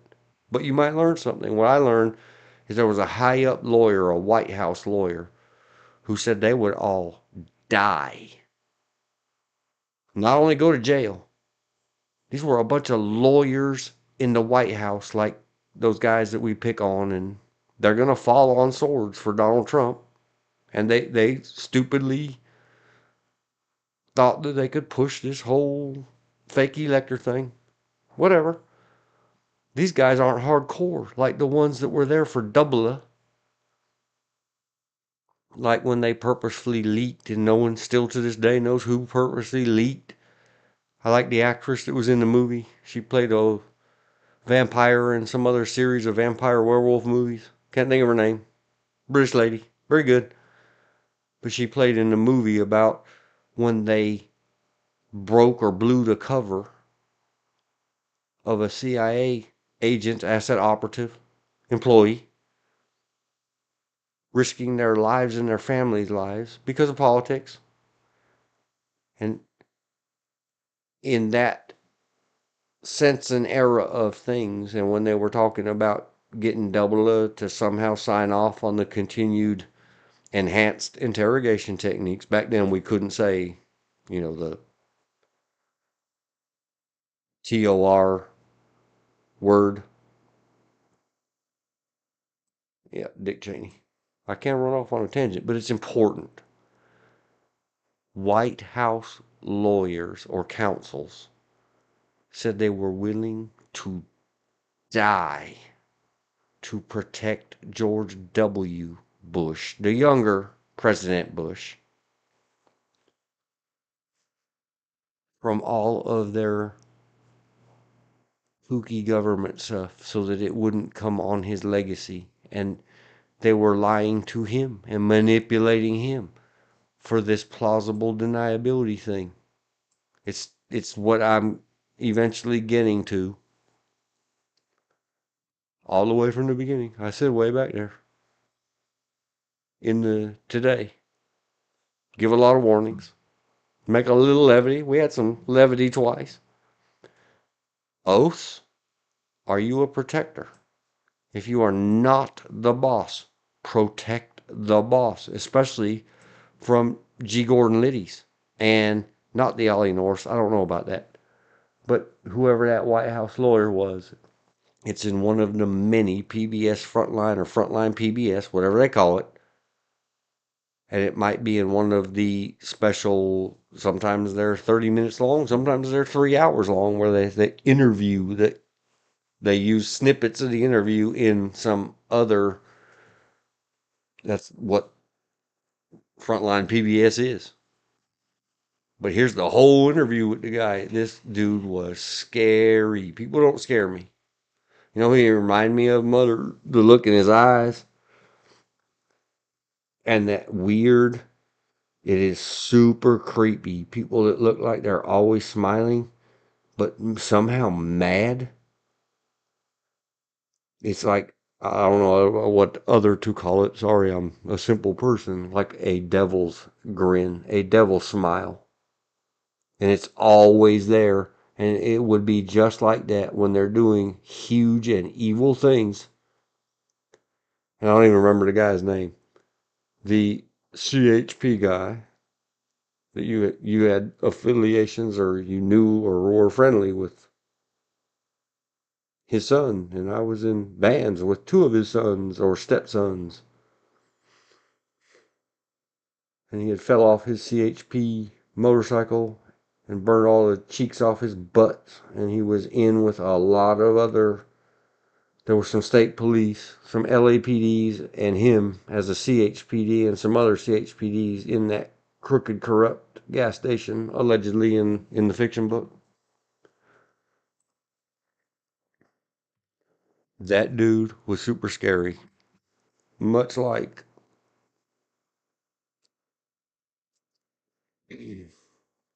the White House attorney who talked about how he would die for George W. Bush. Pay attention to things in this world.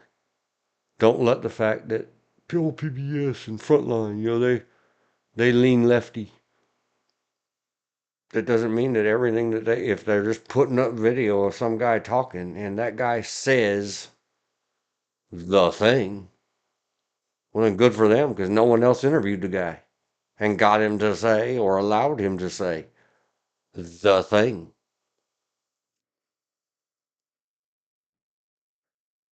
Because if they would unalive or risk that kind of thing or life in a federal penitentiary for their god, man, emperor, president, what would they do to keep them and their president out of trouble? It's very scary. It's intimidating.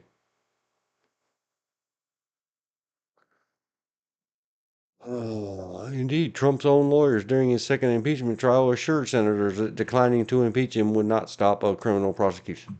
Of course. That dude was so scary, and he was one of the nicest guys ever. Once I gave him a receipt after being sent to the store for something at a big family party. He said, "What is this?" I said,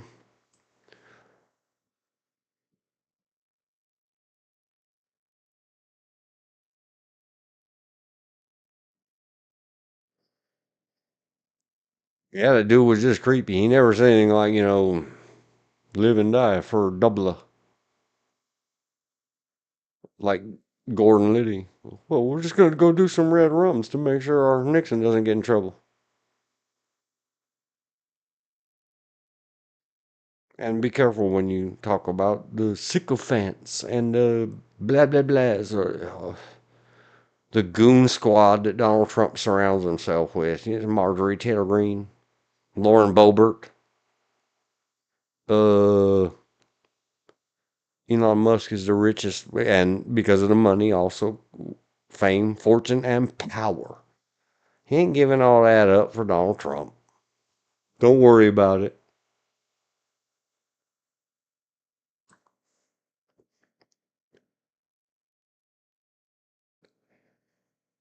This is the first time anyone ever gave me one. Made me sad. He never knew how much anything cost. He thought I must have forgotten something because the bill was so small. Yeah.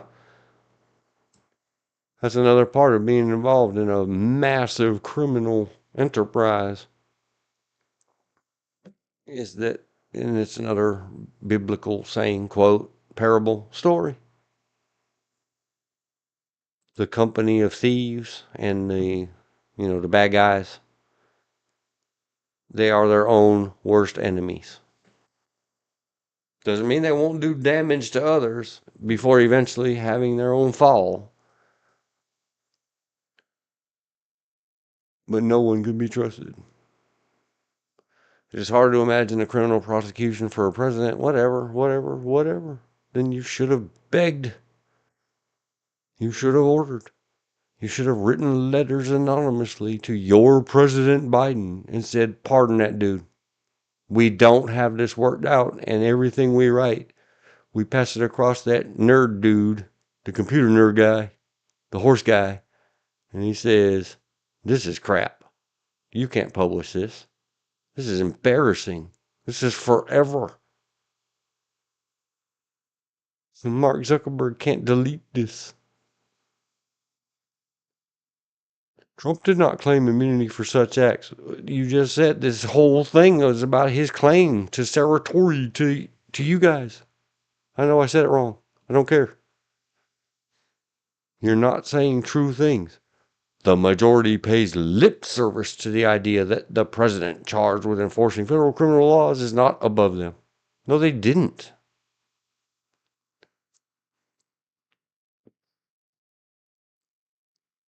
I'll go into my version.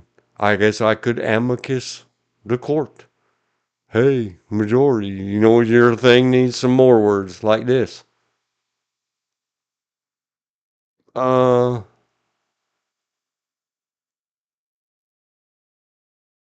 this is not the court business. You guys want it to be the court business?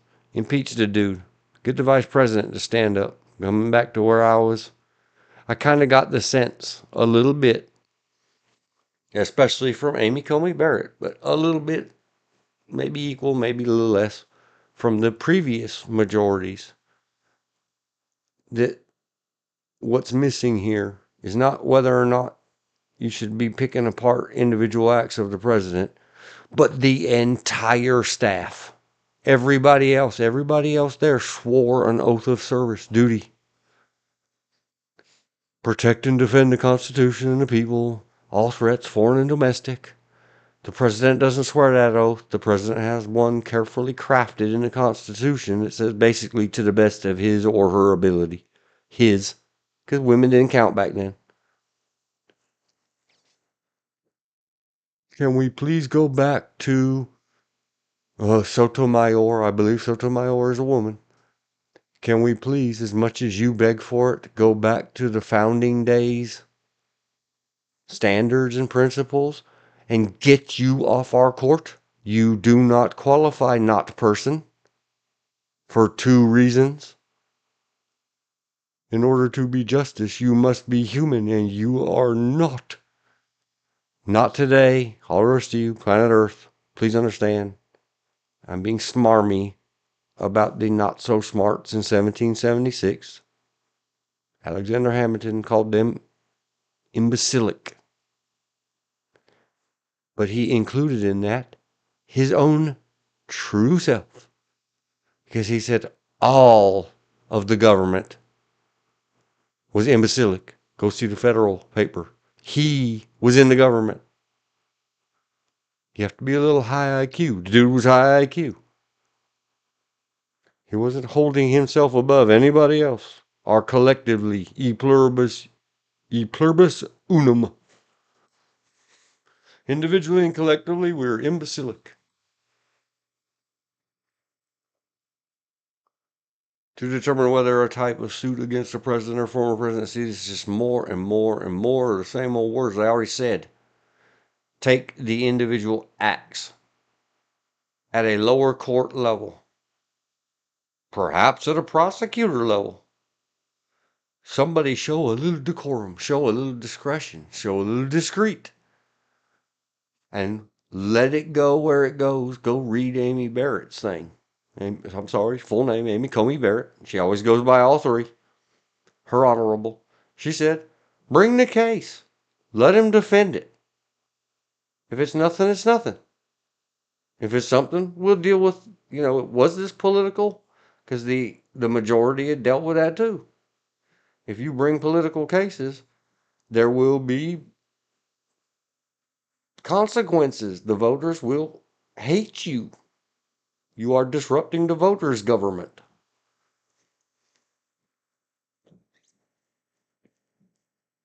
There is a lesser public interest in actions for civil damages, then we're not going to talk about civil damages.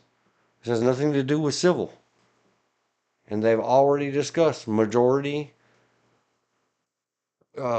consenting and dissenting opinions have said, obviously, because it happened.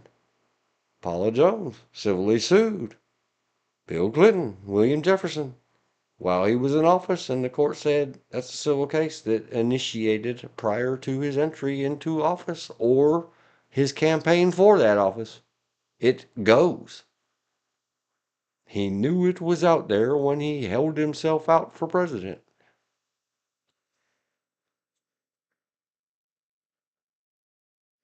We don't care. None of this matters.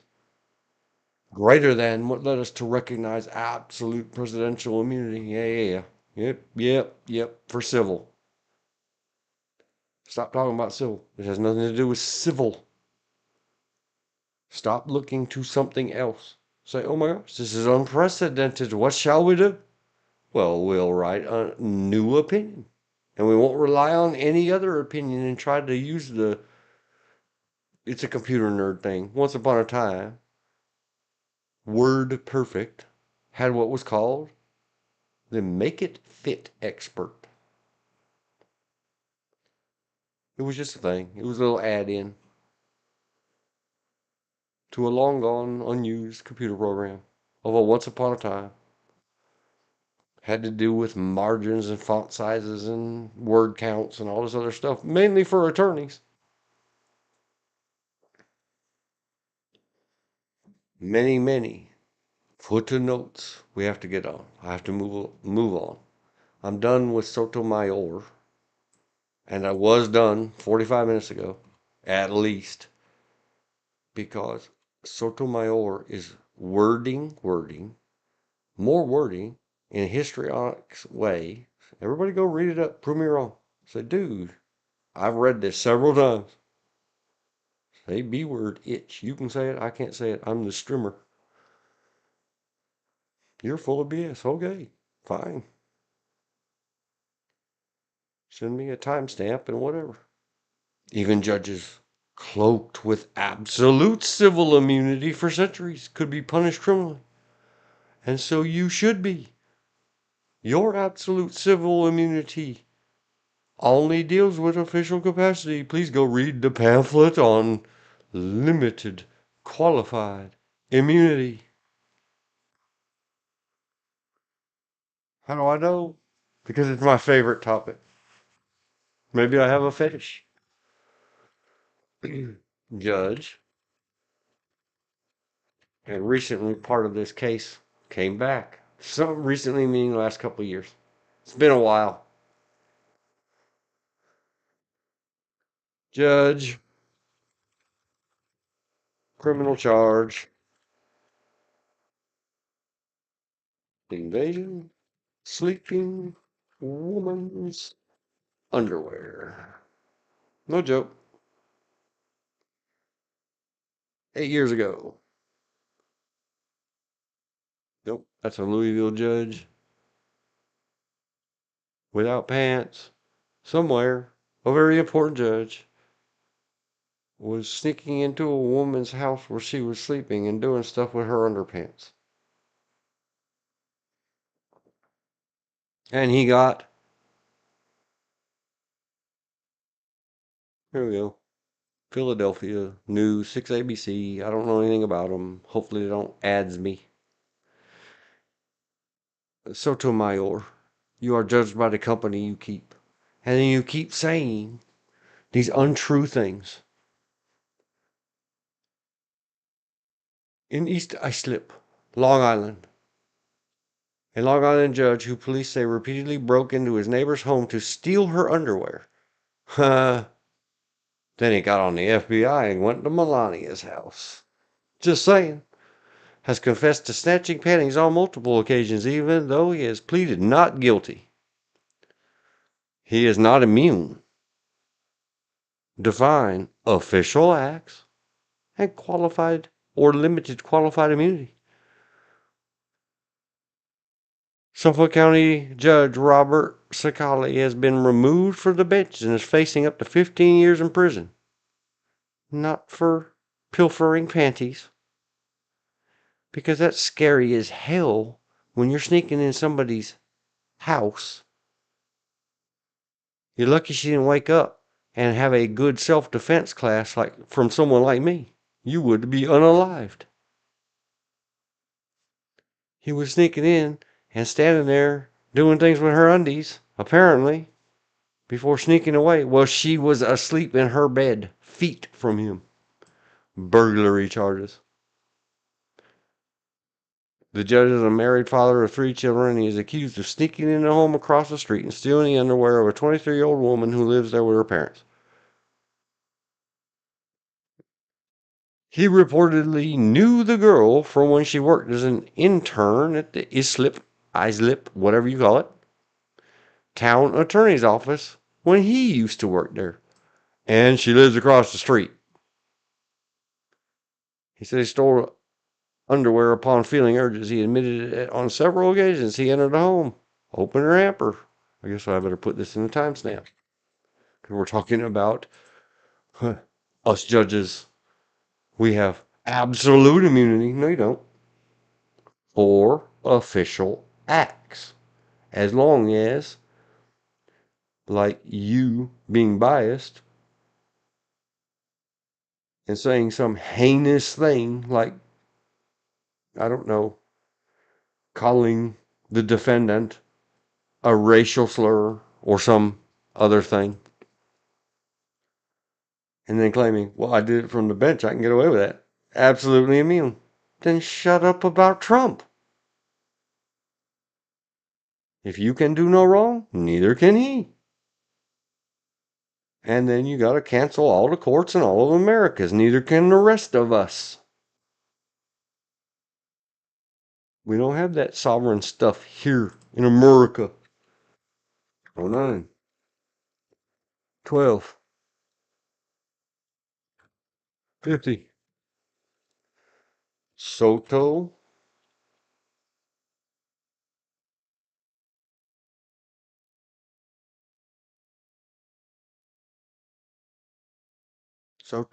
Mayor on page 87 of 119.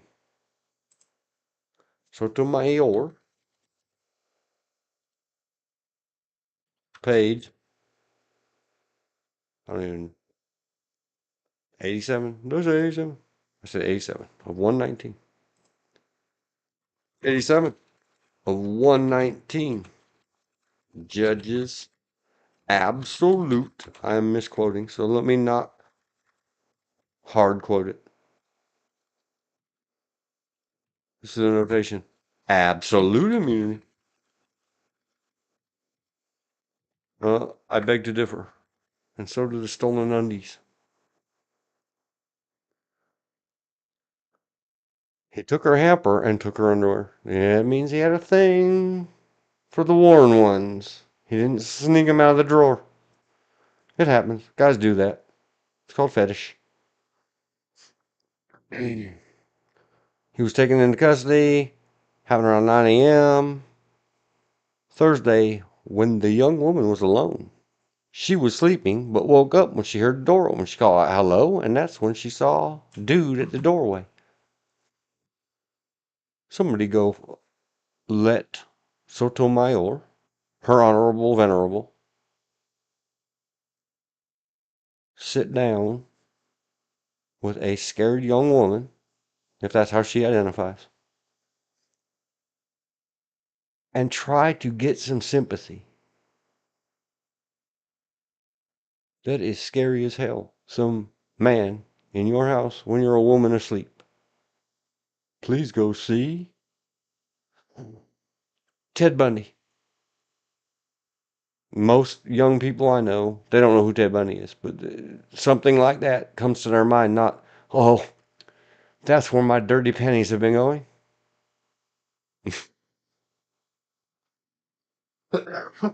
I've wondered all this time, who was pilfering my laundry? Mm. He provided a written confession. There ain't nothing special about you judges. Plenty of you judges is nasty, and none of you deserve any form of immunity. Be clear in what you're saying. Don't be partial stating. That could be misconstrued or have the appearance of. When you say things like, we have absolute immunity. Well, you're the law people. Why wouldn't a guy who popularly won an election think, oh, we're all absolutely immune? It says so right there in the paper. You only find 2 words to quote out of an entire document. What if he focuses on those 2? You gave him that appearance. Moving on, Sotomayor, you are fully discredited. You get an F. You have failed basic writing school. If this was a script for a play or a movie, I would say no. Not commercially viable. If this had anything to do with law school, you would not pass. You would not bar. You sure as heck would not be sitting on the highest court in the highest of courts in the history of planet Earth known. Oh my gosh, so look at all these words that still say the same thing. With fear for our democracy, I dissent. Moving forward, however, all former presidents will be cloaked in such immunity. If the occupant of that office misuses power, see, here we go. Because Joe Biden wouldn't do that. He would never misuse that power. Only Trump would. Then go fix it. Are you powerless to make a recommendation to the Congress? Are you sure? Are you sure Joe ain't over there doing a little hamper raiding? Something? How would you know if he's abusing power or not? Because he's your guy. You would never. There's nothing he could do that would make you say, oh man, it turns out he wasn't as great as I made him out to be. So this must be the one. Jackson. I think I was saying Brown earlier. I don't know why I was saying that. I'm done with it. I agree with everywhere. Here we go with those drama words again. Her powerful dissent. Flawed reasoning. I write separately to explain as succinctly as I can the nuts and bolts of what exactly the majority has done today to alter the paradigm of accountability for presidents of the United States. If you believe one word of that, you wouldn't be waiting for this to publish. You would be on the phone, in the planes, on the Zoom calls to Jill Biden, because Joe's no good anymore, explaining to her red rum time, get rid of Donald Trump. If you believe that for 1 second in July of 2024, long before your guy destroyed everything because of everybody's denial of reality, months, or at least 1 month before Joe Biden earned his way out of that 3rd campaign in his lifetime,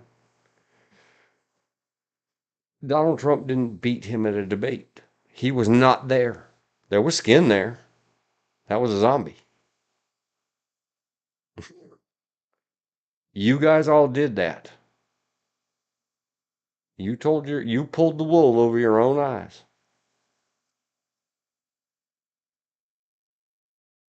So anyway, these hyper dramatic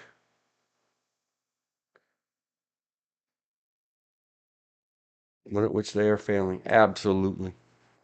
What we don't need is any more of these drama words. We don't need powerful dissent. Succinctly as I can. Theoretical nuts and bolts. This is like reading sometimes. I guess I could say this. It's kind of, what's kind of interesting about this? It's like reading some of that 5,500 page sociological study Grandma did. All full of the big words, the descriptor words. Profound change. To fully appreciate the profound change the majority has wrought. See, here we go with that word again. They didn't twist up a hot piece of metal and rot anything.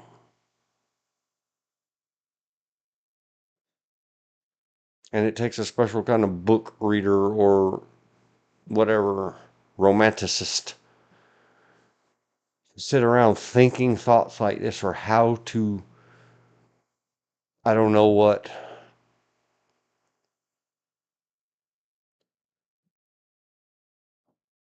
One must first acknowledge what it means to have immunity from criminal. What are you saying? All this other is drama talk. If you want to say something like this and say, I feel compelled to explain what it means to have criminal immunity to me, in my dissenting opinion. All this other stuff, this weird, the author notes with the pounding of her heart in her own ears. This sounds like a drama court scripting opening statement, but for a law class, first year, I would say FFF for content, format, and professional presentation. Me too. It's no good as a script. It's no good as for creative writing. Could we try to think back? And I really like some of my writing teachers, especially because they didn't F me. Man, who wrote this? It reads like a technology manual. Well, this is a trade school. I was pretty good at the plays because you just got to write their name and some words, and then write, they walk across the stage left, and some words, and they say, oh, let's quote the law dictionary, see the Hopkins, see to this, see that, see that. You've got, I once counted this one night sitting in front of these exact two screens, thinking to myself, this is madness. It's from the movie 300. It's something like 24 words wrapped with 50 words and letters and numbers and dates of citation. No, no, no, no, stop. Somebody set up a ratio that it must not exceed.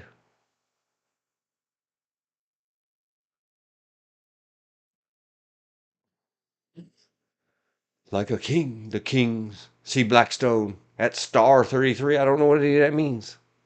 Asterisk 33. What is a 4 Blackstone? Asterisk 33. Believe me, by 99 of 119 pages in, I don't care anymore. Stop writing these papers for yourself and your breathy book club girlfriends of all genders and abominations of all ages and all that other stuff from the July 4th document. They said about the Indians, but I say it about Supreme Court justices. Why do you not Control F? Control F? Find. Seal. So here we are on page 96. I was almost there. This is the last one I'm going to do. Because I said the other day in another stream, and I'm sorry, I did not go get a link, dear listener. I heart anybody who's taken in half of this and been patient and tolerant and understanding and following along for any of this. I had a compulsion. I am completing it. I am finishing it. Thankfully, I'm not being told, hey, I went to law school, you didn't shut up, by somebody. I'm not alone in the world. I feel so much better. He who, the POTUS. And this is one of the first times, I suffered, I went through, I didn't stop and do lookups because that suspends the disbelief. That's the word for movies. When your disbelief is suspended, it means you're taken out of the fiction. Now you're back in the real world. Or the acting, the drama, when they break the fourth wall and it's not comedic.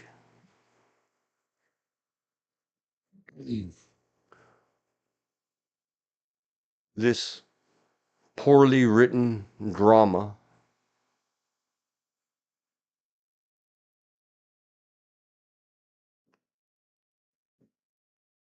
says such a thing that my mind stops. Besides the suspension of disbelief, I call it stupid shock. And maybe it's just me. Maybe my stupid gets shocked by this level of intelligence it can't comprehend. The light cannot know the darkness, and vice versa. When you say such things as the President of the United States is the most powerful person in the country, and then in other of all your stuff, you squawk about how nobody is above anybody in the United States. So your president is the most powerful person in the country and possibly the world, but not the other sides. Okay. If I take it at its face without any bias inherent from all the previous pages, when he uses his official powers in any way, under the majority's reasoning, using his official powers or constitutionally allowed acts that are exactly what any reasonable person, remember the reasonable person standard that's supposed to apply in courts? No reasonable person in any way would think that under the majority's reasoning, they didn't give reasoning, they gave an opinion in writing. But anyway, nobody would think that the majority was trying to say that in any way he will be insulated from he being POTUS will be insulated from criminal prosecution. He will not be insulated from that either. When he uses his official powers. Yes, true. That's not the majority's reasoning. That's everybody's understanding. It's clearly written. It's very easily understandable. If you need a crutch, if you need more words because you're the lawyerly type who says, I just can't get it. I don't get it. I need to be told again and again and again and again and again. See how they repeat? That's that repetition priming thing. Yeah, I think I can impeach you to Donald Trump. I think I can. And this is where it becomes stupid. This is not hysterical. This is not nail biting.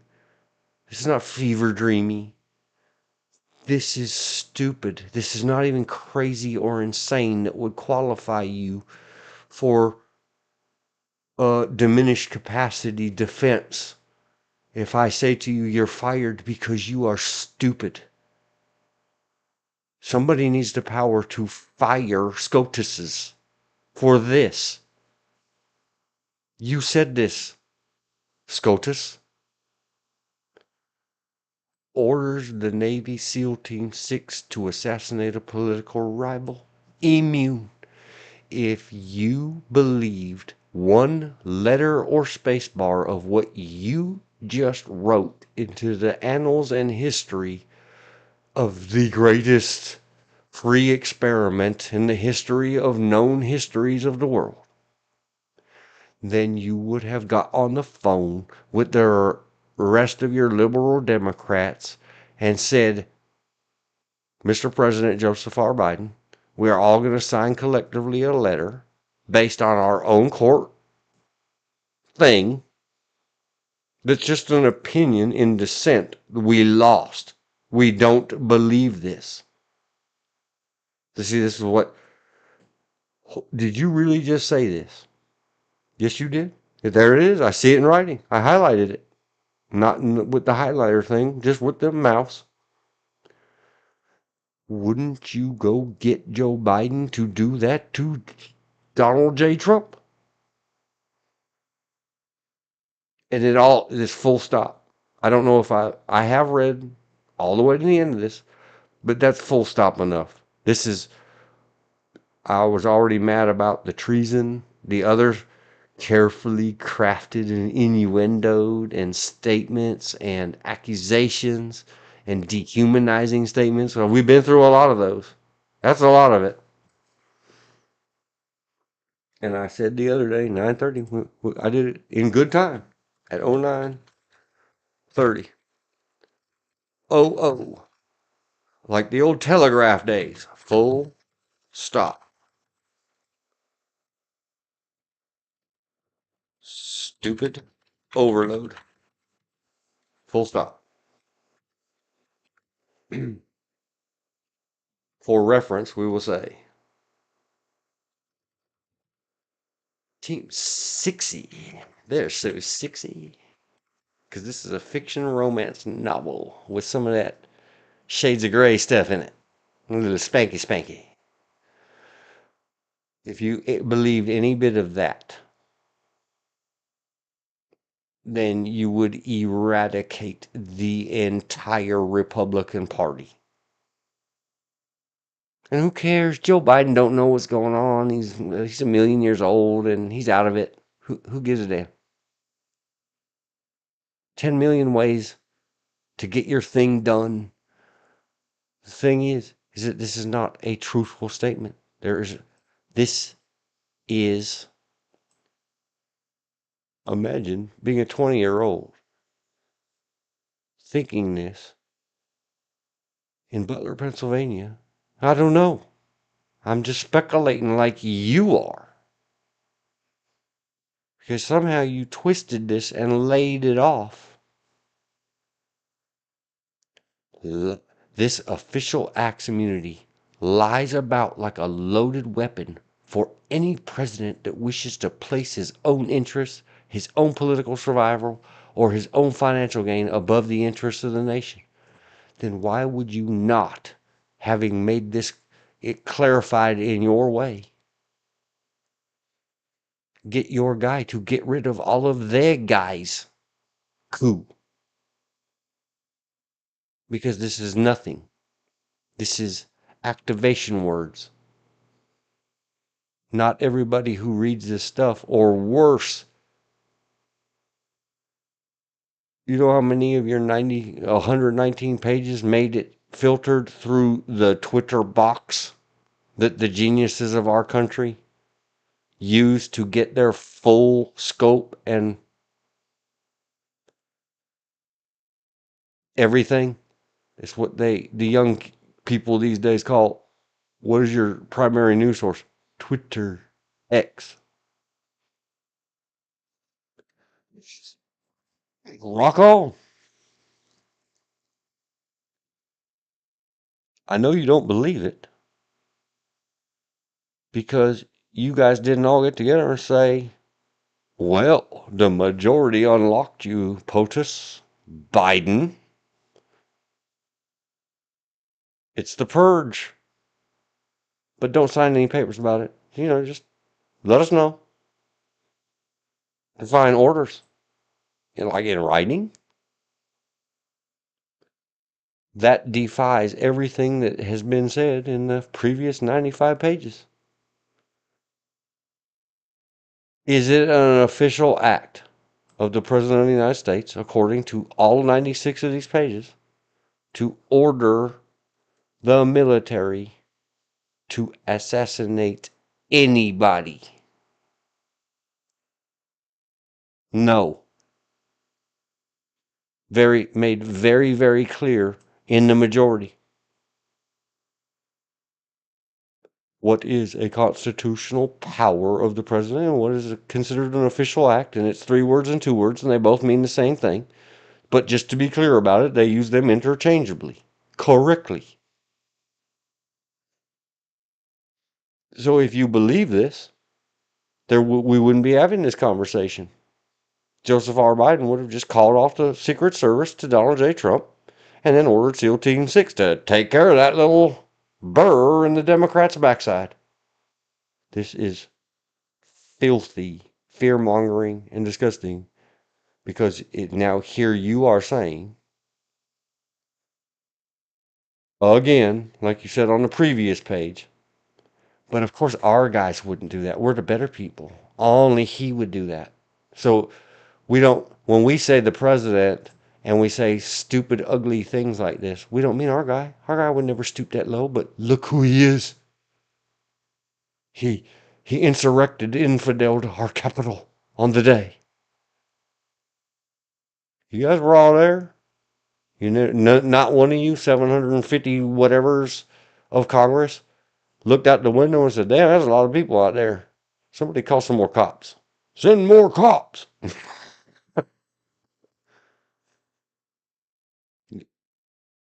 One of you guys look out a window sometime. Get your nose out of these ding-danging, I don't even know what, the Bourne Identity books. I reviewed the Jason Bourne movie. It sucked the other night. Those books aren't that stupid. This just stupid shocks me. Did you really just say that? But why does that only apply to the President of the United States if that man is Donald J. Trump? Do you see how dehumanizing and targeting painting you are to him? And then you're going to bitch, all of you on both sides. Oh, well, they make dehumanizing statements, and they said bullseye, and they said this, and they said that, and Trump said treason, and Trump said penalty for treason, and blah, blah, blah. Everybody's so dehumanizing. This is the Supreme Court of the United States of America. Now we're going to get back to duty, honor, integrity. I don't care if you call it the Navy Swabbies. I ranted at length the other day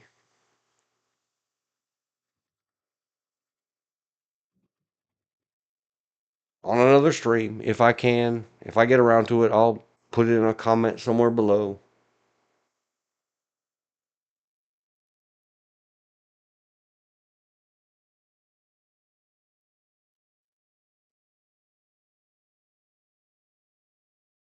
Because whose lawyers said not to? Joe Biden? All of the lawyers said nobody with any reasonableness that doesn't need to be locked up in California 5150. I don't know any other states that still have a red flag law. Get that woman away from the typewriters of our Supreme Court. This is danger talk. This is insightful talk. This is insane talk. This is paranoid delusion talk. Because number one, nobody believes for a second that any of that stuff could be done. And even though the justices don't believe that any other president in any other time-space continuum, except for the current, he didn't do any of that last time. He was there for 4 years.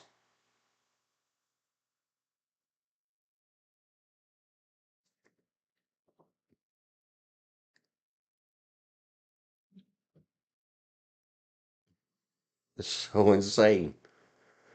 Any lawyers and any lawyer, hopefully, who has a better legal understanding than me and doesn't have to pause as much as me. And I know this document does not take as long to read as this vivi-section I am doing of it, because these things have to be addressed. Someone pay me, yeah, I bet it would take 40 hours at least. And I need all my travel, my meals, and all kinds of other stuff and bonuses for my lady. And I'll go up there. I'll teach you people a class in common sense, ethics, and reading, writing, and arithmetics of, oh, heck no. Why? Because this is the exact opposite. This is not what the majority said. See how when you rap with all these little dancing ants on the page, see the Bugs Bunny cartoons? When you rap all of these words and letters and confoundings and loaded weapons and wishes and Korematsu v United States 246 1944. What?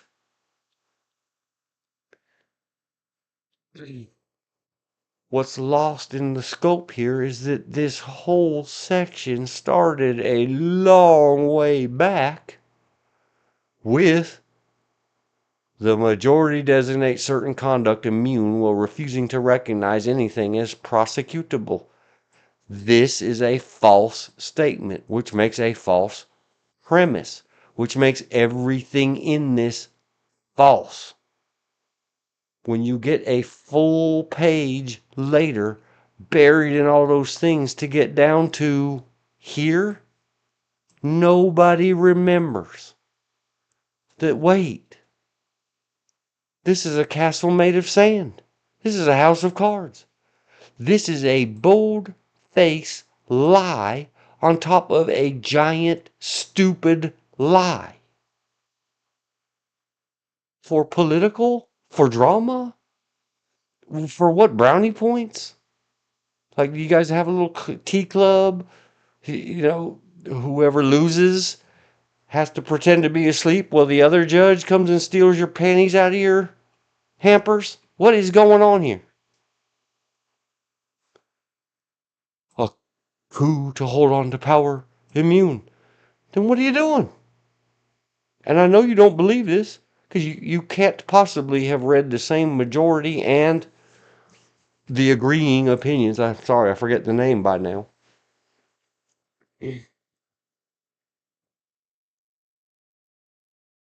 Why is this allowed? This should be an ethics violation.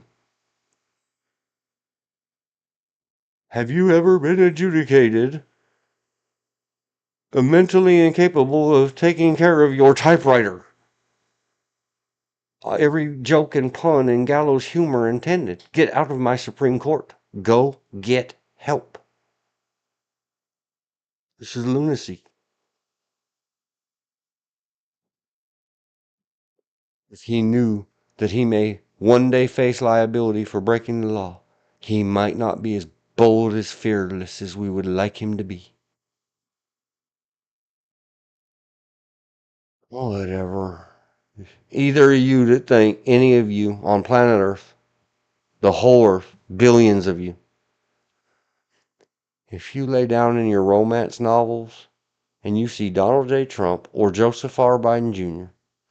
as the guy on the front of the novel with his shirt unbuttoned and his hair flowing down around his waistline, saying, "I can't believe it's not butter," you're sick.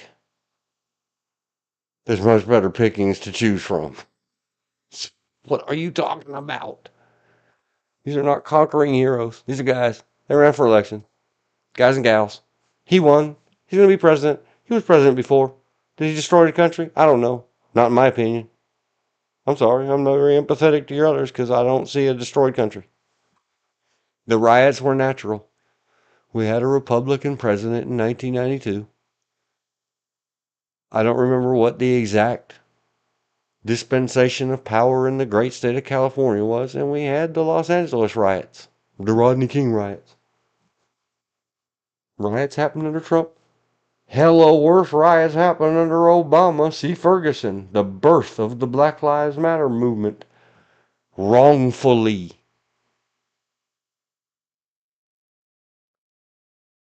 This statement shows that Sotomayor does not have a clue to people who actually believe that you should stop at a stop sign instead of not running it because a sniper sits across the road and with...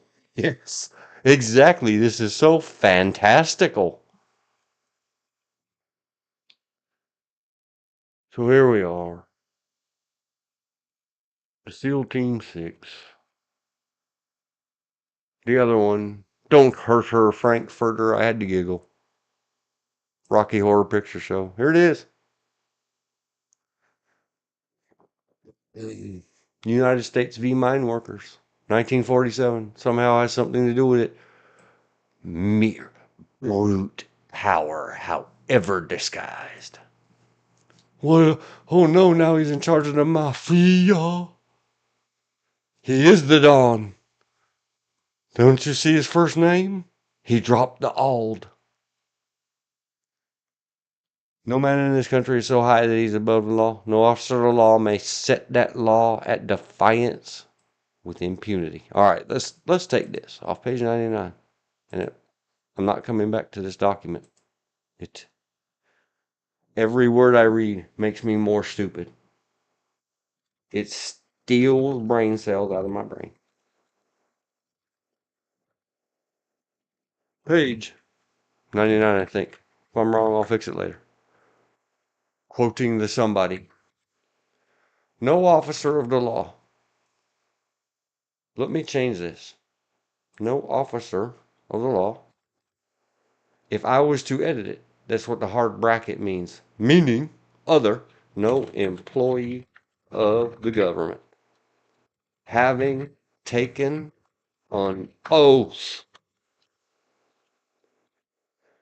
may set that law at defiance with impunity.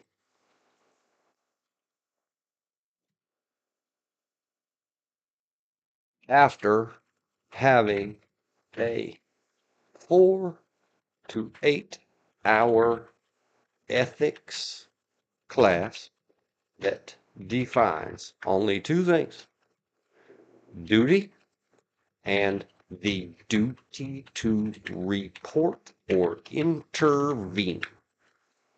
This is what we need. This is all we need to change. Congress, get her done. Supreme Court, make an opinion. Sue yourselves. Bring a case upon yourselves and issue a ruling that the Congress must or the Congress will be closed. It has been checked and balanced. This has nothing to do with any president or any SEAL Team Sixes or secret knuckle buttons. This goes back to way in the beginning. Everybody who's not the boss protects the boss. Not in that Gordon Liddy psychopath red rummer guy ideas and mentalities. And here it comes. Do you know what an oath is? If not, go look it up. It should not be this way. It is this way. It certainly should not be that weird histrionic fiction romance that's not romantic spooky book published at some fiction house called SCOTUS. It needs to have occasional click speakers on the sides that say "ree, ree, ree," and then the other one, the sound, the famous psycho shower scene. Because this is ridiculous. This is goofy. I said the other day, and we're going to put an X in this because I'm not even coming back up here. We're just going to go through the timestamps. I said, go back up there and copy it again. The statement is, every .gov, that means everybody, elected, appointed, intern, volunteer. If you're messing around our government buildings, that is not POTUS, is duty and or oath bound to protect POTUS. If you don't like it, get out of my country. Stay out of Washington, D.C. Stay away from my POTUS. It'll be a much safer place for our POTUS, no matter who it is. I don't care. I don't vote. I don't get a voice. But yes, I do. I get a say. All my other opinions aside, I will lend my vote voice to somebody that when I see somebody running for that office, that I don't feel utterly hopeless and muted because it's not of the two parties, like Ross Perot way back in the day. I was like, champion, but he can't win, so why should I vote? It makes no difference. That's part of being the world's most frustrated inarticulate.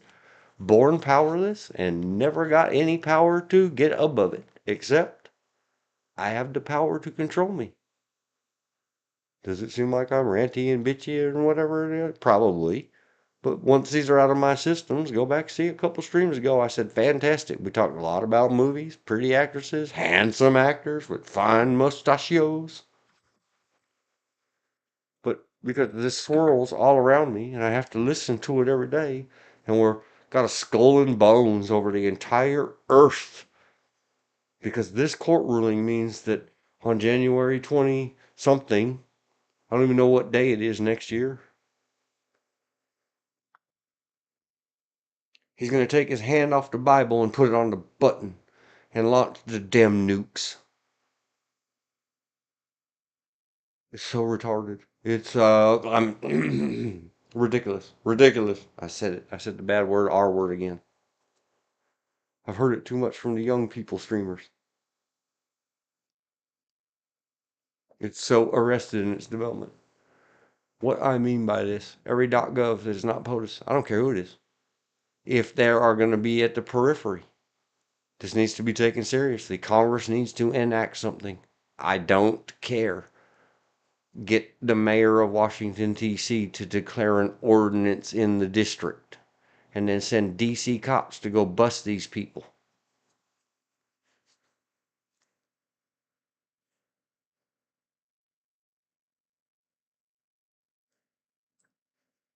We'll give a hypothetical. No, we're going to give real world examples. What I mean by protect the POTUS. You're protecting the office, not the man. If he's beyond reproach and beyond help, then protect him and our office and our entire democracy and government and all those other, the end of all things.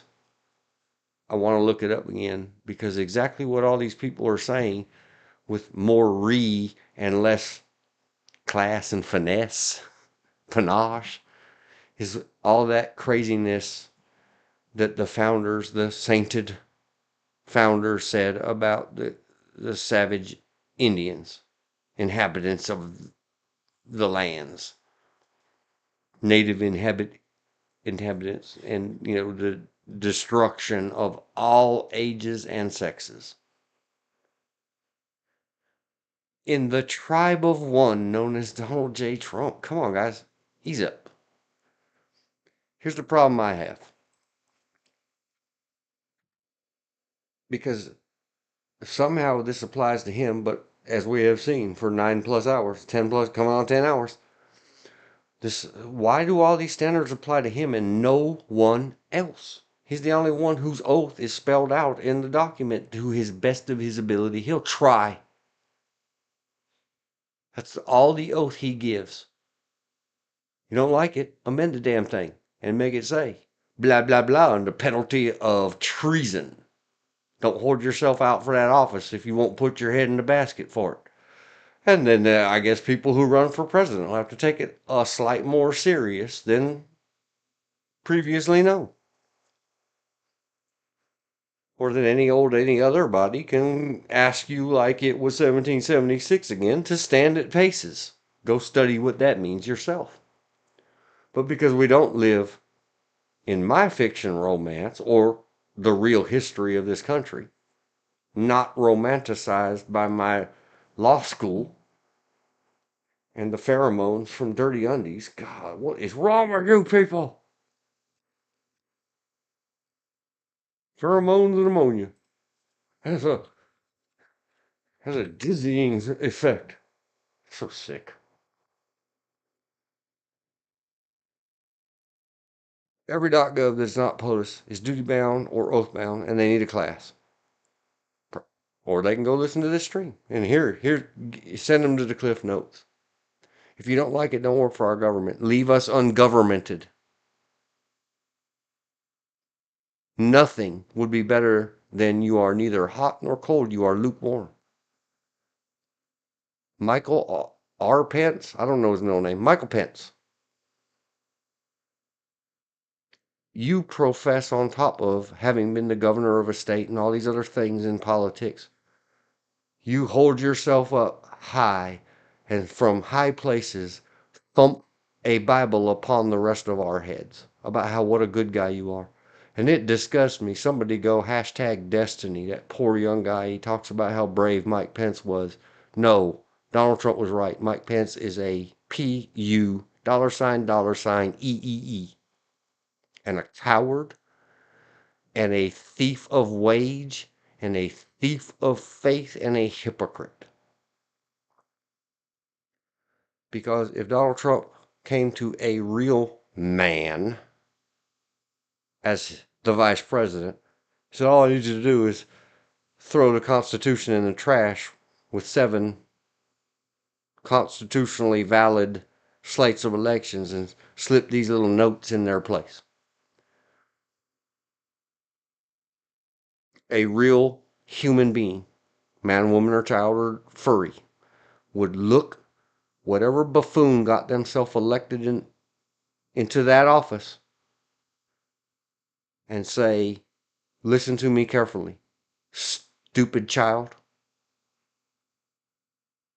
I don't care what you do because you have no integrity. Everybody knows this. You cheated on all 3 of your wives.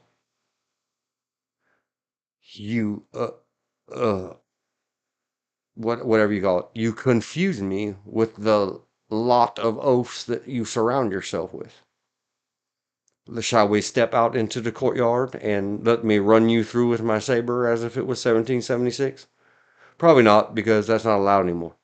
But how about this? Say, ha ha ha, and move your hand, don't touch me, as if you were going to give me a little love tap on the shoulder with your tiny little fisty. Say, just kidding. Can you believe that cheese bro, and that other guy, and Rudy Giuliani, and that crazy cracking attorney lady brought that crap up? Funny, isn't it? Shouldn't we call the cops on them? Yeah. You say that to me, sir, or I'm going to call together everybody. I'm going to call CNN because they're going to love to hear this. And I'm going to call and wake up the MFing Congress because I'm the president of the Senate, and the Senate can call across the hall in a declared emergency and drag all those too many, not enough, but somehow too many, House, and you're going to be impeached before the sun rises. Don't you dare even give the appearance of impropriety that you want me to participate in your destruction of this nation. And if you say anything of the like in my earshot again, I will put you on the ground and put my knee on you like a bad guy put his on George Floyd and arrest you. It is my duty to stop you, Mr. President, from doing this to yourself and this office and this country. And because Mike Pence didn't, and even put up with that goof, either Ivanka Trump and others are liars or Donald Trump is. And that's a shame. But that's the choice we have to pick. I choose to believe she has told less untrutheries than he has, verifiably.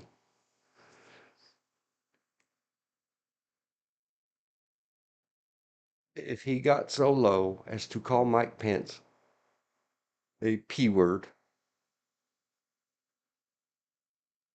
then Mike Pence probably should have walked out onto the balcony or walked into the press room and said, I quit. Let me tell you why. This guy is doing a plot, blah, blah, blah, blah, blah, and I'm not going to be part of this in any way. I quit. If there's this much shenanigans going on and he is so reckless and careless, and here's the thing, and everybody else, the reason Mike Pence is that way is because everybody else is. Everybody else that held themselves out for those positions and jobs and claimed some level of resume that qualifies them for that job who does not have to do that. It is just the way of the world, is the president himself. He has to get popularly elected in however many several states there are so that he gets an electoral majority of the college count. Everybody else, and it could be called semi-questionable, but since we've been doing this, tie the vice and the president together on a party ticket, because Americans are so ding dang and lazy, we won't check two boxes. We just want to check one. Well, stop crying. If you can't lift your hand twice and make your mark twice to select good people if they exist, or the lesser, more lesser evils, then suffer it. Too bad. Watch the show like I do.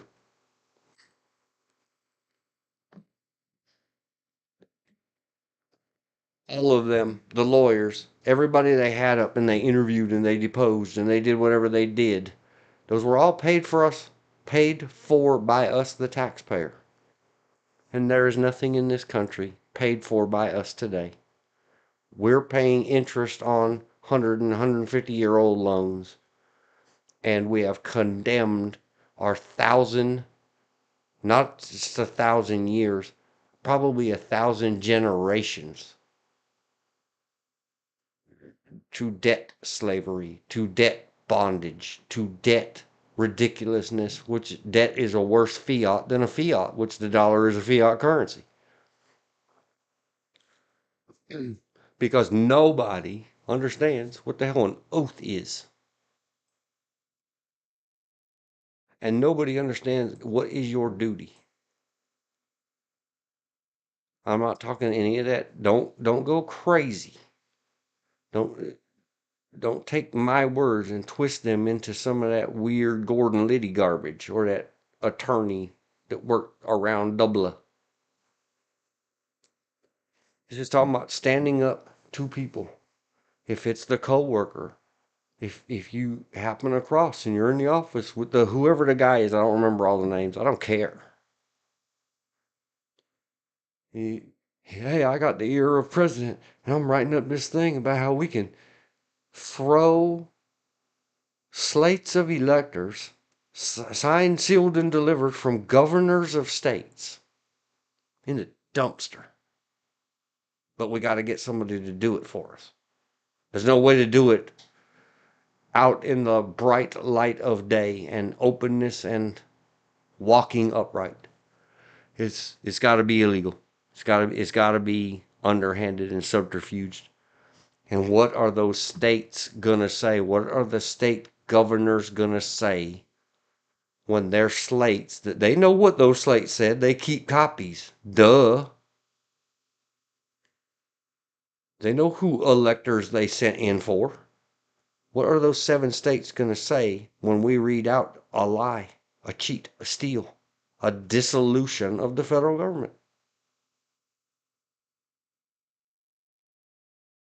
But did they go and say something to somebody or call a congressman? Call the Congress. You are an attorney, not for the president, for, they call them White House counsels.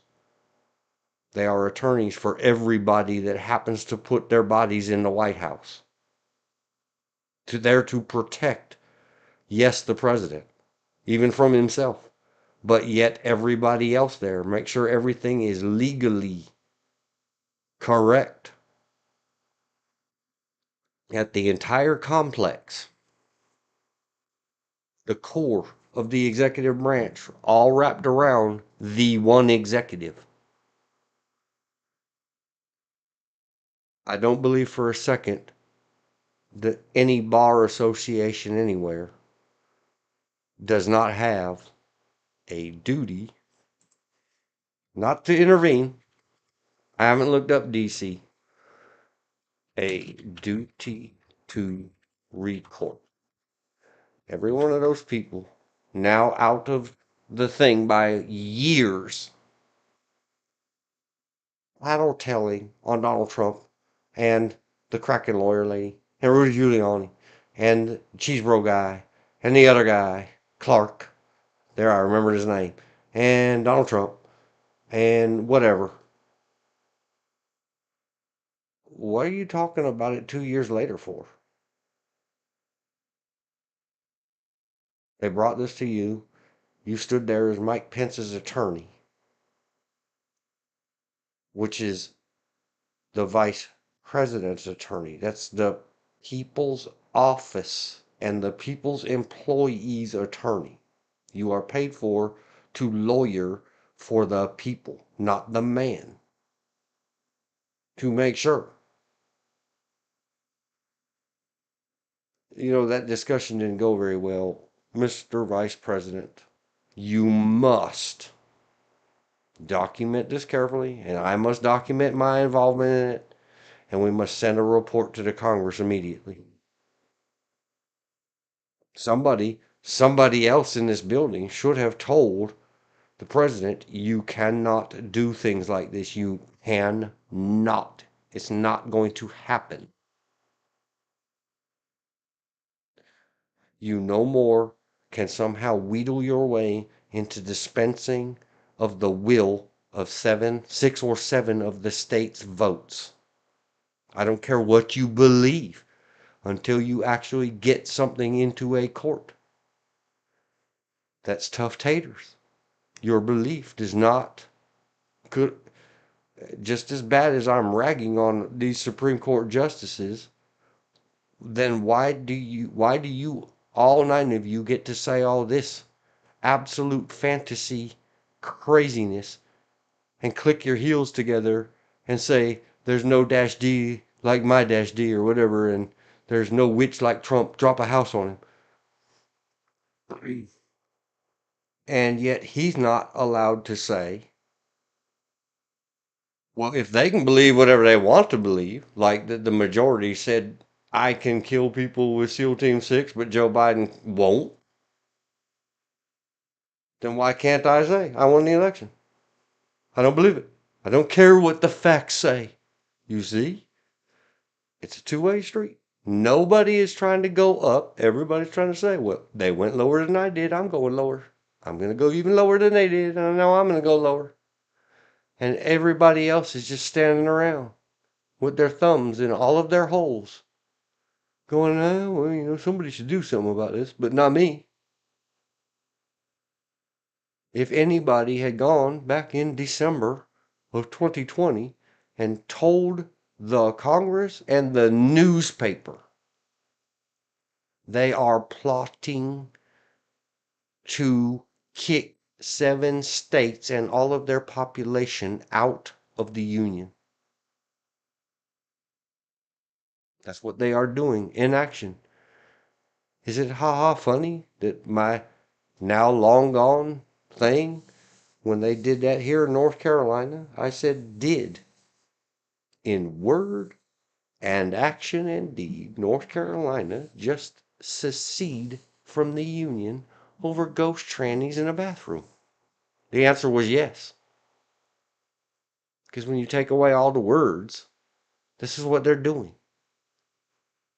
So why would you hold Donald J. Trump or any other person to a higher standard than you do yourself, Supreme Court of the United States? Or anybody else? Bar attorneys? Investigators? Sworn law enforcers? If he starts down that road, go get a nice bar of soap and shove it in his mouth. Say, I'm sorry, this is hard school. This is a hell of a lot better than you going to the federal penitentiary.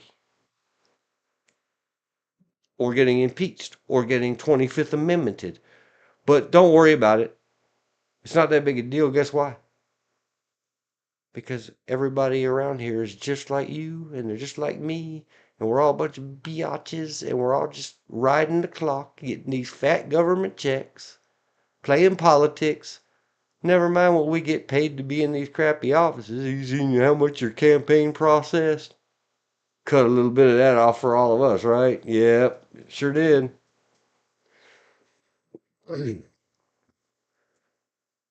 There's more people trying to play Donald Trump and abuse him by thousands than are actually up there.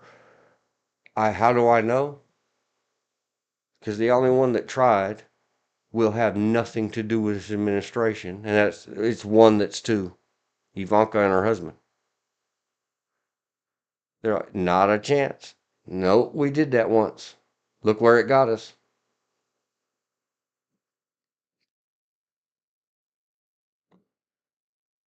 Discredited, ostracized, outside the loop. Can't even hang out with her own father. And endangered because Supreme Court writes things like treasons, blah, blah, blah, blah, blah, blah. Well, everybody knows they can't get to Donald. They know there's others that may not be as well protected. And you people have to start talking adult like this. Anybody who's thinking about hurting any Trump for anything. I got in trouble previous. Go get help. Even if it's permanent nap help. If you're going to end with self cancellation, start there. Just never mind hurting of the others. You guys can't. You're not good at it. Some poor firefighter guy gets splattered all over his children. Monkeys. But that's how that all comes back to. How are we going to get better? How are we going to get Donald J. Trump to do something presidential or statesman-like if we can't get the Supreme Court or not a single, not one of what Elizabeth calls the Parliament and I call the Congress? Nobody. None of the electeds, none of the selecteds, none of the appointeds, none of the employeds. Nobody will do the right thing. Okay, well, if that's how everybody is, I hope Elon Musk and VR, Ramaswamy or Ramaswamy, whatever his name is, I'm sorry, sir, I'll learn, and convinced that in the nature of efficiencies and betters, shut it all down and start bidding for contractors. And private contract at all, that without notice you can cancel the contract and go to a different contractor and they got to pay the replacement contractor. Consequences, I know how federal contracts work. I've been messing around it at the periphery, at the outer edges for 40 years. The penalty for messing up your contract and not meeting the bid and the requirements is that the next highest bidder gets the contract and you got to pay them. And that would be very efficient. And start with the Supreme Court. The Constitution says there will be a court. The Constitution doesn't say they'll have a staff or they'll have supplies. You know what? They can take that out of their own pockets. Especially if all they're going to do is use our e-paper to write this histrionic romance novels. We'll get our creepy novels off of creepy pasta. What do they call him? Orange Man. The Orange Man tales. He comes in the night. Oh, wait, but it's a -D judge that's going to steal your undies. Everybody there's got to start to take it more serious.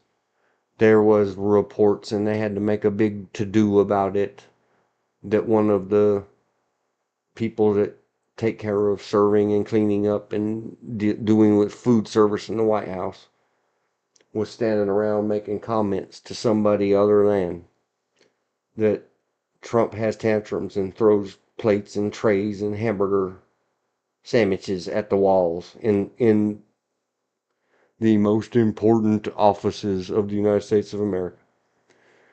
Well, dude, go tell somebody that matters and find a bum on someone else to be the chief of state or hire a freaking house manager independent of whatever. You can hire me. I need about $4 million a year. I got some money to make up. And I'm going to cut that much of the other bloat out of that staff. And expenses and whatever. I haven't looked at the Office of Budget Management. I'm not sure of the totality of it. I'll make whatever I can't cut, I'll take as a reduction from the 4 million. I'll cut at least 1 million so I get paid $1 million a year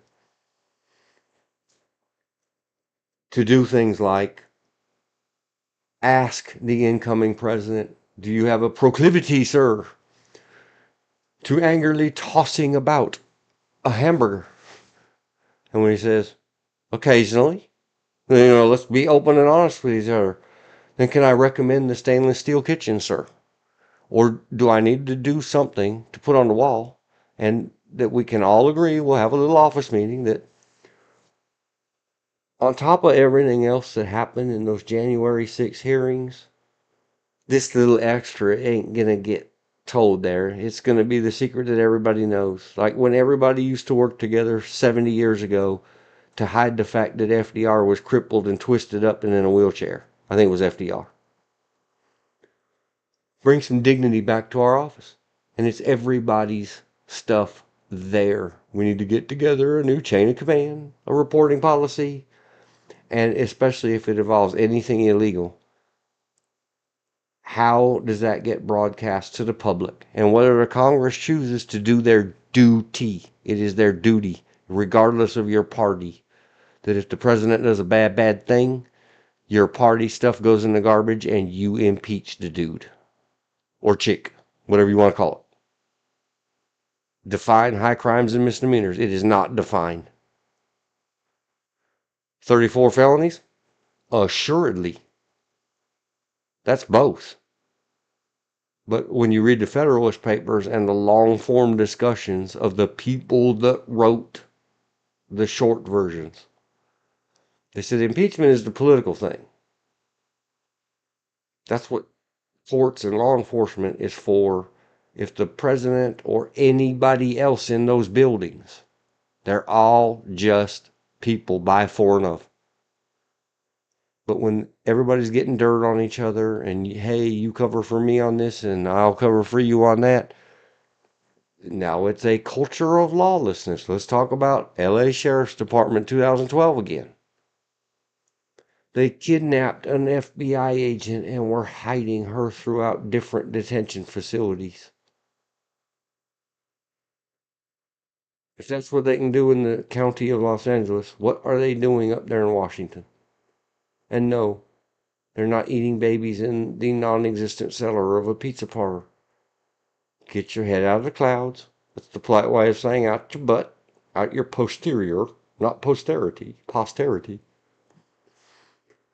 Get back here on planet Earth and go teach somebody that works around these buildings that if some jerk says some highly irregular, historical, mind-bending thing to the president, I don't know, take the jerk out back and feed him a bar of soap and tell him he needs to resign. But, non-violently and blah, blah, blah. Now you go get you a bunch of people who will explain to the president if you entertain these crazy thoughts. Impeached, arrested. We will arrest you. Secret Service should make clear to the president. I don't care who it is. I don't care why. If you do something that we think you need restraining to protect you, because that is our job, protect you even from yourself. Like if you sit around and start, if the Congress doesn't bring my tax cut reforms to this desk, I'm going to beat my hand with a hammer and I'll show them. Before you hurt yourself with that hammer, a whole bunch of Secret Service agents should be twisting your arm and unhammering you and getting you evaluated somewhere for self-harm. All of that applies whether it's physical stuff or criminal or immoral. If you just need to rub up against someone, not your wife, I get in trouble with my other because I say things like not going overseas, utilizing S*X, slave children, and the Secret Service scandal of the Obama era. I'm talking about somewhere allegedly still in Nevada. There are some houses of that sort of thing. The company of escorting woman, perfectly legal, perfectly fine.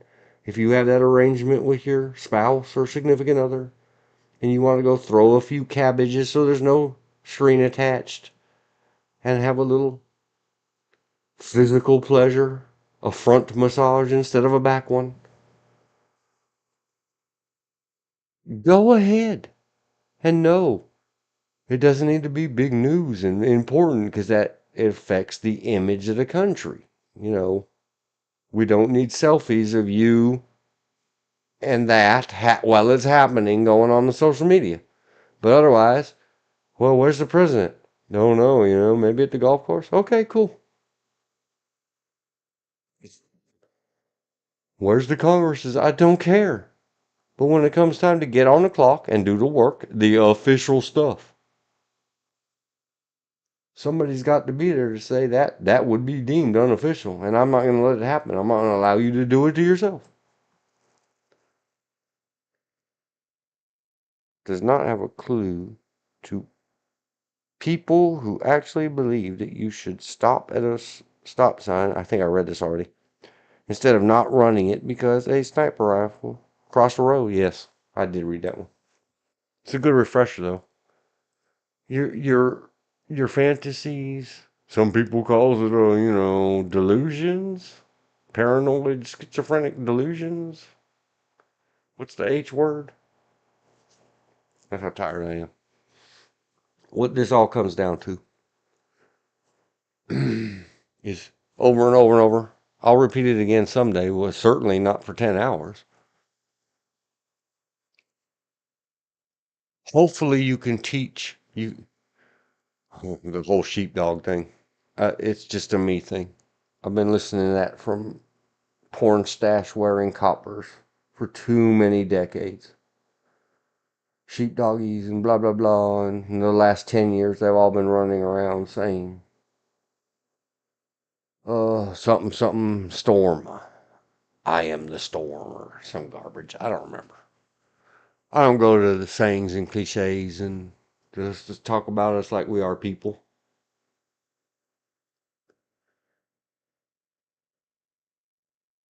If you find yourself in such a place, you will be tempted to do nothing, to do bad. The temptations are rich in Washington, D.C. Or you may be afforded a very difficult opportunity to speak truth to power. And you may well be very punished for it. But remember, please, everybody, go in with the camera running and tell them for your protection and mine. If they won't equip all of the employees of our government with body cameras to protect themselves and whoever they interact with for all that is good in the universe of United States of America, Washington, D.C.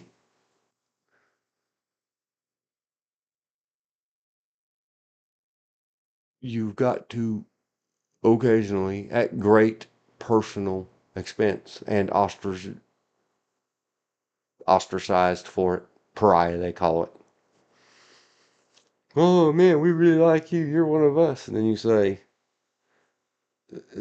take your hand out of my pocket. I don't like your hand on my bottom. We always knew there was something wrong with that one. Blah, blah, blah, blah. And now all of a sudden they don't want you around anymore. I'm minimizing what is a very serious thing. Hey, you want to play up here? We got to get pictures of you. You got to take this pill. You got to do this. You got to do that. Always it's something else. There's always one more thing. It's called putting dirt on each other. Because now you can't tattle on me because I'll tattle on you. And see, we all go down together. Okay, well, fine. But you're not involving me in it, and we have to get out of it. We've been in this pattern for far too long. besides the Daily Plaza problem, which is reported and alleged that JFK and everybody in the business knew of it and took care of it. It's not the same as everybody knowing that the previous guy I mentioned was crippled and shriveled and not manly in his stature, so he sat in a wheelchair with a blanket over his thing, and they cut down the podiums, and all the cameras were put up on stands, so he looked mighty tall. These kind of things, the image, that's why they say not even the appearance of what impropriety. Image does matter to our adversaries or enemies and our friends around the world.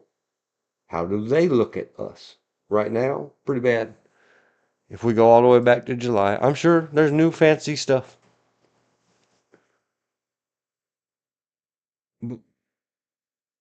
I guess it's somebody, get the ear of somebody that matters and let them know it's out there. It's discussed in a different way.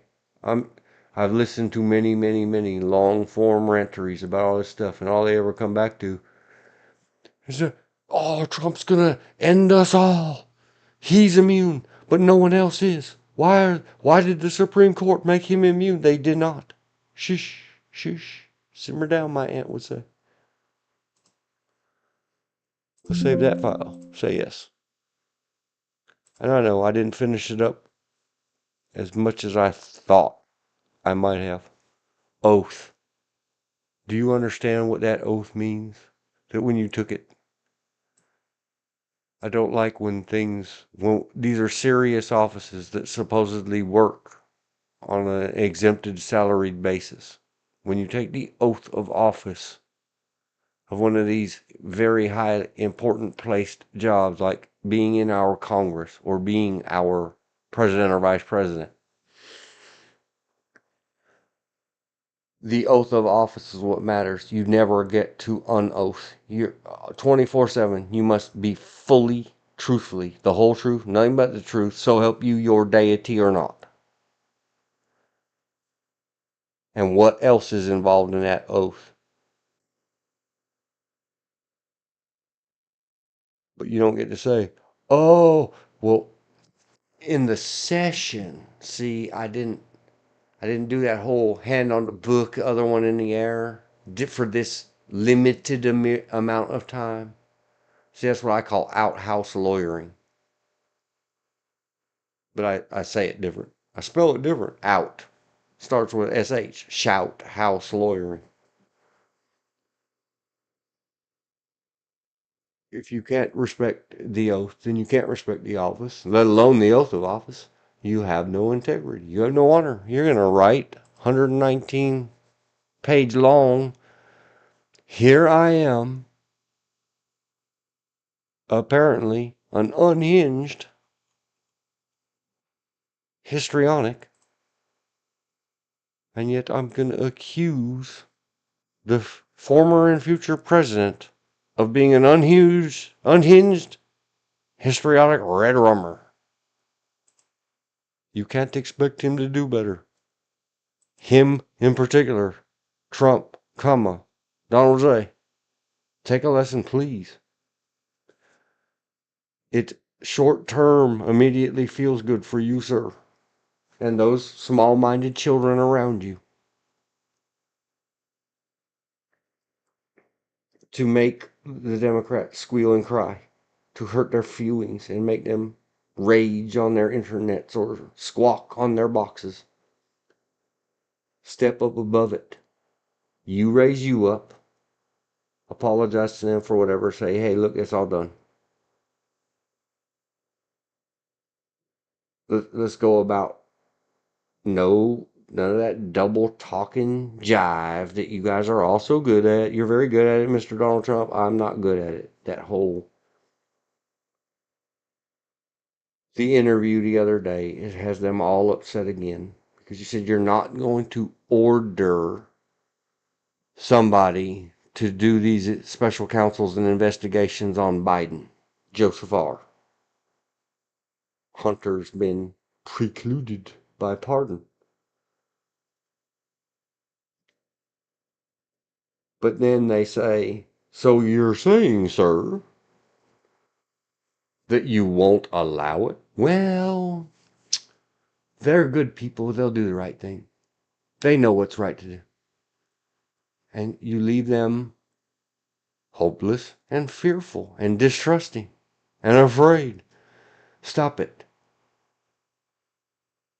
See, this wouldn't be a thing if Joseph R. Biden. Some of us have a better foresight than the rest of you. It's always worked for you. Your money's been fine ever since. There's never been comeuppance. And I guess I will condolences to you've had some loss in your family in your life, but so is everybody else who doesn't get paid no matter what. And use political connections to get their junkie sons tens of millions of dollars to get us involved in some weird backhandled way that here we are in the middle of what everybody keeps screaming is going to become World War III.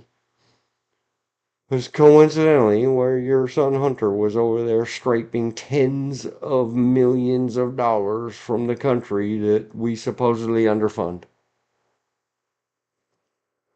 And we're supposed to just say, well, maybe we shouldn't investigate that.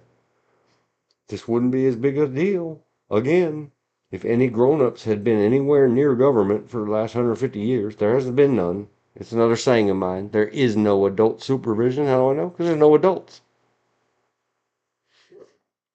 But number two, somebody with a little wisdom, not a lifelong, to anybody not having voted and contributed to his campaigns and his reign of what I would call terror. To anyone not a yes man to you or a sponsor of you or whatever.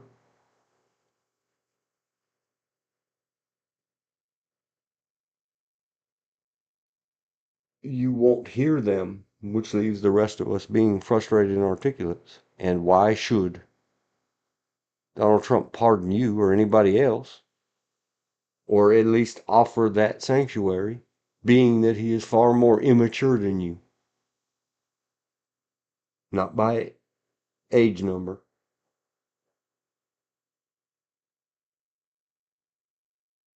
He's never buried a child. He doesn't know what that's about. Life has been very kinder to him than many, many, many hundreds of millions, billions of us in his lifetime have come and gone. And it will never matter. And he won't ease the nerves of a few of us by doing and saying the right thing. Because no one's ever held him to the standard of, you know what, dude? It's because of that. Because you cannot grow up. Because you will not. That you can't call out the Supreme Court either. So it's a bunch of romper room. Good show. Not related to what I'm talking about. It's a bunch of Arrested Development 5-year-olds in diapers running around, pulling stuff out of their diapers and throwing at each other. And we call it a government and we expect respect internationally for it. And no Trump or Biden is going to go overseas and get blown into mist. Ever. Because they were trying to get some GI Bill money.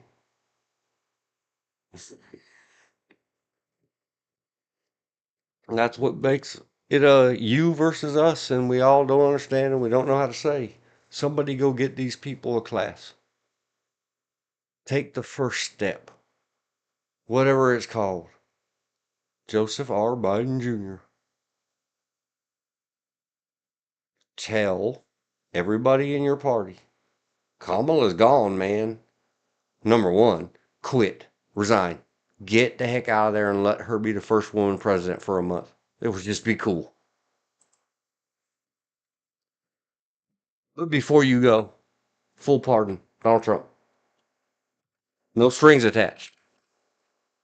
If he must agree to it and blah, blah, blah, make him.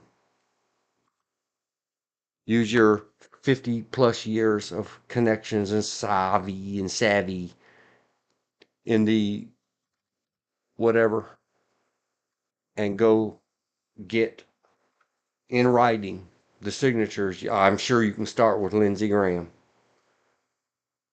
Of all of the Congress, that if he doesn't grow up a little and start to play like an adult, just a little please for the peasants, he's impeached the minute after he gets inaugurated. He's gone. Don't get off the stage, JD Vance. You have the 50 years. Nancy Pelosi, get on it. Stop calling him names, Nancy. Stop it. I'll call you names. I know more bad words than he does. Everybody grow up, act like an adult. And when it comes to serious stuff, go study what a duty is and what that oath is and what honor and integrity means. That if he should make a mistake, he's the president. If he makes a mistake like the Gene, whatever, Clint Eastwood movie I was talking about, I was bad, has not a mistake. That was serious, violent, criminal stuff. It's a movie. Go watch it. It's great stuff. Help you understand these concepts more, apparently. Has no one in the United States government seen a movie? Hello?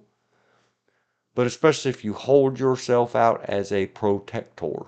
All you Secret Services, all the rest of you, you attorneys, you White House counsels, all the rest of you. Push the bad people away. Tell them to shut up. Always threaten your guy with exposure. Go back and listen to my other stream. I get in a lot of trouble for saying stuff like, if I was the bodyguard, I'd put the substance. I would try to convince my principal or primary. When it's the POTUS, you certainly cannot say, hey man, we gotta get off the rock so you can blow some nose candy up your nose. Yeah, you should have give up that habit before you ever said, I want to be president. But if you're a rock star and that these are how things go, blah blah blah, there is some risk, but the reward has to be equal. And not when it comes down to, yeah, but we've gone this far, we can do a little, let's just go fully legal. No, go find work somewhere else. Accept it as your destiny. I turn away work all the time. I really cannot afford it. Something will come along one day, hopefully, that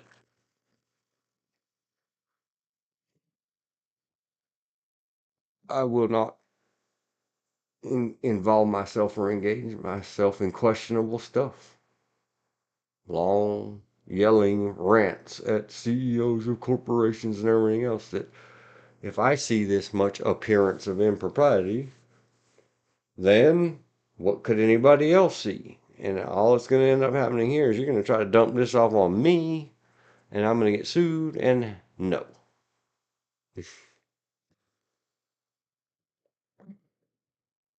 So, dear listeners, thank you ever so much.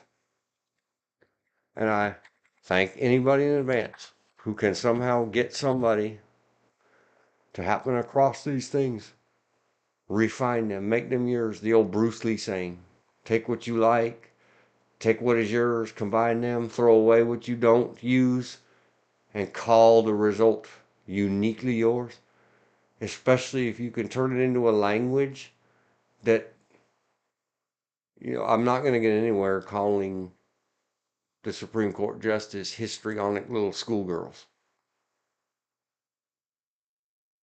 But I don't feel like I'll ever get anywhere with any of them anyway. I really, I tried. I talked to my Dear Diary thing. I've had good chats from Elizabeth and George. There is something to it for me. It is a fulfillment in some way. And I hope at least it's out there now. Somebody might catch something. They get a piece that they say, man, interpreted my way. And then I have a cousin who did so and so, and they're gonna next year, their best friend is gonna be clerking up there at SCOTUS. And we're gonna get this in the ear of someone, and they're gonna say, man, even if there's only one, and he only has 4 views on his vidges, man, what happens if 1970 shampoo commercial happens and somehow some of it goes viral and they tell 2 friends and they tell 2 friends? Well, if you hadn't written those horrible words, we wouldn't be talking about them. And it's a huge amount of the end result is. It's another saying of mine. No adult supervision. We need some adult supervision. Some grown up stuff. A little bit of asking ourselves questions before we get running off doing things.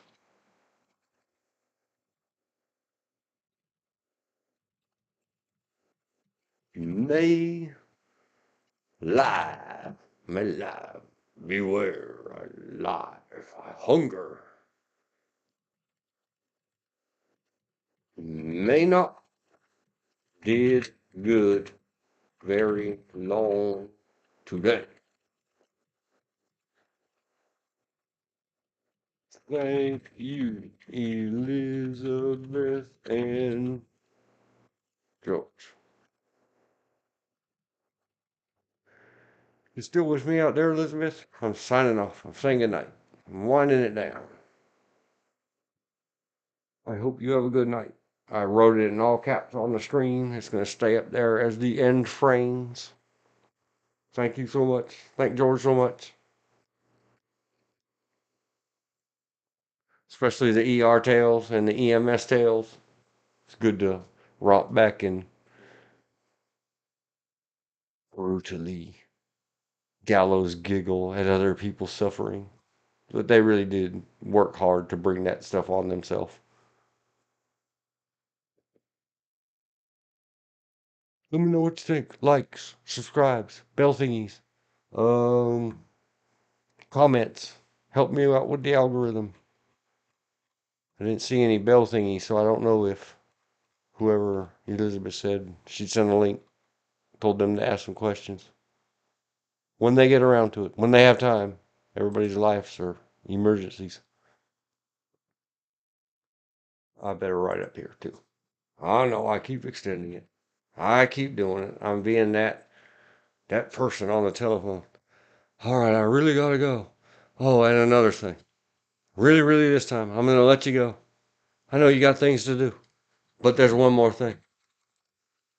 With the caps lock key on, I'm shouting, real shouting, internet shouting, not that other poor guy's shouting. Thank you, anyone who spent their time here listening to me. It means the world. The most valuable thing, the only unrecoverable thing we have in our lives. Everything else can get stolen, burnt down, washed away. Ask the mountains of North Carolina. Several islands, the floods, the ices, the snows, and the engines, destructions of all times and sexes. Everything else can get replaced or rebuilt or remunerated. What about fruitcake? I know me and her do not eat the fruitcake. The only thing that we can never, ever, ever recover in our lives is our time. Every second that slips by is gone forever. So especially in 11-hour streams or the 2-hour streams or the 4-minute horse videos. If you gave me any of your seconds, they are precious. Thank you.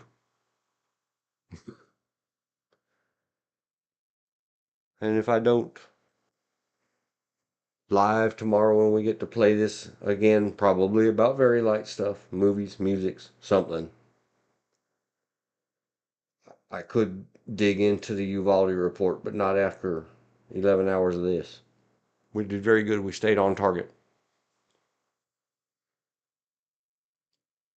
I'll give you a text. Oh, holla. So then we go on the winding down. 10 hours and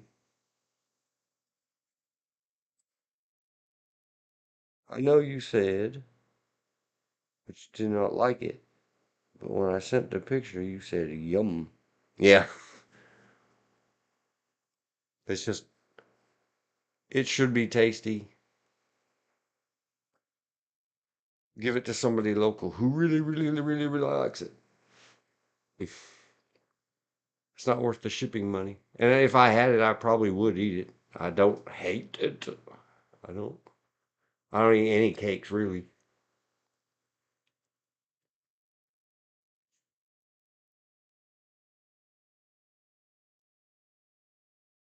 But anyway, I'll give you a holla. Everybody else, like I said right there in writing. Thanks so much. Thank you, Elizabeth. And let's do the sign out as if we were walking out a TV personality in production. Done and out of here in 5, 4, 3,